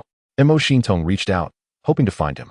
Seeing her adorable struggle in the dark, Lin Feng couldn't help but smile and immediately walked over to her. He wrapped his arms around Imo Shintong. She was taken aback, her mind momentarily blank, feeling the unique scent of a man enveloping her, causing her cheeks to flush. It was her first embrace with the opposite sex, and the sensation overwhelmed her, leaving her at a loss for words. "You smell wonderful," Lin Feng said, inhaling the fragrant aroma emanating from her, his hand inadvertently brushing against her curvaceous figure. Imo Shintong's face grew even redder, yet she made no attempt to resist. Lin Feng's embrace seemed to possess a certain magic, soothing her inner fears. And she gradually calmed down. "Darling?" Lin Feng inquired. "Ah, what is it?" Imo Shintong blushed, unable to suppress her curiosity. "You're quite heavy." Lin Feng teased with a smile. "How dare you? I weigh barely 100 pounds. How could I be heavy?" Imo Shintong retorted angrily, wanting to be released from his grip. Yet, the sensation of being embraced was one she found oddly comforting. She relished this feeling, unwilling to let go. Feeling Imo Shintong's arms tighten around him, Lin Feng decided to lift her entirely off the ground. She let out a squeal, exclaiming, "Lin Feng, what are you doing? I can't just hold you. Let us find a place to settle," he replied. Could you take me back to my room first?" Imo Shintong suggested. "What? Darling, do you wish to sleep with me? I'm not quite prepared for that yet." The entire room erupted in laughter. "Haha. This fellow's boastfulness is the most audacious I have ever witnessed. There is no way he could succeed in this interview. I cannot believe it. Only Zhuge-chang." Trembling as he held a cigarette in one hand, felt a tumultuous storm brewing within. If this person could truly achieve what he claimed, then he would be the leader Zhuge-chang had been desperately seeking for over 20 years. Watching Lin Feng stride confidently into the room, Zhuge-chang silently vowed, "If you can succeed in this interview within the time it takes to smoke half this cigarette, I, Zhuge-chang, will acknowledge you as my elder brother." Inside the office, a middle-aged examiner sat behind his desk, appearing to be around 40 years old, exuding a stern and unyielding demeanor. Upon hearing footsteps, he lifted his head. The sight of Lin Feng's casually disheveled attire immediately soured his mood. He curtly demanded, "Present your resume." Lin Feng left a poor first impression on him, and he had already resolved to glance through the resume and dismiss him. However, he was taken aback when Lin Feng boldly pulled up a chair, placed it in front of the examiner's desk, and sat down with an air of nonchalance. He then propped his feet up, lazily produced a cigarette, and let it dangle from his lips. Bang! The middle-aged examiner slammed his hand on the desk in fury, growling, "You insolent brat! What kind of attitude is this? Dressed so sloppily, like a delinquent. Get out. Defilia does not want you." Lin Feng cast a sidelong glance at him, exhaling a puff of smoke, and replied, "My name is Lin Feng. Just sign it. I'm in a hurry. Get lost. Defilia does not want you." The examiner retorted angrily. Luo Yao cast a glance at Lin Feng, astonished that this stingy fellow could afford a Ferrari. At that moment, Lu Yifei received a phone call. After exchanging a few casual words, she hung up and smiled, saying, "That Lin Feng, you all take your time eating. I have some matters to attend to at school, so I'll head there first." "Yifei, let me see you off," Lin Feng offered, setting down his breakfast. "No need. Eo mentioned she is going for a job interview today. You can accompany her." Lu Yifei waved her hand and cheerfully encouraged Luo Yao. "Yao, good luck." "All right, Yifei, bye." Luo Yao waved back. "Yao, what job have you found?" Lin Feng inquired with curiosity. "I saw an advertisement online yesterday for a high-end restaurant in Jiangbei hiring a pianist. I plan to check it out today. The pay is quite good, several thousand a month for just 3 performances a week," Luo Yao replied. "Wow, that sounds wonderful. Congratulations." Lin Feng clapped his hands in praise, exclaiming, "Yao, you're truly impressive. A talented woman who can both sing and play the piano." Realizing the time, Luo Yao shot Lin Feng a sidelong glance and said, "It's getting late. We should head out and eat on the way." Agreed. Lin Feng picked up a bottle of soy milk and they left the villa together. Upon stepping outside, Luo Yao noticed a red Ferrari parked beside her BMW Mini. Wow, a Ferrari 488. That must cost a fortune, she exclaimed in surprise. Indeed, only the wealthy can drive such a car. Lin Feng nodded while sipping his soy milk. Hey, landlord, when will you be able to afford a Ferrari? Luo Yao couldn't help but ask. Why, if I could afford a Ferrari, would you consider being my wife? Lin Feng replied with a grin, putting down his soy milk. Please, spare me the jokes. I've ridden in a Ferrari before, and even more expensive cars at home, Luo Yao retorted. Yao, how about a wager? If I drive this Ferrari, will you accompany me to your job interview? Lin Feng proposed with a smile. Really? You think it's yours? Luo Yao challenged, intrigued. All right. What is the bet? I bet that you'll be my girlfriend for a day. Lin Feng laughed. Fine, I accept. Luo Yao shot Lin Feng a skeptical glance, thinking to herself that she didn't truly believe him. Lin Feng approached the Ferrari, marveling at its sleek design and powerful V8 engine. This car is incredible. It feels tailor-made for me, he exclaimed. Stop dreaming, Luo Yao teased as she opened the car door and called to Lin Feng. What are you waiting for? Do you really think this car is yours? Get in. After waiting for a while, seeing Lin Feng still lingering, she leaned out of the window. Where are you? Just then, a Ferrari slowly rolled up beside her. The window rolled down to reveal Lin Feng's mischievous grin. Luo Yao's eyes widened in disbelief. My goodness, this Ferrari is actually his. This can't be true. Shock registered in her beautiful eyes. Lin Feng lit a cigarette and chuckled. Why are you just staring? Let us go. Luo Yao quickly got out of her car, opened the door, and sat in Lin Feng's vehicle, staring at him in astonishment. Lin Feng, this is really your car? I didn't expect you to be so secretive. Low profile, Lin Feng smiled modestly. Impressive, a Ferrari. Lin Feng, you're truly remarkable, Luo Yao complimented him, her curious gaze wandering about the interior. Suddenly, her eyes landed on a black lace bra prominently displayed on the center console. In an instant, her expression froze. What's wrong? Lin Feng asked, noticing her silence as he started the engine. When Lin Feng followed her gaze and saw the bra, his eyes nearly popped out in shock. Oh no, this is bad. Sure enough, Luo Yao's tone shifted dramatically as she looked at him, exclaiming, Wow. I didn't expect you to engage in such activities in your car. Disgusting. No, Yao, you misunderstand. It's not what you think. Lin Feng hurriedly tried to explain. I never imagined you to be this kind of person, a pervert. Luo Yao thought of the woman who must have been in the car with Lin Feng last night and felt a wave of nausea, unable to sit still. After speaking, she opened the door and got out, striding away. Yao, where are you going? Lin Feng quickly followed, grabbing her hand. Yao, let me explain. This car isn't mine. It belongs to our company as president. I'm just her temporary driver. After a pause, Lin Feng continued. Think about it. A beautiful president, wealthy and young. Would she ever look at someone like me? Hearing Lin Feng's words, Luo Yao contemplated and found them somewhat reasonable. Although her attitude softened a bit, her frosty expression remained. And she coldly remarked, You're saying this Ferrari belongs to your beautiful president? Yes. Otherwise, do you think I could afford a 400,000 to 500,000 sports car? Lin Feng pointed at the bicycle he had tossed aside, self-deprecatingly saying, Most days, I can't even afford a taxi. I ride my bike. Now that you mention it, I find it hard not to believe you. You should believe me. Lin Feng insisted. Hee. All right, I'll begrudgingly believe you. After shooting him a glance, Luo Yao got back into the car. She felt a mix of emotions upon seeing the bra again and remarked teasingly, Lin Feng, I didn't realize your female president is quite well endowed. She is indeed, Lin Feng nodded, oblivious to the brewing tension. What did you say? Luo Yao's voice turned icy. I didn't say anything. Lin Feng quickly shook his head and focused on driving. Humph. Luo Yao tossed the bra aside, hoping that out of sight would mean out of mind. Although she knew Lin Feng and the beautiful president wouldn't engage in such acts, her instincts as a woman hinted that things might not be as simple as Lin Feng claimed. Sighing, she wondered why she felt so troubled over her landlord. Why am I feeling this way? Lin Feng is just my landlord. Why am I so unsettled? Rubbing her forehead in frustration, she resolved to let go of these trivial thoughts. Where are we headed now? Lin Feng asked. To Minjia restaurant. Luo Yu replied. The morning passed swiftly, and Luo Yu successfully secured the job, personally greeted by the boss. Naturally, she was very pleased with this new opportunity. With just 3 visits a week to the upscale restaurant to perform 2 or 3 piano pieces, she could earn several tens of thousands a month. Seeing Luo Yao's delighted expression, Lin Feng felt both happy for her and a twinge of envy.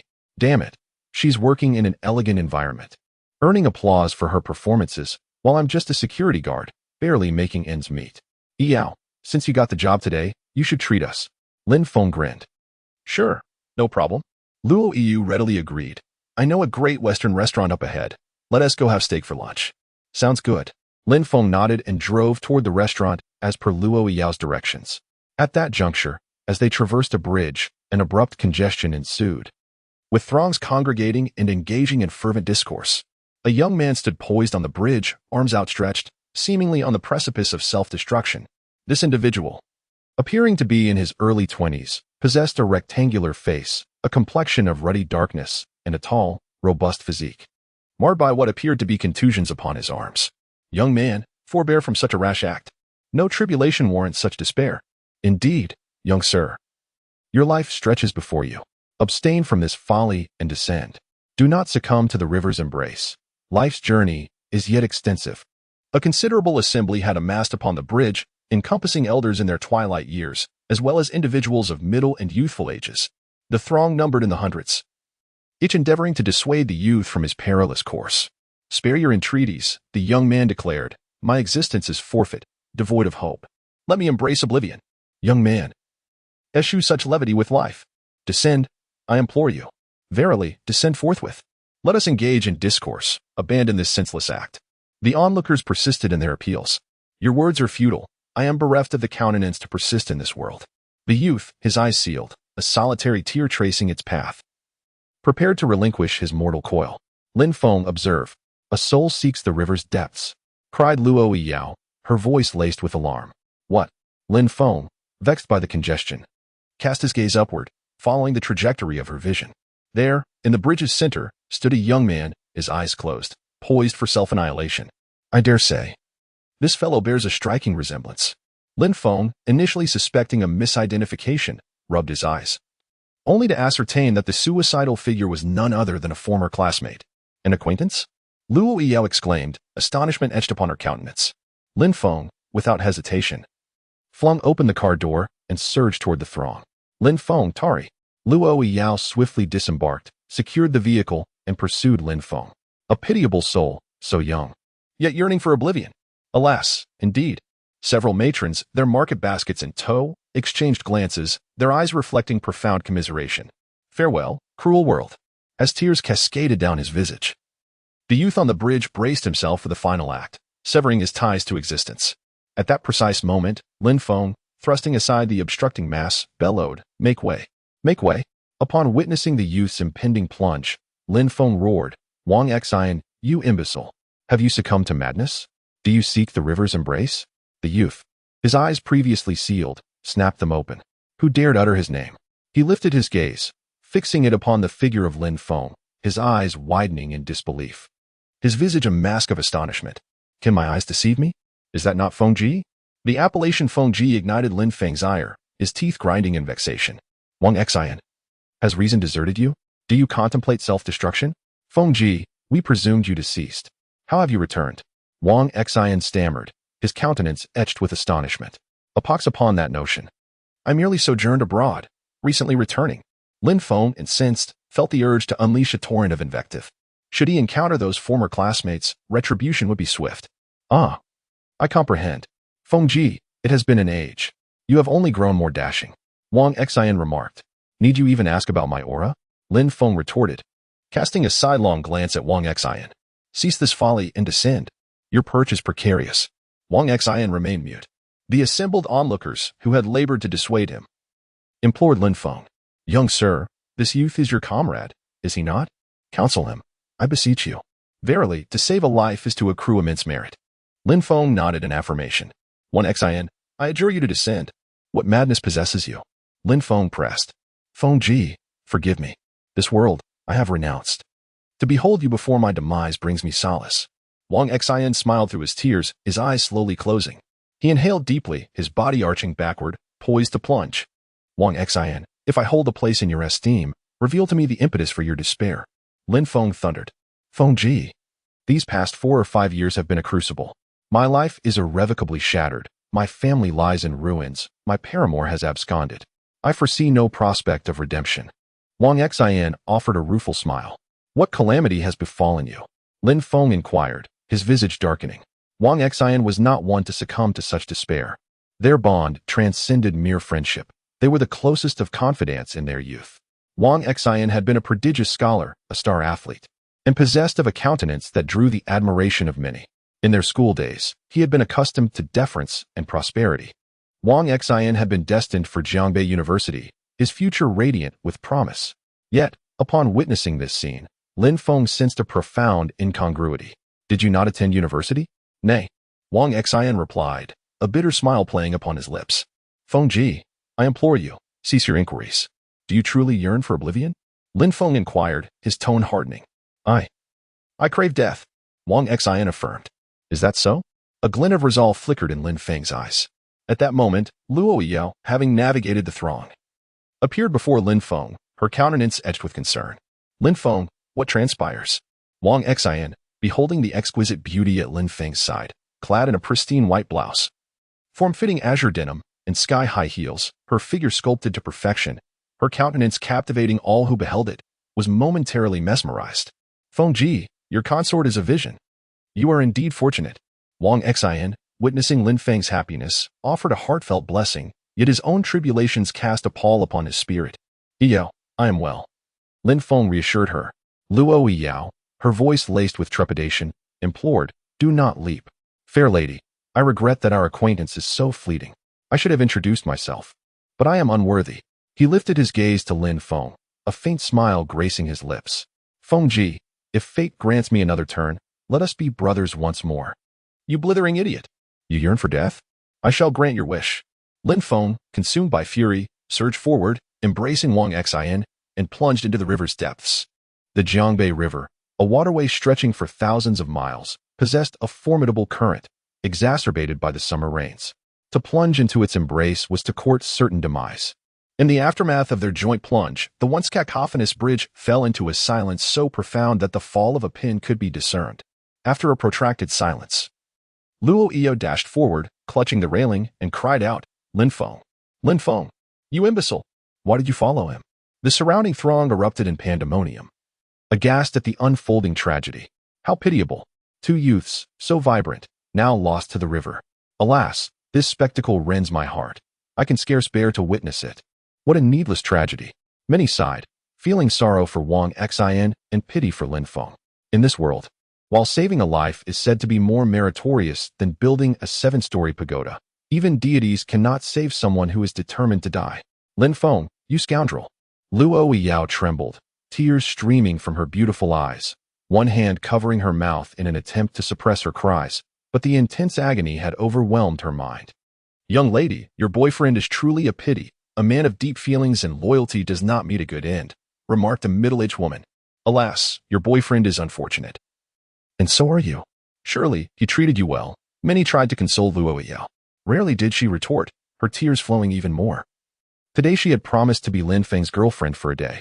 Who would have thought that her boyfriend would simply vanish? He was truly gone. Lin Feng, why did you do this?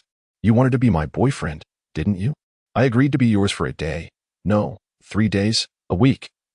Even half a month if you wished. Please, don't die. Luo Yu lay weakly against the bridge railing, utterly broken. Suddenly, a keen-eyed passerby noticed 2 young figures struggling in the rushing river. One man was pulling another towards the shore. Heavens, they are not dead. One young man is saving the one who wanted to die. My God, is this real? No one survives in this river. Instantly, hundreds flocked to the bridge, their gaze fixed on the river. Indeed, amidst the turbulent waters, Lin Feng was fiercely grasping Wang Xian's body, swimming towards the bank. Countless spectators stared in disbelief, then erupted into cheers for Lin Feng. After about half a minute, Lin Feng successfully reached the shore. Instantly, everyone on the bridge rushed over. Luo Yu was overwhelmed with emotion, tears of joy streaming down her face. Lin Feng, I knew you wouldn't die. She dashed towards Lin Feng at the shore, losing one of her high heels in her haste. She picked it up and continued running. Soon, there were nearly hundreds of onlookers gathered around Lin Feng. Wang Xian lay on the ground, unconscious. Lin Feng repeatedly slapped Wang Xian's face, and soon Wang Xian coughed up water, slowly opening his eyes. In his blurry vision, Wang Xian first saw Lin Feng and, with a bitter smile, said, Brother Feng, did we die? Die? Haven't you just tasted the flavor of death? How does it feel? Lin Feng's voice was cold. Wang Xian gradually raised his head, noticing the crowd around him, and curiously asked, "Are these people all here to commit suicide like us?" Hearing Wang Xian's words, the onlookers burst into laughter.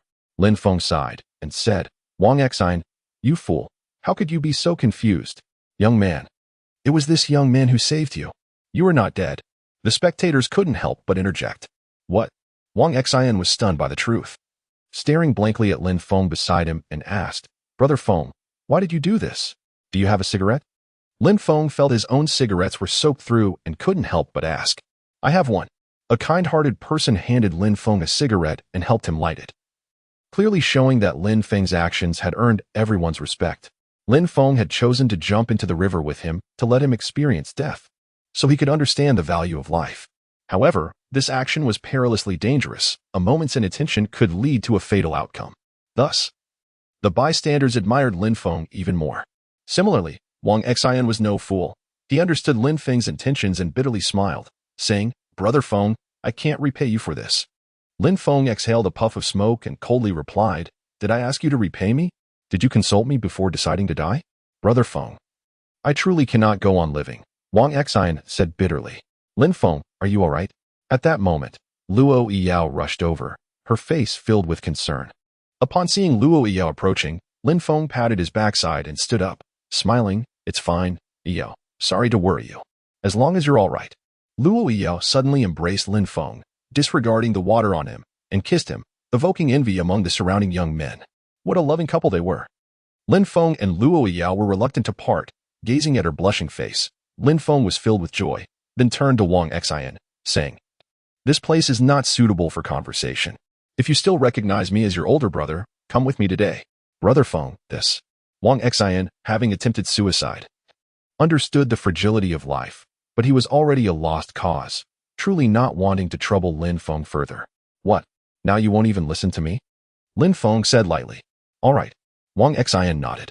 Lin Feng and Luo Yao approached the Ferrari, with Wang Xian trailing behind. Upon seeing Lin Feng and his extraordinarily beautiful girlfriend getting into the luxurious sports car, his eyes widened in disbelief. Heavens! What has Lin Feng done these years to afford a multi-million Ferrari? This is simply too extravagant. Lin Feng sat inside the car and addressed Wang Xian outside. "No need for words. We will meet at our old hangout from high school." "Okay, Brother Feng." Wang Xian nodded, watching Lin Feng drive away in the Ferrari, feeling both sorrowful for himself and envious of Lin Feng. Half an hour later, outside an internet CAF, a multi-million Ferrari parked, attracting countless gamers' attention. My God, which wealthy player is this, driving a Ferrari to the internet CAF to play games? The wheels alone could buy an internet CAF. As Lin Feng stepped out of the car, Luo Yao followed closely. Some players, upon seeing Luo Yao, were left in awe.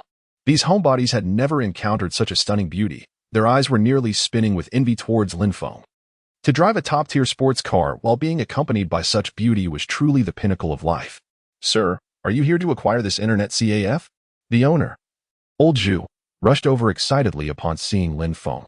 Lin Feng smiled and asked, "Old Zhu, do you not recognize me anymore? Who are you?"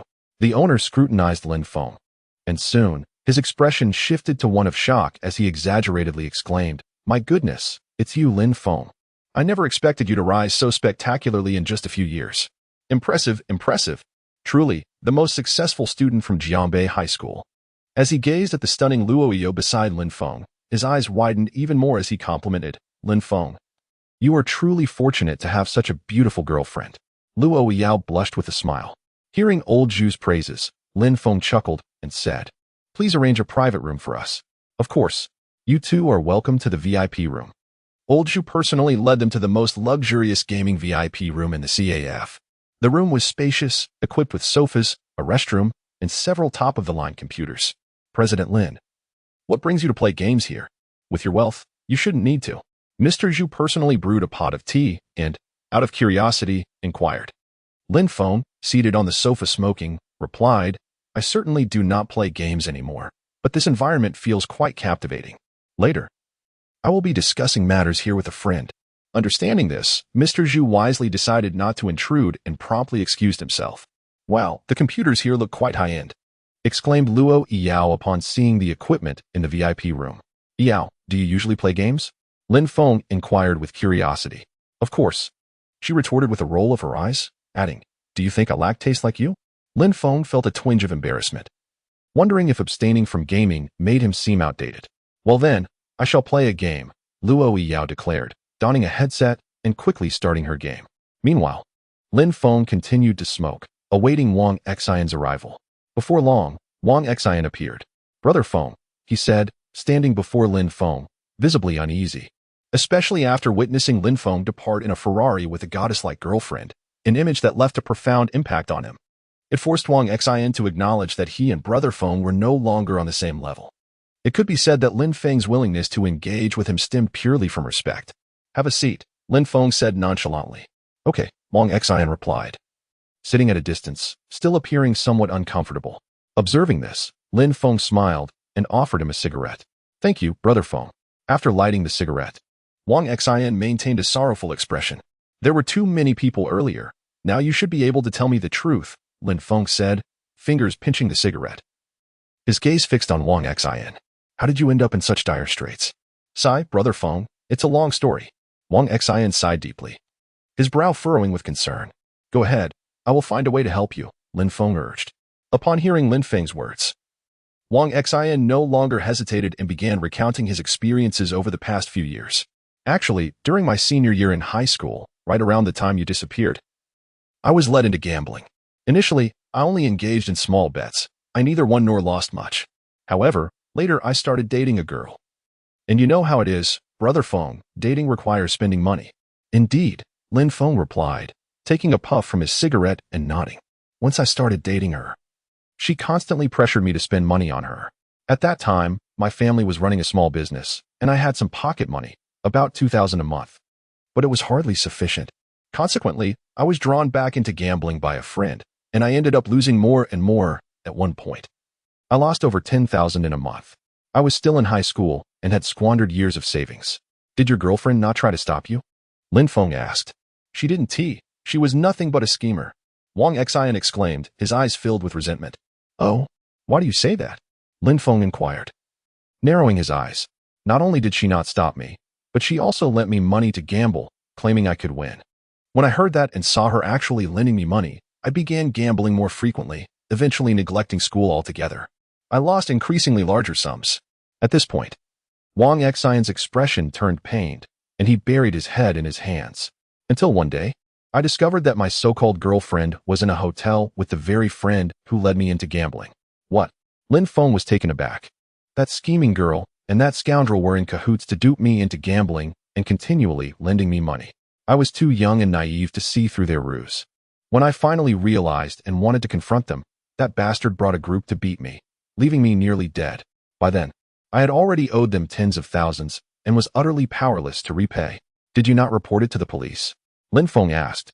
Brother Feng, I was too scared. Wang Xian chuckled bitterly. Those two had considerable influence, especially the man. His family owns a casino and lends money at exorbitant rates, employing a gang of thugs. He threatened me, saying if I dared to expose the matter, he would kill me. Pausing, Wang Xian continued. Moreover, he demanded repayment. I owed a total of 60,000, with interest accumulating daily. Years later, the debt ballooned to millions. They harassed me for money every day, driving me to the brink of collapse. I tried to hide, but they threatened my sister and parents. A couple of years ago, I sold my house to pay off debts, but it was still insufficient. My parents nearly divorced over this. My mother returned to her family, while my father descended into alcoholism, often drunk and unresponsive. Brother Feng, I am a scoundrel. I failed to learn my lesson. I know I am beyond redemption, but I am deeply ashamed for my parents and my sister. I truly let them down. As he spoke, tears streamed down Wang Xian's face. Luo Yu removed her headset and said, You were simply ensnared by others. Lin Feng sighed, astonished by the tribulations Wang Xian had faced over the years. Your friend is quite pitiable, Luo Yu remarked. Lin Feng nodded. Indeed, Wang Xian had erred by engaging in gambling. Yet, at that time, his worldview was still forming. And being deceived by a couple, particularly with a woman exploiting her appearance to lure him, was not surprising. However, by the time he realized the truth, he had already accumulated an insurmountable debt, leaving him no chance to rectify the situation. Brother Feng, I must take my leave, Wang Xian said, wiping his tears and forcing a smile.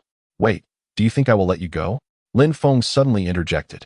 Brother Feng, I am a scoundrel unworthy of your company. Thank you for still being willing to sit down and listen to my story as we grew up, Wang Xian smiled. You fool, Wang Xian. You have a brilliant mind. It's no wonder you fell for this. Had I been around back then, I would have seen through it all, Lin Feng sighed helplessly. All right. I have some matters to attend to this evening. Let us address this issue now. Tell me, where are those two scoundrels? Brother Feng, please don't. They are quite powerful. It's not worth the risk. Wang Xian was touched by Lin Feng's words, but still shook his head in refusal. Do you think I will repay your debt? Dream on. I merely wish to see who has ruined my brother's beautiful years. I will ensure they pay in kind.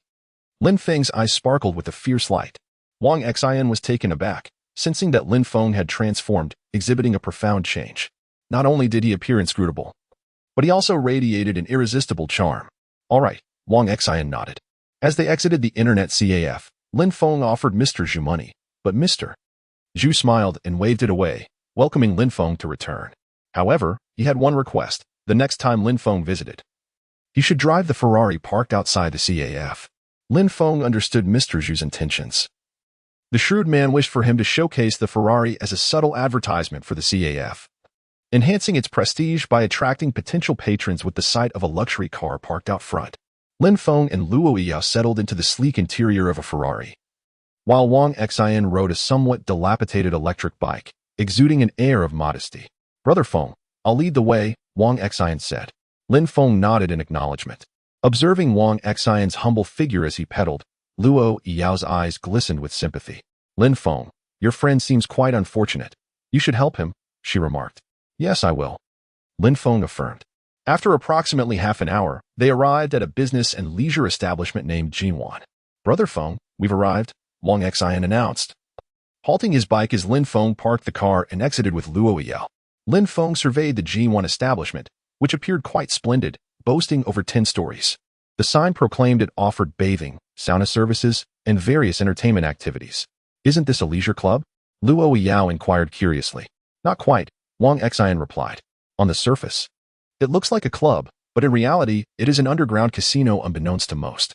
Wang Xian, well acquainted with the place, elucidated. Luo Yao gasped in surprise, while Lin Feng lit a cigarette, addressing Wang Xian. Lead the way. Brother Feng, this is rather perilous for you. The owner of Jinwan is the father of one of those unscrupulous individuals. He wields considerable influence, running an underground casino and engaging in usury, supported by a cadre of enforcers. To enter recklessly could pose a threat to your life. Pausing, Wang Xian continued, in truth, Brother Feng, I am grateful to you. Thank you, but you need not go to such lengths for me. At Wang Xian's words, Lin Feng chuckled. Do you doubt my capabilities? No, Brother Feng, it's just... Before Wang Xian could finish, Lin Feng strode into the Jinwan establishment. In the grand lobby of Jinwan, 2 rows of attractive hostesses greeted them with sweet voices. Welcome. A rotund manager approached with a smile, asking Lin Feng, Sir, what would you like to play? Lin Feng took a drag from his cigarette and replied, I wish to gamble. Gamble? The manager's eyes lit up at Lin Feng's words, and he grinned. Very well, please follow me inside. Luo Yao, intrigued, trailed behind Lin Feng. Finding this all quite novel, Wang Xian rummaged through his belongings for a mask, hastily following Lin Feng. Soon, guided by the manager, they took the elevator down to the basement. The expansive area spanned several hundred square meters, adorned lavishly with opulent decor. Numerous gambling tables were set up, with around 40 to 50 gamblers engaged in spirited play, accompanied by shouts and cheers, creating a lively atmosphere. In addition to the gamblers, several men in black suits and sunglasses sat with stern expressions, occasionally surveying their surroundings, seemingly professional enforcers. This is truly a casino, Luo Yao exclaimed, astonished. Lin Feng, unfazed, listened as the manager cheerfully explained, Sir, to gamble here, you need to exchange for chips. There are 3 types, white, yellow, and red. Each represents 100, 1,000, and 10,000 yuan respectively. If you play with the red chips, you can enjoy a complimentary private room and automatically become a VIP at Jinwan. Lin Feng nodded nonchalantly. Then please exchange for several tens of thousands worth of chips. Certainly, sir, I'll fetch them for you right away. Chips can be converted back to cash upon exit. The manager replied with a smile before departing. Once the manager was gone, the masked Wang Xian quickly inquired, "Brother Feng, are you really going to gamble?" Lin Feng smirked. "My skills are no exaggeration. They wouldn't even compare to a mere finger of mine." Upon hearing this, Luo Yao shot him a skeptical glance, doubting his bravado. "Yao, do not underestimate me. I have been to casinos in Macau, Las Vegas, and the Royal Casino in England. This small-time venue is child's play for me.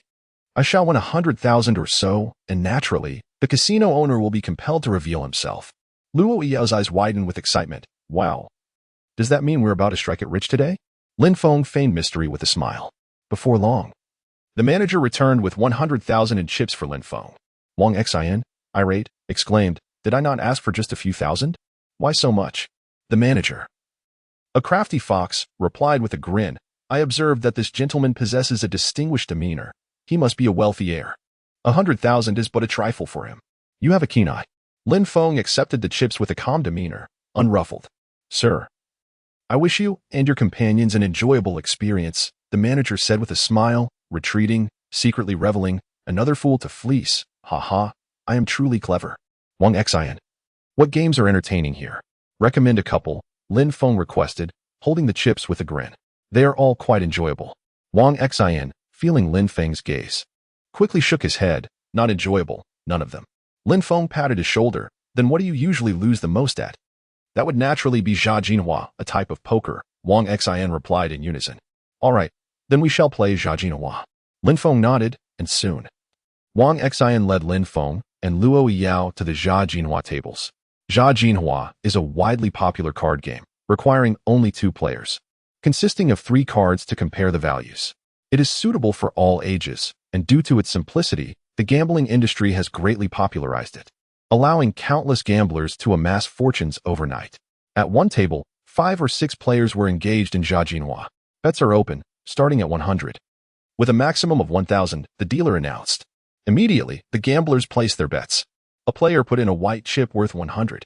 A flamboyantly dressed dealer began to deal the cards. Soon, Lin Feng found 3 cards before him. Luo Yao, experiencing this for the first time, stood nervously behind Lin Feng. Wang Xian curiously asked, "Brother Feng, how are your cards?"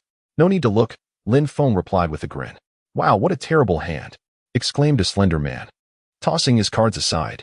"I'm out too," another chimed in. "You all can't be serious, ha ha. I'll bet 200. A portly man with a gold chain around his neck declared after glancing at his cards. "I'll bet 200 as well," said a man with a pockmarked face. Smiling slightly, all eyes soon turned to Lin Feng. "Kid, are you betting or folding?" "Hurry up," the portly man urged. "Don't waste time," someone else chimed in. Lin Feng smiled enigmatically, not even glancing at his cards, and simply placed 2 white chips before him, declaring, "I'll bet 200. "What? You dare to bet 200 without looking at your cards? That means you're calling 500. Haha, what a show-off. My hand is good. I'll raise to 500. The portly man with the gold chain tossed 500 onto the table. "I'll match 500. The pockmarked man added. Before long, it was Lin Feng's turn again. Without a glance at his cards, he placed 4 white chips before him, stating, "I'll bet 400. Many of the gamblers around were taken aback, and soon smiles spread across their faces. Is this fool out of his mind? Is he here to show off with his pretty girlfriend? Betting without looking at the cards. In no time, he'll lose his fortune. Haha. I'll raise to 1,000. The portly man wore an expression of exhilaration, convinced that the young fellow could not possibly have a better hand than his own, as he hadn't even glanced at his cards. "I'll match 1,000, chuckled the pockmarked-faced man, joining the game. Lin Feng continued to wager, never once checking his cards. In a short span, the gambling table was filled with tens of thousands of renminbi and chips. Eventually, both Luo Yao and Wang Xian became anxious. Lin Feng's disregard for his cards suggested a high probability of defeat, that he would end up as a mere provider for others. "Lin Feng, check your cards," they implored. "Indeed, Brother Feng, you've already staked several thousand, which is my entire month's salary." Wang Xian was increasingly worried. He had not intended for Lin Feng to be involved, especially since he had brought him to this underground casino. If Lin Feng lost, the guilt would weigh heavily on Wang Xian's conscience. Lighting a cigarette, Lin Feng smiled and replied, "What's the rush? Who says I'm going to lose?" The portly man beamed even wider, believing victory was in the bag. "No rush," Lin Feng assured. The pockmarked man, unable to contain himself, turned to the rotund fellow and said, "Let me see your cards." "Why bother?" The portly man laughed, briefly showing his cards to the pockmarked man. The latter's expression soured dramatically, and he tossed his cards away, cursing, "Damn it. It's your turn to speak now." The portly man directed at Lin Feng. Lin Feng chuckled, surveying the nearly 20,000 on the table, and remarked, "All right, let me see my cards." He glanced down at his hand, while everyone watched him with keen curiosity. The portly man exuded confidence. "Not bad," Lin Feng commented, and without hesitation, he placed a bet of 1,000. 1,000, I call, he declared. What? This fellow is still betting after looking at his cards? Could his hand surpass the portly man's? The surrounding gamblers expressed their astonishment, and onlookers leaned in closer. This is getting interesting. The portly man smirked, glanced at his own cards, and saw a pair of aces with a king, confident in his hand. He matched Lin Feng's bet without a second thought. As the stakes soared past 30,000, the portly man's bravado wavered. "Let us reveal the cards," he insisted. "All right. What do you have?" Lin Feng inquired with a smile. The portly man laid down his cards triumphantly, exclaiming, "I have a pair of aces." The crowd gasped, realizing that this was a formidable hand, which meant Lin Feng was likely to lose. However, Lin Feng remained unfazed and revealed his cards, a sequence of 7, 8, 9, a straight. Time seemed to freeze, and the air thickened as every gambler's eyes widened in disbelief, while the portly man's gaze nearly popped out of his head. Goodness! A straight. Lin Feng chuckled, gathering the pile of chips before him. What extraordinary luck! Many gamblers gasped in astonishment. The portly man's complexion darkened, akin to someone who had consumed spoiled food. He glared, "Let us go again." Quickly, the female dealer dealt new cards. Lin Feng's winning streak continued, and he amassed several tens of thousands.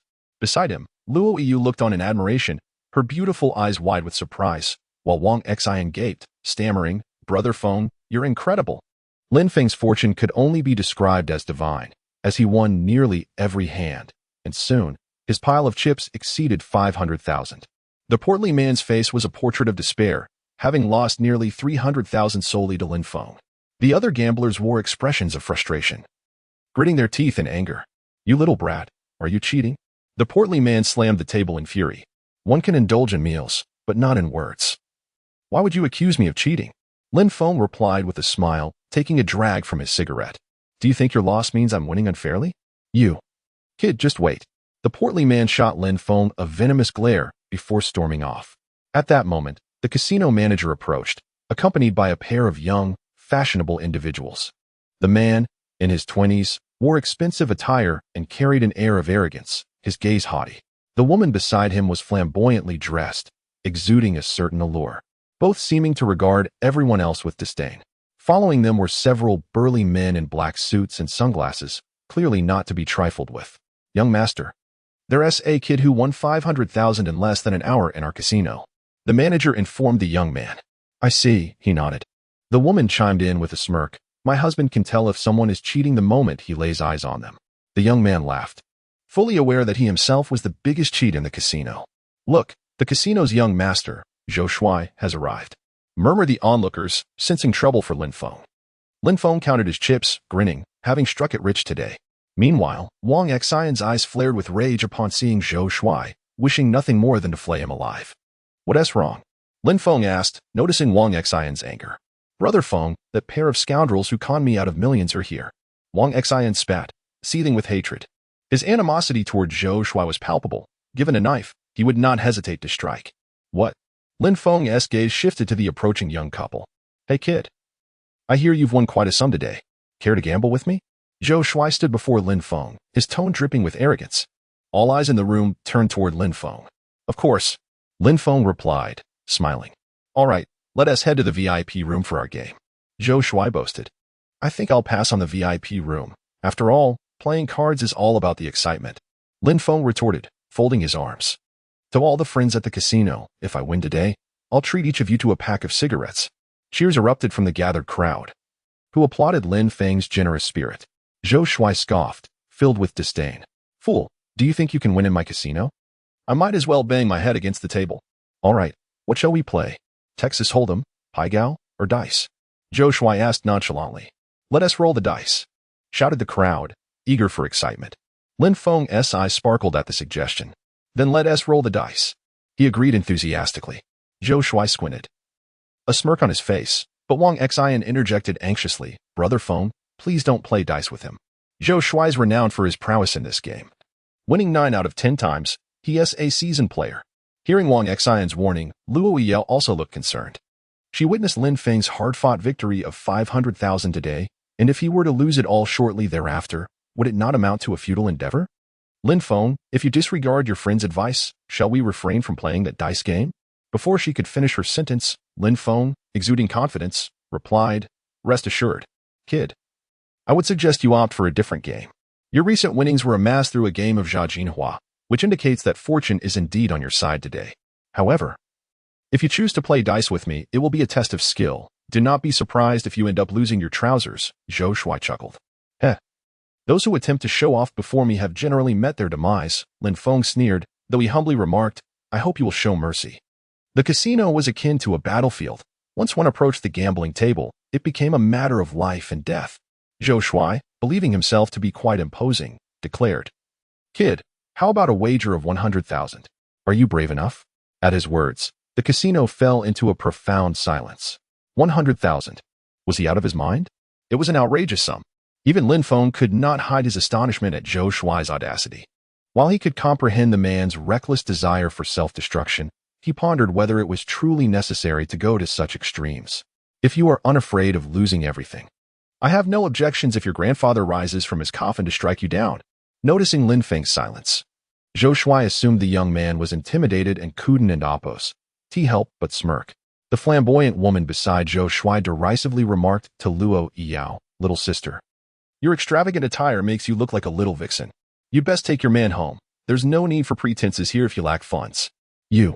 Luo Yao's eyes flared with indignation. This woman's words were utterly distasteful. "I left home without a trace of makeup. I am naturally beautiful. And you? With your garish attire and heavy makeup, how dare you criticize me?" "Very well," Lin Feng said, lighting a cigarette and taking a drag. "Excellent." Zhou Shuai nodded, eyeing Lin Feng with a grin. "But what if you refuse to pay up?" "Refuse to pay? Are you out of your mind?" Lin Feng laughed, retorting, "What do you propose we do then? If you refuse to pay or lack sufficient funds, you may leave your friend here," Zhou Shuai suggested.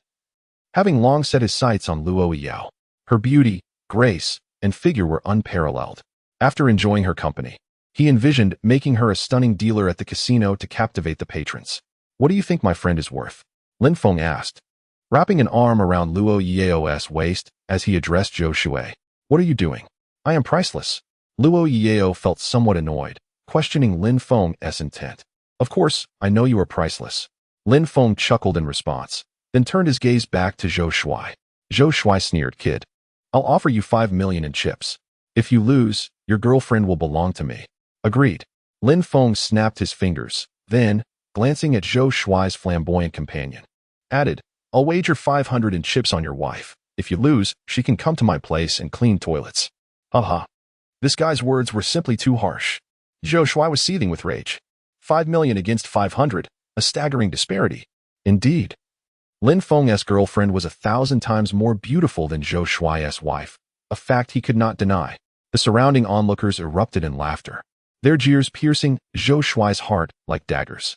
At the same time, Zhou Shuai's wife was deeply wounded, hurling curses at Lin Feng. "You little brat. You're as good as dead. I want to let you off today. Bring on the dice." Zhou Shuai sneered. Soon, someone presented an exquisite pair of dice. Zhou Shuai gave them a gentle shake and said, "Kid, know how to play dice?" "Never played, so I don't know," Lin Feng candidly admitted. "Ah, coming to die without knowing how to play." Zhou Shuai smirked coldly. "Since you're unfamiliar, let us keep it simple. We'll compare the totals of 3 dice. If your total is higher than mine, you win. Otherwise, you lose. How about it?" "Agreed." Lin Feng nodded. "All right, 100,000. Let us begin." Zhou Shuai swiftly shook his dice with flair, clearly a seasoned player. "Open." Zhou Shuai revealed the dice. 4, 5, and 5. A total of 14. Impressive. No wonder he asked Zhou Shuai. Quite remarkable to roll such a high number. The onlookers marveled at Zhou Shuai's impressive score. "Kid, it's your turn." Zhou Shuai extended his dice cup to Lin Feng, a mocking smile on his face. Lin Feng remained calm, while behind him, Luo Yao and Wang Xian were filled with apprehension. Lin Feng shook the dice cup, rolling it just a few times before setting it down on the table. "Open." The cup revealed 2, 2, and 2. Lo. The spectators erupted into laughter at Lin Feng's score, barely able to contain themselves. The disparity was laughable. This kid must be joking. He clearly has no idea how to play. Luo Yao sighed, knowing that good fortune does not favor one indefinitely. Wang Xian also sighed, unable to bear the sight of Lin Feng's dice results, regretting having brought him here in the first place. How can I repay this debt to Lin Feng? Kid. 100,000, pay up. Zhou Shuai's face was etched with a sinister smile. To roll a 6 would have been impossible for someone who had never played before. In Zhou Shuai's eyes, Lin Feng was merely a lamb to the slaughter. Lin Feng sighed and said, "All right, here you go." He took out 100,000 chips and handed them to Zhou Shuai. "Let's play again." Zhou Shuai effortlessly won the 100,000. His spirits soaring as he continued to shake the dice. His gestures were suave and skilled, garnering admiration from the onlookers. Open. Zhou Shuai lifted the dice cup to reveal 3 dice, showing 6, 4, and 5, a total of 15. Big. The crowd erupted in astonished gasps, clearly taken aback by Zhou Shuai's prowess. That's incredible. He just rolled a 15. Zhou Shuai crossed his arms, a confident smirk on his face, signaling that he had Lin Feng at his mercy. It's over. Lin Feng is bound to lose again. Luo Yao, witnessing the scene, covered her forehead, clearly distressed. Wang Xian felt even more guilty. He had also played dice with Zhou Shuai before and lost a significant amount of money. Brother Feng can't possibly outplay him. Kid. It's your turn, Zhou Shuai said arrogantly. Lin Feng sighed. Brother, your confidence is putting a lot of pressure on me. He then shook the dice in his hand. Open. The result was 3, 4, and 5, a total of 12. Haha, I won again. Zhou Shuai laughed heartily, claiming another 100,000 from Lin Feng. Meanwhile, a flamboyantly dressed woman beside him began to mock Lin Feng. After several rounds, Lin Feng had lost nearly all of the 500,000 he had won earlier to Zhou Shuai. The crowd continued to swell, with nearly the entire underground casino drawn to witness this overwhelming duel. Lin Feng, let's go. It's time to stop. Luo Yao urged, unwilling to see Lin Feng lose any further. Indeed, Brother Feng, we should leave, Wang Xian said, feeling immense guilt and unable to meet Lin Feng's gaze. Despite losing 500,000, Lin Feng remained unfazed, smiling as he replied, "Don't worry, the real show is just beginning." Lin Feng, are you serious? Luo Yao was alarmed. Wang Xian was sweating with anxiety. How did Brother Feng become so addicted? What should we do now? Kid, do you still have any money? Zhou Shuai, having won 500,000 from Lin Feng, was in high spirits. Initially, he was merely envious of Lin Feng's beautiful girlfriend. But now this kid had handed him a fortune. He found himself somewhat fond of Lin Feng. I'm out of money. Lin Feng shook his head. Out of money? Then how can you play with me? Zhou Shuai sneered, his gaze unintentionally drifting to Luo Yao. Seeing her exquisite beauty and enticing figure, he swallowed hard and proposed. How about you wager this beautiful lady? Oh? Lin Feng's eyes lit with curiosity. I'll give you 2 million for her. If you win, you take both the money and the lady. If you lose, she stays. What do you think? Zhou Shuai replied. Weren't we talking about 5 million earlier? Lin Feng chuckled, nodding in agreement. 2 million it is. I can accept that. Hey, Lin Feng, what are you thinking? Luo Yao immediately panicked. This scoundrel has no money left and is treating me as a stake. Am I only worth 2 million? What the hell are you trying to do, Lin Feng? Noticing Luo Yao was on the verge of a meltdown, Lin Feng quickly pulled her aside to a secluded corner and whispered a few words. Are you serious? Luo Yao's eyes were filled with skepticism. Absolutely, Yao, you must trust me, Lin Feng said, exuding confidence. All right, I'll trust you this once. Luo Yao decided to believe in Lin Feng. One opportunity is all I need. Lin Feng returned to the gambling table, observing Zhou Shuai's smug demeanor. We can begin. Great. But how about we raise the stakes? Let's make it 300,000 a round, Zhou Shuai suggested, knowing Lin Feng's capabilities after winning 5 rounds. He was prepared to go all in. Count me in. Lin Feng responded with a smile. Brother, what has gotten into Feng? Wang Xian was anxious. Zhou Shuai is clearly setting a trap. Feng is still willing to jump in. I can't do anything. I was just tricked by him. Let's see how this round goes. Luo Yao sighed helplessly. Wang Xian could only inwardly pray that Lin Feng would win. Yet, the situation and strength were clearly not in Lin Feng's favor. Let us begin. Zhou Shuai shook the dice for over 10 seconds before placing them on the table. Open. The results were 4, 5, and 5, a total of 14. Seeing Zhou Shuai roll another 14, many began to murmur that, barring any surprises, Zhou Shuai was likely to win. Kid, your turn. Zhou Shuai looked at Lin Feng with a mocking gaze.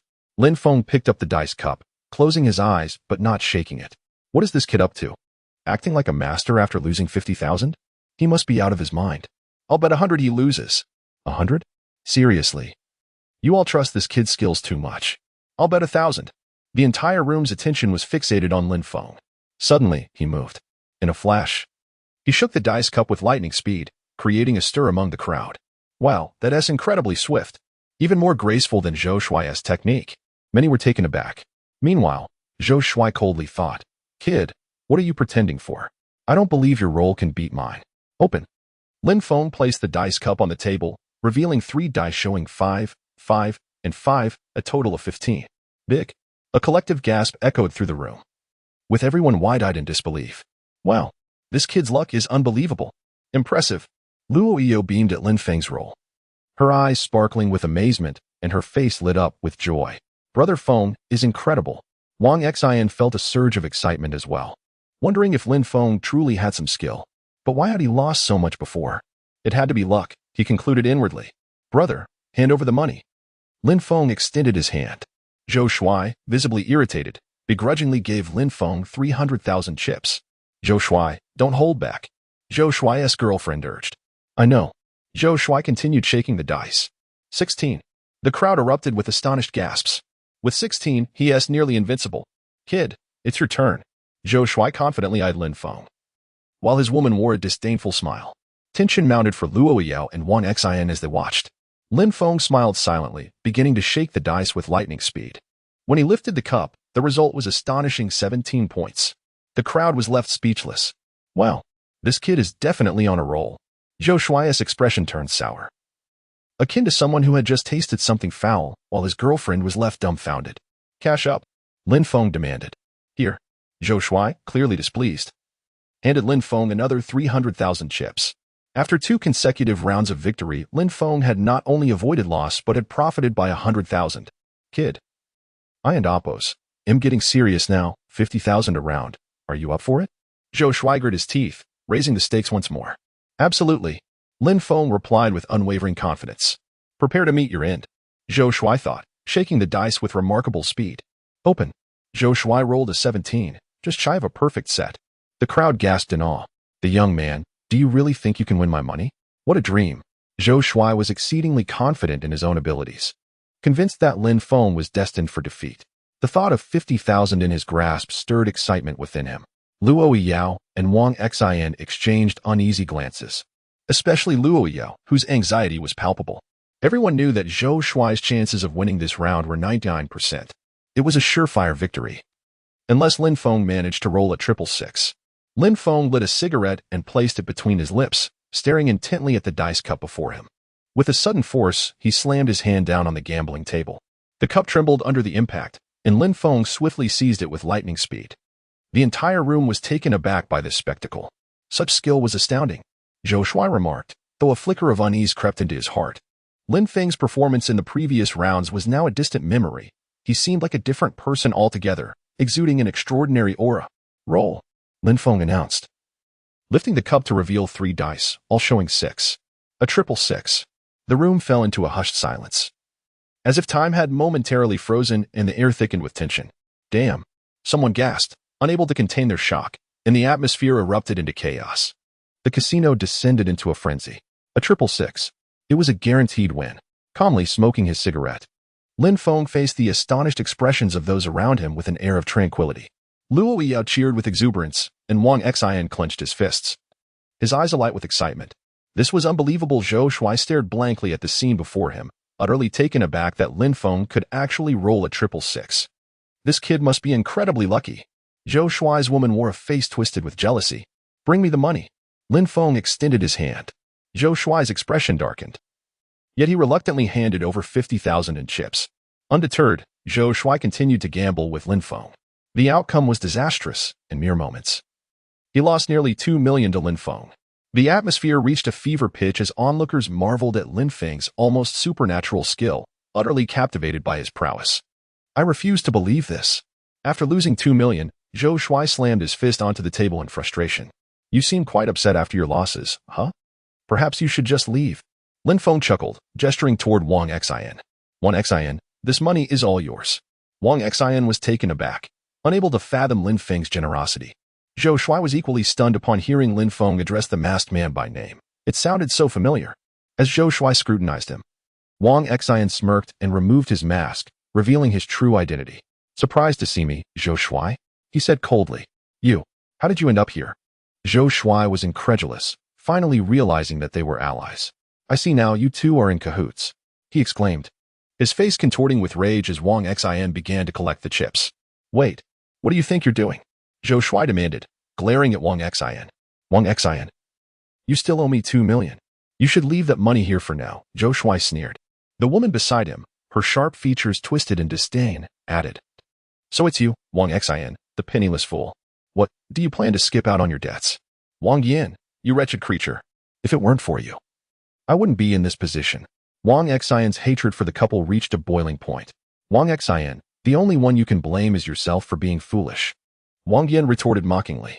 This is my brother's winnings, and I'm cashing it in, Wang Xian declared, moving to exchange the chips. Just then, Zhou Shuai signaled, and several burly men in suits surrounded Wang Xian. What do you think you're doing, Zhou Shuai? Wang Xian glared angrily. Zhou Shuai, with a mocking expression, replied, Wang Xian, I believe it's time we settled our accounts. Not only do you owe me 2 million, but you also dared to insult my woman. You're asking for trouble. Exactly. Zhou Shuai, break this guy's legs. I don't want to see him here. Wang Yin sneered. Hit him. Take his chips and throw him out. Zhou Shuai commanded. Yes, young master. The thugs nodded, advancing on Wang Xian with brutish intent. Wang Xian's face filled with trepidation. At that moment, Lin Feng stepped in front of Wang Xian, grasping one of the thugs by the wrist. This doesn't concern you. Let go. The thug, enraged, struggled against Lin Feng's grip. With a swift motion, Lin Feng crushed the thug's wrist, eliciting a pained howl as he doubled over in agony. Attack. The remaining thugs lunged at Lin Feng in fury. You're asking for it. Lin Feng's eyes glinted with cold determination. In mere seconds, every thug that approached him lay sprawled on the ground, howling in pain. The room fell silent, the tension palpable. Everyone watched Lin Feng, swallowing hard. Who on earth was this guy? His card-playing and dice-rolling skills were exceptional, and his combat prowess was staggering. Lin Feng is incredible. Wang Xian, closest to Lin Feng, was left speechless by the display of strength. The most anxious pair in the room were Zhou Shuai and Wang Yin. You little brat, you're finished. How dare you make trouble on my turf? Zhou Shuai fumed, his rage boiling over. Finished? Lin Feng laughed, stepping closer to Zhou Shuai and raising his hand. Lin Feng regarded Zhao Li with a pair of mischievous eyes, accompanied by a devilish smile that left her feeling both embarrassed and indignant. What are you staring at? Even if you have one, it's still my decision whether you go or not, Zhao Li declared, puffing out her chest proudly like a beautiful swan. Lin Feng chuckled. Do as you please. After all, I'm merely here to be a security guard. I can be a security guard anywhere. His words held a kernel of truth. For him, avoiding unnecessary trouble was preferable. Violence and conflict were pursuits for the young. He had washed his hands of such matters and sought solace in urban life. Zhao Li was incensed that Lin Feng was resistant to her commands, instead choosing to oppose her. Change out of that ridiculous outfit right now. Officer Wang. Take him to change into a clean and tidy security uniform. He should be downstairs waiting for me in 15 minutes. Certainly, Secretary Zhao. Officer Wang responded with a nod, a smile gracing his face. Humph. Zhao Li stormed off in her high heels, leaving a striking silhouette in her wake. Zhuge Chang gazed after her with a foolish grin, thinking, Goddess, she is indeed the divine figure of my dreams. Come on, don't just stand there. Let's get changed, Lin Feng urged Zhuge Chang. All right. Zhuge Chang hastily agreed. Half an hour later, Lin Feng donned a security uniform, lazily leaning against a stone pillar at the entrance of the company, idly smoking a cigarette to pass the time. Women are so perpetually late, he thought, glancing at his watch. An hour had slipped by, and the company president still had not arrived. Who I am is of little importance. What truly matters is the motive behind my actions. Your son has swindled my brother out of millions, leading to his financial ruin and pushing him to the brink of suicide. If blame is to be assigned, it rests squarely on your son. Lin Feng spoke with a calm demeanor. Do you dare speak to me this way, boy? Are you not afraid of death? Zhou Yuxiang retorted with a cold smirk, drawing a handgun and pointing its dark muzzle at Lin Feng. The atmosphere in the casino grew tense, a palpable silence enveloping the room. The tension became suffocating, hearts raced, and breaths were held as everyone fixated on the unfolding scene.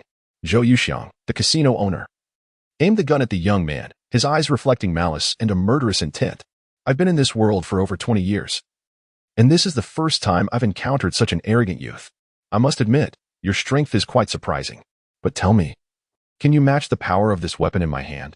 Zhou Yuxiang's words dripped with mockery. What now? Luo Yiyao's face was etched with anxiety, her beautiful eyes revealing deep concern as she covered her mouth in fear. Brother Feng, Wang Xian was equally astonished by the unfolding events. Realizing the casino owner was now aiming a gun at Lin Feng, who stood on the precipice of life and death, despite the gun being pointed at him. Lin Feng's expression remained unfazed.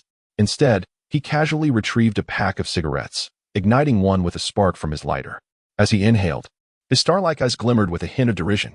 Do you truly believe that a mere handgun can intimidate me? Lin Feng's words were nothing short of audacious, laced with an air of dominance. Oh, young man, do you think I jest with you? Zhou Yuxiang's expression hardened, contemplating whether this brash youth was merely foolish or possessed genuine skill. Trusting his instincts and over 20 years of experience, Zhou Yuxiang continued with a sneer. Many have met their end at my hands. Kneel and beg for mercy, and I might spare your life, allowing you to live the rest of your days in a wheelchair. But should you dare oppose me, I detest being threatened. Lin Feng replied coolly. Foolhardy brat. Perish. Zhou Yuxiang's murderous intent flared in his eyes as he squeezed the trigger. In that split second, Lin Feng's figure flickered. Bang! A sharp gunshot rang out, accompanied by the screams of the crowd. As a bullet hole appeared, the transgressions you have committed are sufficient to have led to your demise countless times over. I am merely paving a path for your survival.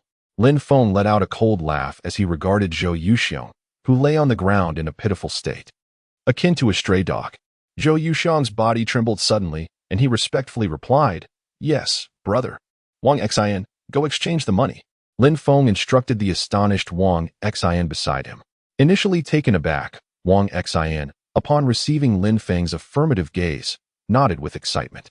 Half an hour later, the sign of the Jingwan Club was taken down, marking the complete closure of this underground casino. Lin Feng had amassed a fortune of 10 million in cash. Staring at the full trunk, Luo Yao felt as if she were in a dream. This was far too surreal. Lin Feng was truly extraordinary. Wang Xian's face was also filled with joy, for he would no longer have to endure the dangers of the casino. Wang Xian, take this 3 million. Live well, marry a wife, raise children, and treat your parents kindly. Lin Feng tossed 3 million to Wang Xian. Wang Xian hurriedly cradled the substantial sum in his hands. Shaking his head, Brother Feng, I cannot accept this. What? Do you look down on me? Lin Feng inquired. No, Brother Feng. How could I possibly look down on you? I truly cannot accept this. You have already helped me immensely. Wang Xian insisted, shaking his head repeatedly. Take it. Lin Feng turned and entered the car, with Luo Yao taking her seat in the passenger side. Wang Xian, remember one thing. In life, one must be kind. With that, Lin Feng sped away in his Ferrari. Watching the car's retreating figure, Wang Xian held the 3 million cash, feeling as if he were in a dream. He then knelt on the ground, tears welling in his eyes, saying, Brother Feng, thank you. From this day forth, I, Wang Xian, will turn over a new leaf and start anew. On the way home, the car was filled with pulsating music as Lin Feng smoked and drove his sports car. Beside him, Luo Yao appeared particularly excited. Lin Feng, your skills are incredible. I have my doubts about whether you were really a chef abroad. Luo Yao expressed skepticism. What? Can a chef not know martial arts? Lin Feng retorted with a smile. Unbelievable. If a chef knows martial arts, nobody can stand in their way. Lin Feng laughed heartily. Keep boasting. If it weren't for you today, this handsome man wouldn't have earned so much money. I'll give you 1 million. How about that? Is it enough for friendship? Lin Feng proposed. Wow, Lin Feng, you are simply too cool today. Luo Yao planted a kiss on Lin Feng's cheek. Lin Feng, who was driving, suddenly froze. Moments later, he slammed on the brakes, bringing the Ferrari to an abrupt stop. Did Luo Yao just kiss him? Lin Feng felt more exhilarated than when he had earned 10 million. He covered his face with his hands, excitement bubbling over as he exclaimed, Yao, you just kissed me. Yes, Luo Yao replied, her face flushed, nodding. Reciprocation is only fair. I must kiss you back, so you don't feel shortchanged. Lin Feng declared, lunging toward Luo Yao. Hey, you rogue! Luo Yao shrieked. On the drive back home, With her hair flowing and her face flushed, Luo Yao suddenly exited the car, exclaiming, "You brat, are you out of your mind for kissing me so many times? Just wanted you to experience the warmth of your landlord." Lin Feng chuckled. "Forget you." Luo Yao huffed, turning her head away, refusing to engage with Lin Feng. At that moment, Li Tianhu emerged from the villa, noticing the tense atmosphere, and curiously asked, "Boss, what's going on? Did you upset Yao?"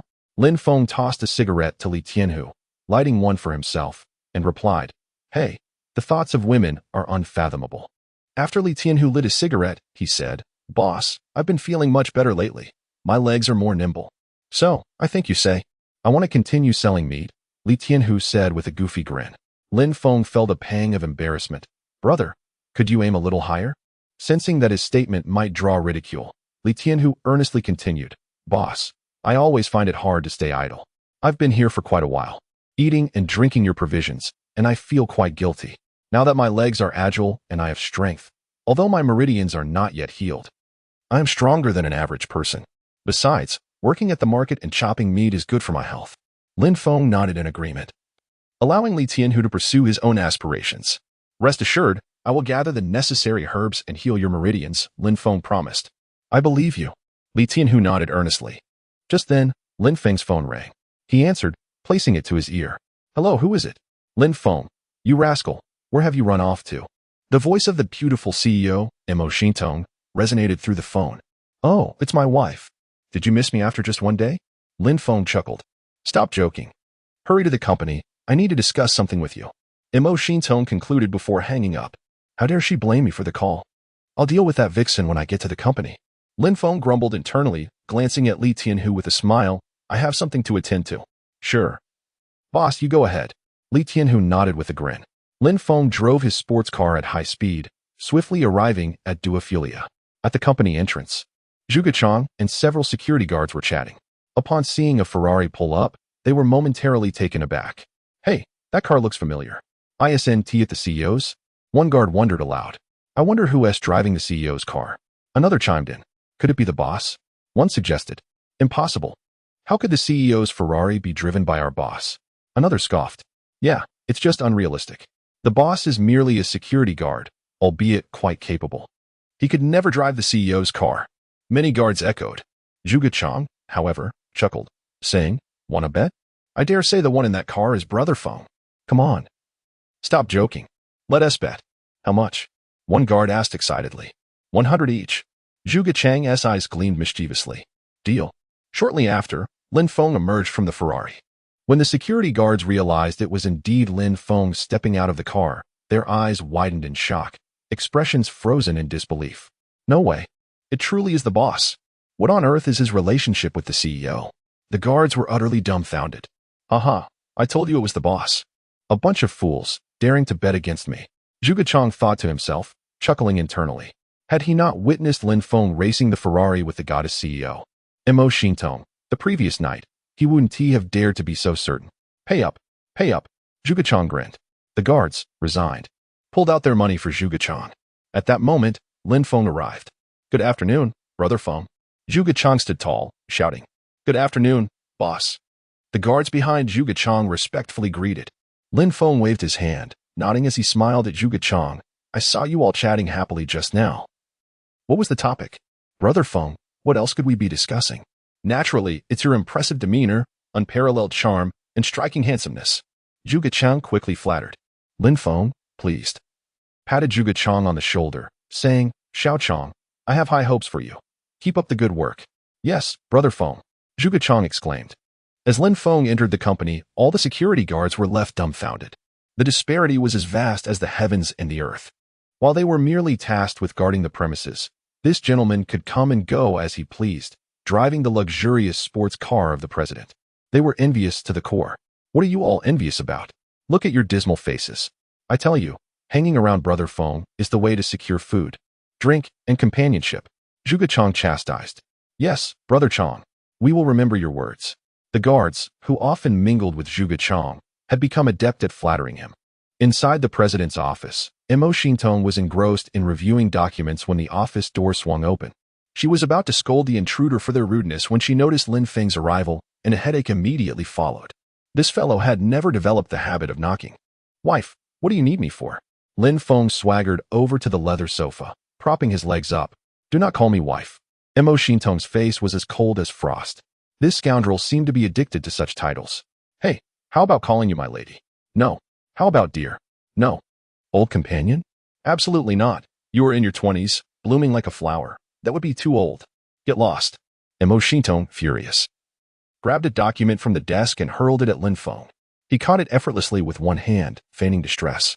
Wife, what is wrong? Did you eat gunpowder today? Why the anger? I was too angry until I saw you. Mo Xintong retorted. Wow, that hurts. I might as well jump off a building to show the world the heartlessness of this cruel woman. Lin Feng clutched his chest in mock agony. Jump. Go ahead. Mo Xintong crossed her arms, her expression inviting him to leap. For the sake of our future children, I shall endure this, Lin Feng declared with a noble demeanor. Get lost. Mo Xintong was infuriated. Lin Feng had a way of turning the dead into the living with his words, effortlessly provoking her. Wife, what urgent matter did you summon me for? Lin Feng inquired. Tonight, I will attend a high-class ball hosted by several friends, and I want you to experience the world. Mo Xintong replied, resuming her seat with an air of indifference. Are there beautiful women? Lin Feng instinctively asked. Beautiful women? Lin Feng, are you insulting me? Am I not beautiful enough, or are your standards too high? Mo Xintong shot back, both amused and vexed. No, my wife is the most beautiful in the world. He immediately reassured her. Oh my, look at my own foolish mouth. Yes, there are many beautiful women. Are you planning to flirt with a few? Mo Xintong inquired. Of course not. My heart belongs solely to my wife, Lin Feng declared. Sure. Do you even believe that yourself? Who just asked if there were beautiful women? Mo Xintong was clearly unconvinced by his words. Lin Feng chuckled awkwardly. Wife, what typically happens at a ball? You'll find out soon enough. Mo Xintong responded. All right then. I look forward to tonight's ball, Lin Feng said with eager anticipation. Noticing Lin Feng's casual attire, a white shirt, baggy shorts, and worn-out flip-flops, Mo Xintong grew increasingly irritated. Could you possibly change out of that beggar's outfit? The man I bring should at least resemble a successful individual. Look in the mirror and see if you fit that description. Lin Feng stood before a mirror, and the more he looked, the more he appreciated his reflection. Wow, who is this handsome guy in the mirror? Radiant and striking, a true sight to behold. Whoever marries me must have accumulated immense good fortune, he exclaimed with self-adoration. Seriously. Have some self-respect, Mo Xintong said, exasperated. Time passed swiftly, and soon it was afternoon. Hey, Lin Feng, I'm going to change my clothes. Wait for me. Mo Xintong said. Sure. He replied eagerly. Mo Xintong moved away from her desk and pressed a red button on the wall. To Lin Feng's astonishment, a door opened, revealing her personal quarters, a space she used when working late at the office. It was fully furnished with a bedroom, bathroom, and makeup area. Lin Feng stole a glance just as the sound of running water filled the air. What a sight not to behold. I mustn't look. He quickly turned away. After a moment's contemplation, he plopped down in Mo Xintong's chair, letting out a long sigh. Wow, this is the president's seat. It feels amazing. He lit a cigarette, taking a puff before closing his eyes in the luxurious chair. In that moment, Lin Feng felt as though he owned the entire company, the master of all he surveyed. Suddenly, he noticed Mo Xintong's phone left on the desk. To his surprise, it didn't require unlocking. His eyes brightened as he opened her contacts, revealing a list of numerous executives, likely over 100. Finding it dull, he turned to Mo Xintong's photo album. Oh my, how thrilling.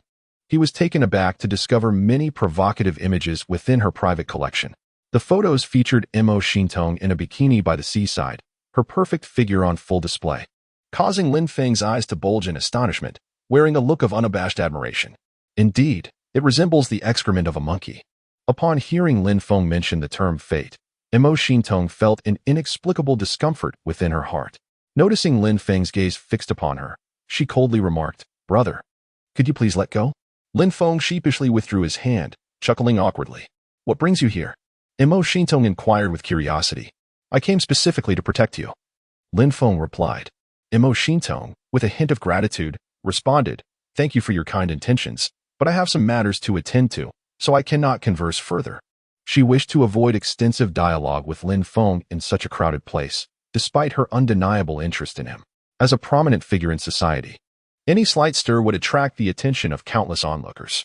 Should word of this encounter spread, It would be scandalous for the CEO of a company valued in the billions to be linked with a mere security guard. Mo Shintong was unwilling to bear the burden of such a potentially damaging rumor. It's all right, we can talk in the car, Lin Feng suggested, showing no signs of hesitation as he opened the car door and settled inside. With a look of utter astonishment on her face, Mo Shintong watched as Lin Feng urged, "Come on, beautiful, get in to avoid any misunderstandings." For heaven's sake. Mo Shintong was at a loss for words. "Brother, we are not that familiar, you know." Meanwhile, the surrounding crowd gaped in disbelief, their mouths agape as if they could fit an egg within. Heavens, what on earth is happening? What is the relation between this security guard and the CEO? As for the security personnel led by Zhuge Chang, they were nearly reduced to their knees, exclaiming in disbelief. "Oh heavens, who sent this astonishingly handsome man to serve as our guard?" It was utterly unbearable for them. The disparity between them was monumental, surpassing even that between man and dog. They could only gaze longingly at the beautiful president from a distance, indulging in their fantasies, feeling content with their daydreams. Meanwhile, this newcomer, Feng Gu, was audaciously holding the president's hand and even seated beside her. Zhuge Chang quickly snapped out of his initial shock and shouted fervently, "Did you see that? That incredibly handsome security guard is my Feng Gu. I ask you, is he not impressive? Absolutely impressive." The entire security team knelt in agreement, acknowledging the undeniable prowess he possessed. How could they not be in awe? They could only stand by, watching the beautiful president's silhouette, their hearts filled with envy. This remarkable man was not only caressing the president's delicate hand, but also riding in her car, leaving her utterly enchanted. Truly, this security guard was extraordinary. "Hey, you little brat, are you blind? Do you think you deserve to be in this car?" The middle-aged driver, filled with indignation, lashed out at Lin Feng, unleashing a torrent of scorn. "I can't believe that after getting into the car, I found an extra person here. You should have kept your mouth shut and just driven. Instead, you had the audacity to provoke me." Upon hearing this, Lin Feng was enraged. Without a moment's hesitation, he stepped out of the passenger seat. Lin Feng turned around, gazing at the stunning female CEO behind him. With a mischievous grin, he rubbed his hands together and courteously said, "Beautiful lady, hop in. I shall take you for a ride." Mo Xinthong crossed her arms, her face as cold as frost, exuding an air of indifference. She replied flatly, "You assaulted my driver in public. Tell me, how do you intend to rectify this situation?" Upon hearing this, Lin Feng smacked his forehead, reflecting on his reckless behavior. Realizing he had only considered his own amusement, "This shouldn't be," he thought. He promptly responded, "It was a slip of the hand, a mere mistake. That fellow insulted me first. I have a temper, you see. If someone dares to insult me, I simply cannot contain myself." Pausing for a moment, Lin Feng continued, "Now, look here, beautiful lady. We have at least shared a romantic connection. Can we not overlook this matter?" Mo Shintong's expression twisted in irritation at Lin Feng's words, her mouth forming a grimace. "Who has been in a romantic relationship with you? Only the blind would consider dating you. What nonsense are you spouting?" With a fierce glare, she threatened, "Do you dare to challenge me? I could summon security to deal with you right now. Please, beautiful lady. I have at least shared a kiss with you." Before he could finish, Mo Shintong interrupted sharply. "Silence." Glancing at her watch, she remarked, "Oh no, it's getting late. I have an appointment to attend." Ignoring Lin Feng, she directly entered the car. Lin Feng took his seat in the driver's position and promptly started the engine. "Can you drive?" Mo Shintong inquired curiously from the back seat. "Of course. I was riding horses and shooting arrows at the age of 3, driving around at 5, commanding tanks by 7, and piloting planes by 9. Whether it be on land, in water, or soaring through the skies, as long as there is fuel, I can operate it," Lin Feng declared with a hint of self-importance. "Goodness, how can you be so self-absorbed?" Mo Shintong chuckled at Lin Feng's words, finding amusement in his eccentricity. Encountering him made it nearly impossible to maintain a grudge. "All right, you may drive, but upon your return, you must extend a sincere apology to my driver," she stated with a serious demeanor. "Such a trivial matter," Lin Feng replied nonchalantly, only to promptly forget his promise. A man of his stature and prestige apologizing to someone who insulted him? Preposterous.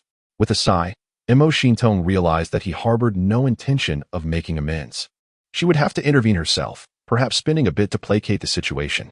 With a roar, Lin Feng pressed the accelerator to the floor, and the Maybach S600 erupted with a thunderous engine growl. This multi-million-dollar luxury vehicle resembled a wild stallion, poised to gallop away at any moment.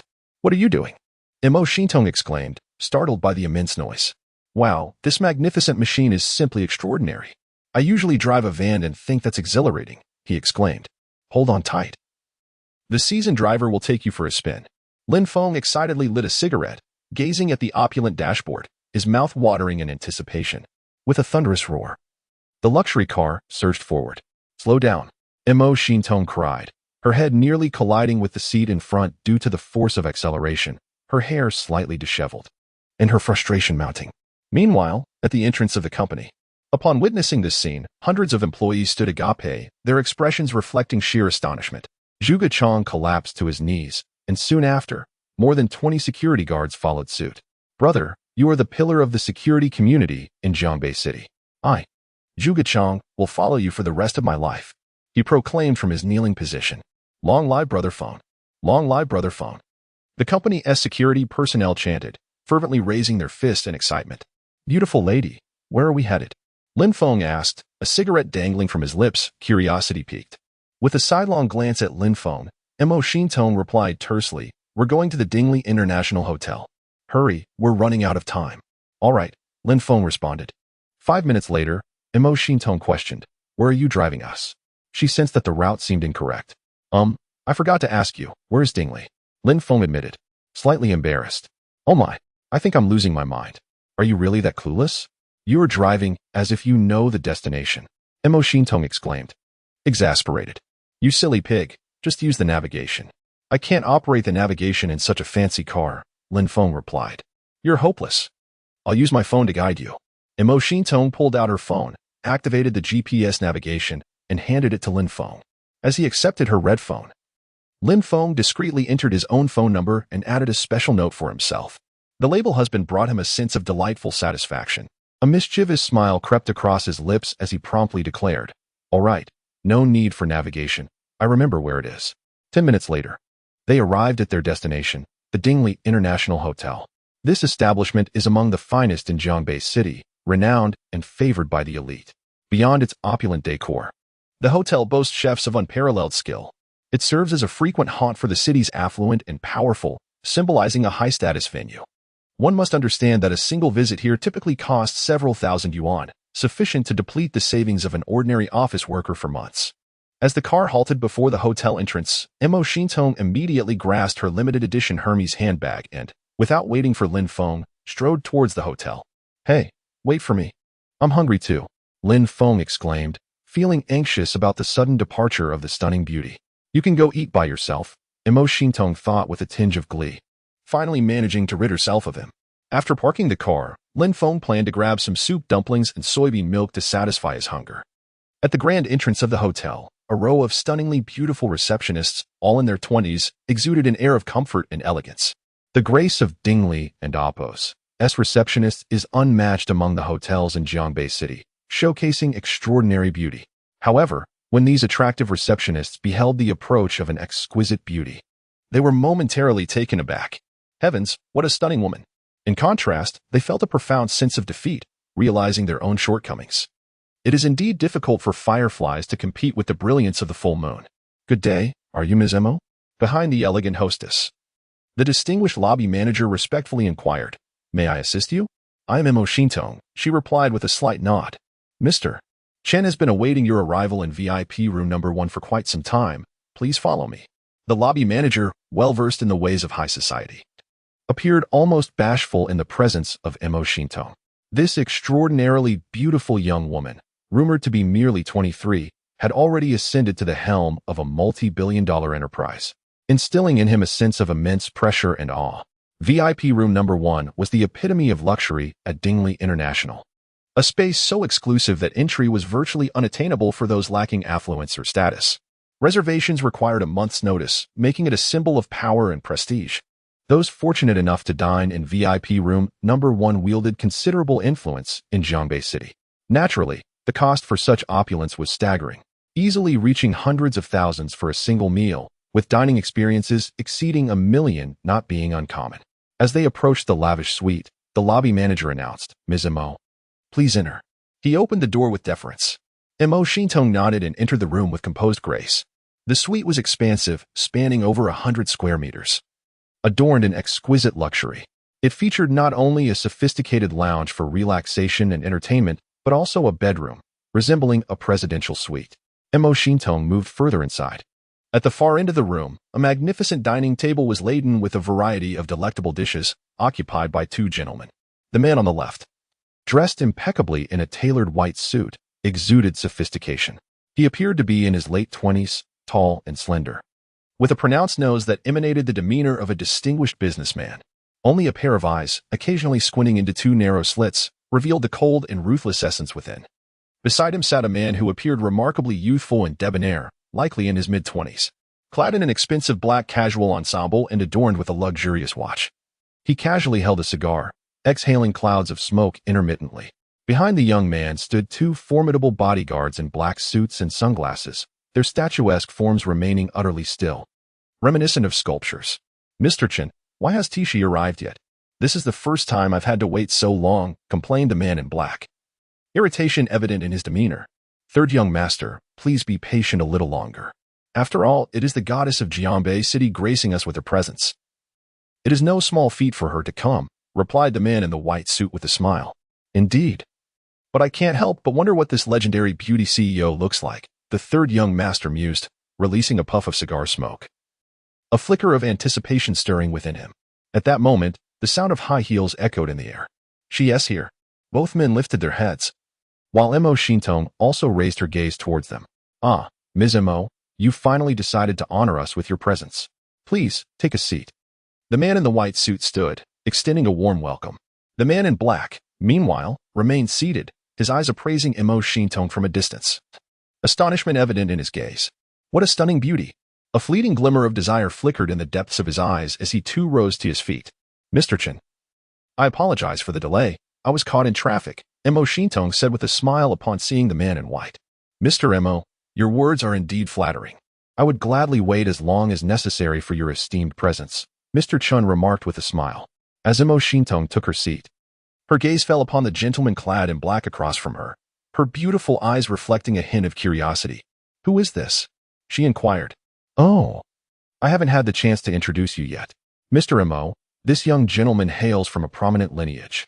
He is the third young master of the Wang family in Jianbei City, Wang Ming," Mr. Chen cheerfully elucidated. "The Wang family of Jianbei City?" Upon hearing this name, Mo Shintong quickly recalled its significance, her heart stirred with surprise.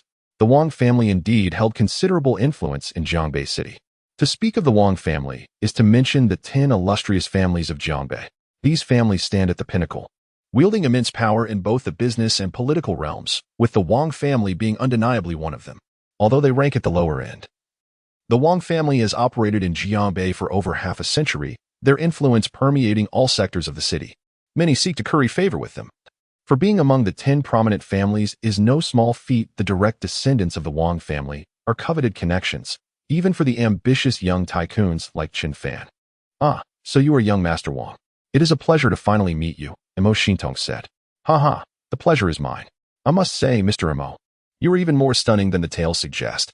"Seeing is believing, and today has certainly been an eye-opener," Wang Ming replied with a grin. "Mr. Chen, may I ask what prompted your invitation today?" Mo Shintong directed her attention towards Qin Fan. Compared to the third master of the Wang family, her interest was more piqued by Qin Fan, the chairman of Yinfan Group, who at the age of 28 had successfully established a company valued over 100 million. He himself is esteemed as the young leader of the business community in Jianbei City, possessing immense popularity and embodying a blend of charm and intellect. He is undoubtedly the dream prince in the hearts of countless women. Mo Shintong holds a favorable impression of him. Qin Fan's smile radiates elegance as he gently states, "It is so. I have heard that General Manager Mo has just returned from the United States not long ago, and I would like to take this opportunity to reminisce with you. Furthermore, my Yufan Service Trade Group harbors intentions for future collaboration with you, General Manager Mo." Mo Shintong nods and replies with a smile, "It is my honor to cooperate with Mr. Chen's Yufan. You are too modest, General Manager Mo. You are indeed the goddess of the business world in Jianbei City. It is a delight to partner with you," Qin Fan responds. "Gentlemen, let us refrain from discussing such matters. The dishes are nearly cold. We should hasten to enjoy our meal." Wang Ming interjects with a smile. "Indeed, Mr. Wang speaks wisely. Let us eat." Qin Fan concurs. Mo Shintong nods in agreement. Now, General Manager Mo, as this is our first meeting, I have not brought any customary gifts. For someone as beautiful and affluent as you, I pondered whether to present a ring, which you would surely find appealing and could afford, or perhaps a tire. For you would look splendid in anything. After much deliberation, I ultimately conferred with old Chun. Therefore, I have brought 2 exquisite bottles of Domaine de la Roman Conti from France. Here, let us savor this exceptional wine. Wang Ming uncorks the bottle, and in that instant, the rich aroma of the wine fills the room. What a delightful fragrance! Mo Shintong exclaims, astonished by the scent. Please, General Manager Mo, do indulge. Wang Ming eagerly pours a full glass for Mo Shintong. Thank you. Mo Shintong raised her elegant goblet, gently swirling the rich and clear liquid within. After savoring a delicate sip, she exclaimed, truly, this is from the renowned Congdi. This bottle must be worth at least $100,000. Indeed, Miss. Mo possesses remarkable discernment, Wang Ming remarked, giving a thumbs up in admiration. By the way, Ms. Mo, do you currently have someone special in your heart? Chun Fan inquired curiously, taking a bite of his dish. Not at the moment, she replied. Look, how about my brother, young Master Wang? He is the 3rd young master of the Wang family. And you two would make a splendid match, an exquisite pairing of talent and beauty, truly a gift from heaven and a match made on earth, Chun Fan chuckled. Upon hearing Chun Fan's words, Mo Shintong responded, Mr. Chun, are you jesting? How could I ever be worthy of young Master Wang? How could you not be worthy? You are more than a suitable match. Wang Ming gazed at Mo Shintong with admiration, a flutter of excitement in his heart. He added, Ms. Mo, though this is our first encounter, I trust you will come to see my character. If you would be willing to consider a relationship with me, I could invest 10 million in Dephilia. Chun Fan chuckled from the side. Anyone would be thrilled to hear the figure of 10 million. Even someone as proud as the swan-like Mo Shintong would not turn her nose up at such an amount. However, reality proved otherwise, as Mo Shintong replied coolly. Young Master Wang, do you intend to use 10 million to keep me? Haha, you must be underestimating me, Mo Shintong. Not even 50 million would suffice. Upon hearing this, Wang Ming burst into laughter, exclaiming, as expected of Ms. Mo, 10 million is hardly worth her consideration. 10 million is insufficient. What about 100 million? Xingtong. If you were to date me, I would offer you 100 million. Wang Ming's declaration resonated with the commanding authority, a testament to the confidence he exuded as the 3rd young master of the Wang family. Even Mo Shintong, upon hearing his words, was momentarily taken aback. The Wang family was indeed formidable, living up to its reputation as one of the 4 great families of Jiangbei City. It was astounding that a mere young master could casually present such a sum. However, Mo Shintong did not acquiesce. With a frosty demeanor, she replied, 100 million is still unacceptable. Mr. Chin, we shall discuss business at another time. I have matters to attend to, so I bid you farewell. As she spoke, Mo Shintong grasped her Hermes handbag from the table and turned to leave. Yet, just as she pivoted, a sudden and intense pain surged through her head. She instinctively pressed her hand against her forehead, exclaiming, What is happening?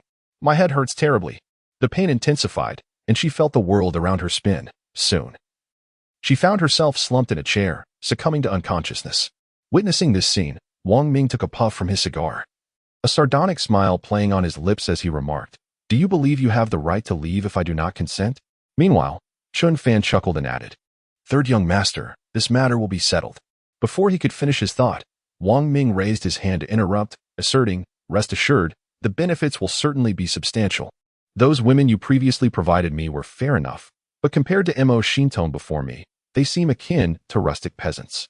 The mere thought of having indulged in such inferior company fills me with revulsion. 3rd young master, you ought to exercise a bit of discretion. If this matter were to leak, it could lead to unfavorable consequences, Chun Fan remarked. Your concerns are unwarranted. The drug I administered to this young lady was imported from abroad, red ants, quite costly indeed. Moreover, it is colorless and tasteless, with remarkably effective results afterward. She will be none the wiser. Given her striking beauty, she may very well be a virgin, Wang Ming replied, exhaling a plume of smoke, his eyes gleaming with avarice. Observing this, Chun Fan rose from his seat and stated, Then, young Master Wang, I shall take my leave. Farewell. He closed the door behind him as he exited the private room. Wang Ming then stood and approached Mo Shintong, who had already succumbed to unconsciousness, sprawled across the table. He extended his hand, gently stroking her lustrous black hair, and pinched her cheek, a sly smile playing on his lips as he mused, What of a goddess? In Jianbei City, there is no woman beyond my reach. Turning to the two bodyguards behind him, he commanded, "You two, carry her to the bed, but do so gently. Should I catch you mishandling her, I shall not hesitate to sever your hands." "Yes, young master." The two bodyguards replied with utmost respect as they approached. Outside the room, Lin Feng was drenched in sweat, frantically pushing open doors in search of Imo Shintong. Where on earth has this stunning beauty disappeared to? I've scoured for. Lin Feng intercepted him. Get lost. Qin Fan, upon encountering this young man, offered no courtesy whatsoever. Why do you speak so harshly? Did you happen to see a beautiful woman just now? The kind that is 100 times more stunning than your wife. Did you see her? Lin Feng inquired. Crazy, Qin Fan muttered as he brushed past Lin Feng. Just then, Qin Fan and Appo's phone rang, and he answered, saying, "Third young master, what can I do for you?" "Oh, understood. Mr. Mo, I will keep this matter confidential." After hanging up, Qin Fan felt a sense of clarity. This matter concluded. Wang Ming would be providing him with a 500,000 yuan bonus. Upon hearing the name Mr. Mo, Lin Feng initially paid it no mind. But suddenly his ears perked up. Mr. Mo?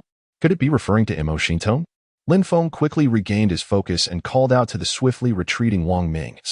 "Hey, brother, the Mr. Mo you mentioned, could it be Imo Shintong?" Qin Fan had no intention of engaging with Lin Feng, but upon hearing the name Imo Shintong escape his lips, his expression shifted dramatically, his body trembled slightly, and without a word, he quickened his pace. Lin Feng observed closely, acutely aware that Qin Fan's demeanor had changed in that instant. This individual most likely knew the whereabouts of the alluring Imo Shintong. Embracing a mindset of preferring to admit 1,000 mistakes rather than letting one slip away, Lin Feng grasped Qin Fan and Appo's shoulder and implored, "Brother, Don and Appo's, walk away. Please tell me where Mr. Mo is." "What Mr. Mo? I don't know anyone by that name. And I warn you, remove your filthy hand from me. Do you have any idea how much this outfit is worth?" Qin Fan, radiating an innate arrogance, regarded Lin Feng with a look of disdain. Under normal circumstances, if this individual spoke to him in such a manner, Lin Feng would certainly ensure he regretted it. However, with the urgency of finding someone weighing heavily on his mind, Lin Feng composed himself and inquired, "Pray tell, where might Mr. Mo be? Have you encountered him? What is it with you? Are you never going to cease? If you wish to search, do so on your own accord. Do not drag a stranger into your inquiries. You are utterly deranged," Qin Fan retorted, his tone laced with hostility. Upon hearing this, Lin Feng locked eyes with him. Initially, Qin Fan remained unfazed by the confrontation. Suddenly, a glint of intensity ignited in Lin Feng's gaze, causing Qin Fan to flinch. "You are deceiving me," Lin Feng declared, retrieving a half-empty pack of cigarettes from his pocket. Placing one between his lips and igniting it, his demeanor transformed entirely. "Who is this person, and how does he know I am lying?" Panic surged within Qin Fan. This seemingly impoverished youth possessed an astute perception that was disconcertingly piercing. Here he was, a seasoned veteran of the commercial realm. Yet he found himself exposed by someone at least 5 or 6 years his junior. Before Qin Fan could respond, Lin Feng seized him by the neck with one hand, his gaze brimming with a menacing intensity. "Inform me, or I shall break your neck." At that moment, Lin Feng appeared utterly transformed, exuding an irresistible aura. You are threatening me with intentional harm. I shall instruct my lawyer to pursue legal action against you." Despite being a billionaire executive, Qin Fan, though encountering such a situation for the first time, was not entirely intimidated. Qin Fan rose from the ground, a fierce glint flickering in his eyes. Blessed with an extraordinary photographic memory, Lin Feng's visage was indelibly etched in his mind. However, even if you were to locate him, rest assured, your demise would be nothing short of gruesome. He chuckled darkly. "The bodyguards of young Master Wang are not to be trifled with. They would certainly dismember you, leaving you utterly oblivious to your own end." With a disdainful laugh, Qin Fan dusted off his clothes and picked up his phone, swiftly instructing, "Arrange for a few bodyguards for me. Remember, they must be formidable and loyal." Lin Feng, in a sudden burst of action, kicked open the door to the lavish private room. Yet, rather than pausing to admire the opulence, he scanned the surroundings. "Where's that stunning beauty? Hey, Mo. Are you there?" Lin Feng called into the room. Before long, 2 burly men emerged from within, clad in black suits and donning sunglasses. Their powerful physiques bore testament to their combat prowess, their fists calloused from rigorous training. Following closely behind them was Wang Ming, adorned in a bathrobe.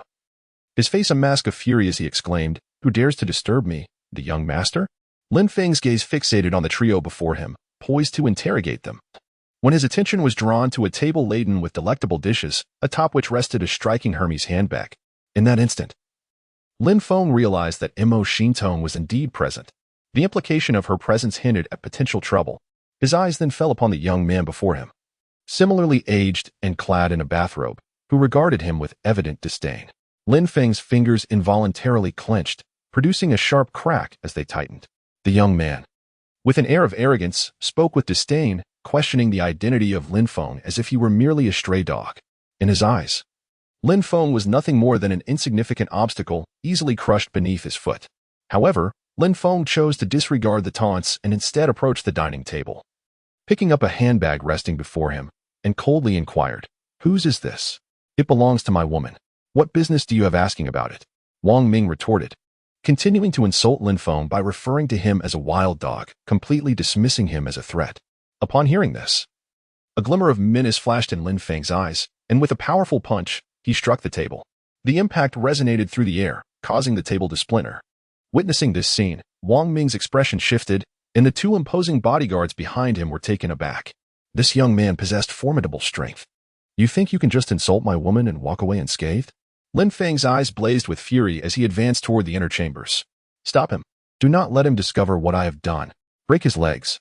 Wang Ming's voice trembled with urgency as he realized the gravity of the situation. Fresh from a shower and unprepared for confrontation, he felt the impending disaster of exposure looming over him. If the truth were to surface, even the reputation of the Wang family could not shield him from the consequences. "Understood, young master." The two burly bodyguards swiftly charged toward Lin Feng. Lin Feng unleashed a powerful punch, accompanied by a remarkable howl. Boom! Like the roar of a tiger or the chant of a dragon. Lin Feng's fist sent a bodyguard flying, propelling him backward for several meters before he crashed violently against the wall. Bang! The bodyguard was rendered nearly lifeless, collapsing into unconsciousness. Meanwhile, witnessing the swift demise of his companion, another bodyguard was overwhelmed by fear, swallowing hard as he stammered, "Why, you are the legendary yellow-rank martial artist." The mere mention of those words sent a shiver down his spine. If he truly was a master of the yellow rank, the consequences would be dire indeed. In the realm of martial arts practitioners in Huaxia, there has always been a clear delineation of several stages. Among the martial families, those who reach the yellow rank are renowned for their astounding prowess. Even a dozen or 20 individuals gathered may find themselves at a disadvantage against a single yellow rank warrior. Years ago, upon entering the special forces, he had heard from his seniors about a soldier who had crossed paths with a yellow rank master, resulting in a grisly demise.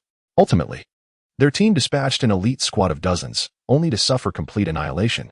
This incident stirred a considerable uproar, prompting higher authorities to send formidable experts to capture the yellow rank powerhouse. This event remained etched in his memory. "It no longer concerns you." Lin Feng's eyes glinted with a terrifying killing intent, and in the next instant, his figure flickered. Whoosh!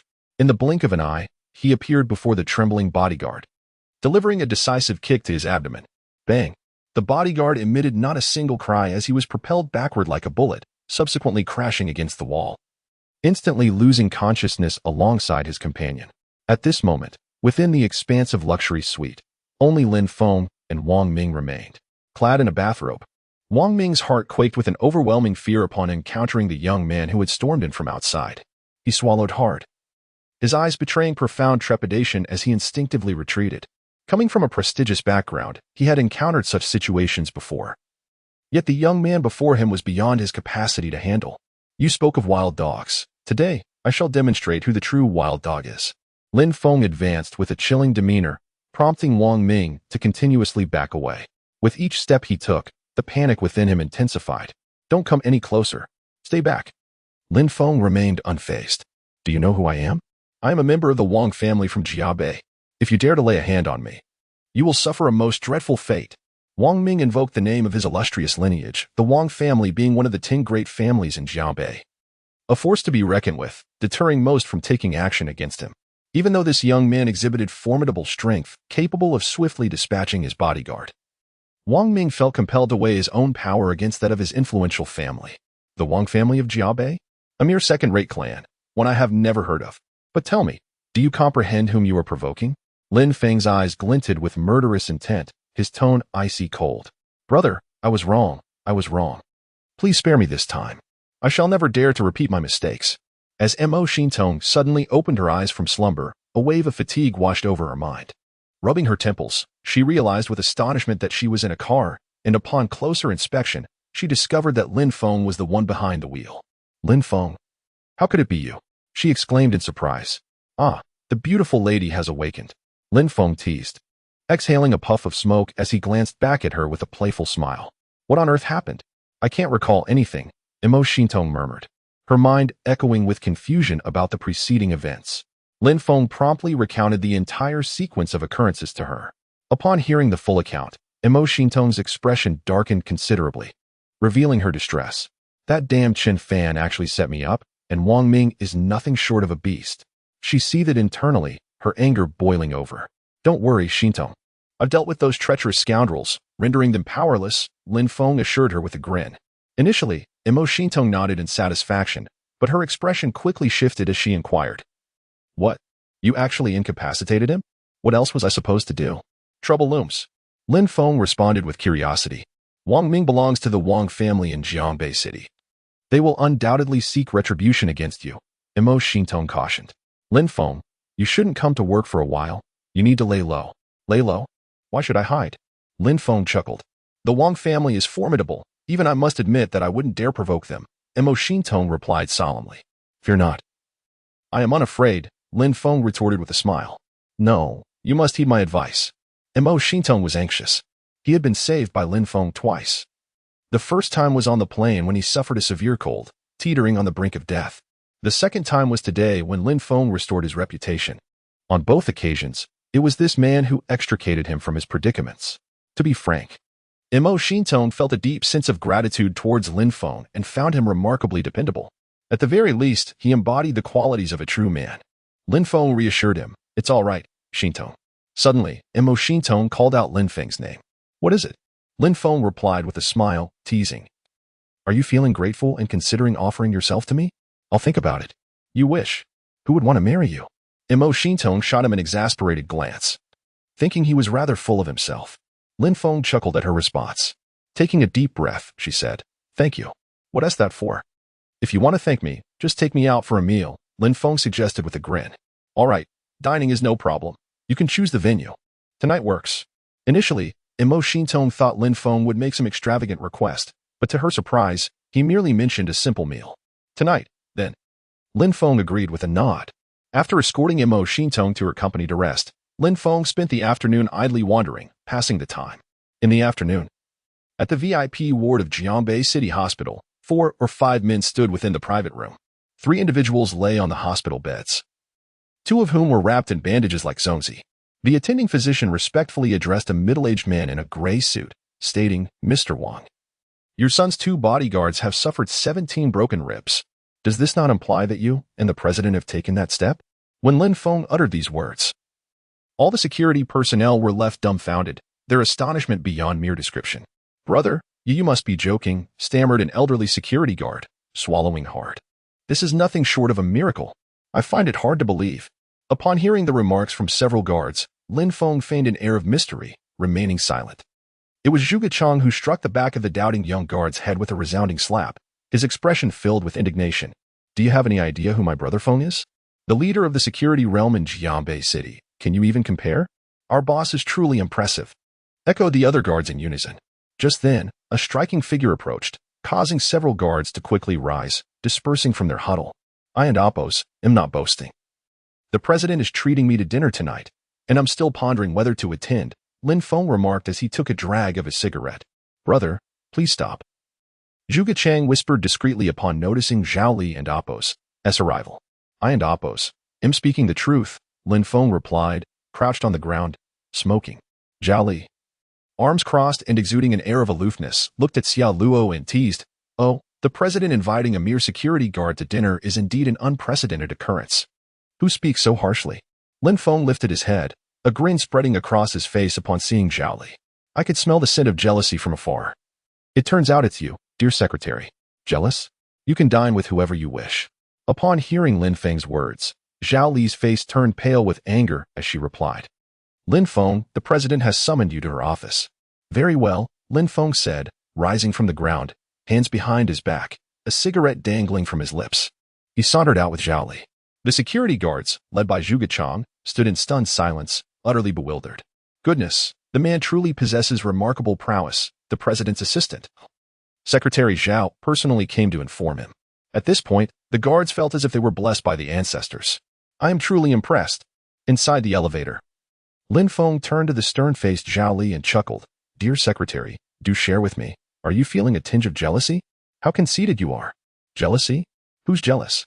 Zhao Li shot him a glance. Unable to suppress her curiosity and gossiping instincts any longer, she quickly inquired, by the way, Lin Feng, what transpired between you and the president at noon? Do you wish to know? Lin Feng teased, deliberately keeping her in suspense. Of course I want to know.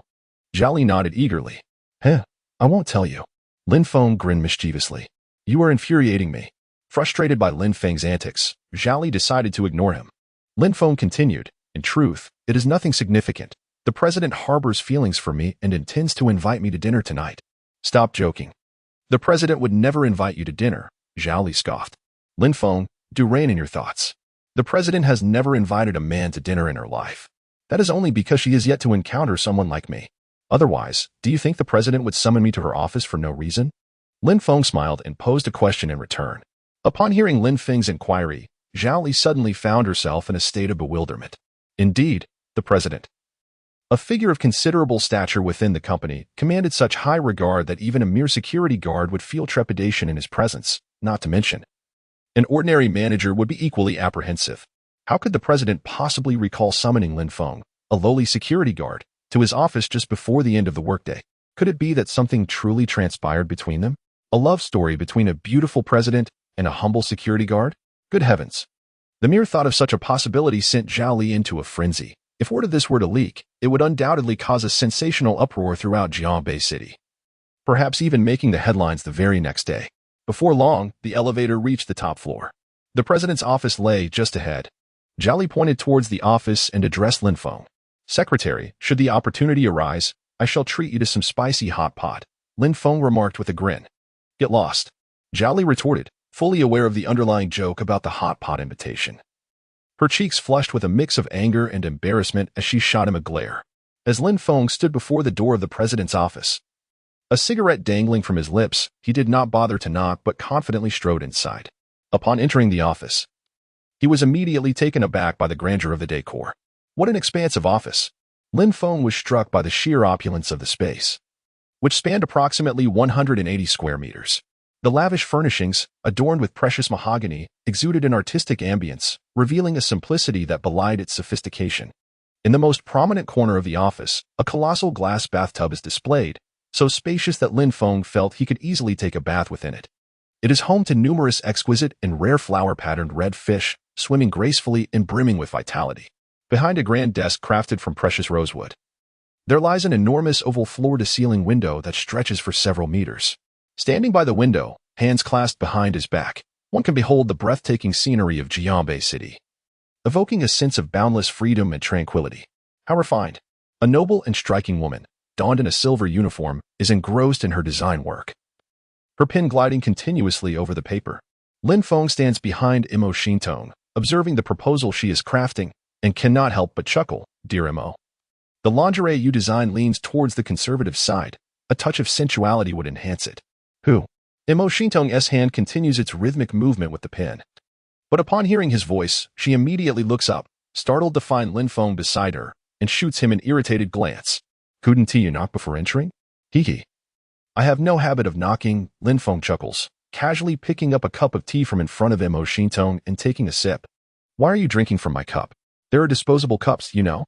Imo Shintong is exasperated by Lin Feng's familiarity, irritated that he is using her cup. Doesn't he realize that girls often have cleanliness obsessions? I find this cup quite lovely, Lin Feng replies with a smile. Fine, I'll just give it to you. Imo Shintong retorts, her principles regarding cleanliness not easily swayed, even though she harbors a fondness for Lin Feng. Sure, I happen to be in need of a water cup. However, let us temporarily leave it here. I will come by to drink when I feel thirsty.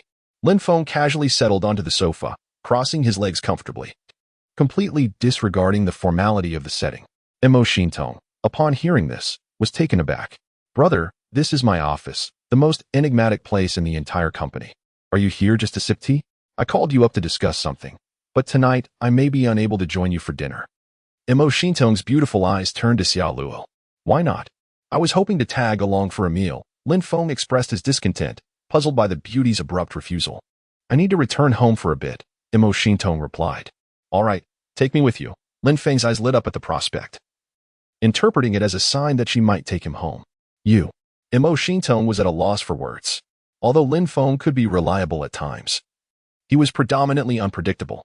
Who said anything about taking you home? I shall treat you to dinner at a more upscale restaurant another day, she remarked, twirling the Parker pin in her hand, gazing at Lin Feng. And regarding the matter I mentioned to you in the car this afternoon, I hope you can pay attention.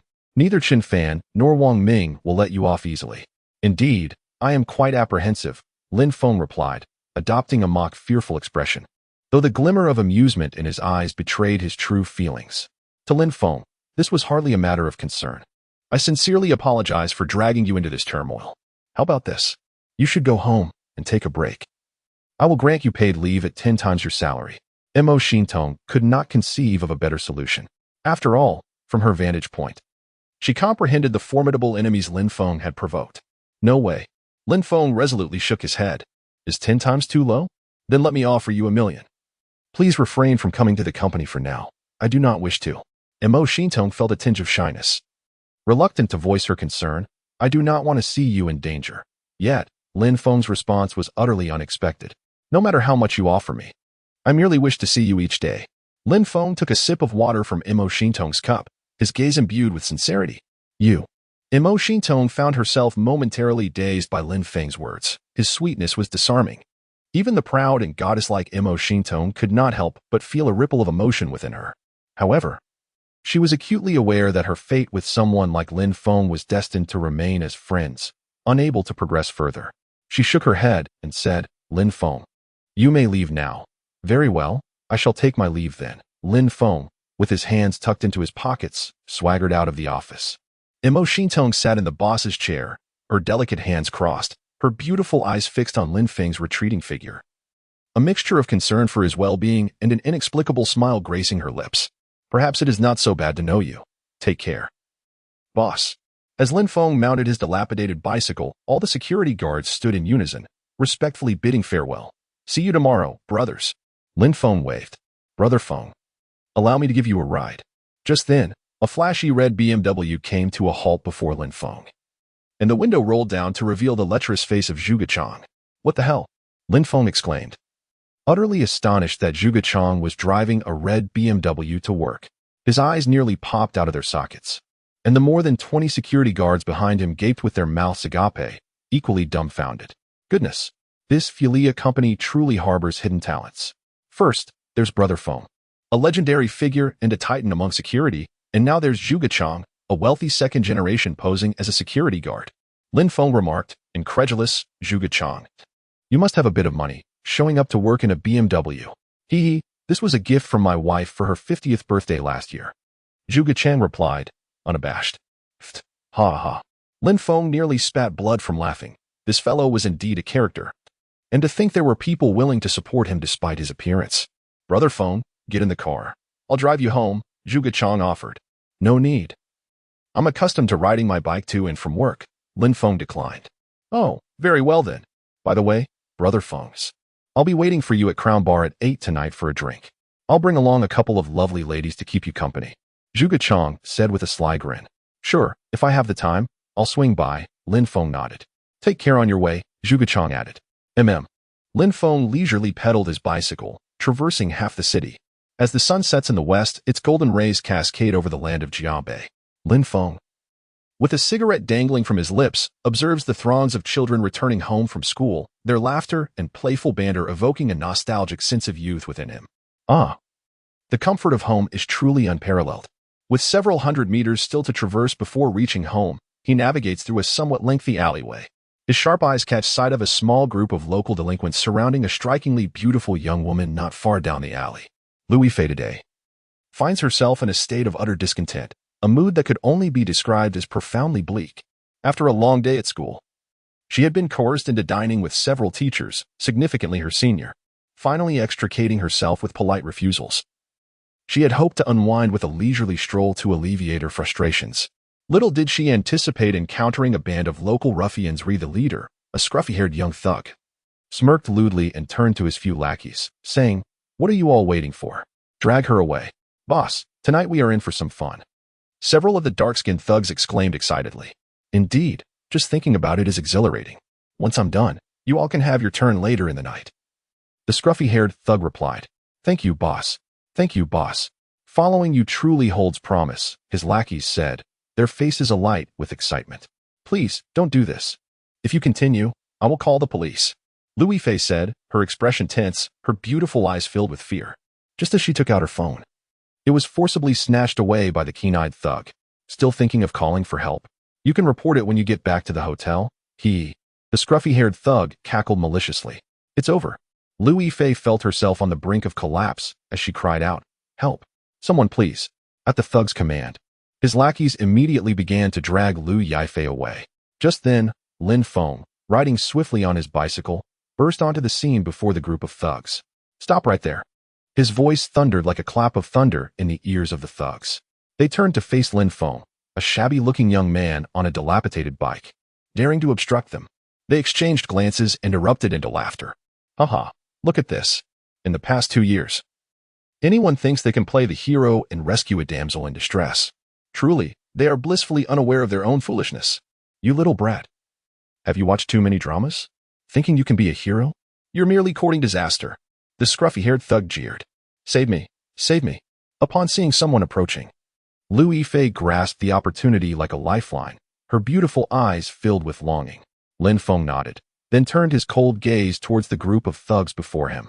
"You have 3 seconds to vanish from my sight, or you shall bear the consequences."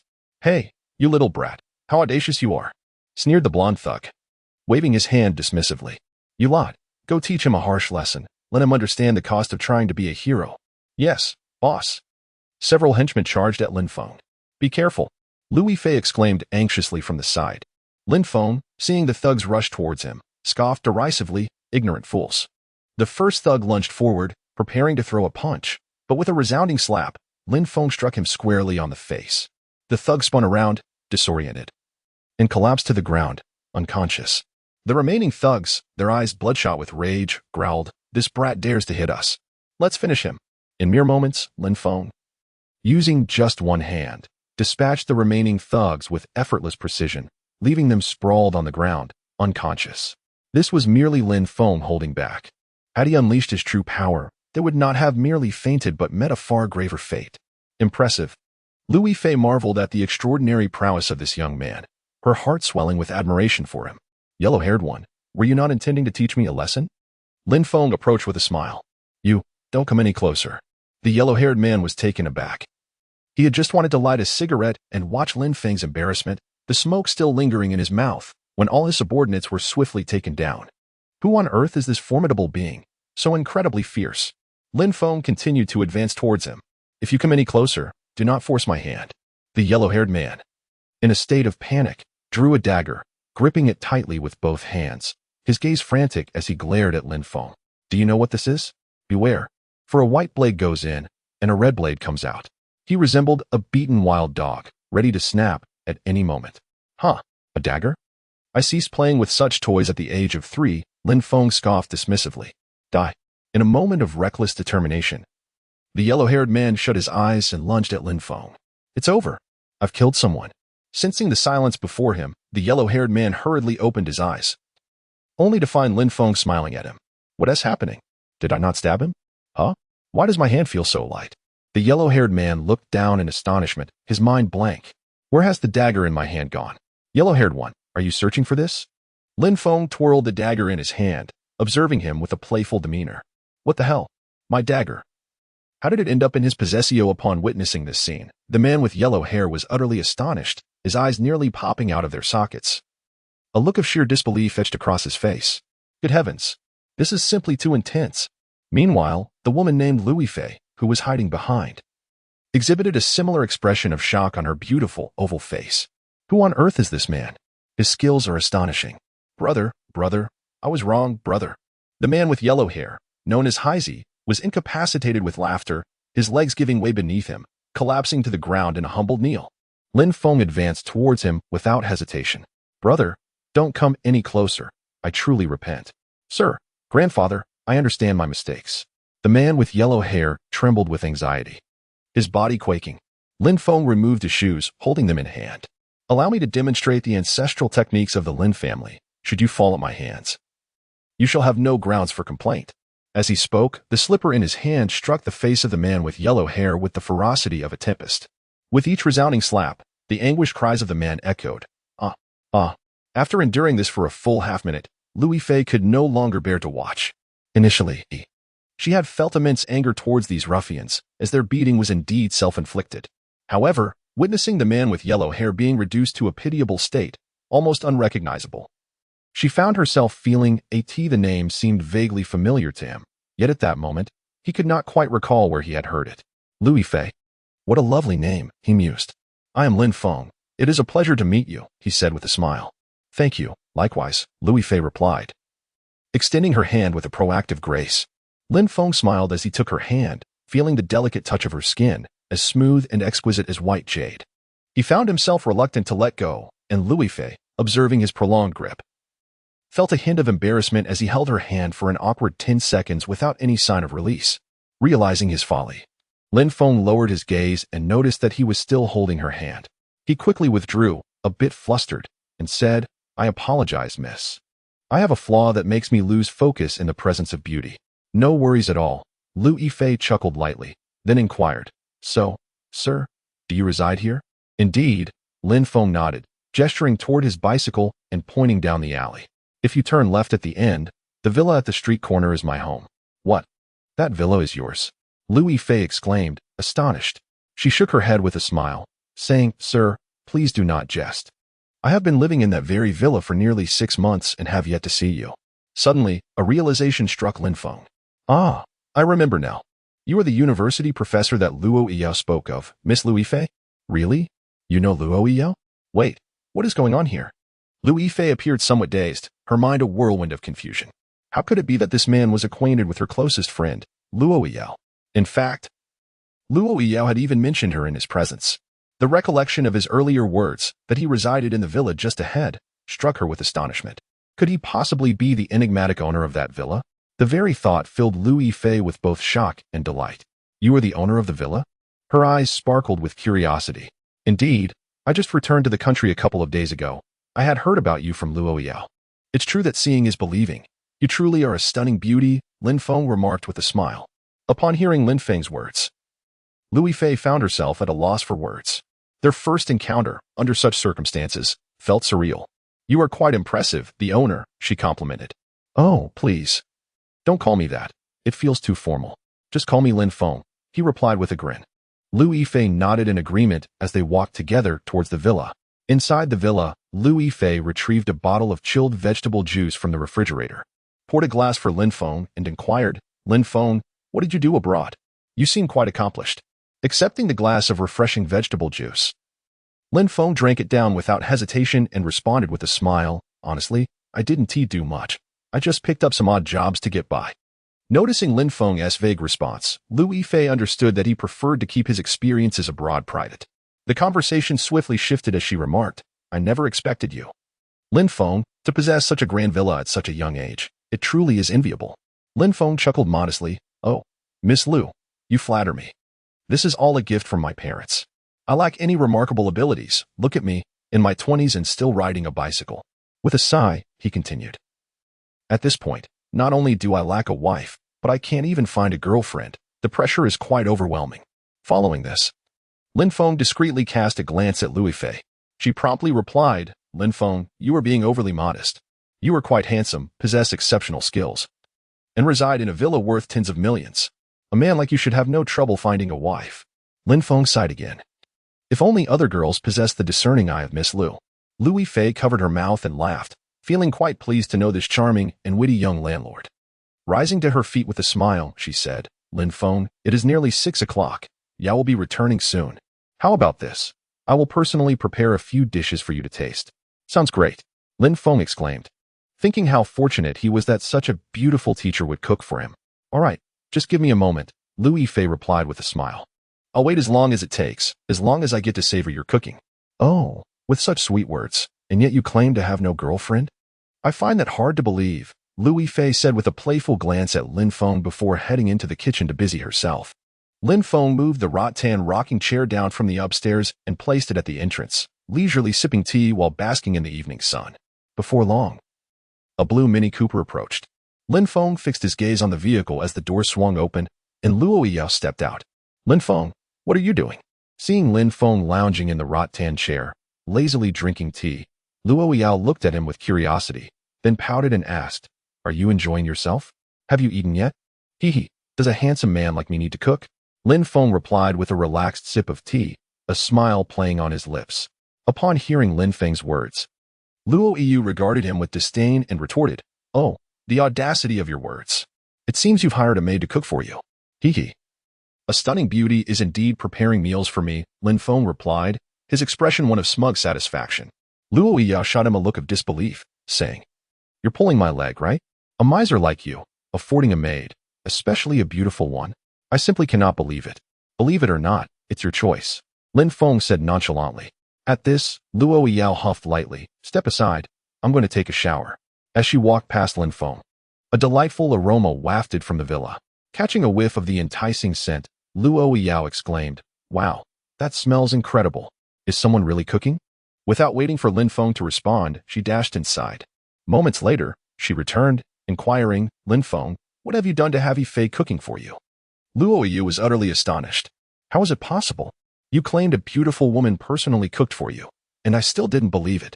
Now I see the truth. She exclaimed. Lin Feng, with a smile, glanced at Luo Yao and remarked, The allure of this handsome fellow is indeed remarkable. Good heavens, this cannot be. Luo Yao gasped. Muttering to herself, It defies logic. It simply cannot be. What is the matter? Lin Feng inquired, noticing the bewildered expression on Luo Yao's face. I have always gotten along splendidly with Yifei, yet I've never witnessed her taking the initiative to cook. I usually have to plead with her for a meal. And on rare occasions, she might prepare something if she is in a good mood. Lin Feng, what kind of magic have you employed to persuade a goddess like Yifei to cook for you? Luo Yao gazed intently at Lin Feng with her enchanting eyes. Lin Feng rose with a grin and declared, It's simply due to my handsome charm. How conceited. Luo Yao shot him a glare before asking, What did you do today? Looking for a job. Lin Feng replied. You seem in good spirits. Have you found one? Absolutely. I'm not boasting. This job is not something just anyone can handle. I'll be protecting the beautiful CEO of a company.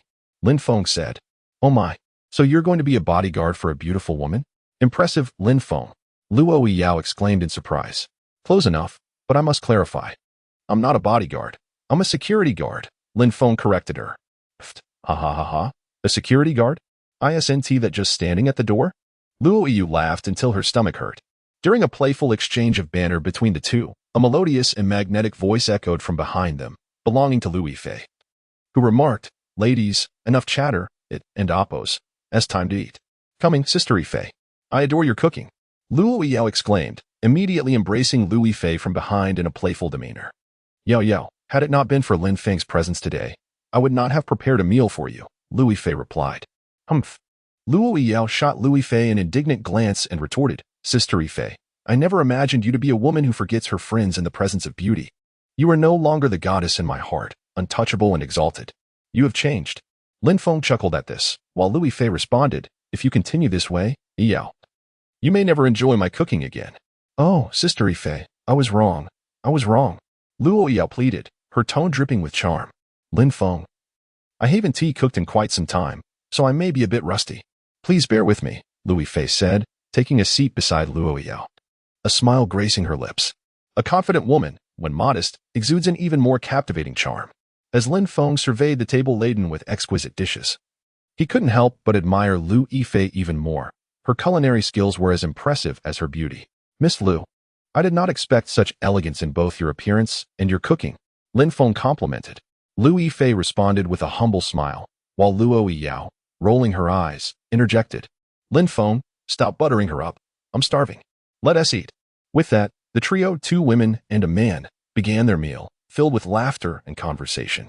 During this meal, Lin Feng felt an extraordinary sense of comfort.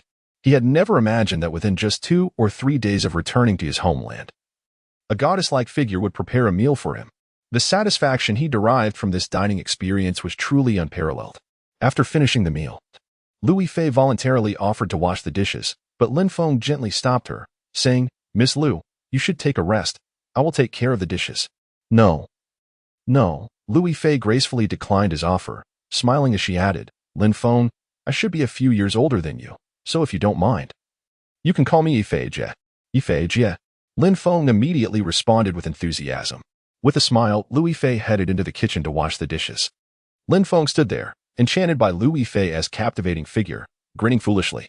Beside him, Luo Yao, having finished her meal, playfully patted Lin Feng on the shoulder and teased, "Are you mesmerized?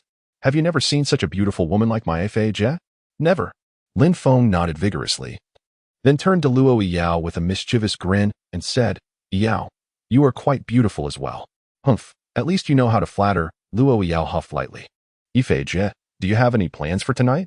"I'm feeling rather bored," Luo Yao called out to Louis Fei in the kitchen. "No plans. If you're feeling bored, ask Lin Feng. He surely knows where the fun is," Louis Fei replied. "Hey, Lin Feng, do you know any fun places?" Luo Yao inquired curiously, looking at him. Lin Feng pondered for a moment before answering, "Fun places? Let me think." Soon, he recalled that Zhuge Chang had invited him to a bar that night. The timing was perfect. If he could take 2 goddess-like beauties to the bar, it would surely create quite a stir. Lost in thought, Lin Feng stood there with a silly grin plastered on his face. "You fool, what are you grinning at?" Luo Yao shot him a glare. Ever since he met Sister Yifei, he had been acting like a lovesick puppy, making her wonder what was brewing in his mind. "Yao, aren't you supposed to be going out? Tonight, the landlord is taking you all out for a night of fun. How about we hit the bar for some dancing and drinks?" Lin Feng proposed. "Well, a bar outing. That sounds great." Luo Yao, who had never been to a bar before, instantly perked up at Lin Feng's suggestion. Without waiting for Louis Fei's response, she declared, "I've decided. We shall go to the bar tonight." "Yao, you haven't even consulted Sister Yifei yet," Lin Feng remarked, but before he could say more, Louis Fei approached with a smile and said, "It's all right. Let's go with what Yao wants. Come on, Yifei, let's head upstairs to freshen up. You can help me pick out a few outfits," Luo Yao said, pulling Louis Fei by the hand and turning to Lin Feng. "Lin Feng, just wait for us a moment." Lin Feng nodded. "Make it quick." "Understood." The wait for the ladies was excruciatingly long. After standing for a while, Lin Feng leaned against the sofa, eventually squatting down and glancing at his watch, pondering, why do all beautiful women have this habit? Do they have no sense of time? Before long, the distinct sound of high heels echoed from the staircase. Lin Feng, squatting at the door, instinctively looked up. In an instant, he was captivated by the sight before him. Luo Yu was the first to catch his eye. With a visage shaped like a melon seed, her brows resemble delicate willow leaves. Her nose is slightly upturned, and her lips are akin to cherry blossoms. A pair of black eyes, both clear and hazy, evoke a subtle tremor within the heart, inviting a cascade of imaginative reveries.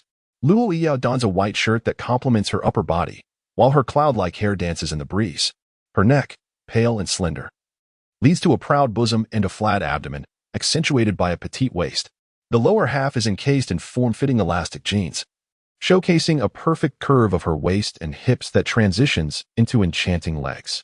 These legs bear no trace of excess flesh, their proportions exquisitely harmonious. The long limbs and voluptuous curves create a graceful arc, with a figure that is devilishly alluring, a beauty that is breathtaking, and an ethereal aura. She resembles a noble young lady preparing to step out. Adorning her snow-white wrist is a pair of attractive crescent moon chains, adding a touch of vivacity. Luo Yao's beauty is of a kind that emerges untainted from the mire, distinct from the aloof elegance of Emoshinto. Her allure is intoxicating yet maintains an air of distance. Even in casual attire, she captivates with an otherworldly charm. Standing beside Luo Yao, Louis Fei further astonishes Lin Feng. His eyes widening and mouth agape. Once clad in a white uniform, Louis Fei has now transformed into a model. Tall and graceful, with long hair, an oval face, willow-like brows, phoenix eyes, ruby lips, a delicate nose, a slender waist, and ample hips, she embodies every exquisite trait of femininity. Her jade-like complexion radiates a subtle glow, and her starry black eyes twinkle like constellations, while her perfectly curved lips curl with confident allure. Draped in a long black gown, she exudes an aura of nobility, sensuality, and maturity. A pair of unparalleled beauties, Lin Feng stands entranced, utterly captivated and unable to extricate himself from their spell. Have you never seen a beauty before? Luo Yao chuckled as she noticed Lin Feng squatting at the door, a cigarette nearly burnt to the filter between his lips. Lin Feng snapped back to reality, just about to take a puff when he suddenly exclaimed, "Ouch, the cigarette but burned my lips." He quickly expelled the smoldering end of the cigarette, awkwardly smiling as he gazed at the two stunning women approaching him. Swallowing hard, he said, "Ladies, are you preparing to attend a lavish ball tonight, dressed so exquisitely?" Beside him, Louis Fei replied with a smile, "Lin Feng, your words are truly sweet. We are not that attractive." "How can you say that? You are the most beautiful women I have ever encountered," Lin Feng exclaimed. "Stepping outside, you could outshine 99.9% of all beauties. Nay, you could surpass them all." "Lin Feng, is the bar enjoyable?" Luo Yao inquired, her clear, lively eyes sparkling with curiosity. Lin Feng, intrigued, asked, "You've never been? That is surprising for someone as beautiful as you. Who says that being pretty means one must frequent bars?" Luo Yao shot him an annoyed glance and declared, "Lin Feng, here are the car keys. You drive." "Understood." Lin Feng accepted the keys to the BMW Mini with one hand and headed to the vehicle. Soon, the two ladies settled into the car. "What a delightful fragrance," Lin Feng remarked as he started the engine, before curiously asking, "Yao, your car smells wonderful. What perfume do you use?" "Sister Fei, let us proceed." Luo Yao grasped Louis Fei's hand, and the two stunning beauties made their way towards the crown bar ahead. "Hey, beautiful ladies, wait for me," Lin Feng exclaimed as he hurriedly chased after them.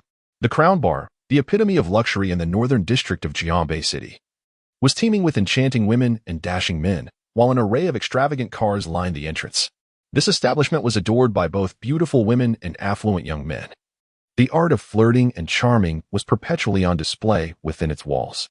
Rumor had it that the bar's owner possessed formidable connections, adeptly navigating both the legitimate and shadowy realms of Jianbei City. Upon entering the Crown Bar, they were greeted by the doorman. "Good evening, ladies. May we see your VIP cards?" A few security personnel halted Luo Yao and her companion. "What? We need a VIP card to enjoy the bar?" Luo Yao inquired. Her curiosity piqued. "Apologies, miss, but tonight the Crown Bar is at full capacity. We are currently unable to accommodate regular guests. Only those with VIP cards issued by our establishment may enter," the security guard replied politely. "Do you truly believe a beauty like myself requires a VIP card?" "One merely needs to recognize my face," Luo Yao asserted with a confident glint in her eyes, while Louis Fei smiled gently beside her. The security guards were left dumbfounded. Swallowing hard, rendered speechless. "Step aside," Luo Yao commanded. The guards instinctively parted, and two young security personnel gazed at the women in awe, murmuring, "Ladies, we wish you an enjoyable evening." As Luo entered the bar, she exclaimed, "Hee, being beautiful has its advantages. Yao, how will Lin Feng get in later?" Louis Fei expressed her concern. "Why bother? Who cares about that guy? He drove here without considering us in the back seat," Luo replied nonchalantly. "We can enjoy ourselves inside for now, and if necessary, we can get a VIP card to let him in later." The deafening music in the bar invigorated Luo, prompting her to sway her body to the rhythm. "All right," Louis Fei nodded in response to Luo's words. Outside the Crown Bar, Lin Feng swaggered over, only to be immediately stopped. "Sorry, sir, this bar is at full capacity today and is no longer admitting guests," a security guard stated. "Do you not recognize this handsome face? Let me in so I can meet some lovely ladies," Lin Feng confidently asserted. "You must be out of your mind. You think you're handsome enough to attract anyone? There are countless wealthy second-generation heirs in this bar," the security guard scoffed. It was evident that Lin Feng did not appear to be wealthy himself, dressed in a wrinkled white shirt, tattered shorts, and flip-flops. If he were truly affluent, one might wonder if all the rich people in the world had vanished. "Hey, how can your security speak like that? Let me in immediately, or the consequences will be severe," Lin Feng fumed, feeling frustrated. He had clearly seen Luo and her two beautiful friends enter effortlessly. So why was he being subjected to such treatment? Was this some sort of personal vendetta against him? Indeed, this handsome gentleman acknowledges his striking appearance, which may be somewhat difficult for his fellow men to accept. However, such physique and good looks are gifts from his parents, not a result of his own endeavor. Just based on your stature, young man, do not harbor any delusions. Today, do not even think about entering without a VIP card, even with one. You would still be denied entry, the bar's security guard asserted firmly. You, young man, ought to leave promptly and not hinder our work, another security guard added. Upon hearing these words, Lin Feng's mood soured instantly. Damn it. How could I, a distinguished individual, be mocked by mere security guards? Are you unaware of my reputation? I am the leader in the security circles of Jiangbei City. Lin Feng replied coldly. What if I choose not to leave? Kid, don't presume too much. You have 3 seconds to vacate the premises. If you fail to comply, do not blame us for our lack of courtesy. A scar-faced guard threatened menacingly. Hurry and leave, or you will find yourself in tears, regretting your decision to stay, another guard chimed in. Lin Feng's anger surged. If you do not witness a display of power, you shall remain oblivious to who truly leads the security realm in Jiangbei City. With a cold snort, he prepared to force his way through, block him, and subdue him. In no time, 3 to 5 security guards obstructed Lin Feng and Appo's path. Bang, bang, bang. In a flash, Lin Feng delivered 3 swift kicks, and the guards in his way were sent flying, landing on the ground with anguished cries. You dare strike us? Young man, you will regret this. The guards, infuriated by Lin Feng's sudden assault, began to threaten him in unison. Upon hearing this, Lin Feng's eyes glimmered with a hint of murderous intent. Just then, a familiar and affectionate voice suddenly echoed from behind. Ah, my brother Feng has arrived. Lin Feng turned around to see Zhuge Chang approaching with a group of men, and he smiled, saying, Zhuge Chang, I thought you wouldn't show up today. What happened? Brother Feng? Zhuge Chang inquired, glancing down at the bar security guard lying on the ground. Did these guards provoke you? Lin Feng nodded and replied. They wouldn't allow me entry and even insulted me. How dare they insult my brother Feng? This is an affront to my parents. Zhuge Chang, enraged, immediately commanded. Charge at them and teach them a lesson. Yes, Brother Chang. The 7 or 8 men behind Zhuge Chang swiftly shed their shirts and rolled up their sleeves, launching an assault on the security guards. Several guards were left with bruised faces, their fury boiling, yet they were helpless against the overwhelming numbers. One of the security guards, furious, declared, You will regret this. We at Crown Bar will not let you off easily. Let me off easily. You foolish wretch. Isn't Crown Bar owned by the Huang brothers? Bring them out. I wish to have a word with them, Zhuge Chang retorted coldly. Upon hearing the name of the Huang brothers from the lips of this stout man, the lead guard's expression darkened significantly. Who are you? I am Zhuge Chang, he proclaimed with authority. Zhuge Chang. It is indeed Zhuge Chang. The lead guard, trembling in fear, stammered, Brother Chang, I was mistaken. Please spare me. Leave at once. Soon. The group of bar bouncers scurried away in a disheveled manner. How ungrateful. After giving these bouncers a stern lesson, Zhuge Chang turned around and flashed a smile at Lin Feng, saying, Brother Feng, I apologize for the embarrassment.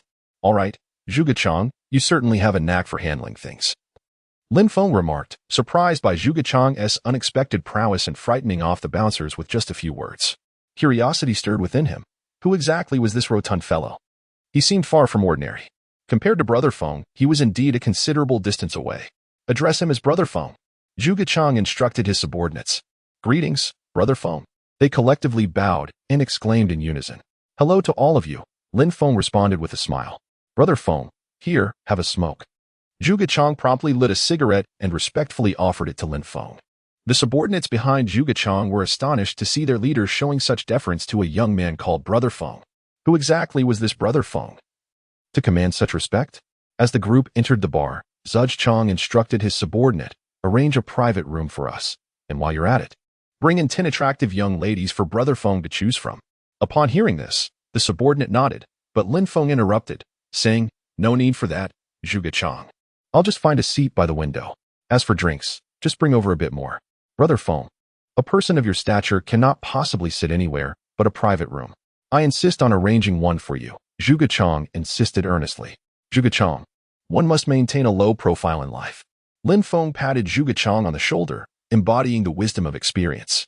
Upon hearing Lin Feng's words, Zhuge Chang felt as if he had been enlightened, as if the clouds had parted to reveal the mountains, and he immediately replied, I understand now, Brother Feng.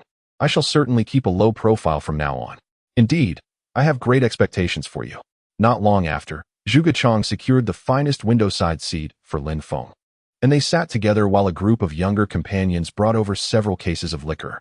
The bar was bustling with activity, teeming with hundreds of patrons, and the pulsating beats of music resonated throughout the space. Nearby, The dance floor was alive with the movements of countless young men and women, each expressing their youth and vitality. "Brother Feng, do you have your eye on any particular lady?" Zhuge Chang inquired, his gaze lecherous as he looked at Lin Feng. Lin Feng, however, was preoccupied, scanning the dance floor for the figures of Luo Yao and Lui Fei. Before long, he spotted them. The two women emerged onto the dance floor, instantly transforming into striking focal points, captivating the attention of numerous onlookers. Men gazed at the two beauties with a blend of desire and excitement, while women looked on with envy and admiration. "Wow, two exquisite beauties," Zhuge Chang exclaimed, following Lin Feng's gaze to the dance floor, where he too soon beheld the enchanting pair. The younger companions behind Zhuge Chang also turned to look, their expressions turning to astonishment. At that moment, the dance floor of the Crown Bar became a stage for the two stunning women. The DJ boomed over the speakers. "Let us warmly welcome our two lovely guests today to the Crown Bar. Let us hear it for them." At that moment, the bar's large screen showcased close-ups of Luo Yao and Lu Yifei, instantly igniting a thunderous applause.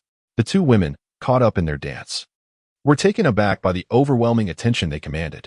Their smiles, tinged with shyness and bashfulness, only heightened the excitement of countless men in the bar.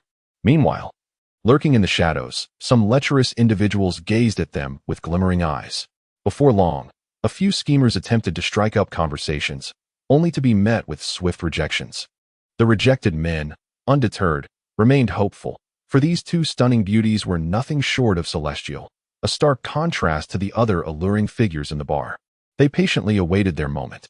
Among them were also some dashing young men and wealthy heirs, who likewise approached Luo Yao and Lui Fei, but met with the same fate of rejection. Naturally, they were reluctant to concede and continued to bide their time. "Brother Feng, you've been watching these two beauties for quite some time. Do you wish to make an introduction?" Zhuge Chang inquired with a smile. "Does a handsome man like me need to introduce myself? I could summon them with ease," Lin Feng replied confidently. "Is that true, Brother Feng?" Zhuge Chang asked, his face a mask of skepticism. Zhuge Chang, perceptive as he was, refrained from approaching the two ladies, knowing they were extraordinary individuals. "Watch closely," Lin Feng declared as he rose and made his way towards the dance floor. "Are you tired, Yifei?" Luo Yao asked, feeling a slight ache in her arms and yearning for a moment of rest. "A bit. Let in Appos. Let's take a break," Lu Yifei replied, equally exhilarated yet weary from their spirited dancing. As the two women were about to turn around, suddenly, the figure of Lin Feng appeared before them. "Lin Feng, you came in too?" The two women exclaimed in astonishment. With a playful smile, Lin Feng draped his arm over Luo Yao's shoulder, saying, "Just kidding. If you two could waltz in, so could I." "Oh, don't hold my shoulder like that. What are you doing?"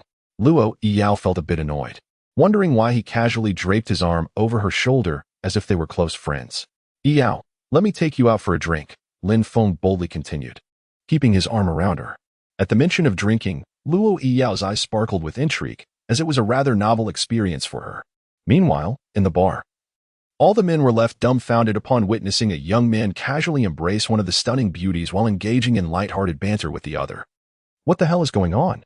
Is that beauty's boyfriend?" Zhuge Chang stood up from the sofa, an expression of disbelief plastered on his face. This can't be real.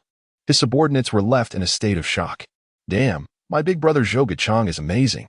Brother Feng is truly impressive." Zhuge Chang was so awestruck that he felt like kneeling before Lin Feng. "Brother Chang, this Brother Feng is too incredible," they exclaimed. "Brother Feng is unbeatable." "Humph. You should call him Lin Yi, not Brother Feng." Zhuge Chang shot them a glare.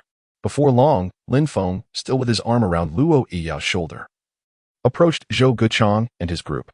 Zhuge Chang immediately greeted him with enthusiasm. "Brother Feng," and to the sister-in-law, "Greetings." "Lin Yi," and to the matriarch, "Greetings." Lin Feng gazed at Zhuge Chang with immense satisfaction, while Luo Yao, nestled in Lin Feng's embrace, bore a look of bewilderment. What was happening? Who were these people? Had she inexplicably become Lin Feng's girlfriend? This was utterly absurd. Luo Yao promptly interjected, "I am not Lin Feng's girlfriend." However, Lin Feng and Zhuge Chang, along with their companions, seemed to disregard her statement entirely. Zhuge Chang, ever the attentive host, cheerfully remarked, "Sister-in-law, please take a seat.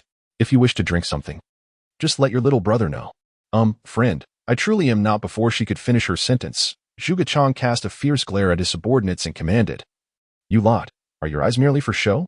Hurry and fetch drinks for Brother Feng and my sister-in-law." "Yes, Yes. Luo Yu felt exceedingly awkward. Having been inexplicably dubbed sister-in-law by Lin Feng's friends, while Lu Yifei nearby was chuckling uncontrollably. Sister Yifei, why are you laughing? Luo Yao exclaimed, growing even more flustered at Lu Yifei's amusement. All right, Yao Yao, don't you think you and Lin Feng make quite the pair? Lu Yifei replied with a smile. Who is a pair with this guy? Rolling her eyes at Lin Feng, Luo Yao said, Hey, you smelly Lin Feng, are these people really your friends? Lin Feng took a sip of his drink and replied with a grin, I suppose so. Sister-in-law, allow me to introduce myself. I am Brother Feng's top subordinate. The formidable Zhuge Chang. Zhuge Chang declared proudly. Uffed, haha, Zhuge Chang, what a funny name. Upon hearing it, Luo Yao couldn't help but burst into laughter. However, the exceptionally cultured Lu Yifei could not help but cover her mouth in amusement. Seeing the two goddess-like figures laughing, Zhuge Chang became even more excited and asked, Sister-in-law, would you care for something to eat? I just instructed my subordinates to fetch some red and white wine. Thank you, but we've already dined at home. Luo Yu replied, What? You've already eaten at home? Zhuge Chang was taken aback by her words. He glanced at Lin Feng, who was casually leaning by the window, drinking and smoking, and found him utterly inscrutable. Good heavens, Brother Feng is truly remarkable. He has a goddess-like wife at home and can flirt with the CEO at work. He is nothing short of a divine man. Changge, Lin Yi, the wine has arrived. Several of Zhuge Chang's subordinates struggled to carry a few boxes of red and white wine towards them. Why so much wine? Lin Feng remarked, You are being overly generous. To be honest, Lin Feng was also touched by Zhuge Chang's extravagance. He thought this young subordinate was quite impressive in every regard. However, Zhuge Chang shook his head and said, Brother Feng, to say such a thing is to be distant. You don't regard me as a brother. It is an honor for me, Zhuge Chang, to share a drink with you, especially in the presence of sister-in-laws. I would gladly drink myself to oblivion for you. The more Lin Feng observed Zhuge Chang, the more he found him agreeable, wondering why he had not encountered him sooner. Meanwhile, Luo Yao felt increasingly embarrassed, thinking how Zhuge Chang, Lin Feng's friend, incessantly referred to her as sister-in-law. There was no connection whatsoever between her and that scoundrel Lin Feng. Please, don't refer to me that way. Zhuge Chang, I genuinely am not Lin Feng and Appo's girlfriend. Luo Yu felt it necessary to reiterate. It seemed that Lin Feng and Zhuge Chang shared an unspoken understanding, completely disregarding Luo Yao's statement. She then directed her gaze towards Zhuge Chang's subordinates and inquired, You all agree, don't you? The subordinates, however, dared not meet Luo Yao's eyes, some gazing at the ceiling, others fixated on the dance floor, and a few even remarked, The rain outside is truly heavy. Indeed, I must return home to fetch my laundry, Luo Yao thought, her frustration reaching a boiling point. And she could only express her discontent to Lu Yifei, saying, Sister Yifei, look at that insufferable Lin Feng. He is treating me unfairly. Do not be upset, Yao Yao. How about this? When you and Lin Feng drink later, I shall assist you. Lu Yifei replied with a smile. All right. Luo Yao nodded in agreement. Observing Lin Feng engaged in conversation with Zhuge Chang, she called out, Hey, insufferable Lin Feng, do you dare to drink with me? Well, I've waited for ages for this beautiful little ancestor's words. Lin Feng responded without hesitation. Very well. Here are the rules. I shall take a sip of red wine while you must finish a glass. What do you say? Luo Yao felt she had cleverly tilted the odds in her favor, as it would take at least 3 or 4 sips to finish a glass of red wine, while Lin Feng would have to consume an entire glass in one go.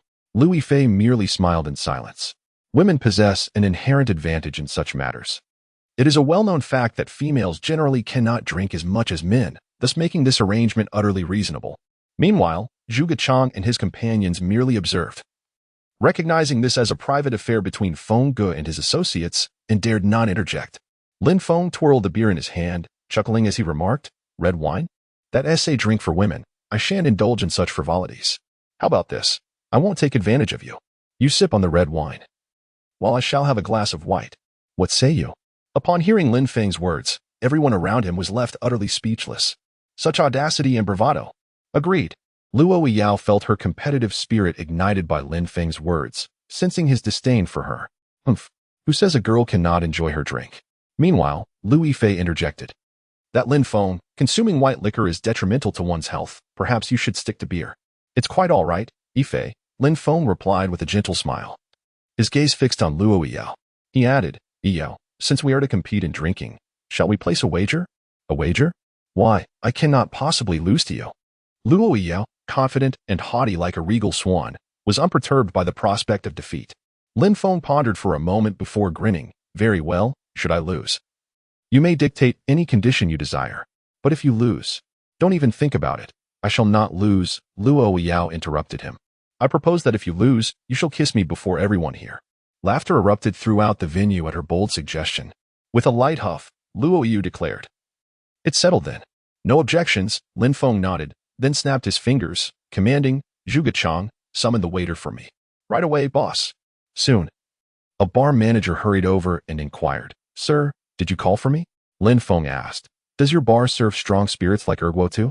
This mention of erguo elicited laughter from those around, but Zhuge Chang admonished them, saying, What are you laughing at?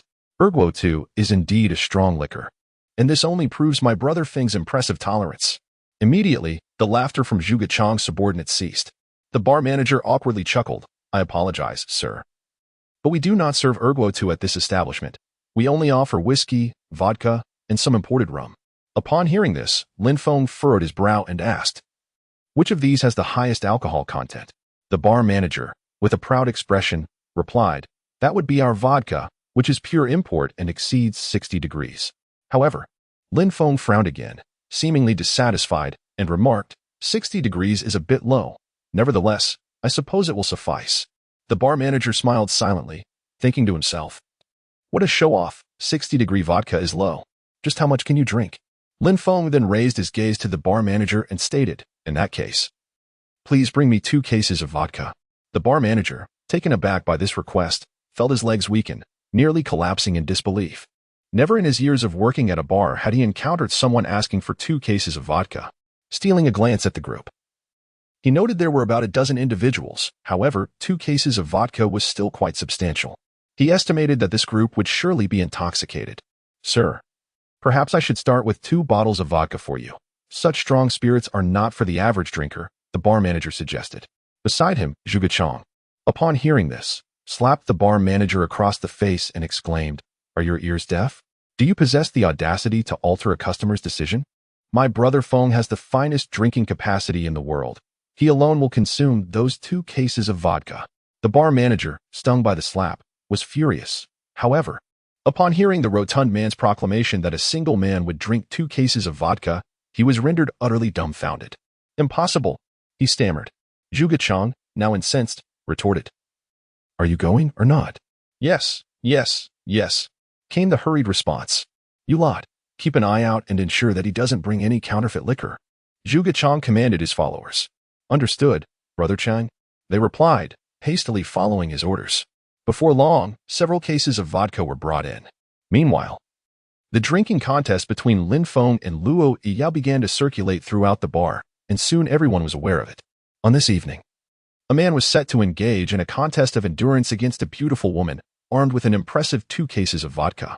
In no time, dozens of patrons gathered to witness the spectacle, and even the bar's DJ took notice of Lin Feng and his companions. With a grin, he announced, Tonight at Crown Bar, we have an exhilarating drinking competition, a gentleman versus a lovely lady, and everyone can watch on the big screen. Shortly thereafter, the big screen displayed Lin Feng and his companions. Zhuge Chang personally opened a case of vodka, retrieving 6 bottles and handing one to Lin Feng. With a defiant gaze locked onto Luo Yao, Lin Feng bit open the bottle and asked, Yao, shall we commence? Humph, do not be so arrogant. Soon you shall realize the prowess of this young lady. Tonight, Luo Yao must make Lin Feng aware that I am not someone to be easily trifled with. This evening, I must reclaim the honor of being addressed as sister-in-law by your friends. Come on, Yao. On the side, Louis Fei clenched her small fist, cheering her on. Dreadful Lin Feng, the challenge begins. Luo Yao poured herself a glass of red wine and consumed a third of it. Upon observing her, Lin Feng took up a bottle of vodka and commenced drinking. The large screen displayed Lin Feng downing the vodka in one gulp, eliciting a chorus of cheers from the crowd. What remarkable drinking capacity! The prowess of this man is indeed formidable. The DJ at the bar exclaimed, Ladies and gentlemen, this gentleman is drinking vodka of the finest quality, imported directly from abroad, with an alcohol content exceeding 65 degrees. Upon hearing the DJ and Oppo's announcement, the crowd fell into a hushed silence. only to erupt into thunderous applause moments later. My heavens! To down a bottle of vodka at such a high proof in one go is simply astounding. Within a mere 3 or 4 seconds, Lin Feng finished the bottle. And upon noticing Luo Yiao's pale countenance across from him, he shook the empty bottle and said with a smile, Yiao, I toast this bottle of vodka to you. You. Luo Yiao shot him a glare, retorting, I shall drink. In a bid to match Lin Feng's defiance. She finished her glass of red wine as well. However, as Luo Yao finished her glass of red wine, Lin Feng had already consumed the second bottle of vodka and had opened a third. I refuse to believe this. Observing Lin Feng downing 2 bottles of vodka in one go, Luo Yao thought to herself, I cannot fathom that you can drink 2 bottles of such potent liquor and still carry on.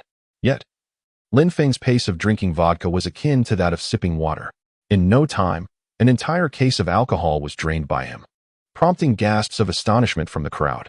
My goodness, is this truly vodka and not mere water? Brother Feng is invincible, remarkable. Lin Yi is extraordinary. I am in awe. Luo Yao's stunning heart-shaped face flushed a vibrant red, the effect of the red wine rendering her enchanting eyes slightly hazy. Her movements began to slow considerably, seemingly a result of intoxication, as she gazed at Lin Feng and declared, I cannot believe you are not yet drunk. I shall continue drinking. Lin Feng opened another bottle of vodka, consuming it with the same ease as one would drink water, finishing it in the blink of an eye. Have you conceded? Lin Feng inquired with a smile. Yao, surrender now. Lin Feng's drinking prowess is unparalleled. Lu Yifei expressed concern for Luo Yao. With Lin Feng's extraordinary capacity for alcohol, it was evident that Luo Yao stood no chance.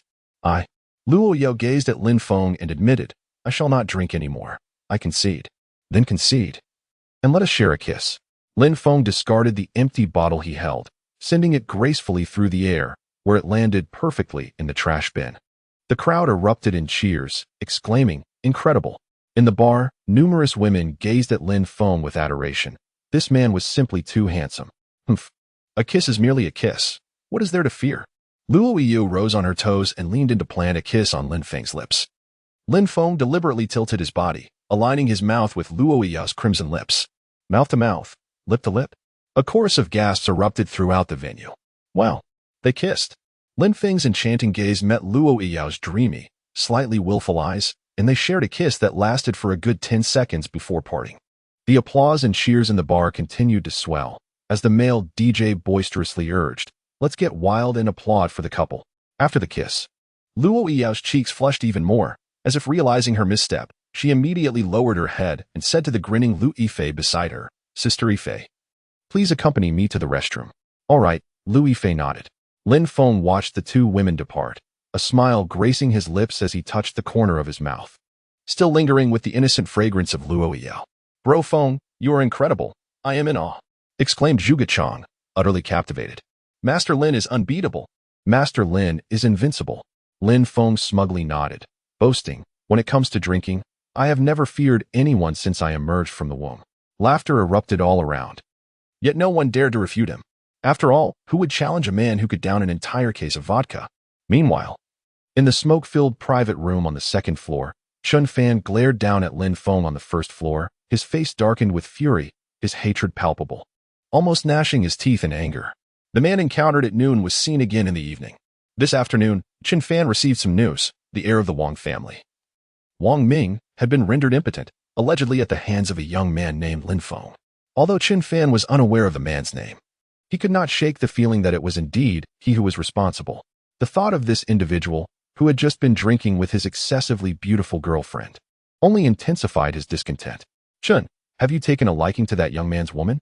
A middle-aged man clad in a tailored suit and smoking a cigar inquired, his scarred face exuding an aura of treachery when his eyes narrowed. Yes, Chun Fan replied succinctly. He had indeed developed an interest in Luo Yao, and due to Lin Feng's interference, he sought to humiliate the man and strip him of his dignity as a man. Consider it done. I will handle this minor issue. The middle-aged man snapped his fingers, and shortly thereafter, several men dressed in black emerged from the private room. Boss Chi, you may issue your orders, one of them said. Please bring that beautiful woman from earlier, the man known as Boss Chi stated coolly. Understood, Boss Chi. His subordinates nodded in agreement. Mr. Chi, has the person I requested arrived yet? Chun Fan inquired, glancing at his watch. Soon, Boss Chi replied, taking a puff of his cigar with a smile. However, Mr. Chun, you must temper your expectations. The two experts I have arranged for you are quite formidable. These brothers have practiced martial arts since childhood and spent 3 years at the Shaolin Temple, honing their skills to a remarkable degree. A mere 30 opponents would pose no challenge for them.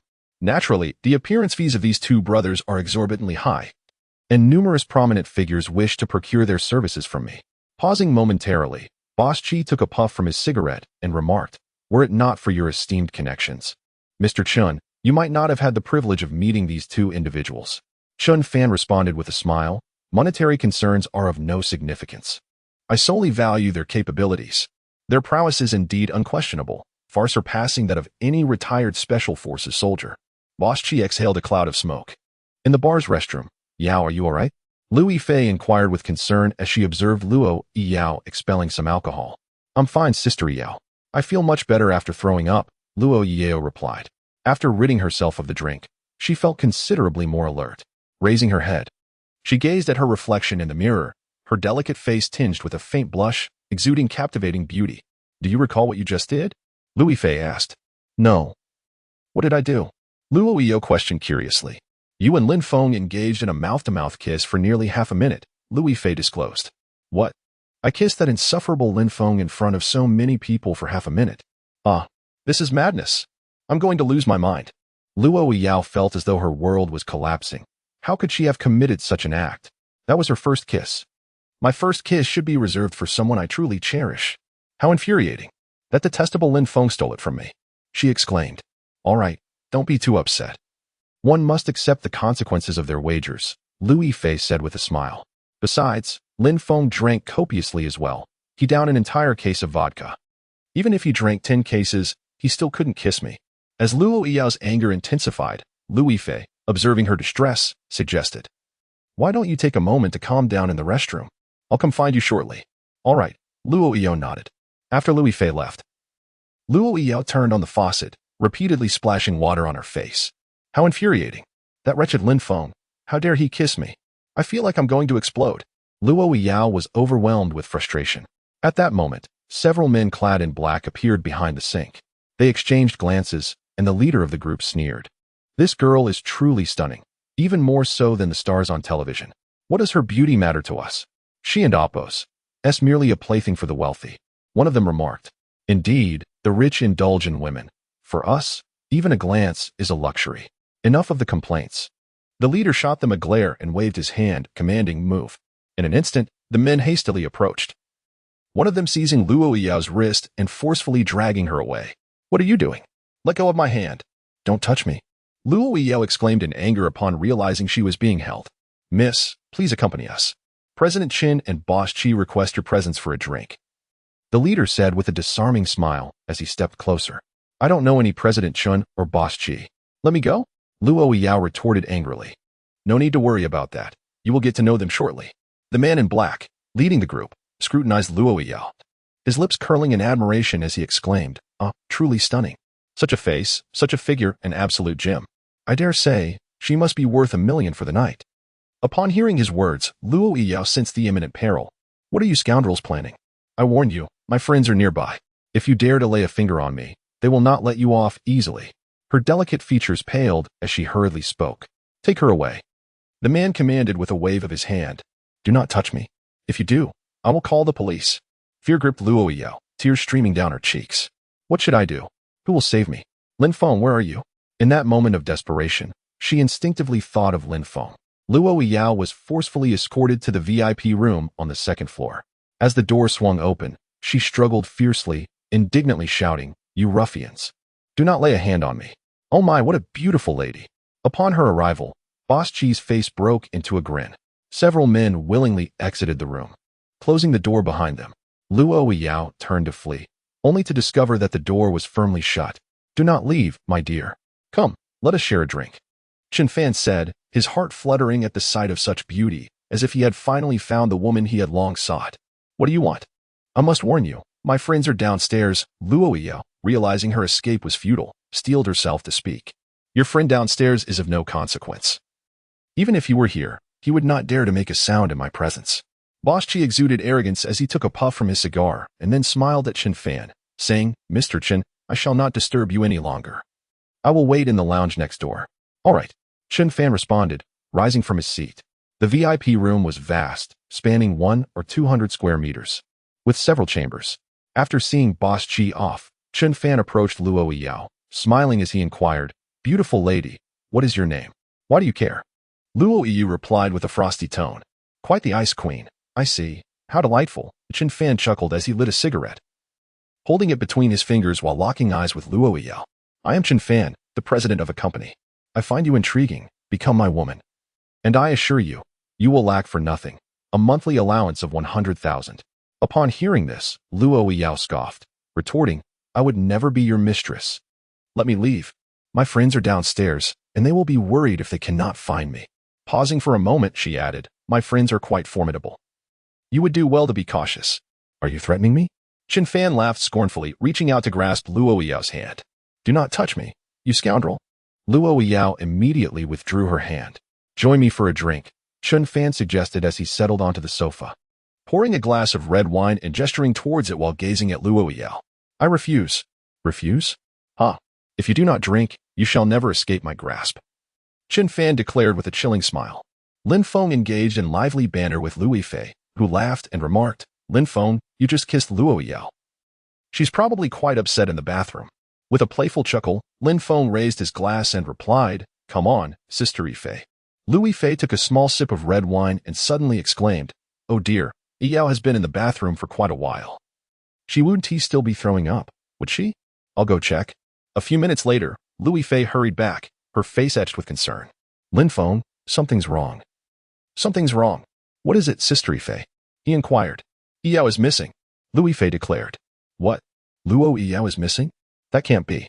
Lin Feng stood up, stunned. "What happened?" "I searched the bathroom and didn't find her. Perhaps she drank too much and went to the men's restroom to vomit," Lu Yifei suggested. Lin Feng turned to Zhuge Chang and commanded, "Take someone to the restroom and search for her." "Understood, Brother Feng." In no time, Zhuge Chang rushed over, his face a mask of urgency. "Brother Feng, the sister-in-law is gone." "What happened? Where did she go?" Lin Feng's heart raced with anxiety. If anything were to happen to such a beautiful and innocent girl, he would never forgive himself. Panic gripped him. He feared that the sister-in-law had caught the eye of some patrons in the bar and had been surreptitiously taken upstairs to a private room. Zhuge Chang's eyes gleamed with a knowing light. He had witnessed too many innocent girls, intoxicated, being led away by wealthy men to be toyed with and exploited. What? Upon hearing such a possibility articulated by Zhuge Chang, Lin Feng struck the table with a forceful punch, causing it to crack instantly. Witnessing this scene, Zhuge Chang felt a surge of trepidation, while his subordinates were left utterly petrified. "My goodness, Lin Yi is truly formidable. Find her for me, Zhuge Chang, should you succeed. I, Lin Feng, will owe you a favor." Lin Feng's gaze was fixed on Zhuge Chang. "Brother Feng, please do not put me in such a position.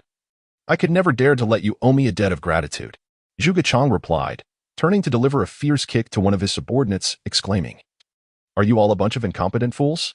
Haven't you heard? Hurry and search for the eldest sister." "Yes, Brother Chang." Soon, more than 10 of Zhuge Chang's men rushed off to search. Meanwhile, Lin Feng and his companions were also tirelessly seeking. In the VIP room on the second floor, laughter echoed. "Haha, Chairman Chen, why must you get her drunk?"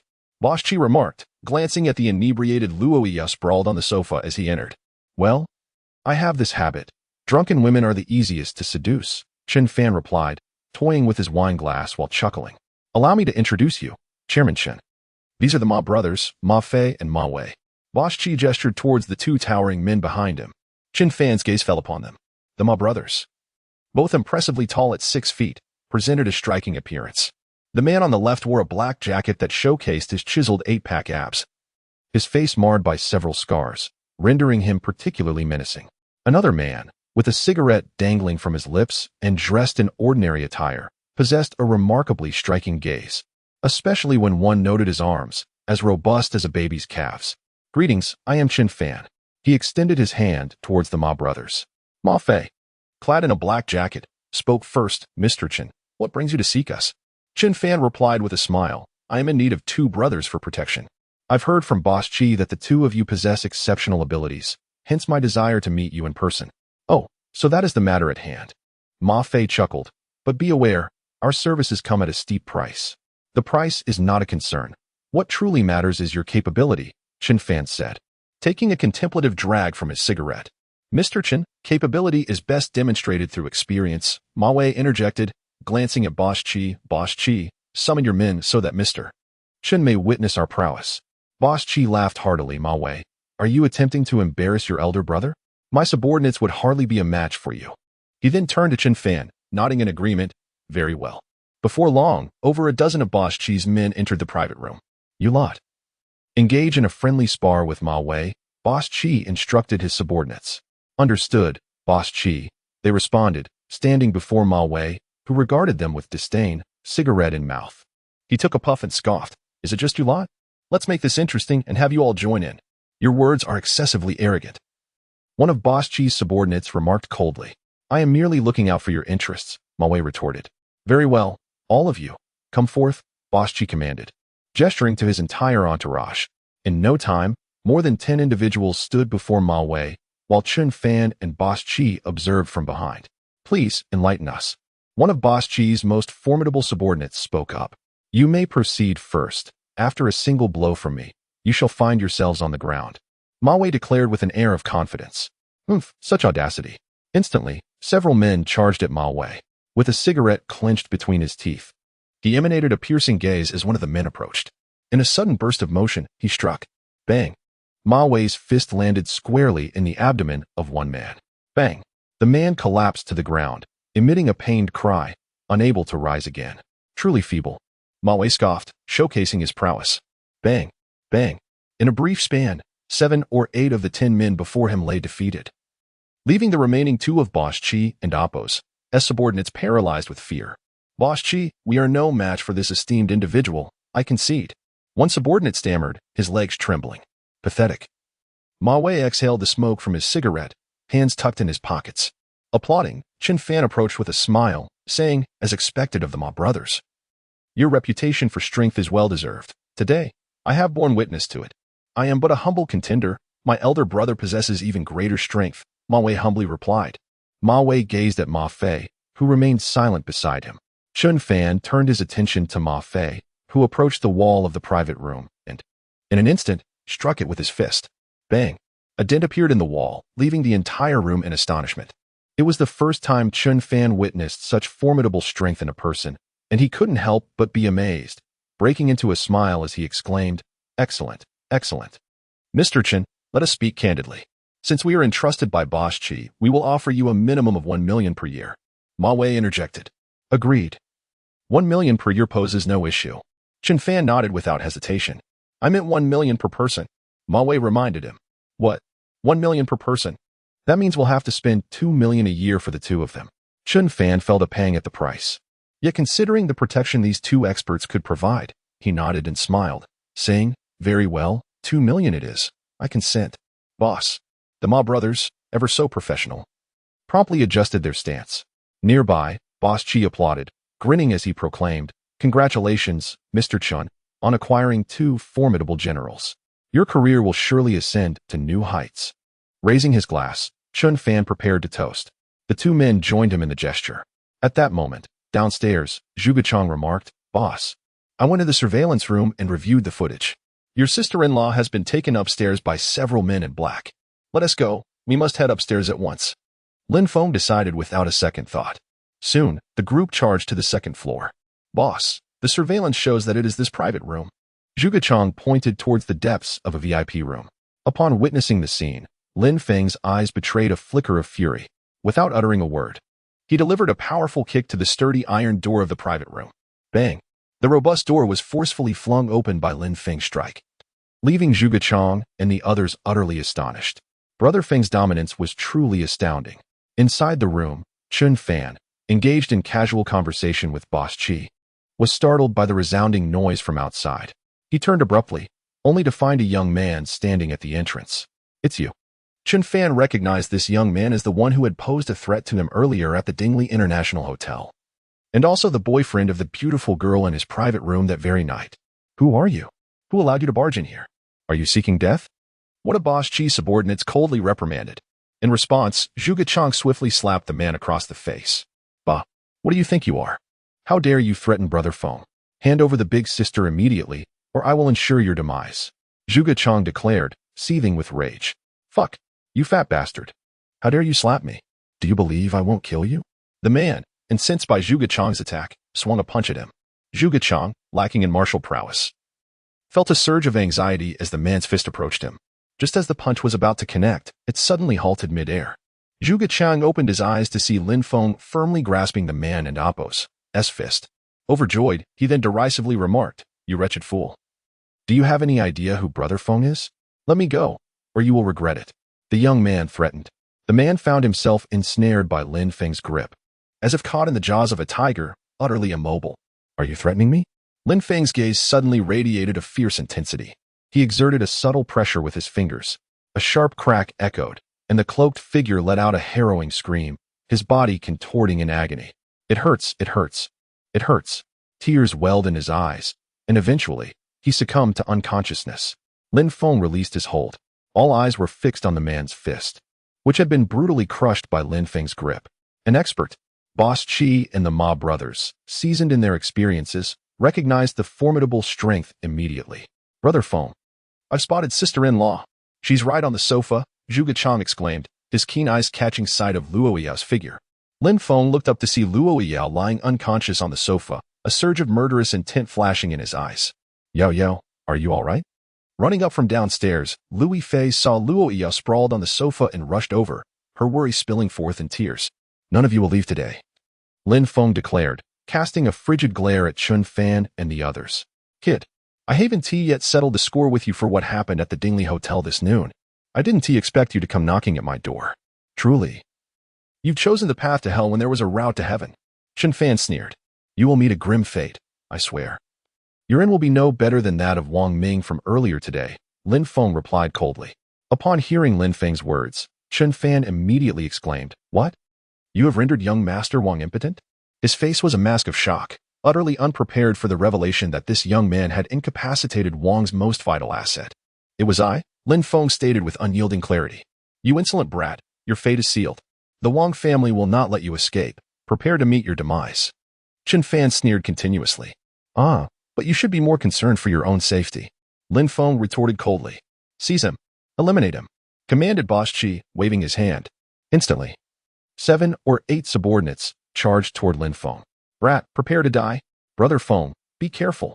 Zhuge Chang warned anxiously. We shall assist Master Lin. Zhuge Chang's subordinates were ready to step forward. Do not impede me.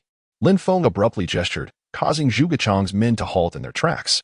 Lin Feng lowered his head, igniting a cigarette and taking a drag, declaring, dealing with such trash requires no assistance. How dare you insult us? The fury of Boss Chi and Appo's subordinates reached a boiling point. Their teeth gritted as they seized tables and chairs, along with beer bottles, charging at Lin Feng. One man wielding a beer bottle was the first to rush forward. Observing this, Lin Feng swiftly kicked his knee, producing a crisp snap as the man's kneecap shattered under the force. The man collapsed to the ground, the beer bottle flying from his grasp. Lin Feng deftly caught the bottle as it descended, stating with a steely resolve, Today, I shall teach you a lesson in honor of your parents. Lin Feng approached Chun Fan with a menacing gaze. Chun Fan retreated step by step, his heart sinking with each backward movement. At this moment, he was consumed by a profound fear of Lin Feng. Do not come any closer. I am the CEO of a company, with assets exceeding 100 million. I am acquainted with individuals from the Wang family. Chun Fan attempted to leverage his background to deter Lin Feng. Lin Feng let out a cold laugh and remarked, Is this your justification for violating my woman? This afternoon, I suspected that Mr. Mo was drugged, and I believe you are directly implicated in this matter. It appears that you, a despicable scoundrel, are capable of the most shameless acts. I harbor no hesitation in dealing with scum like you. Do not come any closer. Chun Fan's heart raced with terror upon hearing Lin Feng's words. Suddenly, Lin Feng delivered a powerful kick to Chun Fan's abdomen, sending him crashing against the wall, producing a cry of agony before he collapsed onto the ground. Lin Feng turned around to face Zhuge Chang, who gazed at him with admiration. Zhuge Chang, Brother Feng. I'm here. Zhuge Chang hurriedly approached. Are your socks smelly? Lin Feng inquired abruptly. What? Zhuge Chang was taken aback by the unexpected question regarding his personal hygiene at such a moment. Feeling somewhat embarrassed, he admitted, They are a bit smelly. I haven't and Appo's Tea wash them in a few days. How many days? Lin Feng and Apos, as tone grew more serious. 3 days, Zhuge Chang replied, but upon seeing Lin Feng and Apos, as expressionless face, he panicked and confessed, actually, it's been a week. Brother Feng, let me explain. Chun Fan sat on the ground, anxiously leaning against the wall, gazing at a grotesquely overweight man before him, whose lewd expression was fixed upon him, clutching a pair of foul-smelling socks. He felt an overwhelming wave of nausea, his face betraying sheer terror. Hey, kid, do you think just because you have a bit of money, you can throw all decorum to the wind? Do you even know who you've offended? It's Brother Feng. Whether the Zhangbei area is chaotic or not, Brother Feng has the final say. You dare to challenge him. As he spoke, Zhuge Chang slapped Chen Fan across the face with a resounding crack. Chen Fan had never been subjected to such indignity from a mere nobody. His teeth clenched in fury, his eyes blazing with rage. How dare you glare at your elder, Chang? Today, I will make you experience the ancestral foul socks of my family. I guarantee you will relish the taste. With that, Zhuge Chang forcefully pried open Chen Fan's tightly shut mouth, shoving one of the stinking socks inside. Gagging, Chen Fan could hardly withstand the noxious stench, his head spinning. Especially with the added burden of the repugnant sock. Don't worry, there's another one. Zhuge Chang chuckled as he stuffed the second foul sock into Chen Fan's mouth. He clapped his hands and turned to the satisfied Lin Feng behind him, saying, Brother Feng, it's all taken care of. With 2 foul socks crammed in his mouth, Chen Fan desperately sought to expel them, but Zhuge swiftly slapped his face again, threatening, if you dare to spit them out, I will make you consume 10 pairs of stinking socks today. At those words, fear flickered in Chen Fan's eyes as he shook his head repeatedly. Good. That's more like it. Zhuge Chang gently patted Chen Fan's face before turning to Boss Qi and the others, inquiring, Brother, how shall we deal with this group? Lin Feng and Apos. S. gaze was fixed on the assembly led by Boss Qi. With a broad smile, Boss Qi replied, Dear brother, today and Apos, S events bear no relation to us. Lin Feng retorted, If you claim no involvement, how is it that you associate with scum like Chen Fan? He gestured, commanding, Zhuge Chang. Reward them each with a pair of foul socks to consume. Understood, Brother Feng. Zhuge Chang's eyes gleamed with mischief as he summoned his lackeys to remove their socks. Upon hearing Lin Feng's words, Boss Qi's expression darkened severely. He stepped forward, declaring, Sir, let mercy be extended where it is due.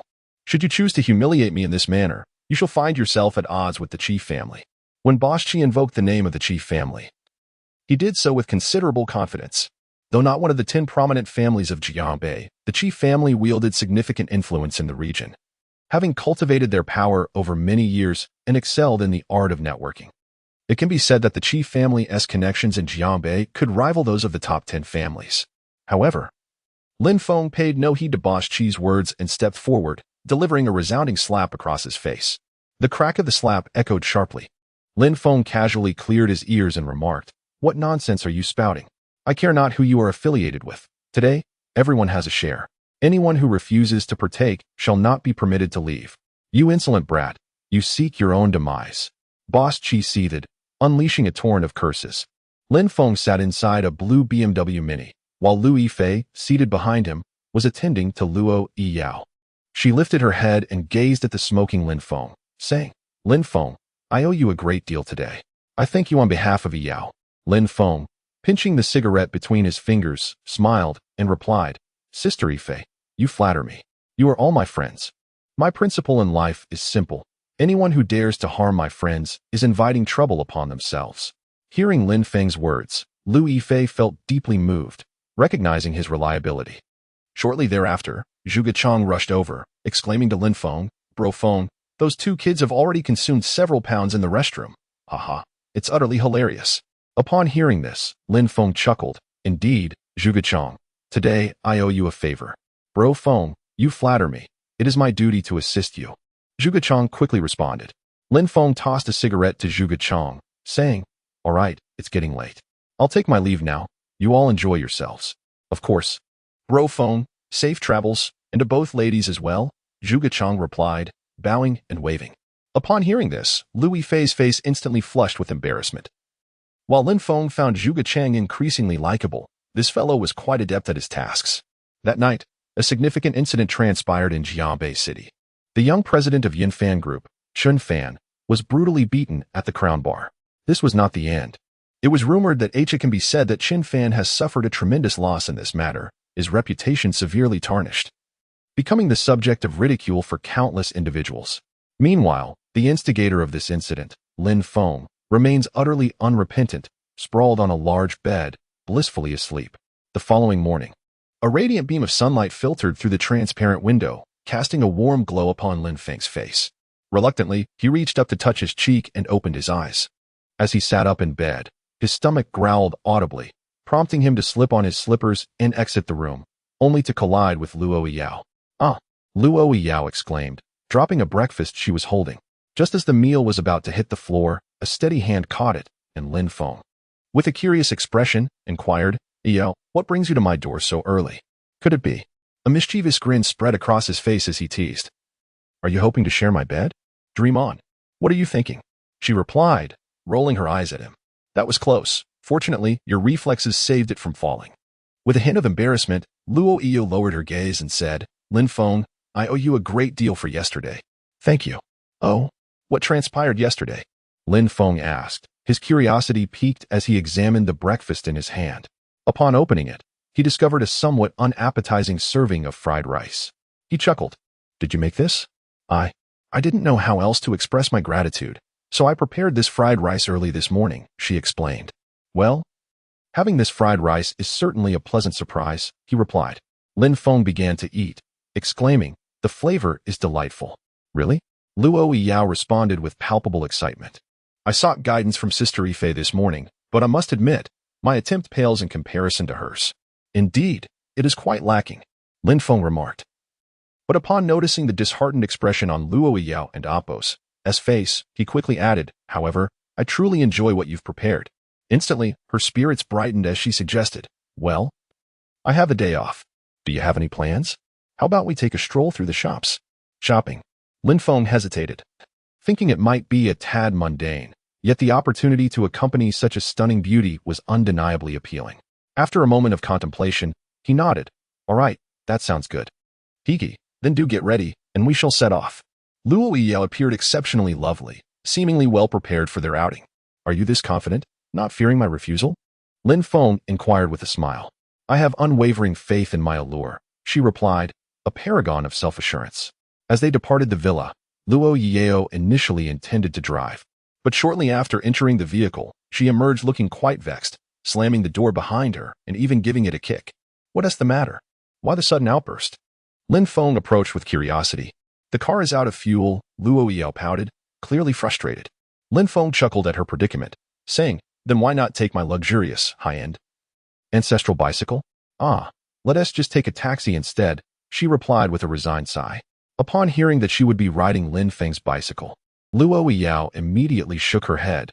That dilapidated vehicle was something no one would wish to ride. "It's fine, it's quite swift, stable, and safe," Lin Feng insisted.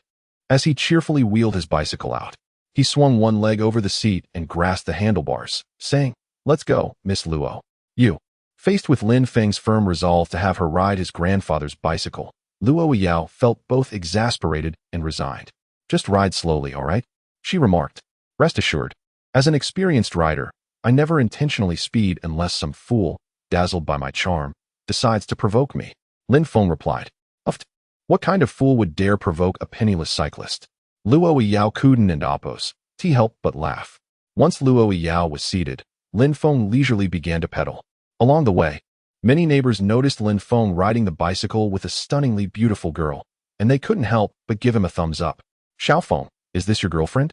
"My, she's truly beautiful," exclaimed Aunt Li. "Hello, Aunt Li," Lin Feng responded with a smile and a nod. "Wow, Xiao Feng, impressive. Just returned to the country a couple of days ago and already found such a gorgeous girlfriend. Truly the most promising young man in our community," praised Mr. Zhao, who was holding a birdcage. "Good morning, Mr. Zhao." "Ah, Xiao Feng, are you bringing your little wife home?" Lin Feng had not visited a shopping mall in many years, filled with the curiosity reminiscent of Lu Lalao entering the Grandview Garden.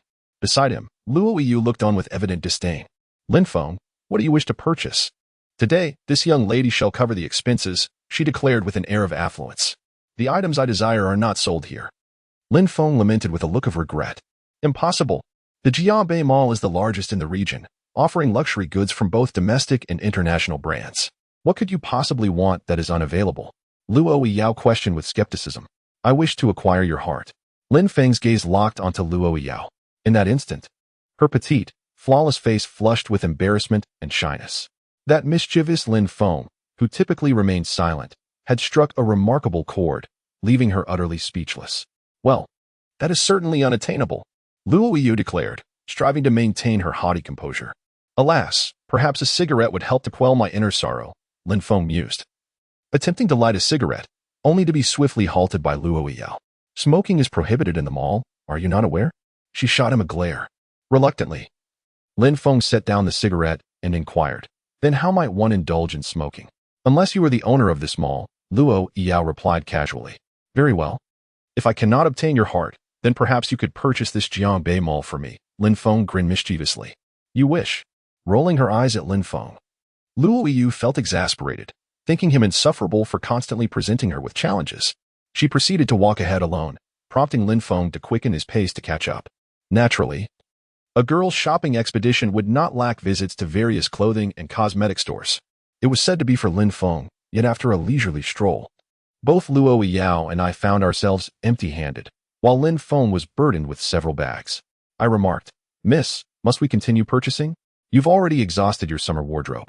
Lin Feng lamented. Who said summer clothing cannot be procured for next year? Luo Yao retorted, glancing at the numerous bags Lin Feng carried, feeling somewhat embarrassed, and added, Could you assist me by carrying some? No need.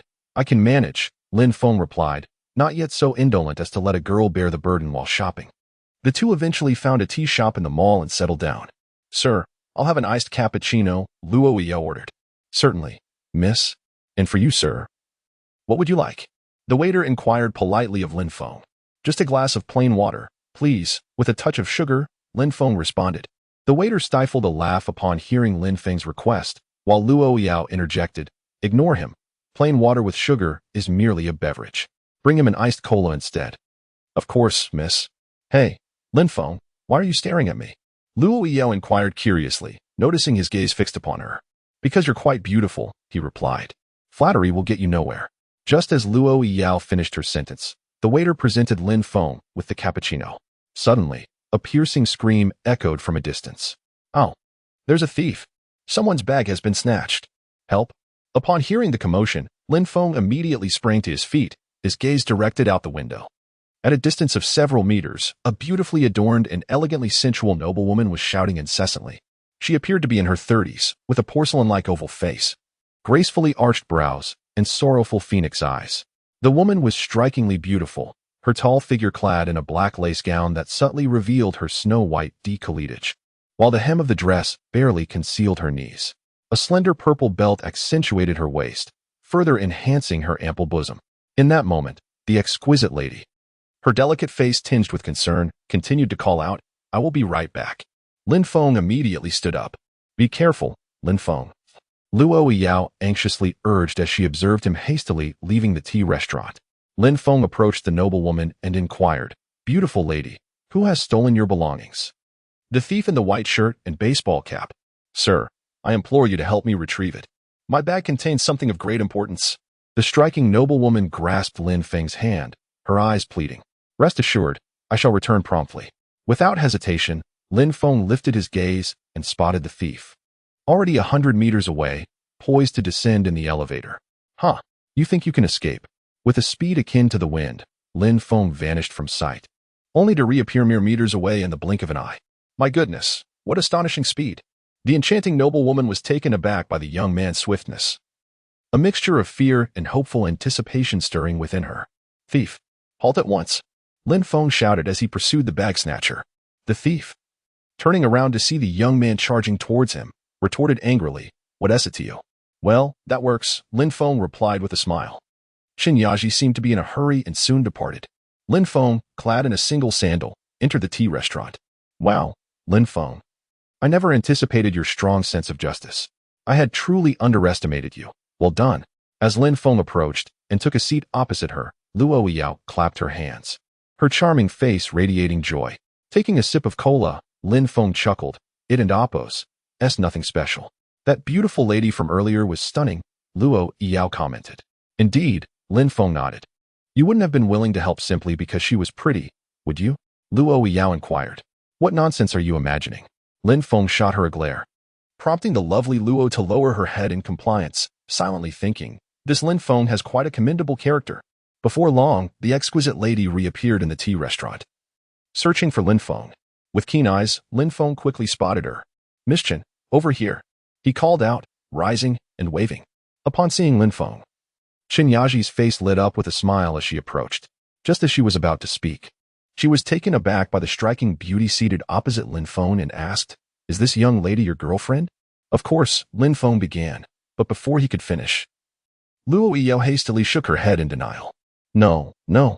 Chen Yaji, still smiling, handed Lin Feng a shoebox, saying, Sir, I apologize for the inconvenience earlier. I caused you to lose your shoes. I just purchased this pair. Please see if they fit. This is far too gracious. Lin Feng exclaimed, I can't accept such kindness. Lin Feng hurriedly shook his head. The pair of slippers he wore was purchased from a roadside stall for less than 15 yuan. In contrast, the shoes gifted to him by Chen Yaji were adorned with English letters, and the luxurious and exquisite shoebox alone could buy him 10 pairs of his slippers. Their price was undoubtedly exorbitant. Luo Yao, astonished, exclaimed, Wow, Lang Danza, the luxurious top-tier men's shoes from Italy. These shoes are quite costly, handcrafted men's leather shoes. They must be worth at least several $1,000s a pair. With her extensive knowledge, Luo Yao instantly recognized the immense value of the exquisite men's shoes held by the beautiful lady. What? Several $1,000s for a pair of shoes? Upon hearing this, Lin Feng stood up in utter disbelief. No way. I merely chased after a thief and lost a single worn-out slipper, and this beautiful lady, in her kindness, gifted me a pair of luxurious Italian men's shoes worth thousands of dollars? This is incredible! Chen Yaji seemed taken aback by Lin Feng's female friend's extensive knowledge and, with a smile, remarked, This lovely lady is indeed well-informed. These shoes are indeed Lang Danza. As she spoke, she handed the shoes to Lin Feng with both hands. He quickly waved his hand, saying, Miss Chen, you are too kind. I cannot accept this. The pair you gifted me could buy me thousands of my worn-out slippers. This gift is far too extravagant. Chen Yaji shook her head firmly, saying, Sir, this is nothing. You must accept it. Otherwise, I will feel uneasy in my heart. Touched by her words, Lin Feng reluctantly accepted the gift after Chen Yaji's persistent insistence. Thank you. No need to thank me. I haven't asked your name yet. Chen Yaji inquired with a smile. Sister, please take a seat, Luo Yu replied courteously. Chen Yaji settled down. Lin Feng smiled as he introduced himself, saying, My name is Lin Feng. Lin Feng, a splendid name, Chen Yaji remarked. Here is my phone number. Feel free to reach out to me whenever you need. She handed Lin Feng a rather simple business card, which bore only her name and phone number, leaving the rest blank. All right, Lin Feng accepted the card she extended. Just as Chen Yaji was about to speak, her phone rang unexpectedly. She answered the call and, shortly thereafter, hung up. I apologize, Lin Feng. I have some matters to attend to, so I must take my leave, she said with a hint of regret. It's perfectly fine, Miss Chen. Please take care. Lin Feng stood up.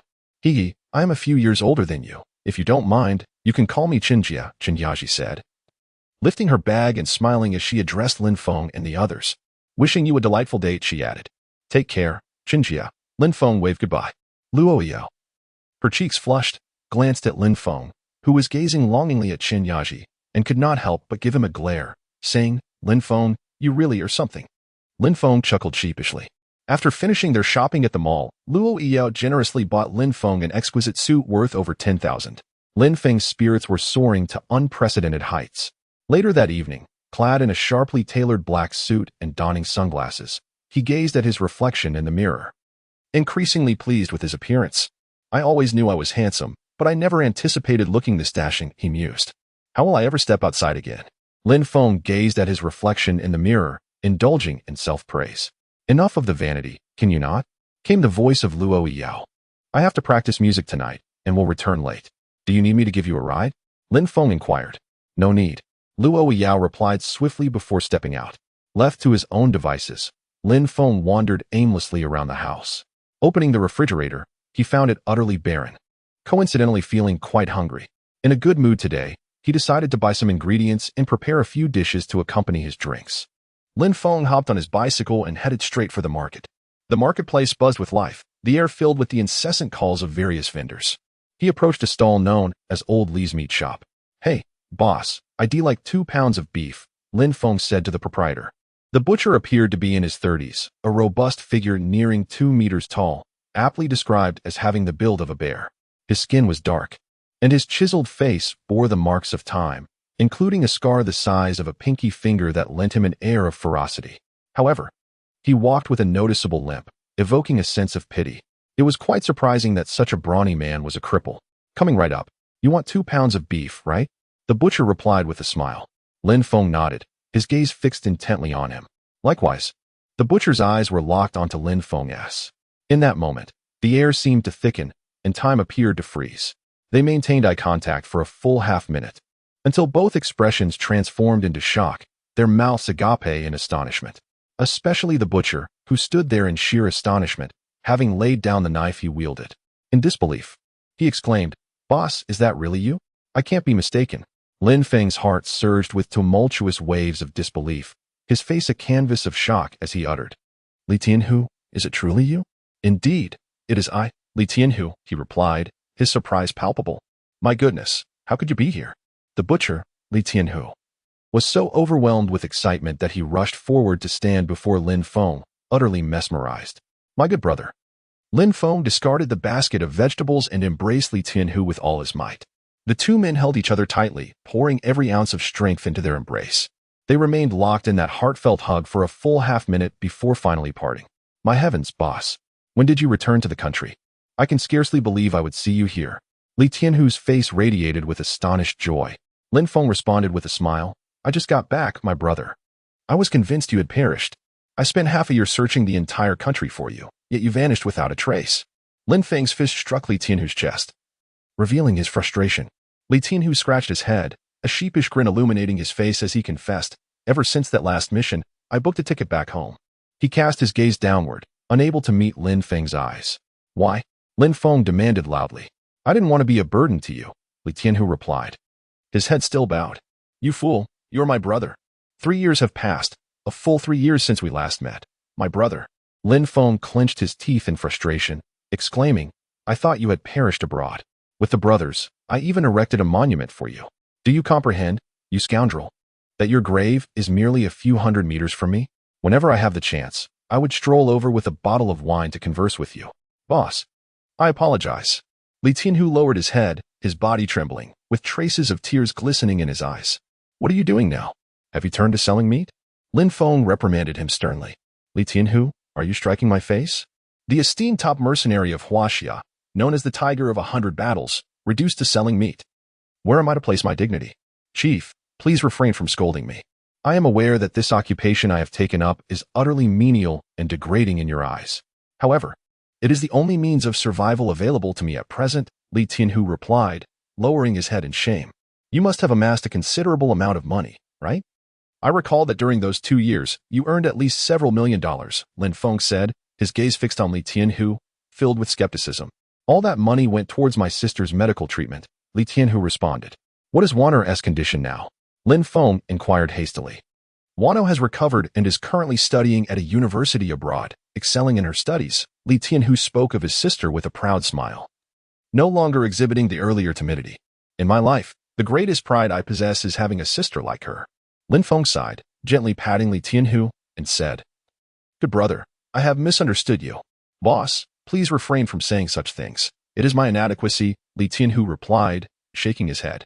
Curiously, he gazed at Lin Feng and remarked, "Boss, you must be thriving abroad, enjoying remarkable success. Although I have been back in the country for 3 years, I still keep an ear out for news about you. What brings you back so suddenly?" Lin Feng shook his head, stating, "There are matters at hand." "What matters?" Li Tianhu inquired with curiosity. "Not convenient to discuss at present," Lin Feng replied, looking at Li Tianhu with a smile. "Yet you, my friend, are truly incorrigible. Come, let us close the shop and celebrate with a drink." Li Tianhu chuckled. "All right, I usually remain open until after 10. But seeing you, dear brother, we must indulge in a hearty feast." Lin Feng nodded with a grin, just as Li Tianhu was about to close the shop and head home. A group of ruffians approached from a distance. The leader among them was a hefty young man in his 20s, adorned with a conspicuous gold chain around his neck. strutting with an air of arrogance. Behind him, 7 or 8 henchmen shouted menacingly at the surrounding vendors. What are you staring at? The Bear Lord has arrived. Haven't you noticed? Greetings, Bear Lord. Greetings. The local vendors, recognizing the portly figure with the gold chain, responded in fear. The Bear Lord, accompanied by his entourage, swaggered up to Li Tianhu. Li Tianhu, isn't it time to collect this month's protection fee? He asked, hands tucked into his pockets, exuding an air of disdain. Standing beside him, Lin Feng observed the group of ruffians with a glint of derision in his eyes. Are these individuals seeking their own demise? Why choose to collect the safety fee from my brother, Li Tianhu, instead of anyone else? Are they not afraid of facing dire consequences? However, what astonished Lin Feng was Li Tianhu's subsequent actions, which were utterly unexpected.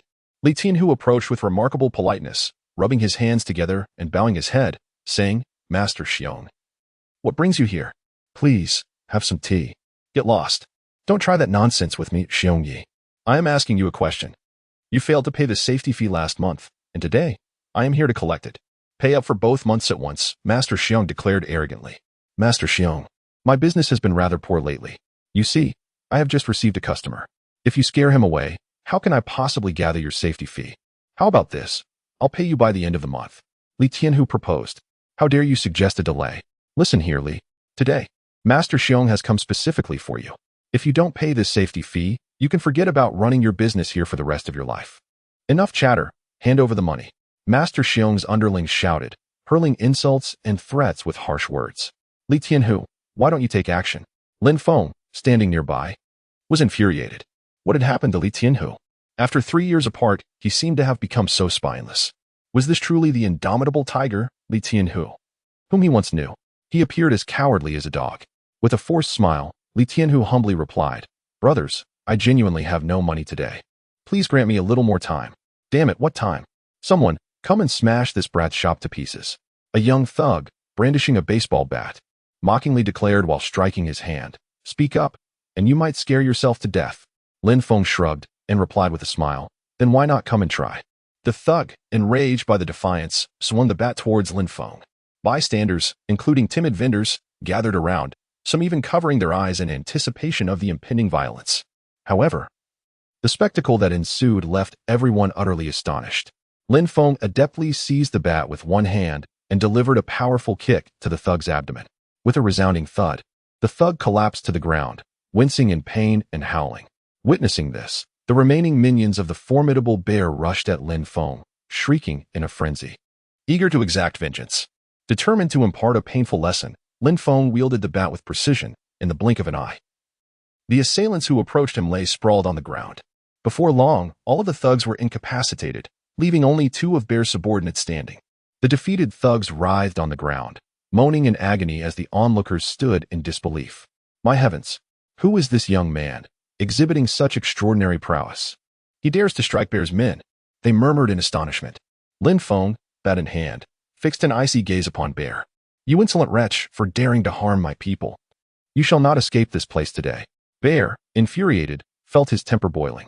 As the cousin of the vice leader of the Black Wolf gang, he was accustomed to being treated with utmost respect, enjoying the finest hospitality wherever he went. In the Black Wolf gang, he held considerable influence.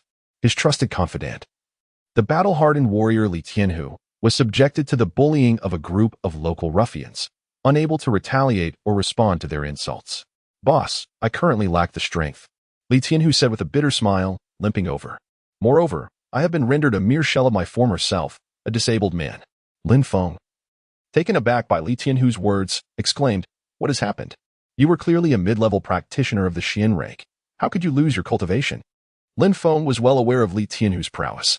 3 years prior, he had already been a mid-level warrior of the Xian rank, and it was expected that he would have a 50% chance of advancing to the late stage after 3 years. To see such a valiant man reduced to a state of powerlessness was unfathomable. I can heal your leg, Lin Feng insisted. With my assistance, you will surely regain your health. Boss, it's futile. I have genuinely become a waste, Li Tianhu replied, shaking his head and offering a pained smile. You know my character. 3 years ago, I adhered to a simple principle. If one does not offend me, I will not offend them. But if one does offend me, I shall repay them in kind. Pausing, he lowered his head and continued with a bittersweet smile, however. The harsh and unforgiving reality of these past 3 years has dulled my temperament. Perhaps it is for the best. But how could you become a waste? This cannot be possible. Lin Feng's mind raced, unable to fathom how someone with whom he shared such a deep bond could find himself utterly powerless, and with a limp. Just then, a large group approached from the distance. It's those brats who assaulted me. The bruised and battered Bear Elder was supported by his subordinate, while another corpulent figure, even heavier than Bear Elder, stood beside him. Dare to lay a hand on my brother? Are you seeking death? The latter exclaimed arrogantly. Brother Cat, I entrust that fellow to you, Bear Elder said courteously to the rotund figure known as Brother Cat. Rest assured, we are all on the same side. Brother Cat nodded affirmatively. Who struck my brother? Step forward. Brother Cat surveyed the crowd with bravado. At that moment, Lin Feng, engaged in conversation with Li Tianhu, turned around upon hearing that somewhat familiar voice. Just then, Bear Elder's two subordinates pointed toward Lin Feng. The eyes of Brother Cat met Lin Feng's, and in that instant, Brother Cat's expression soured as if he had just tasted something repugnant. How could it be you? He exclaimed in shock. Haha, I was wondering who it could be. I didn't expect it to be you, Brother Cat. It's been ages since we last met, Lin Feng said with a smile, approaching him. I have nothing to do with you. Don't come any closer. Brother Cat, seeing Lin Feng advance, was taken aback and began to retreat in fear. How could I run into this killing machine here? The last time Brother Cat encountered Lin Feng, he had suffered greatly. After painstakingly regaining his strength, he never anticipated finding himself in this marketplace again. Brother Cat, go on. Have your men beat him? Bear Elder urged hastily. To hell with that. Brother Cat exploded in anger, feeling betrayed by Bear Elder. Why pick a fight with him? It's like digging a pit on the road for oneself to fall into. Only a fool would do that. Brother Cat, what is going on? I'm a bit confused, he added, perplexed. Curiosity etched on Xiongye's face, he inquired. Once you comprehend, simply await your demise. With a swift motion, Fei Mao struck Xiongye across the face and proceeded to walk away, wearing a sheepish grin as he remarked, Oh dear, what wind has brought you, Lord Lin? What on earth is happening? Bewildered by the sudden slap, Xiongye found himself in a state of deep confusion. He was astonished to witness Fei Mao approaching that young man with an air of subservience, almost as if he were groveling. Who was this individual that could reduce Fei Mao to such a state? Not only were Xiongye and his two lackeys dumbfounded, but Fei Mao's entourage was equally taken aback. One of the younger members, seemingly familiar with a previous incident, shouted, Good heavens, it's that guy. He robbed us last time. Many of the newly initiated members of Fei Mao's crew turned pale with fear upon hearing the accounts from their seniors. It was said that every time they recounted that event, a chill ran down their spines. One person had single-handedly defeated them all and, like a bandit, had plundered them thoroughly. The mere recollection sent shivers down their spines. Lin Feng playfully patted Fei Mao's cheek and chuckled, Brother Cat, it's been a while. You seem to be thriving. Oh, I dare not claim such, Lord Lin. Please, do not belittle me, Fei Mao replied, his head bowed, scarcely daring to breathe. Encountering this harbinger of death, he could only lament his misfortune. Well then, if there's nothing else, I shall take my brothers and depart, Fei Mao said respectfully. Do not leave just yet, Brother Cat. It has been ages since we last met. Surely we must catch up and find a place to share a few drinks. Lin Feng responded with a smile. Damn it. Li Tianhu nodded in response to Lin Feng's words. Lin Feng had deliberately brought Li Tianhu to a luxurious hotel, where he reserved an opulent private room. He ordered an extensive array of dishes, and soon the dining table was adorned with over a dozen culinary delights. Li Tianhu initially wished to suggest that Lin Feng order less, considering the considerable expense of such a feast. However, reflecting on the stature of his superior, he realized that such monetary concerns were trifling to him.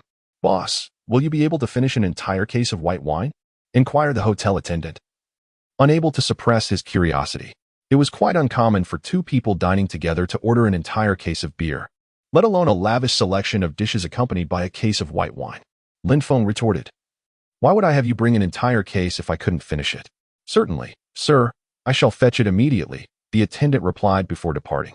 Within the private room, Li Tianhu gazed at the unfamiliar yet strangely familiar surroundings, overwhelmed with emotion. 3 years prior, he stood at his zenith, powerful and formidable, Lin Feng's right-hand man, replete with wealth and women.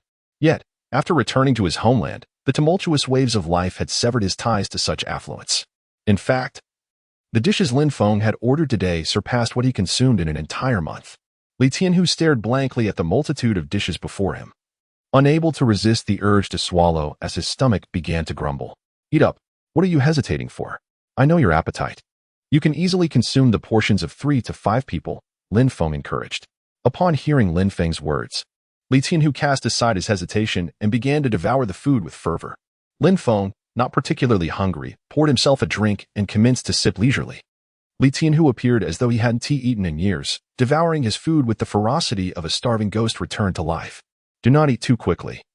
Be cautious, lest you overindulge. Here, have a drink. Lin Feng poured a glass of liquor for Li Tianhu, who trembled as he accepted the cup. As the liquid touched his lips, he could no longer suppress his tears. He downed the drink in one gulp, his face streaming with tears, and exclaimed, "Boss, I never imagined I would see you again in this lifetime." What do you mean by that? Lin Feng shot a glare at Li Tianhu. Am I dead? No, boss. We are now inhabitants of 2 different worlds. The chasm between us is insurmountable. How can you still regard me? Li Tianhu lamented, tears flowing freely. Li Tianhu, you are? For heaven's sake, my brother. Lin Feng slammed his hand on the table, his voice filled with fury. Furthermore, you must explain the state of your injuries and the loss of your cultivation. What on earth transpired? Instead of wiping away his tears, Li Tianhu poured himself another glass of liquor and drank it down, smiling as he said, "No more talk of it, boss. This matter does not concern you." What do you mean it does not concern me? Look at yourself, Li Tianhu. Do you even recognize the pitiful state you are in? Are you still the indomitable tiger that once instilled terror in your foes? I recall vividly how, during an ambush against me, you personally led a rescue, single-handedly slaying 7 masters of the enemy. Your name is Li Tianhu. Lin Feng pounded the table, his voice echoing throughout the entire private room. Li Tianhu remained silent, lost in contemplation. He lowered his head, allowing tears to stream down his face as he drank, saying, "There's no going back, boss. It's impossible. And I won't allow my brother to live a life of such despair." Lin Feng rose to his feet, his gaze fiercely fixed on Li Tianhu, demanding, "Li Tianhu, tell me, what on earth transpired?" "Boss, please don't ask. I beg you, don't inquire further." Li Tianhu shook his head repeatedly. "Li Tianhu, if you refuse to speak today, I will never escape my own fate." Lin Feng, exasperated, sat back down and consumed a bottle of liquor by himself. "Boss, why put yourself through this? There is no need." Li Tianhu, hearing Lin Feng's words, spoke with a bitter smile as he watched Lin Feng drink alone in despair. "It's not that I don't want to tell you, but rather that I cannot." "Oh, you cannot tell me? Then let me ask you, Li Tianhu, do you consider me a brother? Who on the other side has instilled such fear in you?" Lin Feng lifted his sharp gaze, fixated on Li Tianhu. "The opponent is formidable, exceedingly powerful, even stronger than we were in our prime." Li Tianhu replied with a wry smile. Upon hearing this, Lin Feng's fingers instinctively tightened around the wine glass, and he spoke slowly, word by word. "What kind of power have you provoked?" "Boss, I implore you, do not ask," Li Tianhu answered with a bitter laugh. Bang! Lin Feng slammed his palm on the table, exclaiming, "I demand to know what power you have entangled yourself with. Speak." At that moment, an astonishing aura emanated from Lin Feng, causing the temperature in the private room to plummet instantly. Perhaps Li Tianhu was stunned by Lin Feng's imposing presence, or perhaps he was moved by Lin Feng's relentless inquiries. In the end, he let out a resigned sigh and said, "Boss, it is the Su family of Jianbei." "What is the background of the Su family in Jianbei?" Upon hearing this, Lin Feng's eyes glinted with a chilling light. "Boss, you may not understand. There are numerous martial artists in Jianbei, with hundreds of martial families, both large and small. Among them, the 10 prominent families are the most powerful, almost ruling the entire underground world of Jianbei. The Xia family of Jianbei ranks 3rd. Lin Feng, upon hearing this, coldly inquired, "How formidable is the Su family?" "Extremely strong." "Boss, the Su family is no laughing matter. When I quietly returned to the country alone, I somehow caught the attention of the Su family. When they provoked me, I initially injured one of their members. Subsequently, the elite experts of the Su family were dispatched. One of their masters crippled my left leg and forced me to surrender my ancestral tiger fist technique, even threatening the life of my younger sister." Li Tianhu, in a fit of rage, pounded his fist against the wall, soon breaking his knuckles and letting blood flow. Yet, as if numb to the pain, he continued to weep, striking the wall and allowing the blood to flow freely. "My sister is my everything. She is more important than the tiger fist technique in my own life. I had no choice but to concede, boss." Upon hearing this, Lin Feng's gaze turned terrifyingly fierce as he gritted his teeth and declared, "Damn the Su family. I will not let this go." "No, boss, what are you planning? Please don't do anything rash." The Su family is not someone you can provoke. Starting today, you will move into my residence, where you shall reside henceforth, and I will personally attend to your ailments, Lin Feng declared. Boss, do you truly possess the means to restore my meridians? Li Tianhu inquired, his eyes wide with astonishment, akin to a child in disbelief.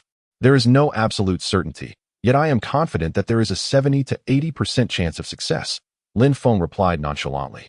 Oh my, 70 to 80% chance? Li Tianhu gulped, exclaiming, Boss, you must be jesting with me. This is inconceivable. My meridians are damaged beyond repair. How could they possibly be healed with such certainty? When I say there is a chance, there is indeed a chance, Lin Feng said, gazing earnestly at Li Tianhu. I have now mastered the silver dragon needle technique, the true legacy of Master San. My confidence is considerably bolstered. This. You have acquired the exclusive teachings of Senior Wu Wei? Li Tianhu exclaimed, overwhelmed with joy. Heavens! This is extraordinary. He was rendered speechless by his excitement, then burst into laughter, tears streaming down his face. This is marvelous. I, Li Tianhu, finally have the opportunity to rise again and confront this world. He shouted exuberantly. Lin Feng gently patted Li Tianhu's shoulder, stating, the healing process may be quite painful and will require some time. I hope you can endure it. Boss. You need not worry. Do you not recall the scars I bear?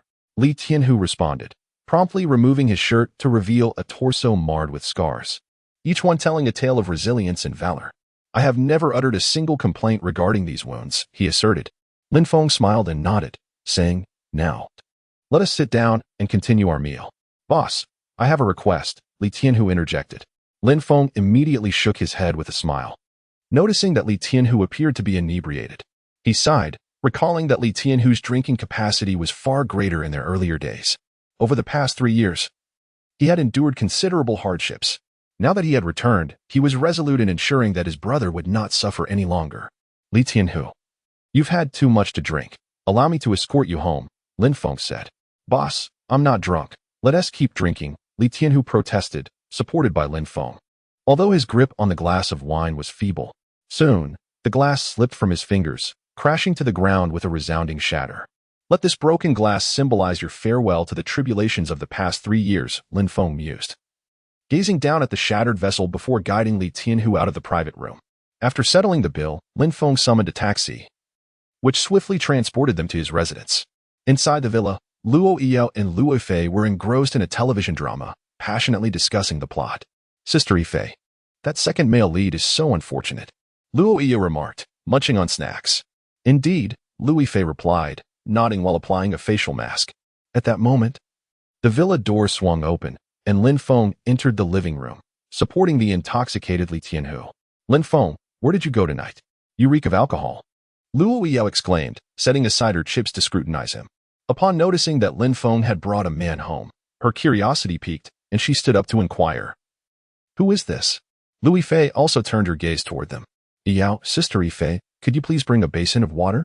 Lin Feng assisted Li Tianhu onto the sofa and addressed the 2 women, inquiring, so, is he your friend? Luo Yao asked with curiosity. Indeed. Lin Feng nodded in affirmation. Shortly thereafter, water was served, and Lin Feng gently wiped Li Tianhu's face with a towel. He then stood up and said, Yao, could you please do me a favor and retrieve the long wooden box from beneath my bed? What is inside? Luo Yao inquired, her curiosity piqued by Lin Feng's request. You will find out shortly. Please hurry, he urged, with a playful scoff. She shot him a glance, but obediently made her way upstairs. Before long, Luo Yao returned, cradling a long sandalwood box in her arms. Here you go. Is this what you needed? She asked as she handed the box to Lin Feng. Thank you, he replied. Upon opening the sandalwood box, an astonishing chill suddenly emanated from within. Inside lay 9 exquisite silver needles, each varying in size, some measuring 1 inch, others 1.5, and a few extending up to 3 inches. The needles were beautifully crafted, exuding an ancient charm, adorned with intricately carved dragon patterns that conveyed a sense of elegance, nobility, and artistry. Wow, Lin Feng, what are these 9 silver needles for? Are they used for acupuncture? Luo Yao inquired with intrigue. It seems they are intended for healing, Luo Fei remarked. Lin Feng looked up, extracting a 1.5-inch silver needle, and smiled at Luo Fei, saying, Sister Fei, you have a discerning eye. Lin Feng, do you know how to use the silver needles for healing? Luo Fei asked, her curiosity deepening. Lin Feng nodded affirmatively and replied, yes. He retrieved a silver needle and took out a lighter, subsequently heating the needle over the flame. What is Lin Feng doing, Sister Fei? Luo Yao inquired, her face adorned with curiosity. I suspect Lin Feng is performing acupuncture to treat his friend, she conjectured. I have seen elderly doctors employ such methods before, though I am unaware of the ailments they addressed. All that Luo Fei could share was what she knew. Oh, Luo Yao nodded, her gaze fixated on Lin Feng, and asked, Lin Feng, what affliction does your friend suffer from? His leg has been crippled for 3 years, and I am about to restore its function, Lin Feng responded. What? You can cure a disabled person? Luo Yao's eyes widened in disbelief upon hearing Lin Feng's assertion, while Luo Fei also appeared astonished. That is truly remarkable. The two women exchanged glances, their beautiful eyes reflecting skepticism. Such a feat seemed impossible within the realm of medicine. Never had they heard of anyone using a silver needle to rectify a limp. Could you enlighten me on what you are currently doing? Luo Yao asked. I am employing fire acupuncture, maintaining a temperature between 40 to 42. Exceeding or falling below this range could delay recovery, failing to achieve the desired therapeutic effect, and might even exacerbate the condition, Lin Feng explained. As he spoke, he produced a bottle of white liquor from his person and poured a mouthful over the heated needle. Both Luo Yao and Luo Fei observed Lin Feng's performance with intrigued expressions. With remarkable swiftness, akin to lightning, Lin Feng deftly inserted the needle into the acupuncture point on Li Tianhu's leg, twisting it 9 times forward, pausing briefly, and then swiftly twisting it another 9 times. He had twisted the needle a full 81 times. During this process, Lin Feng harnessed the vital energy within him, which continuously flowed from his fingertips into the silver needle. Bring the basin of water, Lin Feng instructed. It's here, replied Luo Yao as she brought the basin. In that instant, Lin Feng swiftly withdrew the needle, and a stream of deep black blood gushed from Li Tianhu's leg into the basin. Soon, the once clear water transformed into an inky darkness. Oh my heavens! What is this? Exclaimed Luo Yao and Luo Fei, both astonished. This is the accumulated foul blood within him over 3 years. It has obstructed the meridians in his leg, rendering him unable to lift it. Lin Feng explained while retrieving a second silver needle, employing the same technique. Before long, 5 silver needles were embedded in Li Tianhu's leg. Ah! The inebriated Li Tianhu seemed to sense the pain and involuntarily uttered a sound. After toiling for a while, Lin Feng stood up, wiped the sweat from his brow with a towel, and smiled, saying, at last, it's resolved. Tomorrow morning at 7, I can remove the needles. Luo Yao and Luo Fei watched in rapt fascination. Though they could not fully comprehend the intricacies, they unmistakably sensed that Lin Feng's methods were extraordinary. Lin Feng, do you truly believe you can cure his lameness? Luo Yao asked, still somewhat skeptical. Whether it can be cured or not, we shall see if he can rise and walk by tomorrow. Lin Feng smiled as he replied, thinking to himself, what does it matter to heal a lame leg? Even if half of his life were to be dragged to the underworld by the king of hell, I could still bring him back. Truly impressive. I never realized how talented you are, Lin Feng, Luo Yao remarked, giving him a thumbs up. Meanwhile, Luo Fei inquired, Lin Feng, you can heal ailments? How come I've never heard you mention this before? With a grin, Lin Feng declared, I can treat any illness, from mild headaches and colds to severe disabilities and tumors. By the way, do you know what I excel at the most? He teased them with anticipation. What is it? Both women asked, their curiosity piqued. My greatest skill lies in assisting beautiful women with gynecological issues. Of course, for ailments like chest tightness and shortness of breath, a simple massage will do the trick. Lin Feng chuckled. Initially, the two women did not grasp the implication of his words, but soon their cheeks flushed a deep crimson. You rogue. Luo Yao shot him a glare, and she took Luo Fei's hand, leading her away. Lin Feng reclined on the sofa, lighting a cigarette and taking gentle puffs. The following morning, a light rain fell outside, the soft patter of raindrops interrupting Li Tianhu's slumber. Li Tianhu had a good habit of rising early. Getting up at 5 every morning to attend to his small business, for running a shop was no easy task. Had he not indulged in too much alcohol the night before, he would have awoken much earlier. As Li Tianhu opened his eyes, he felt an unprecedented sense of comfort in his body. Curiously, he looked around and wondered, where am I? Lin Feng, already awake, approached him in casual attire and smiled, saying, Li Tianhu, you're awake. Boss, is this your home? Li Tianhu, filled with curiosity, inquired. Indeed, Lin Feng replied with a smile. I apologize, boss, for disturbing you last night. Li Tianhu, feeling a bit sheepish, rose to his feet and instinctively took a step forward, asking, "Boss, is there any water?" "Yes. It's on the table. Help yourself," came the response. Nodding in acknowledgement, Li Tianhu approached the dining table and took a large gulp from a glass of water. However, after finishing, an unsettling realization struck him with intensity. A wave of confusion surged in his mind. Wait, what have I just done? I was lying on the sofa, asleep. Then opened my eyes, exchanged greetings with Lin Feng, and walked over to the table for water. The sofa is several meters away from the table. Hold on. I just walked all the way from the sofa to the table. My goodness, I am walking like a normal person. Li Tianhu could hardly believe himself. Suspecting he was trapped in an illusion, he took a few steps forward, then hesitated and stepped back. Heavens, I can truly walk like a normal person. Am I dreaming? Yes, I must be dreaming. He pinched himself hard, then quickly released his grip, grimacing in surprise. Oh my, there is sensation. This is not a dream. This is reality. Li Tianhu's face radiated a mix of excitement and astonishment, and Lin Feng observed him with a smile. Boss, I've regained the ability to walk. What on earth happened last night? At this moment, Li Tianhu's heart was a whirlwind of exhilaration and curiosity. Recalling that he had merely gone out for drinks with his boss the previous night, resulting in a state of utter inebriation. How is it that upon awakening, I find myself capable of walking? This dream has become astonishingly real. Li Tianhu, you are not dreaming. You can truly walk now. Last night, I employed silver needles to treat the affliction in your legs. Lin Feng approached, lit a cigarette, and inquired with a smile. Boss, could you spare me a cigarette? Li Tianhu asked.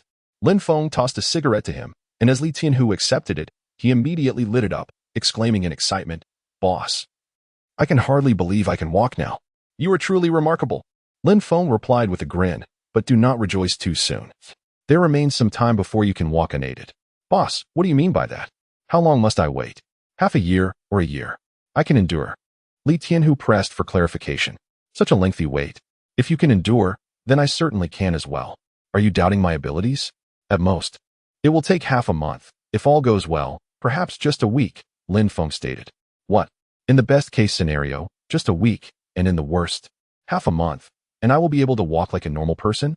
Tears of joy streamed down Li Tianhu's face as he knelt heavily before Lin Feng, saying, Boss, thank you for this life-giving grace. Good brother, please rise quickly, Lin Feng urged as he helped Li Tianhu to his feet. At that moment, Luo Yao, donned in a robe, descended the stairs. Yawning, she was taken aback to see Lin Feng's friend walking, her eyes widening in curiosity as she exclaimed, Heavens, he's actually walking. Wasn't he crippled? Boss, is this your girlfriend? Li Tianhu lifted his gaze, staring at the stunning young woman standing on the staircase. His eyes wide with astonishment as he inquired. It seems so, Lin Feng replied with a smile. Boss, your fortune with the ladies is remarkable. Li Tianhu discreetly gave a thumbs up. Ife, wake up quickly. Lin Feng's friend can walk now. Luo Yu exclaimed, turning around. Before long, Lu Yifei, clad in her pajamas, hurried over, gazing in shock at Lin Feng and Li Tianhu, who were engaged in lively conversation as they strolled. Lin Feng is truly incredible, Lu Yifei said. Her mouth agape. Wow, boss, how come there is another beauty in your room? You must be hiding a treasure. No wonder you forsook a promising future abroad to return home. Now it makes sense. As Li Tianhu stepped outside for a smoke, he turned around and nearly had his eyes pop out upon seeing Lu Yifei standing next to Luo Yao. Be low key, Lin Feng humbly advised. Come, let us greet them, Lin Feng suggested. I feel shy around beautiful women, Li Tianhu admitted, scratching his head. Yao, Yifei, allow me to introduce my good brother, Li Tianhu. Lin Feng said, pointing at him and smiling at the two ladies. Hello, brotherly, Luo Yao greeted with a sweet smile. Hello, Lu Yifei nodded in agreement. You all are so beautiful. I am merely a simpleton who struggles to express myself, Li Tianhu said with a hearty laugh. The two women exchanged smiles, and Lu Yifei proposed, Lin Feng, shall I prepare breakfast for you all? Sure. Upon hearing this, Lin Feng couldn't help but quietly give Lu Yifei a thumbs up. Seemingly catching his gesture, Lu Yifei shot him a flirtatious glance before turning away. Instantly, Lin Feng found himself captivated by the allure of her brows and eyes. Standing there in a daze. Did Sister Yifei just wink at me? How delightful. He savored the meal, and after finishing, both Luo Yao and Lu Yifei subsequently left for work. Boss, you truly are impressive. How did you manage to charm these two beauties? Inquired Li Tianhu. full of curiosity after their hearty meal. What do you mean by charm? They are my two lovely tenants, Lin Feng replied. Li Tianhu couldn't help but give a thumbs up. Glancing at his watch, Lin Feng noted that it was time to head to work. Old Li, I must also go to work now. Make sure to rest well and stay active when you can. In a couple of days, I will try to help you regain your strength, Lin Feng stated. All right, boss. I will guard the house for you, Li Tianhu responded excitedly. Riding his bicycle, Lin Feng meandered his way to Defilia. Upon arrival, it was already 9:30 in the morning, making Lin Feng the last to arrive at the company. Whoa, who was that dashing fellow on the bicycle, exuding such flair, with a cigarette dangling from his mouth? There is no one else in our security circle but our esteemed Feng Ge, exclaimed Zhuge Chang and others, who were idly chatting. Upon seeing Lin Feng's arrival, they all perked up as if invigorated by a shot of adrenaline. Zhuge Chang hurriedly approached Lin Feng with an eager expression, calling out, Feng Ge. Lin Feng parked his bicycle in the car space, neglecting to lock it, and turned to Zhuge Chang, inquiring, Xiao Chang, was anything amiss in my absence yesterday? Brother, everything is just fine. Even though your absence left us feeling somewhat disheartened, the company continued to operate as usual, Zhuge Chang replied, nodding in acknowledgement. Lin Feng greeted the security personnel with a casual good morning. Good morning, boss. All the security guards shouted in unison, standing in a row. Keep up the good work. I have a matter to discuss with the president, Lin Feng declared, hands on his hips, striding confidently into the company. Observing Lin Feng's retreating figure, the security guards whispered among themselves, look at the aura of our boss. How impressive. He is the last to report to the company. Yet he heads straight to the president's office without a moment's delay. Our boss is incredible. He is truly my idol. Zhuge Chang approached, imparting words of encouragement. Work hard and strive to be a worthy subordinate to Brother Feng. Yes, Chang Ge. The security guards chorused. Ever since Zhuge Chang established a connection with Lin Feng, his status as a newcomer in the security team has risen significantly, now ranking as the second in command. With hands clasped behind his back, Lin Feng swaggered into the company. The staff at Duofulia were numerous, particularly the female employees. Approaching a few attractive women, Lin Feng whistled and greeted, Good morning, beautiful ladies. The girls cast disdainful glances at him, dismissing the audacity of a scruffily dressed outsider trying to flirt with them, wondering where he found such courage. They all disregarded Lin Feng, raising their proud heads like noble swans gliding past him. Observing this, Lin Feng remained unfazed, hands clasped behind his back. A sardonic smile gracing his lips as he remarked, Do they truly believe themselves to be exceptionally beautiful, looking down on me? I am, after all, the future son-in-law of this company. Ascending in the elevator, he arrived at the president's office. As customary, he did not knock. Instead, he reclined on the sofa as if returning to his own abode, lighting a cigarette. President M.O., do you find our submitted proposal satisfactory? Asked the timid young man, bowing his head before the imposing desk of M.O. Shintong. Unqualified, M.O. Shintong replied coldly. Please, President M.O., grant us another opportunity, the young man implored. Yes, President M.O. We have just graduated from university. We humbly request another chance, a young woman added, her eyes pleading as they gazed upon the aloof M.O. Shintong. With her arms crossed and a dispassionate glance sweeping over the young petitioners, M.O. Shintong spoke, I shall grant you one final opportunity. Thank you, President M.O., thank you. The young individuals erupted with joy. Now, you may leave, M.O. Shintong said coolly. As they exited, Lin Feng approached. Hey, beautiful lady, you seem quite busy, he said with a smile. The young men, still lingering nearby, turned in astonishment at the audacity of someone daring to address President M.O. as beautiful lady. This fellow certainly possessed an extraordinary amount of courage. Upon seeing Lin Feng's arrival, M.O. Shintong was immediately struck by a headache. Why are you here? Did I not instruct you to stay at home quietly for a while? I missed you. It was rather dull at home, so I decided to amble around the company and see you, Lin Feng replied with a smile. The young individuals standing at the doorway were astonished by Lin Feng's words. Who is this young man? They wondered. Could he possibly be the boyfriend of the president? Yet he is clad in a security uniform, clearly a guard. The group exchanged glances, their expressions reflecting shock. M.O. Shintong, upon hearing Lin Feng's comment, felt a mix of anger and embarrassment. What nonsense are you babbling? If someone hears you, I will not let this go. What is there to fear?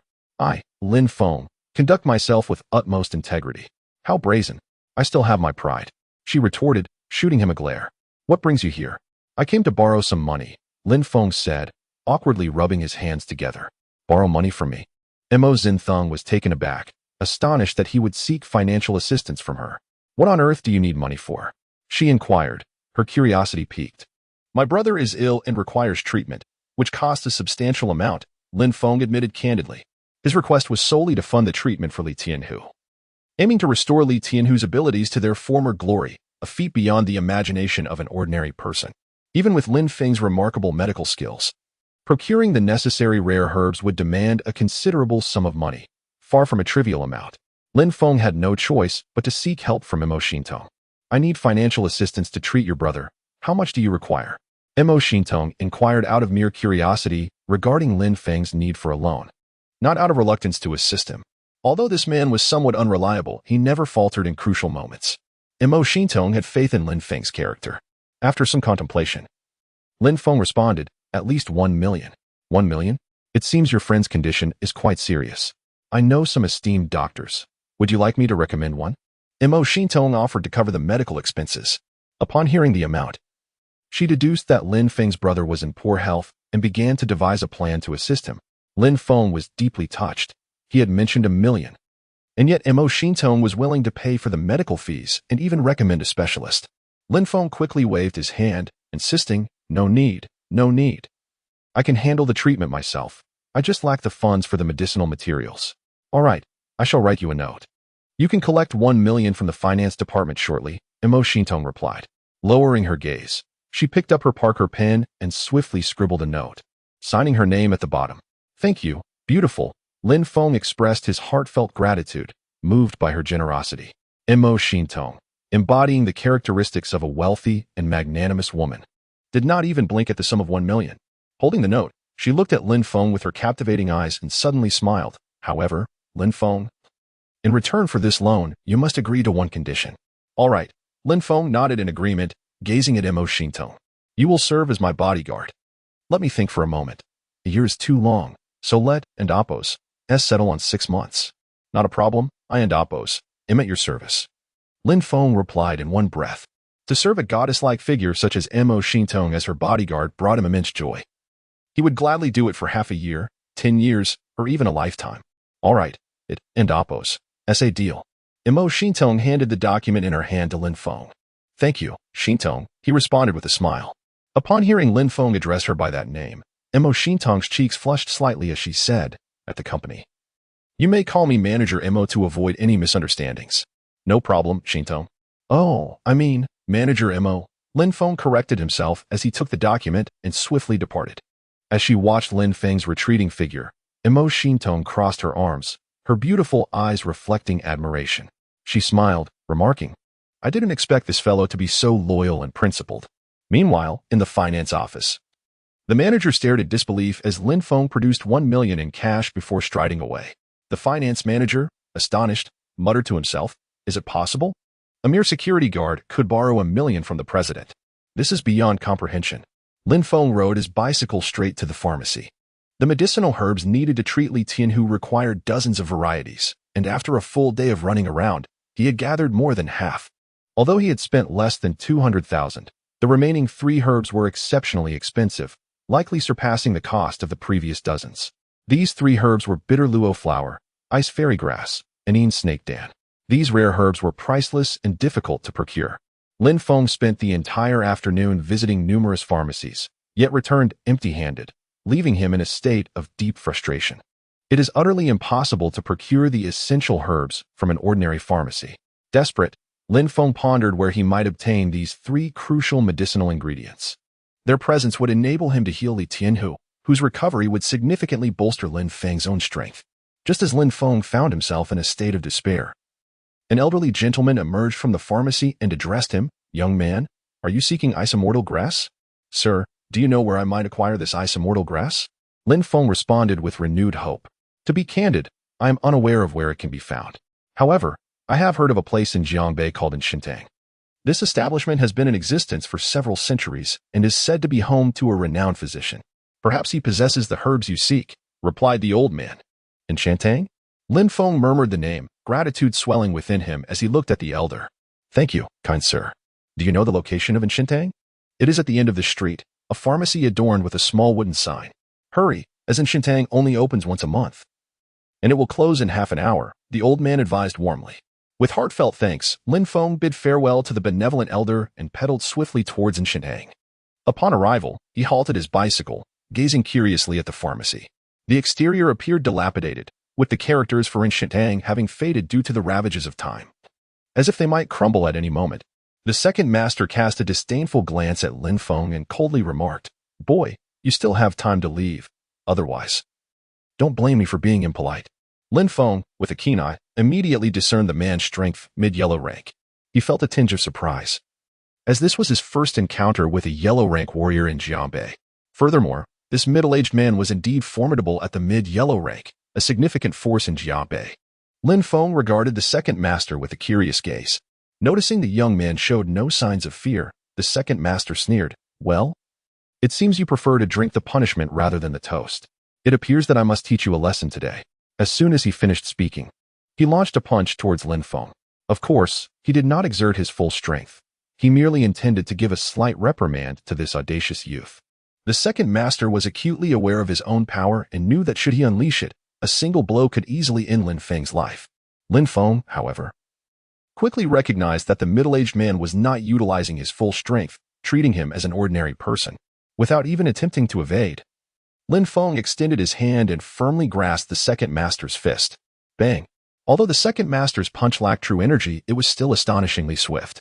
Yet, the next moment left him astounded. This seemingly ordinary youth effortlessly caught his punch. It was utterly unbelievable. "Are you seeking death?" The second master seethed with anger, instinctively releasing his formidable aura. A tremendous force surged forth as he launched a lightning-fast left punch at Lin Feng. Upon hearing this, Lin Feng deftly blocked with one hand and then delivered a powerful kick to the abdomen of the second elder. The impact was akin to being struck by a heavy vehicle, sending the second elder hurtling backwards several meters. He crashed to the ground, blood spilling from the corner of his mouth. As he lay there, he wiped the blood away with his hand and lifted his gaze to Lin Feng, his eyes reflecting sheer astonishment. "Second elder, are you all right?" a young man exclaimed, rushing to assist him, his face a mask of shock. Who exactly is this seemingly ordinary youth? He dispatched the second elder in a single move. This is utterly inconceivable. As the young man helped the second elder to his feet, the latter's eyes were filled with trepidation as he regarded Lin Feng. He could distinctly perceive that the young man had held back. Otherwise, he would have surely met his demise in that single strike. A practitioner at the late stage of the yellow rank? Or perhaps even stronger? The mere thought of such a possibility caused the second elder to swallow hard. How could someone of such caliber be so youthful? Nevertheless, this individual had audaciously intruded upon the Anshan Hall, which incited the second elder's wrath. "Sir, do not presume that your strength grants you the right to act with such arrogance," he admonished. Lin Feng, however, merely stood with his hands clasped behind his back, smiling in silence. At that moment, a thunderous voice erupted from behind. "Second elder, do not be unreasonable." An elderly man with white hair, leaning on a cane, appeared behind the second elder. The old man, appearing quite advanced in age, bore a visage of kindness and weariness. White hair, akin to the first snow of a harsh winter, descends like the initial rays of autumn's dawn. Each strand of silver hair partially veils the visage, appearing both elusive and revealing, while the lines etched upon his face narrate a tale of tumultuous past experiences. Yet, his gaze radiates an extraordinary brightness, exuding an invigorating spirit. Upon the arrival of the elderly gentleman, second master instantly lowered his head in reverence, and the young man beside him dared not utter a word. Bowing his head in silence, Lin Feng's eyes scrutinized the venerable figure who had just appeared. The elder, leaning on a cane, approached Lin Feng with a smile and courteously stated, "I am Lin, the heir of the Anshan Hall. It is an honor to receive you, and I humbly apologize for the lack of a proper welcome." Lin Feng discerned the elder's formidable strength, recognizing him to be at the pinnacle of the initial stage of the profound realm. His profound energy was restrained, marking him as a formidable master. With a courteous gesture, Lin Feng replied, "I am Lin Feng, and I had no intention of disturbing your esteemed hall.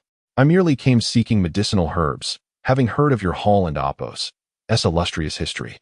Young friend Lin, please enter the hall," and Lin graciously gestured. "After you," Lin Feng replied, reciprocating the gesture. They traversed the courtyard and arrived in the living room. Second master presented a cup of tea first to his father and then to Lin Feng, who nodded in acceptance. "You are quite remarkable for one so young, having cultivated to such heights, a rare talent indeed. Today, I am fortunate to meet you, which is a profound blessing, and Lin remarked with a smile, holding a cup of tea. Your words are too kind, esteemed elder. I am but an unknown individual, and there is no need for such praise. Lin Feng humbly sipped the tea and gently set it down. You underestimate yourself, young friend. And Lin's gaze shifted to Lin Feng. May I inquire what specific medicinal herbs you seek? The bitter flower, the ice fairy grass, and the shadow snake dan. Lin Feng articulated the names of 3 medicinal herbs in one breath. What? These 3 herbs? Exclaimed second master, standing beside Lin. His face a portrait of astonishment and disbelief. The rarity of these herbs was simply unparalleled. It was no small feat to possess even one of them. Even for the well-informed second master, he had only ever encountered the precious ice fairy grass among these 3. Upon hearing Lin Feng and Appo's words, Lin was evidently taken aback.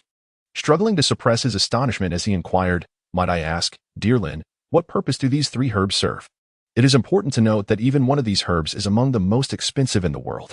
As for the 3 you seek, I doubt even a prominent aristocratic family could procure them all at once, let alone my humble and Shen Hall.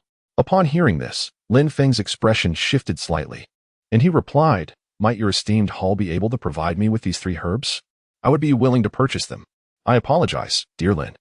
Our hall only possesses the ice fairy grass, which is the treasure of our establishment and is not available for sale, and Lin responded. Lin Feng felt a twinge of regret at the limited offerings of Shen Hall, but then he noticed second master scoff, saying, the 3 herbs you mentioned. Aside from the ice fairy grass, I have only ever read about in books. Such items are exceedingly rare. They cannot simply be bought with wealth. Lin Feng recognized the truth in second master's words and let out a resigned sigh. The difficulty of gathering all 3 of these herbs was indeed staggering. He directed his gaze towards Lin and said, respected elder, I kindly ask you to part with the ice immortal herb from your esteemed hall. This item holds immense significance for me. I am willing to purchase it. My young friend, the ice immortal herb is truly not for sale, Lin replied, casting a glance at Lin Feng, thus denying his request. Upon hearing this, Lin Feng's expression darkened as he inquired, might I ask, elder, what would it take for you to sell me the ice immortal herb? The ice immortal herb has always been the prized treasure of my Anshan Hall, and I would never part with it lightly, Lin stated. Observing Lin Feng's eager demeanor, he continued, however, if you are truly insistent on acquiring it, I'm not entirely opposed to selling. Father, the ice immortal herb cannot be sold. The second son interjected, alarmed at the hint of concession from his father. Elder, please be forthright, Lin Feng urged. I wish for my young friend to agree to a request of mine, Elder articulated. Very well, state your request, Lin Feng responded. In the future, should my Anshan Hall encounter any calamity, I hope my young friend will come to our aid once more, Elder concluded. Certainly, Lin Feng replied without a moment's hesitation, nodding in agreement. Excellent, my young friend is agreeable. Second son, go to the storeroom and retrieve the ice immortal herb. I shall generously gift it to my young friend to foster goodwill, Lin instructed his second son. What, father? You not only intend to sell the ice immortal herb but also give it away for free? I cannot accept this.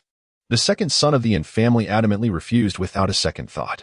Are you disregarding your father's words? Lin's eyes glinted with anger. Father. The second son grew anxious.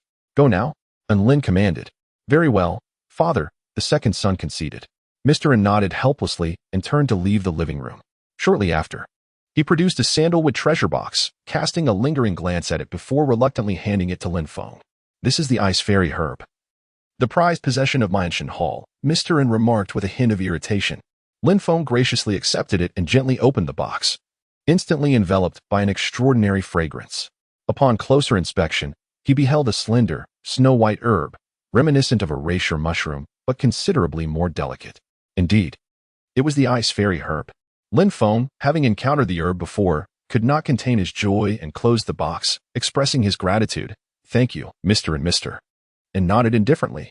Lin Feng inquired, might I ask, Mr. if you have any leads on the other 2 herbs? The other 2 herbs you mentioned, bitter luo flower and een serpent dan, are even more precious. I have only seen een serpent dan once, while I have never laid eyes on bitter luo flower in my lifetime, Mr. replied, shaking his head. Do you truly have no clues at all? Lin Feng asked, a tinge of anxiety creeping into his voice. Well, I do have some connections that could procure een serpent dan. However, as for bitter luo flower, it is an exceedingly rare treasure. If you wish to find it, it will depend solely on your fortune, Mr. said. Upon hearing that Mr. and could indeed procure een serpent Dan, Lin Feng's excitement was palpable as he replied, "Then I must express my gratitude in advance, Mr. and young friend. Return in a week," Mr. and advised. "Farewell." Lin Feng bowed slightly. Mr. and his son accompanied Lin Feng to the door, remaining silent as they watched him ride away on his bicycle, standing still in contemplation. "Father, what is the purpose behind all your actions?" An heir's expression was one of confusion. And Lin replied, "You see, this young man has cultivated to an unfathomable level at such a tender age. A stage even I cannot penetrate." The term profoundly enigmatic would aptly describe him. Such young warriors are rare to encounter, and now he has come seeking my assistance. Tell me, could I possibly refuse? If he proves true to his word, I can assure you that even after my departure from this world, the ancient hall will continue its legacy for another century. Father, your foresight is remarkable. It is I who have been short-sighted, and Ming responded, bowing his head in acknowledgement. Today, Lin Feng was in high spirits, a sentiment that could be described as one of abundant harvests, as he leisurely rode homeward. Meanwhile, within the confines of Lin Feng's villa, Li Tianhu reclined on the sofa in repose when suddenly, the door was thrust open with force. "Who goes there?" Li Tianhu opened his eyes to see two menacing figures approaching, their expressions cold and hostile. One of the men sneered, "Is this not the residence of that wretched Lin Feng? And who might you be?" Li Tianhu rose to his feet, locking eyes with the two men in black. "Who we are is of little consequence. What matters is that Lin Feng is as good as dead." One of the men grinned maliciously. "What are your intentions?" Li Tianhu limped towards them, a slight hitch in his step. The two men immediately noticed his disability. One of them mockingly remarked, "Ah, a cripple. Boy, you better summon Lin Feng immediately, or I shall end your life today." "Lin Feng is not here. I urge you to leave swiftly," Li Tianhu responded coldly. A man with a pockmarked face delivered a heavy kick to Li Tianhu's abdomen. With a thud, Li Tianhu was propelled several meters away, landing awkwardly on the ground. Blood trickled from the corner of his mouth as he glared at the two assailants, demanding, "Who are you? And what do you want?" "What do we want? We simply intend to end his life," replied the pockmarked man, his gaze wandering curiously around the villa. "This kid seems quite affluent, residing in such a grand estate. What good is wealth? This time next year, it will be the anniversary of this brat's demise," the man beside him scoffed. Hearing their conversation, Li Tianhu's heart raced with anxiety. Just then, Luo Yu returned home. "Brotherly, has Lin Feng come back?" she casually inquired as she entered. Upon witnessing the two men in black standing before her and seeing Brotherly lying on the ground with blood on his lips, Luo Yao's mind went blank for a moment. Suddenly, she let out a piercing scream. "Ah!" The two men turned at the sound, and upon seeing Luo Yao, their expressions froze in surprise. "What a stunning beauty!" one exclaimed. "That Lin brat is quite fortunate." They exchanged glances filled with lust and greed. The pockmarked man leered, approaching Luo Yao. "Little girl, you are truly beautiful," he said, extending his hand towards her exquisite face. "Don't touch me. Who are you? What have you done to Brotherly?" Lin Feng grasped his hair with one hand, while seizing his companion with the pockmarked face with the other, leading him into the small courtyard behind the villa. He firmly closed the gate behind them. Soon, the air was filled with distant, anguished screams. The cries echoed for several minutes before gradually subsiding. Inside the house, Luo Yao listened to the horrific sounds emanating from the courtyard, her heart a tumult of excitement and shock. The thrill stemmed from the fact that Lin Feng was delivering a severe punishment to the villains, while the astonishment lay in his formidable prowess. After a brief interval, the door swung open, and the two individuals were unceremoniously stuffed into a burlap sack and flung onto the road. Dusting off his hands, Lin Feng turned to Luo Yao and inquired, "Yao, are you all right?" "I'm fine, really," Luo Yu replied, shaking her head, her eyes reflecting admiration for Lin Feng, filled with youthful exuberance. "Lin Feng, you are incredible. What happened to those two scoundrels?" "Oh, you mean those two rascals? I've put them in a burlap sack and tossed them out," Lin Feng responded nonchalantly. Are they dead?" Luo Yao's heart raced with anxiety at his words. If Lin Feng had killed them, the situation would be dire, a matter of life and death. "They're not dead, just incapacitated. Such waste. Killing them would merely soil my hands," Lin Feng remarked with indifference. "Thank goodness they aren't dead," Luo Yao sighed in relief. Placing her hand over her chest, Lin Feng then approached Li Tianhu, who lay on the ground, bloodied and battered. He immediately channeled his energy into Li Tianhu's body. Before long, Li Tianhu slowly opened his eyes, gazing at Lin Feng, who stood before him. With a pained smile, he uttered, "Boss, I am truly sorry. Lin Feng felt a profound sense of guilt. Li Tianhu was recuperating in his own home, yet old injuries had not healed, and new wounds had been incurred. Lin Feng was filled with self-reproach. Boss, the one who should apologize is me. I have failed to protect Yao. A man of my stature living in this world is nothing short of disgraceful. Li Tianhu lamented, Boss, I can no longer endure this life. Grant me the release of death. Li Tianhu, what are you saying? Do not speak such nonsense. Lin Feng hastily admonished. Boss, I truly cannot go on. I have lived as a worthless being for 3 long years, bowing my head in submission. Now, I cannot even protect a woman. I am ashamed to bear your name. Li Tianhu repeatedly struck the ground with his hands. In a moment of rage, Lin Feng slapped Li Tianhu across the face. Bang! You fool, Li Tianhu. Have you forgotten who you are? Do you have any idea what I've been doing all day? I scoured every pharmacy in Jiangbei City, searching for medicine for you. Open your eyes and see what this is. Lin Feng exclaimed, presenting a collection of herbs before Li Tianhu. These herbs can mend your shattered meridians. He declared coldly. What? Witnessing this scene, Li Tianhu was left dumbfounded. Is it your desire to live a pitiful existence forever? Do you wish for death? Very well. I shall now discard these herbs into the trash. Lin Feng threatened, lifting a large bundle of herbs and turning to leave. Boss, wait. Li Tianhu called out. Li Tianhu was assigned to a room on the first floor. After Lin Feng personally tended to his wounds, he continued the treatment on his right leg through acupuncture. Gradually, Li Tianhu's right leg regained strength, enabling him to move about without difficulty, though prolonged running remained out of the question.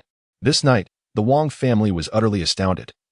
The 2 professional assassins they dispatched had vanished without a trace. Initially shocked, they soon began to assess Lin Feng's capabilities. However, this did not signify that they would let Lin Feng off the hook. Their silence was merely a prelude to an impending explosion. Lin Feng, indifferent to the Wang family's quietude, focused solely on healing Li Tianhu. Once Li Tianhu fully recovered and returned to his peak condition, he would be more than capable of handling the Wang family on his own, rendering Lin Feng's intervention unnecessary. The following morning dawned bright and sunny. In July, Jiangbei City was engulfed in sweltering heat, making conditions nearly unbearable. This is not a confession. Before me, a handsome man like myself, women have no right to refuse. Lin Feng proclaimed, wielding a spatula with an air of a reclusive master. You truly are quite narcissistic, Lu Yifei chuckled, covering her mouth. That depends on the depth of your skills. Upon hearing this, Lin Feng's eyes sparkled with excitement. He understood the implication of her words all too well. Sister Yifei, you have indeed asked the right person. I am not boasting. My 22 years of cultivation can hardly be described as merely profound. Techniques such as striking across mountains, shattering boulders with my chest, opening bottle caps with my thumb, and enduring countless nights of fervor are all well within my grasp. My abilities are indeed unfathomable, terrifyingly so. And I assure you will find yourself enamored with me, Lin Feng declared with unabashed self-admiration.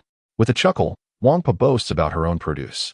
Upon hearing this, Lu Yifei and Appo's delicate face flushed slightly, enhancing her feminine charm as she remarked, I was inquiring about your culinary skills, not what you were alluding to. Lin Feng, taken aback, responded, What? After all this, you were actually asking about my cooking prowess? I thought you were referring to something more intimate. He turned away, wielding a spatula, and resumed his preparation of fried rice. Lin Feng, you can cook? Lu Yifei inquired curiously from behind him. If I couldn't, do you think I would be standing before you? I would have starved long ago, he replied, skillfully tossing the fried rice. How about I cook for you in the future? Lu Yifei suggested playfully. Sister Yifei, this is your promise. Lin Feng's heart melted at her words. Heavens! With such a stunning beauty like Lu Yifei cooking for me, what more could I desire in this life? Indeed, it is as I said, Lu Yifei smiled. Lin Feng dished out several bowls of fried rice onto the dining table, inviting, Sister Yifei, come and enjoy the meal. All right, I shall taste your cooking. Lu Yifei eagerly anticipated the fried rice. Luo Yao, sleepyhead, rise for breakfast. Lin Feng called upstairs. No need to shout, if she has nothing pressing. She usually sleeps until noon. Lu Yifei understood Luo Yao's nature well, knowing she would never awaken at 7 or 8. Very well, I shall bring a bowl of rice to Li Tianhu, Lin Feng decided. Upon entering Li Tianhu's room, he was astonished to find him on the floor, performing push-ups with one hand. His one-handed push-up form was remarkably precise, executed with impressive speed, performing several repetitions within a mere second. As Lin Feng entered the room with a plate of fried rice, Li Tianhu immediately rose to his feet. Your current physique is not suitable for such exertions. You should first take some time to recuperate, Lin Feng advised. No worries, boss. Your acupuncture book is truly miraculous. I can already feel that my right leg no longer aches, and there is a constant warmth coursing through it, Li Tianhu replied, a broad smile on his face. Haha. Let us eat first, Lin Feng said, handing the bowl of egg fried rice to Li Tianhu. Trembling slightly, Li Tianhu accepted the dish with both hands and nodded, expressing his gratitude. Thank you, boss. Enjoy your meal. It's sufficient to just walk around the yard when you have free time, Lin Feng remarked, observing Li Tianhu devour the fried rice with delight. By the way, boss, those two individuals you dealt with yesterday, surely the forces behind them won't let us off so easily. Li Tianhu commented. Of course not. If they were to let me off so easily, I would begin to look down upon that so-called Wang family. Lin Feng replied with a cold chuckle, his eyes glinting with a hint of menace. However, should they dare to approach, I shall take one down if just one appears. And two if two come. Hee. Why did the Wang family choose to provoke you of all people? Li Tianhu mused, finding his meal even more delectable at that thought. Indeed, Lin Feng's egg fried rice was truly exquisite. Wow, Lin Feng, your egg fried rice is absolutely delicious, exclaimed Lui Fei after just one bite. Unable to contain her praise. Do you like it? Lin Feng inquired further. Do you enjoy my cooking or my face more? At present, I find fried rice with eggs to be quite delightful, Lui Fei candidly responded. Lin Feng, feeling exasperated, clutched a bowl of fried rice and squatted at the door, eating alone. Upon witnessing this, Lui Fei burst into a bright smile, remarking on his stubborn temperament. Lin Feng, don't be upset. How about I take you to the university later? Upon hearing this, Lin Feng immediately set down his utensils, excitement radiating from him as he exclaimed. What are we waiting for? Let us go right now. After donning a professional light suit, Lui Fei turned to Lin Feng and said, Come. Let me show you around the university campus. Lin Feng, upon hearing this, hopped onto his bicycle and appeared before Lui Fei, saying, Sister Fei, hop on. Really? A bicycle? Lui Fei queried with curiosity. You own such an extravagant villa worth millions, yet you don't even have a car? I prefer to keep it low-key, green, and environmentally friendly, Lin Feng replied. Is it safe? Lui Fei inquired. Not just safe, it's beyond safe. My bicycle is a luxurious top-tier model, featuring automatic gear shifting, no fuel or electricity consumption, and it requires no parking space. It is an energy-efficient, eco-friendly marvel that moves effortlessly. If you can handle such a magnificent two-wheeled machine. As Lin Feng boasted about his old bicycle, Lui Fei couldn't contain her laughter. All right. But I'm concerned about the distance to the school. I don't want you to tire yourself out carrying me. Not to worry. I'm known as the unyielding rider, Lin Feng declared, lighting a cigarette and gripping the handlebars. All right then, today I shall ride on your bicycle. Lui Fei agreed without hesitation. As Lin Feng continued his ride, he naturally became the center of attention, capturing the gaze of many passers-by. Numerous drivers waiting at red lights incessantly honked their horns, urging the vehicles in front to move faster. Alongside the road, a young man pedaled a dilapidated bicycle, bearing an extraordinarily beautiful woman, weaving past them with remarkable ease. Astonishing.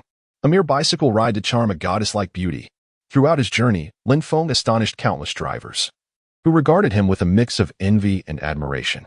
Why is it that, despite being human, one man drives a car and remains single, while another, riding a bicycle, can attract such stunning women?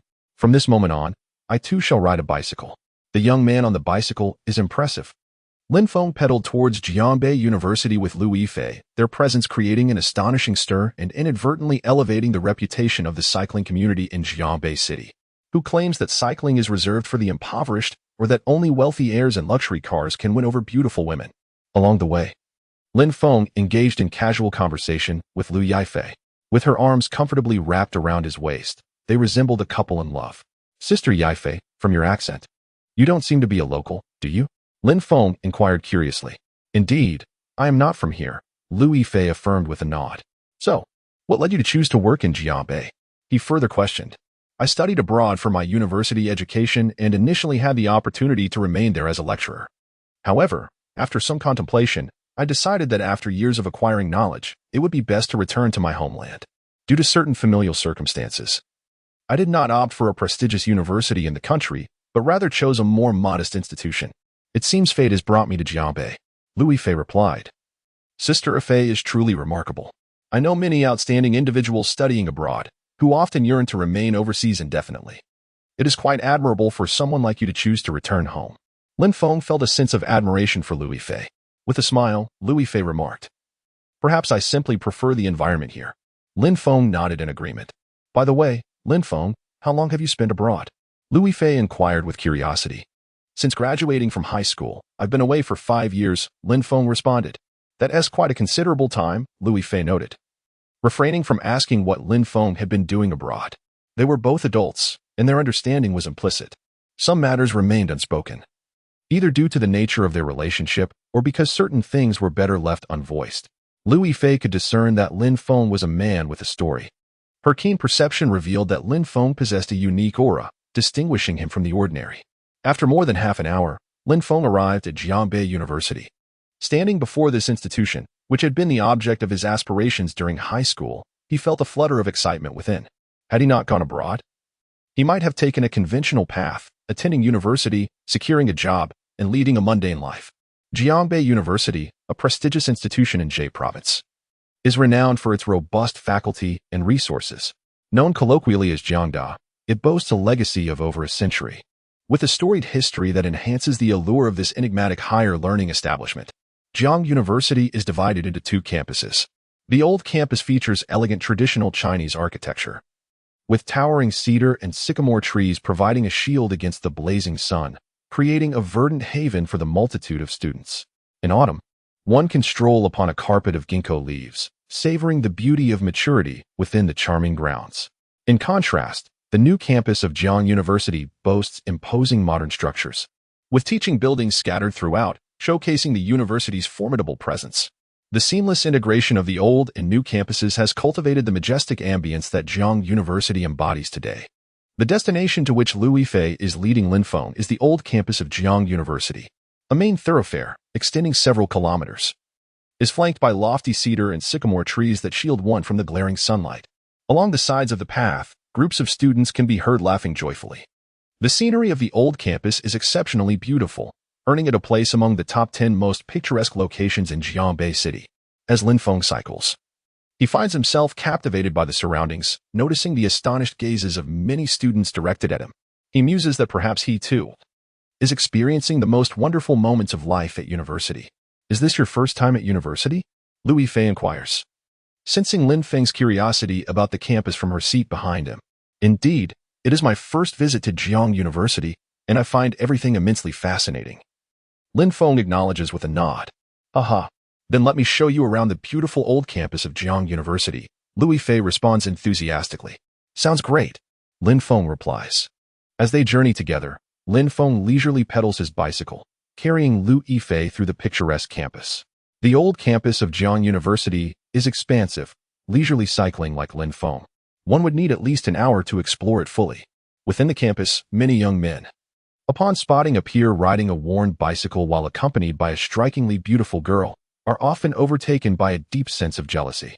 Jiang University is an engineering institution, akin to all other engineering universities in the country, where the competition is fierce and the number of eligible females is scarce. Ordinary girls at Jiang University attract considerable attention, pursued by numerous male admirers, let alone those possessing even a modicum of beauty, who find suitors lining up. The most attractive girls on campus are particularly in demand. Whenever these campus beauties make their appearance, they invariably captivate the gaze of countless Jiang University boys. Today, however, these boys have encountered a stunningly exquisite beauty surpassing even the most admired girls of Jiang University. This fortunate fellow, riding a decrepit bicycle, has managed to win the affections of such an enchanting damsel. A slender young man, consumed by envy, wonders when he might experience such fortune. Damn it. I feel like smashing this bicycle right now, lamented a portly student, feeling increasingly discontented as he pedaled. Having never experienced a romantic relationship throughout his life, he watched a couple glide past on their bicycles, overwhelmed by a sense of discomfort, frustration, and melancholy. Many young men gazed at Louis Fei with fervent eyes, fantasizing about how wonderful it would be if she could become their goddess. In stark contrast, the boys directed their murderous glances at Lin Feng. Throughout the journey, Lin Feng acutely sensed the hostility emanating from the students of Jiangda. Curiously, he touched his face and remarked to Lu Yifei, Sister Yifei. I find these Jiangda students to be rather petty, don't you think? Oh, what makes you say that? Lu Yifei inquired with intrigue in her eyes. Look at them, each one glaring at me as if they want to devour me whole. Yes, I admit, I am more handsome than they are. With a sigh, Lin Feng resignedly lit a cigarette, exhaling smoke rings as he continued. But this appearance is a gift from my parents. I cannot alter it. Being this attractive invites envy. Do you think I relish it? Pfft. Lu Yifei couldn't help but burst into laughter upon hearing Lin Feng's words. She had encountered narcissism before, but never to such an extreme. His audacity was comparable to that of a city wall. Wait. I recognize the beauty sitting behind that obnoxious fellow. It's our stunning teacher from the neighboring class, Lu Yifei, exclaimed a young man holding a basketball, astonished. Oh my, Lu Yifei. Is she the new goddess teacher from the philosophy department at Jiangda? Goodness, I am a fan of hers. Another student chimed in excitedly. Wow, it truly is teacher Lu Yifei. She only arrived on campus 6 months ago, but her presence has caused quite a sensation, earning her the title of Jiangda's most beautiful teacher. However, isn't she supposed to be at the new campus? Why is she here at our old campus? A Jiangda student remarked, visibly puzzled. Damn it, isn't it better to come to our old campus? His companion gave him a sharp slap on the back of his head. All right. 1,000 welcomes. It is noteworthy that half a year ago, the incident involving Luo Yao at Jiangda had created an astonishing uproar among the 5,000 to 6,000 male students. Students from both the old and new campuses fought fiercely to have Luo Yao visit their respective areas, with the intensity of their rivalry described as bloody and bruised. Ultimately, it was Lu Yifei's willingness to teach freshmen that led her to remain at the new campus, leaving the seniors at the old campus in tears, with many boys unable to eat for several days. Now, witnessing the goddess teacher of Jiangda appear before them, countless male students were filled with excitement. However, upon seeing their most admired teacher riding on a bicycle with a man seemingly of similar age, the boys felt a surge of indignation. Who is that brat? Riding a shabby bike, carrying teacher Lu, and looking so smug about it. I wish I could punch him. Lu Yifei seemed to sense the different gaze Jiangda students directed at Lin Feng and realized that this could easily lead to trouble. She turned to Lin Feng and said, Lin Feng, I think I should get off. How about we walk? Sure, he agreed without hesitation to the request of the beautiful Lu. Many students felt their anger slightly dissipate when Lu Yifei dismounted from that brat's bicycle. However, watching that brat push the bike, smoking while chatting merrily with their goddess reignited their inner fury. Thus, Lin Feng pushed the bicycle, strolling alongside Lu Yifei through the campus, all the while being stared at by countless onlookers. Lin Feng remained utterly indifferent to the murderous glares directed at him by his students. If mere looks could kill, he would have succumbed countless times over. What lies ahead? Lin Feng inquired curiously while smoking. Oh, that is the school gymnasium, replied Lu Yifei with a smile. Shall we go in for a look? Sure, Lin Feng agreed without hesitation. At that moment, a white BMW sports car sped by like the wind. What an inconsiderate fool. Driving so recklessly, nearly running me over. Lin Feng exclaimed in anger, cursing vehemently.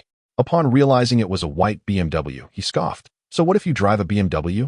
To his surprise, the car slowly reversed and came to a halt right in front of him, almost colliding with him, provoking Lin Feng's ire. As the window rolled down, a young and handsome man addressed Lu Yifei. What a coincidence to see our university's goddess, teacher Lu. Lu Yifei glanced up at the man, her brows slightly furrowed, her beautiful eyes reflecting a hint of disdain, yet she nodded in acknowledgement. Teacher Lu. Hello, teacher Lu. What brings you to the old campus today? The BMW man stepped out of the car, approaching with a friendly demeanor.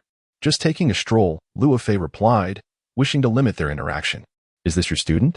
Teacher Lu inquired, casting a curious glance at Lin Feng beside Lu Yifei. Student? Far from it. You're more like my student, Lin Feng almost retorted. But before he could voice his rebuttal, Lu Yifei interjected. No, he is my friend. What? Friend? Upon hearing Lu Yifei's response, teacher Lu's originally smiling expression transformed. But it quickly returned to a facade of cheerfulness. However, his gaze towards Lin Feng was imbued with indifference. Lin Feng could naturally perceive the jealousy and animosity that filled teacher Lu's eyes directed at him. He chose to ignore it. Teacher Lu, I see you're busy today. I'm going to teach my students Taekwondo. You might as well join in for some fun, teacher Lu said with a smile. Sorry, I have no time. Lu Yifei replied. Come on, teacher Lu. I've tried to invite you out for weeks, and you never showed up, teacher Lu continued with a grin. Let us forget it for now, perhaps another day, Lu Yifei responded. How could that be? The weather is splendid today. After I finish teaching, how about I treat you to lunch? Teacher Lu announced without waiting for Lu Yifei's reply. Lin Feng was displeased by the commanding tone with which Teacher Lu addressed Lu Ming. As a professor at Jiangda, should be mindful of his words and actions, replied Lu Yifei with a frosty demeanor. Lin Feng is her friend, and she will not permit anyone to insult him. To demean him is to demean herself. Lu Ming exhibited a particularly contemptible attitude towards Lin Feng, yet he fawned over Lu Yifei, instantly responding with a smile. Yifei is right. Do not call me Yifei. We are merely colleagues. You may address me as Teacher Lu or Lu Yifei, she retorted, giving him a cold shoulder. Yes, Teacher Lu, Lu Ming nodded, glancing at his watch, and hurriedly chuckled. Teacher Lu, it's getting late. I must attend my class now. Please do not leave. I will seek you out shortly. As he spoke, he turned his gaze deliberately towards Lin Feng, revealing a hint of insidious malice. This brat dares to act so arrogantly on my turf. He shall await his fate. Lu Ming drove away in his BMW, leaving swiftly. Are you all right, Lin Feng? Lu Yifei inquired, upon hearing Lu Yifei's words. Lin Feng could not help but clench his fists, having always held a disdain for the debonair playboy. Had I known, I would have dealt with him earlier. Lin Feng remarked. By no means, Lu Yifei promptly interjected, cautioning him. He is the sole heir of the board chairman of Jiang University. If you were to lay a hand on him, you would inevitably find yourself entangled in a myriad of legal troubles. Lin Feng chuckled softly, remaining silent. Although he was unperturbed by the repugnant playboy's interference, it was evident that Lu Yifei was somewhat disheartened. What troubles you, Yifei? Lin Feng inquired with curiosity. That Lu Ming has been persistently trying to invite me to dinner. I have declined his invitations for several weeks, but now that we have crossed paths, I fear he will not easily let me off today, Lu Yifei confessed, her expression betraying a hint of exasperation. What? That scoundrel has dared to set his sights on you? Lin Feng's demeanor shifted to one of indignation. If he chooses to pursue other women, I could tolerate that. Whether it's coercive or consensual, it is none of my concern. However, how dare he target my Yifei? He should not expect me to treat him kindly. It's nothing. Lu Yifei said, shaking her head as she attempted to dismiss her worries. She turned to Lin Feng with a smile. I had planned to show you around campus, to unwind and experience the ambience of university life. Little did I anticipate encountering such a person. Fear not, Yifei. With me around, he wouldn't dare to act against you. Lin Feng replied with a grin.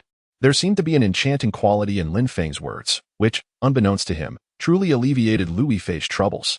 She nodded in agreement. A group of senior students suddenly turned their gaze towards Lu Yifei. At first glance, their eyes froze in astonishment. Then, they exclaimed in unison, Wow, what a stunning beauty. This girl is truly exquisite. She resembles one of our professors at Jiangda. Could it be that our university has such a breathtaking teacher? Observing her youthful appearance, seemingly in her 20s, they found it hard to believe. Indeed, I recognize her. She is Lu Yifei, the esteemed instructor from the philosophy department of the new campus. One perceptive senior identified her. Truly, she is the legendary most beautiful teacher of Jiabe, Lu Yifei, the goddess. Many seniors gazed at Lu Yifei with fervent admiration. Meanwhile, the three freshmen who had been struck turned their heads in disbelief. Heavens, isn't that our philosophy teacher, Lu? They exclaimed as they rushed over to greet her. Zhang Laming, how did you damage your glasses and end up with blood on your face? Upon seeing one of her students, Lu Yifei approached with concern etched across her face. Zhang Laming, taken aback that his teacher recognized him, felt a profound sense of gratitude. It is worth noting that in the new campus, the number of students attending Lu's lectures is immense. If not 1,000, then certainly 800. The fact that she could call his name from amongst so many left him deeply touched. He shook his head and replied, It's nothing. How can it be nothing when you have blood on your face? Let me take you to the infirmary, Lu Yifei insisted with genuine concern. Teacher Lu, I assure you I am fine. I can manage the infirmary on my own. Zhang Laming, a considerate child, did not wish to trouble the teacher with his personal matters. We were merely assaulted by those seniors, spoke two students with bruised faces. Upon hearing this, Lu Yifei cast a glance at the seniors, her beautiful eyes reflecting indignation. Yet, the seniors remained utterly audacious, nonchalantly pocketing their hands, displaying an air of disdain even in the presence of their goddess-like teacher. Who permitted you to lay hands on others? Lu Yifei exclaimed in fury. Teacher, please don't wrong the innocent. What evidence do you have of our wrongdoing? A tall young man clad in a taekwondo uniform retorted with a smirk. Indeed, Teacher Lu, it was merely a mishap. These freshmen stumbled and fell on their own. Laughter erupted among the seniors, while the three assaulted freshmen seethed with suppressed rage, their fists clenched yet hesitant to voice their grievances, anger without words. "You have gone too far," Zhang Laming finally shouted in frustration. "Impudent boy, are you seeking a death wish?" The tall taekwondo practitioner glared coldly at him. Zhang Laming, upon meeting his gaze, immediately bowed his head, silenced by the realization that they were no match for this formidable opponent from the university's taekwondo club. "I shall report this incident to the administration immediately," Louis Fei declared angrily, turning to leave. "Teacher, please, there's no need." Zhang Laming promptly grasped Louis Fei's arm, preventing her from heading to the teaching office. "Zhang Laming, you have been wronged, and the teacher is here to stand up for you," Louis Fei declared with a heart full of righteousness. "Thank you, Teacher Liu. We truly do not need it." Zhang Laming hastily shook his head. They were merely freshmen, unfamiliar with anyone at the school. Though on the surface, Teacher Liu seemed to be advocating for them, in reality, he would soon face the wrath of the upperclassmen.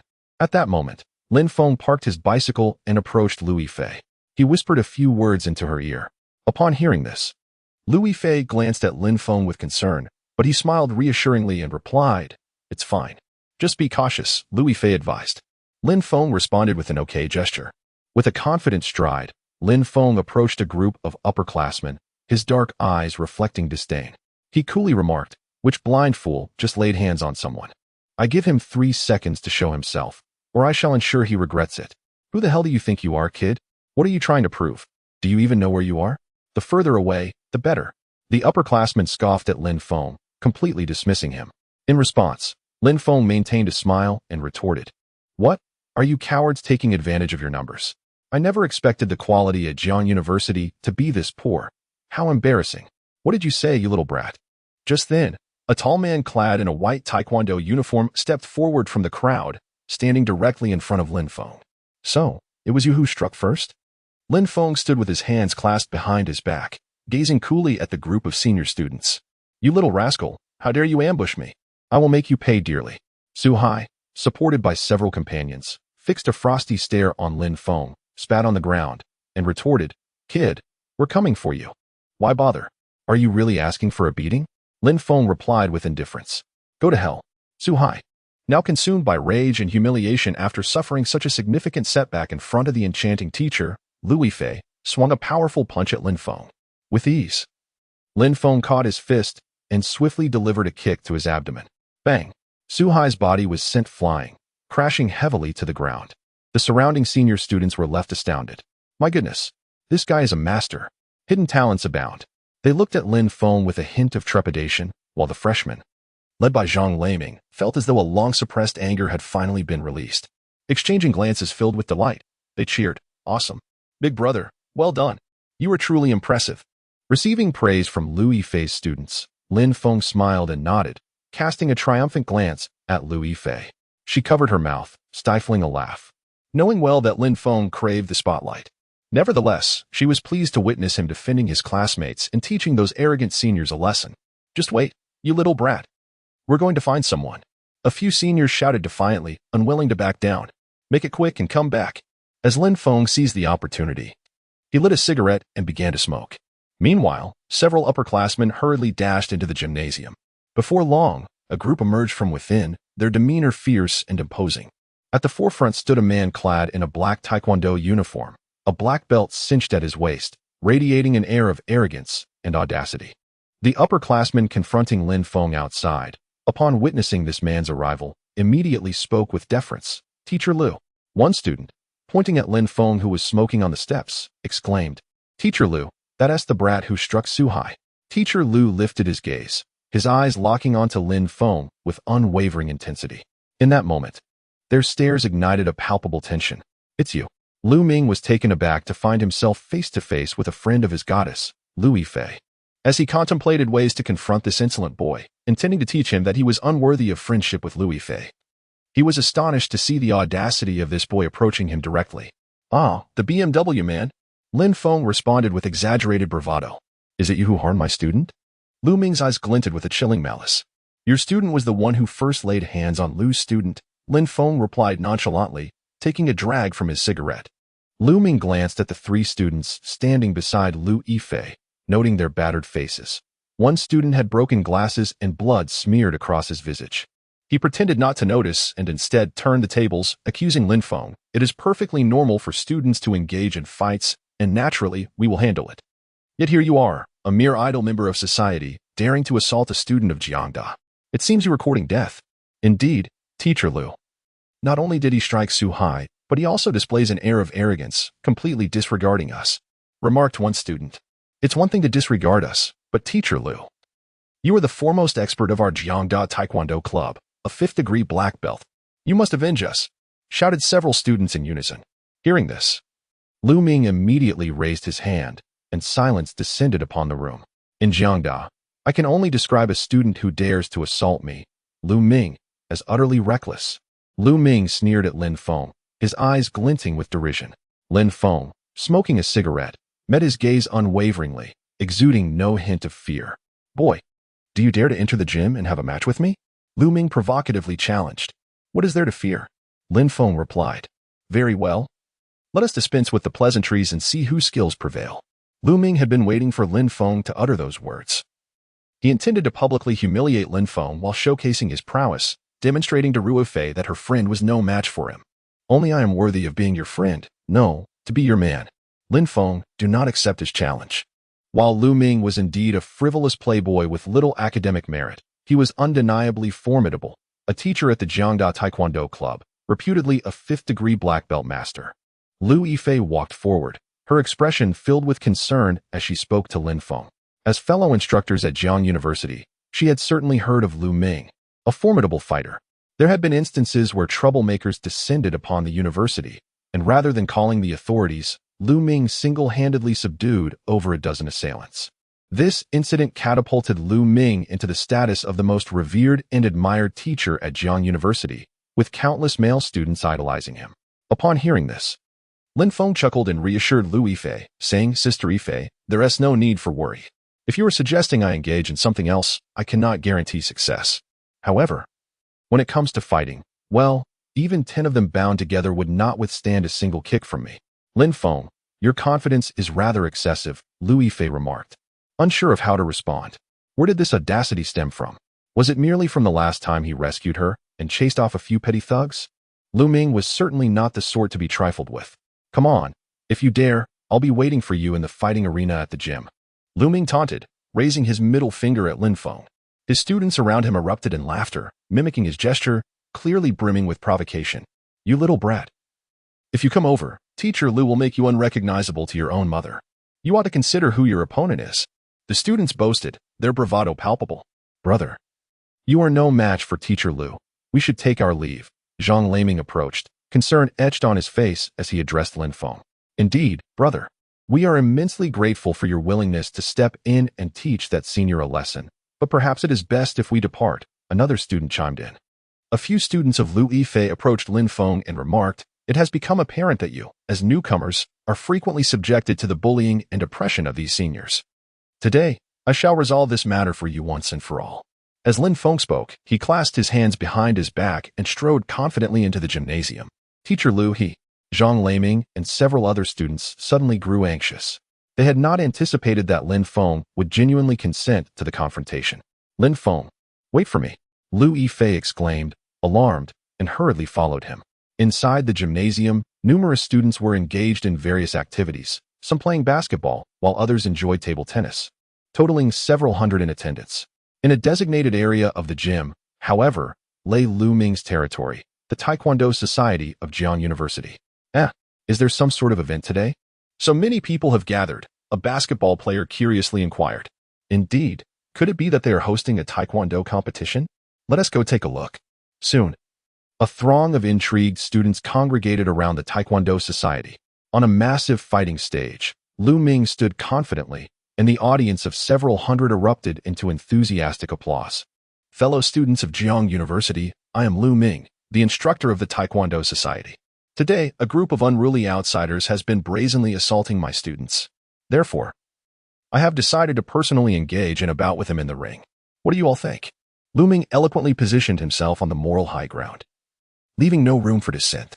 Go for it, Teacher Liu. Make sure to knock him out decisively. Teacher Liu, let us vent our frustrations. The students below, naive and inexperienced, were swayed by Lu Ming's words, erupting in applause. That's not true. It was Brother Lin who helped us. Zhang Laming and two other freshmen attempted to clarify and absolve Lin Feng, but their voices were too feeble, quickly drowned out by the cheers. The arrival of Lu Yifei, however, sent waves of excitement through the male students in the gymnasium, who began calling out for teacher Lu Yifei. She could only respond with a reluctant acknowledgement, her mind preoccupied with thoughts of Lin Feng. This Lin Feng, why did he feel the need to steal the spotlight? I warned him that Lu Ming is not to be trifled with, being a master of Taekwondo. Lu Yifei's presence added a vibrant hue to the gymnasium. Soon enough, news of the impending match between Lu Ming and an outsider spread like wildfire. The incident soared through the old campus, becoming common knowledge in no time. With entertainment scarce for university students, the thrilling news drew throngs into the gymnasium. Before the match even began, the venue was already a sea of black, teeming with over 1,000 spectators. Make way. I'm competing against that guy. Don't block my path. The crowd quickly parted, forming a corridor for Lin Feng, as thousands of students gathered to witness him boldly stride onto the stage. Wow, this guy is so full of himself. Even his walking style is pretentious. Teacher Lu is going to give him a good beating. Many students mused inwardly. Lu Ming had already positioned himself on the stage, awaiting Lin Feng's arrival, and he found himself somewhat underestimating the boy's audacity. However, it was not long before Lu Ming began to chuckle coldly, his gaze fixed on Lin Feng, who he regarded as already deceased. You little brat, you will soon face the consequences. Meanwhile, Lin Feng stood upon the stage, acutely aware of the thousands of eyes scrutinizing him. He extracted a pack of cigarettes from his pocket, igniting one and placing it between his lips. Goodness, this fellow is exceedingly pretentious. I could hardly contain my frustration. Smoking during a competition, the students below erupted in excitement, witnessing such ostentation for the first time. Lu Ming, taken aback, had not anticipated that Ru Yifei's young acquaintance would be so brazen, leaving him momentarily speechless. Nevertheless, he quickly composed himself, a cold smirk curling his lips as he thought, "You little brat, continue your charade. For every ounce of arrogance you display, I shall repay in kind." With this thought, Lu Ming grew increasingly eager for Lin Feng to persist in his audacious demeanor. The more you prance about, the harder you shall fall. Lin Feng, standing on the stage, scanned the crowd for Ru Yifei and soon spotted her near the edge of the arena.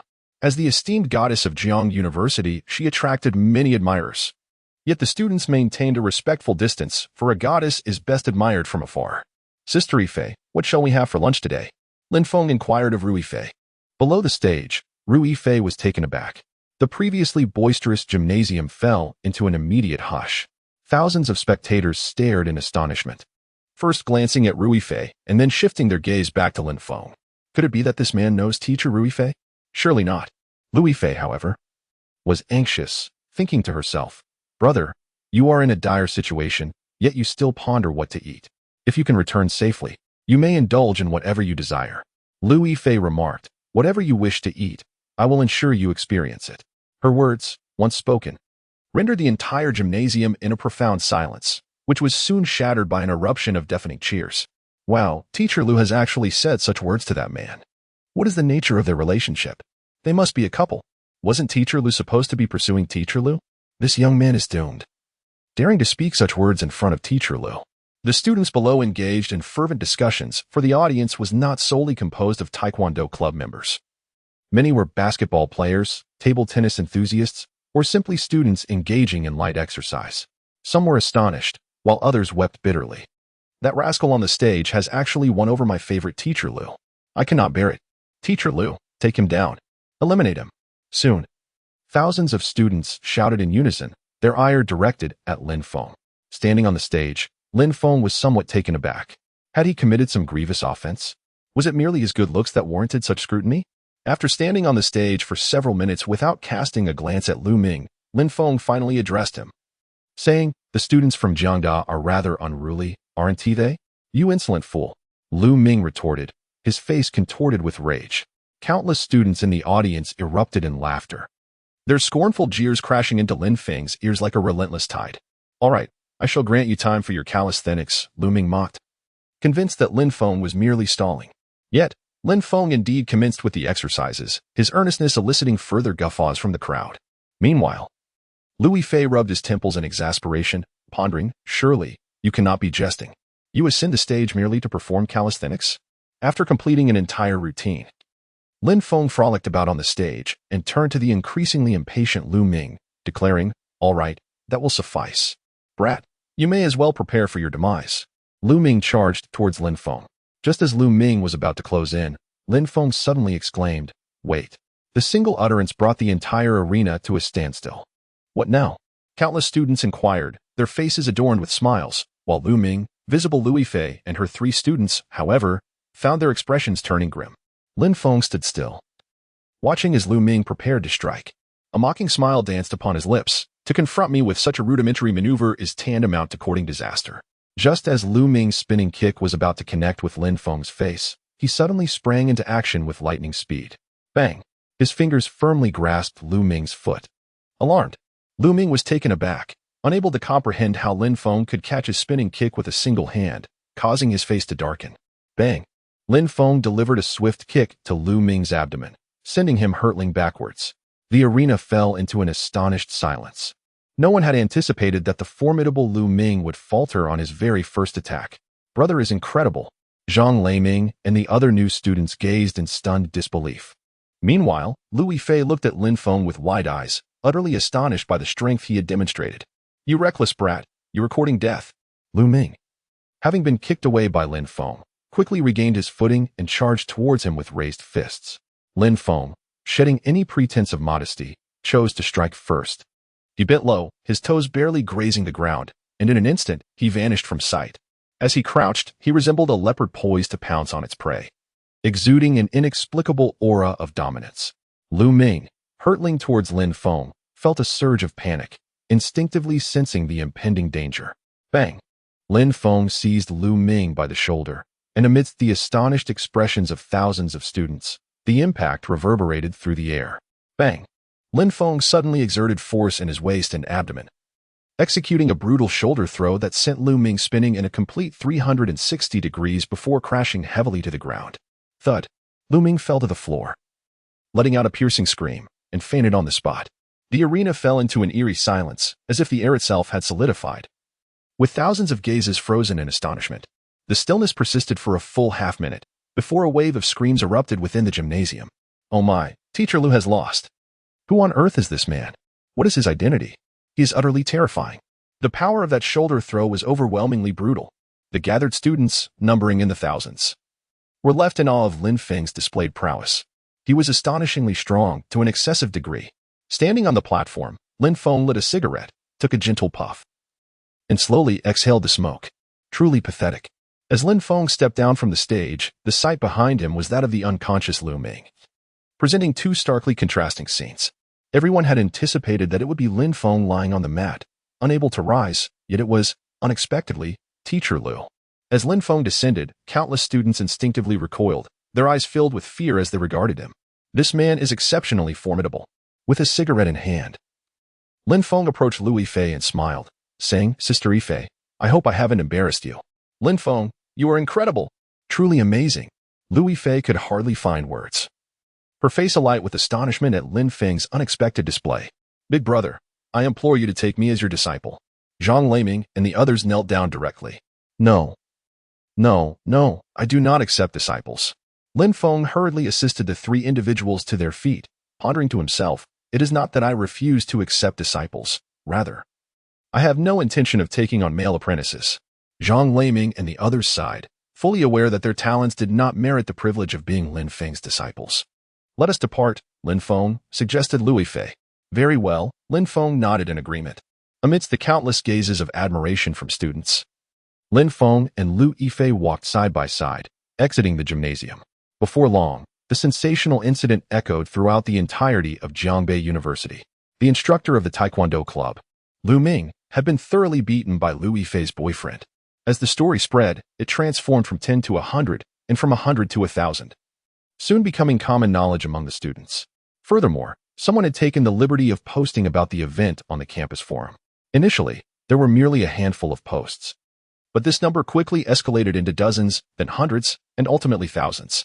The forum was abuzz with vivid accounts and images, showcasing Lin Feng's audacious demeanor as he smoked atop the ring, while Lu Ming lay unconscious on the canvas. This incident sparked immense discussion online. The first post, titled Shock, Mysterious Man Brutally Assaults Taekwondo Instructor Lu, saw its comments soar from a mere few dozen to several hundred, eventually reaching into the thousands. Shortly thereafter, new posts emerged, such as Shock, Mysterious Man Identified as Lu Teacher's Rumored Boyfriend, and Mysterious Man and Lu Teacher Spotted Riding the Same Bicycle. These posts were often accompanied by pictures of Lu Yifei and Lin Feng together, one of which depicted Lu Yifei perched on Lin Feng's bicycle, her arms wrapped around his shoulders. This photograph has provoked a considerable surge of indignation among the students of Jiang University, resulting in a flurry of vehement posts flooding the campus forum. The sentiments expressed range from a mysterious man has snatched away our beloved teacher to this enigmatic figure is our mortal enemy and 1,000 cuts await the mysterious man, culminating in with a blade in hand, we shall vanquish the mysterious man. The situation at Jiang University has escalated dramatically, creating a significant uproar.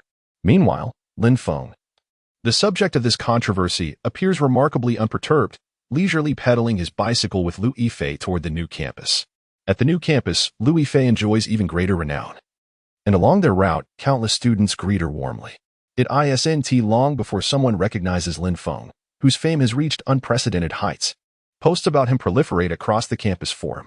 Soon, a new student at Jiang University posts, the goddess teacher Lu is seen with that mysterious man in the new district. Their affection reminiscent of a couple in love. Yifei, why are so many people taking photos of me? Lin Feng inquires curiously as he rides his bicycle, continuously being photographed. Perhaps it's because of your handsome looks, Lu Yifei responds, somewhat exasperated by the attention. However, since Lin Feng has come, it would be unthinkable to let him leave without a proper outing. Furthermore, today, Lin Feng had stood up for his students at the gym, leaving Lu Yifei in high spirits. Indeed, Lu Yifei has a discerning eye. Lin Feng nods in agreement before stating, I'm hungry. Overhearing Lin Feng's proclamation of hunger, Lu Yifei suggests, I'll take you to the school cafeteria for a meal. Lin Feng was quite fond of the university environment and had yet to visit the campus cafeteria, naturally desiring to experience it. At noon, Jiang University's cafeteria was bustling with activity. Inside the cafeteria, Lin Feng observed students everywhere, queuing and dining, and couldn't help but reminisce about his high school days. To avoid any awkwardness, Lu Yifei took Lin Feng to the dining area on the second floor designated for faculty. The second floor was considerably less crowded, though there were still quite a few teachers enjoying their meals.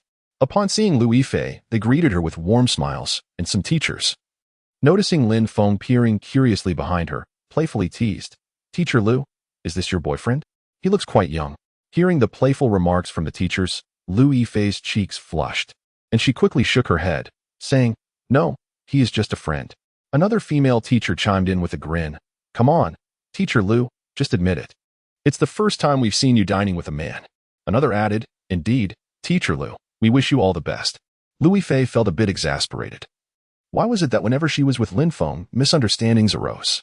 Meanwhile, Lin Feng had finished getting his meal and sat across from Lu Yifei, saying, Sister Yifei, what would you like to eat?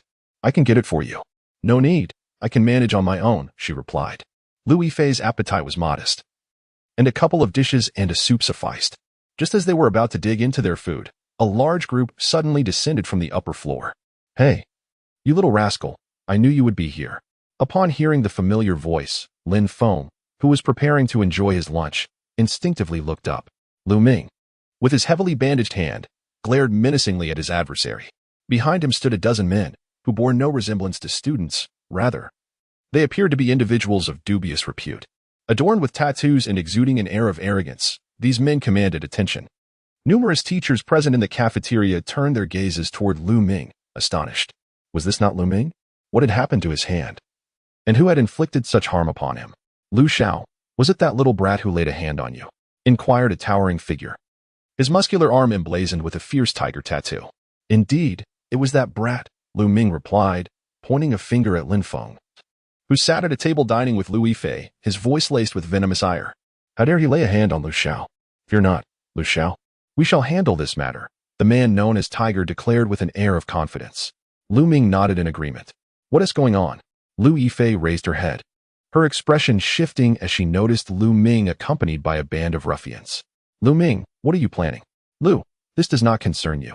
It is a personal vendetta between me and that brat, Lu Ming replied coldly. Lu Ming, This is the cafeteria of Jiang University. Fighting is strictly prohibited, Lu Yifei asserted. Humph, I'm not the one who will throw the first punch, Lu Ming sneered, casting a glance at Tiger beside him. That little brat will be dealt with by my associates. With that, the man known as Tiger, flanked by his entourage, strode purposefully toward Lin Feng. Many teachers seated near Lin Feng's table rose and distanced themselves, sensing an unsettling atmosphere that hinted at impending trouble. However, they were not overly apprehensive, as the situation did not directly involve them. Rather, they preferred to remain and witness the unfolding drama. Students on the first floor, catching wind of the commotion, hurried upstairs. And soon the stairway was teeming with eager onlookers. Miss, this does not concern you, so there is no need for fear, Tiger Brother remarked with a smile directed at Lu Yifei, well aware that she was the esteemed goddess of Jiang University and the object of Lu Ming's affections. What do you want? Lu Yifei responded coldly, fixing her gaze on Tiger Brother. Nothing much, just a little chat with this young man, Tiger Brother retorted. His eyes ablaze with fury as they settled on Lin Feng, who was engrossed in his meal. You little brat, do you want to ruin your future? You dare offend Lu Xiao? He slammed his hand forcefully onto Lin Feng's table, producing a thunderous sound that splattered Lu Yifei's bowl of soup. Unfazed, Lin Feng continued to eat, as though oblivious to the chaos around him. I'm talking to you. Are you deaf? Tiger Brother, feeling ignored, raised his voice in a furious roar. At this, Lin Feng's eyes glinted sharply, with a swift motion. He lifted the plate of pickled vegetables before him and smashed it into Tiger Brother and Appo's face. Bang! The plate collided with Tiger Brother and Appo's visage, leaving him drenched in food. Utterly disheveled, a stunned silence enveloped the room. Many teachers, along with the crowd of students crammed at the stairway, stood in wide-eyed astonishment, swallowing hard.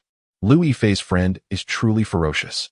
Keen observers noticed that one of Tiger's underlings had a pair of chopsticks embedded in his leg, prompting an audible gasp from the crowd as they turned their fearful gazes toward Lin Feng. Are you coming again? Lin Feng, having finished his meal, lit a cigarette and leisurely inhaled, his indifferent gaze sweeping over all of Tiger's subordinates, his eyes gleaming with a hint of arrogance. What a bunch of useless fools. Attack. Tiger, nursing his bruised and battered face, bellowed at his 10-odd henchmen. Yes, boss. Many of the underlings promptly grabbed stools and charged toward Lin Feng. Lin Feng, be careful, exclaimed Lu Yifei, who was closest to him, her delicate face etched with concern. Lin Feng chuckled softly, saying, So, you wish to continue? Do you not know how to write the word death? Armed only with a flip-flop, he faced the oncoming assailants, aiming for their faces. Crack! The flip-flop struck one henchman squarely, sending him crashing to the ground. Crack! Crack! Crack! The flip-flop in Lin Feng's hand seemed to possess the might of the most formidable weapon, as no one could withstand even a single blow. In the blink of an eye, over 10 henchmen lay sprawled on the ground, their legs twitching uncontrollably. Their eyes glazed over, resembling dead fish. The teachers and numerous students from Jiang University who had gathered to watch were left utterly astonished. Good heavens! This guy is incredibly powerful and audacious. With just a flip-flop, Lin Feng chuckled upon hearing Tiger Brother's words. Without a word, Eru aimed his flip-flop at Tiger Brother's face. A loud crack echoed, and Tiger Brother instantly let out a wail, revealing a vivid red imprint of the shoe's sole on his face. Tiger Brother, look at me. Such an honest person. Why did you bring people to bully me? You frightened me. What am I to do? Lin Feng swung the flip-flop at Tiger Brother's face once more. Another sharp crack resounded. Tiger Brother hastily covered his face with his hands, nearly in tears. Brother, you still consider yourself honest? Does that make me an elementary school student? You're joking, right? A forced and ugly smile contorted Tiger Brother's face, his laughter dripping with insincerity. You're undoubtedly cursing me in your heart.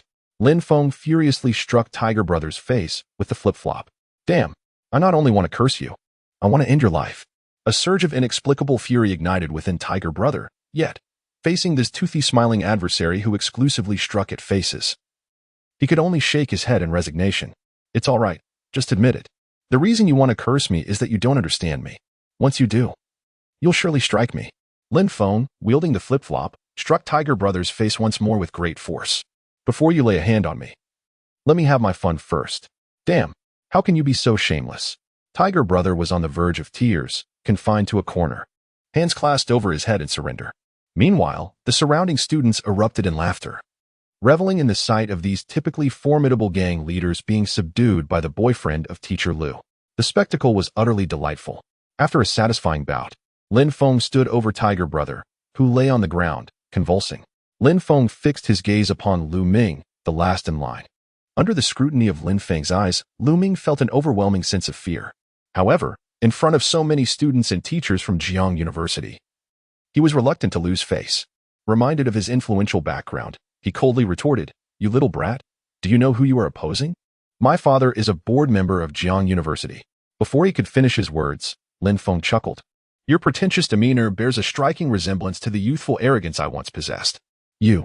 Lu Ming's face contorted in anger, resembling a dog-ass chewed-up visage, while the surrounding students and faculty erupted in laughter. Among them, Lu Yifei stifled her giggles behind her hand. Lin Feng's tongue was as sharp as a blade. If one could wield words as weapons, he would undoubtedly be the master. Though, by the standards of a pig's aesthetic, you might barely pass as handsome. Yet, you foolishly harbor dreams of a toad courting a swan.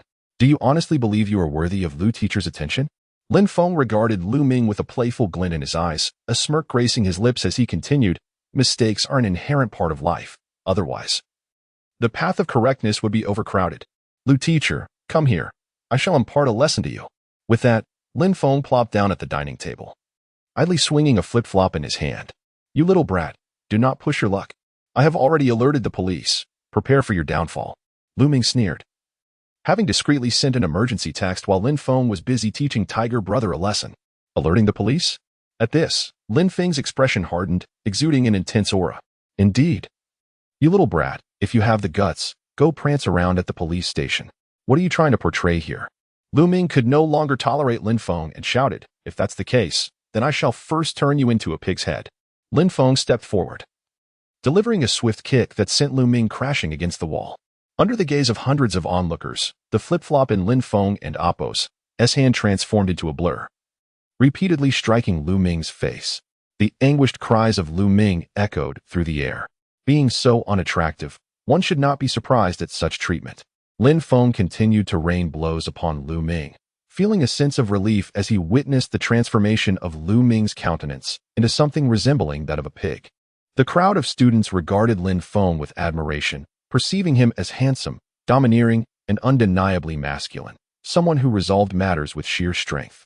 Suddenly, a sharp voice rang out from the second-floor cafeteria, commanding police enforcement. "Unrelated individuals, please disperse." In an instant, a group of police officers burst onto the scene, led by a striking female officer. She was tall and captivating, her ponytail swaying as she approached, her delicate, heart-shaped face adorned with an expression as frigid as ice. That voice sounds oddly familiar," Lin Feng thought, turning to lock eyes with the female officer. In that fleeting moment, both were taken aback, their gazes frozen in astonishment. What a surprise, an undercover beauty. As Lin Feng registered the presence of Phoenix before him, her finely arched brows furrowed slightly, and her captivating eyes widened in shock. How could I possibly encounter this person in the cafeteria at Jiang University? "Ah, undercover beauty, it has been far too long. I have missed you dearly," Lin Feng exclaimed, stepping forward with a warm smile. The police officers behind Phoenix stood in a state of bewilderment. What nonsense is that little brat spouting? Does he know the captain? "You insolent fool, this is our police chief, Lu Bing. Behave yourself," the officer said coldly. Lin Feng immediately raised his hand, smiling at Phoenix. "So your name is Lu Bing. It truly suits you, as you are as proud and enchanting as a blossom. Take him away," Lu Bing commanded, her right hand firmly gripping her firearm, aimed unwaveringly at Lin Feng. "Yes, Captain Lu." Several officers nodded in compliance, observing the beautiful agent's wariness toward him. Lin Feng couldn't help but chuckle. "Bing Bing, why the vigilance? You are the enchantress of my heart. The closer I draw to you, the further I stray from enlightenment." Lu Bing felt a shiver run down her spine at Lin Feng's words, while the officers handcuffed him, restraining his shoulders. "You little rascal. You have quite the audacity to tease our Captain Lu," they remarked. "I am flattered, truly," Lin Feng replied with a grin. "Take him back. I will personally interrogate him shortly," Lu Bing stated without hesitation, her mind racing with concern over such a dangerous individual. How could I have encountered this troublemaker? Lin Feng.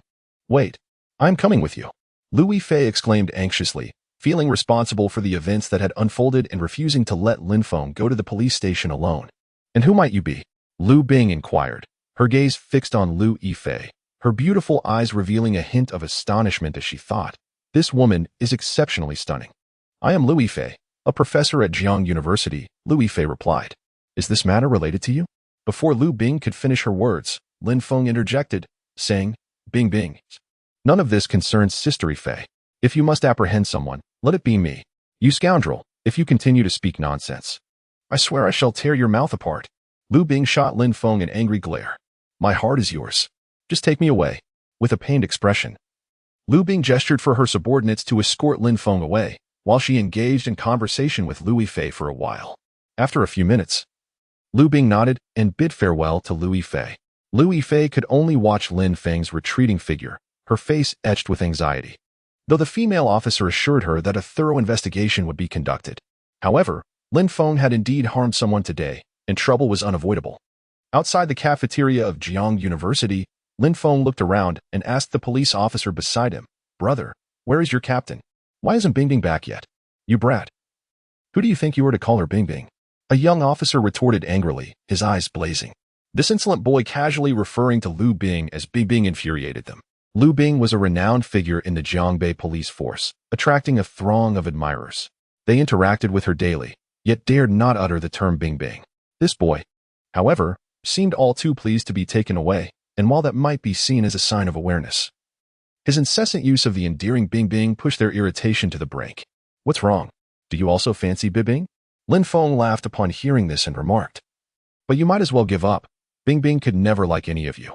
As Lu Bing sauntered over from the cafeteria of Jiang University, she was met with Lin Feng's words, which elicited a look of sheer disdain upon her face. You insufferable scoundrel, had I not forgotten to bring tape today. The very first thing I would have done would be to seal that foul mouth of yours, she retorted. Upon seeing Lu Bing's approach, Lin Feng chuckled mischievously and promptly dove into the police car. Captain, this. The officers were momentarily taken aback. It was their first encounter with such a proactive suspect. What are you all lingering for? Hurry up. Lin Feng urged from within the vehicle, his hands shackled. You cheeky brat, don't get too cocky. Were it not for our status as law enforcement, I would relish the opportunity to give you a good thrashing. The officers were seething with indignation. This fellow was truly asking for trouble, his expression practically screaming, Come and hit me. Lu Bing appeared even more exasperated. Without uttering a word, she instructed her subordinate, Return to the station. I shall personally interrogate him shortly. Understood, Captain. As Lu Bing strode forward alone towards the Jiangbei police station, the officers at their desks rose to greet her. Good afternoon, Captain Lu. Hello, Captain Lu. She offered a curt nod in response. Two male officers grasped Lin Feng by the shoulders, yet he incessantly smiled at the surrounding officers, exclaiming, Comrades, your hard work is truly commendable. All the officers looked at Lin Feng in bewilderment, wondering if he was jesting. Lin Feng continued. Seeing you all diligently working even during your lunch break brings me immense joy. Let us all contribute to the development of Jiangbei. Brighter days lie ahead. Several officers exchanged glances, and one could not suppress their curiosity, asking, Who is this guy?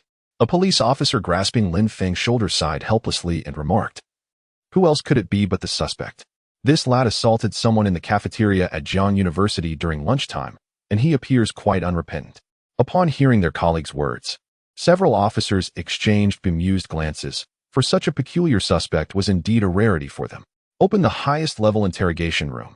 Lu Bing instructed her subordinates behind her. What? Captain Lu, this fellow is merely implicated in a brawl, a rather mundane case, wouldn't you say?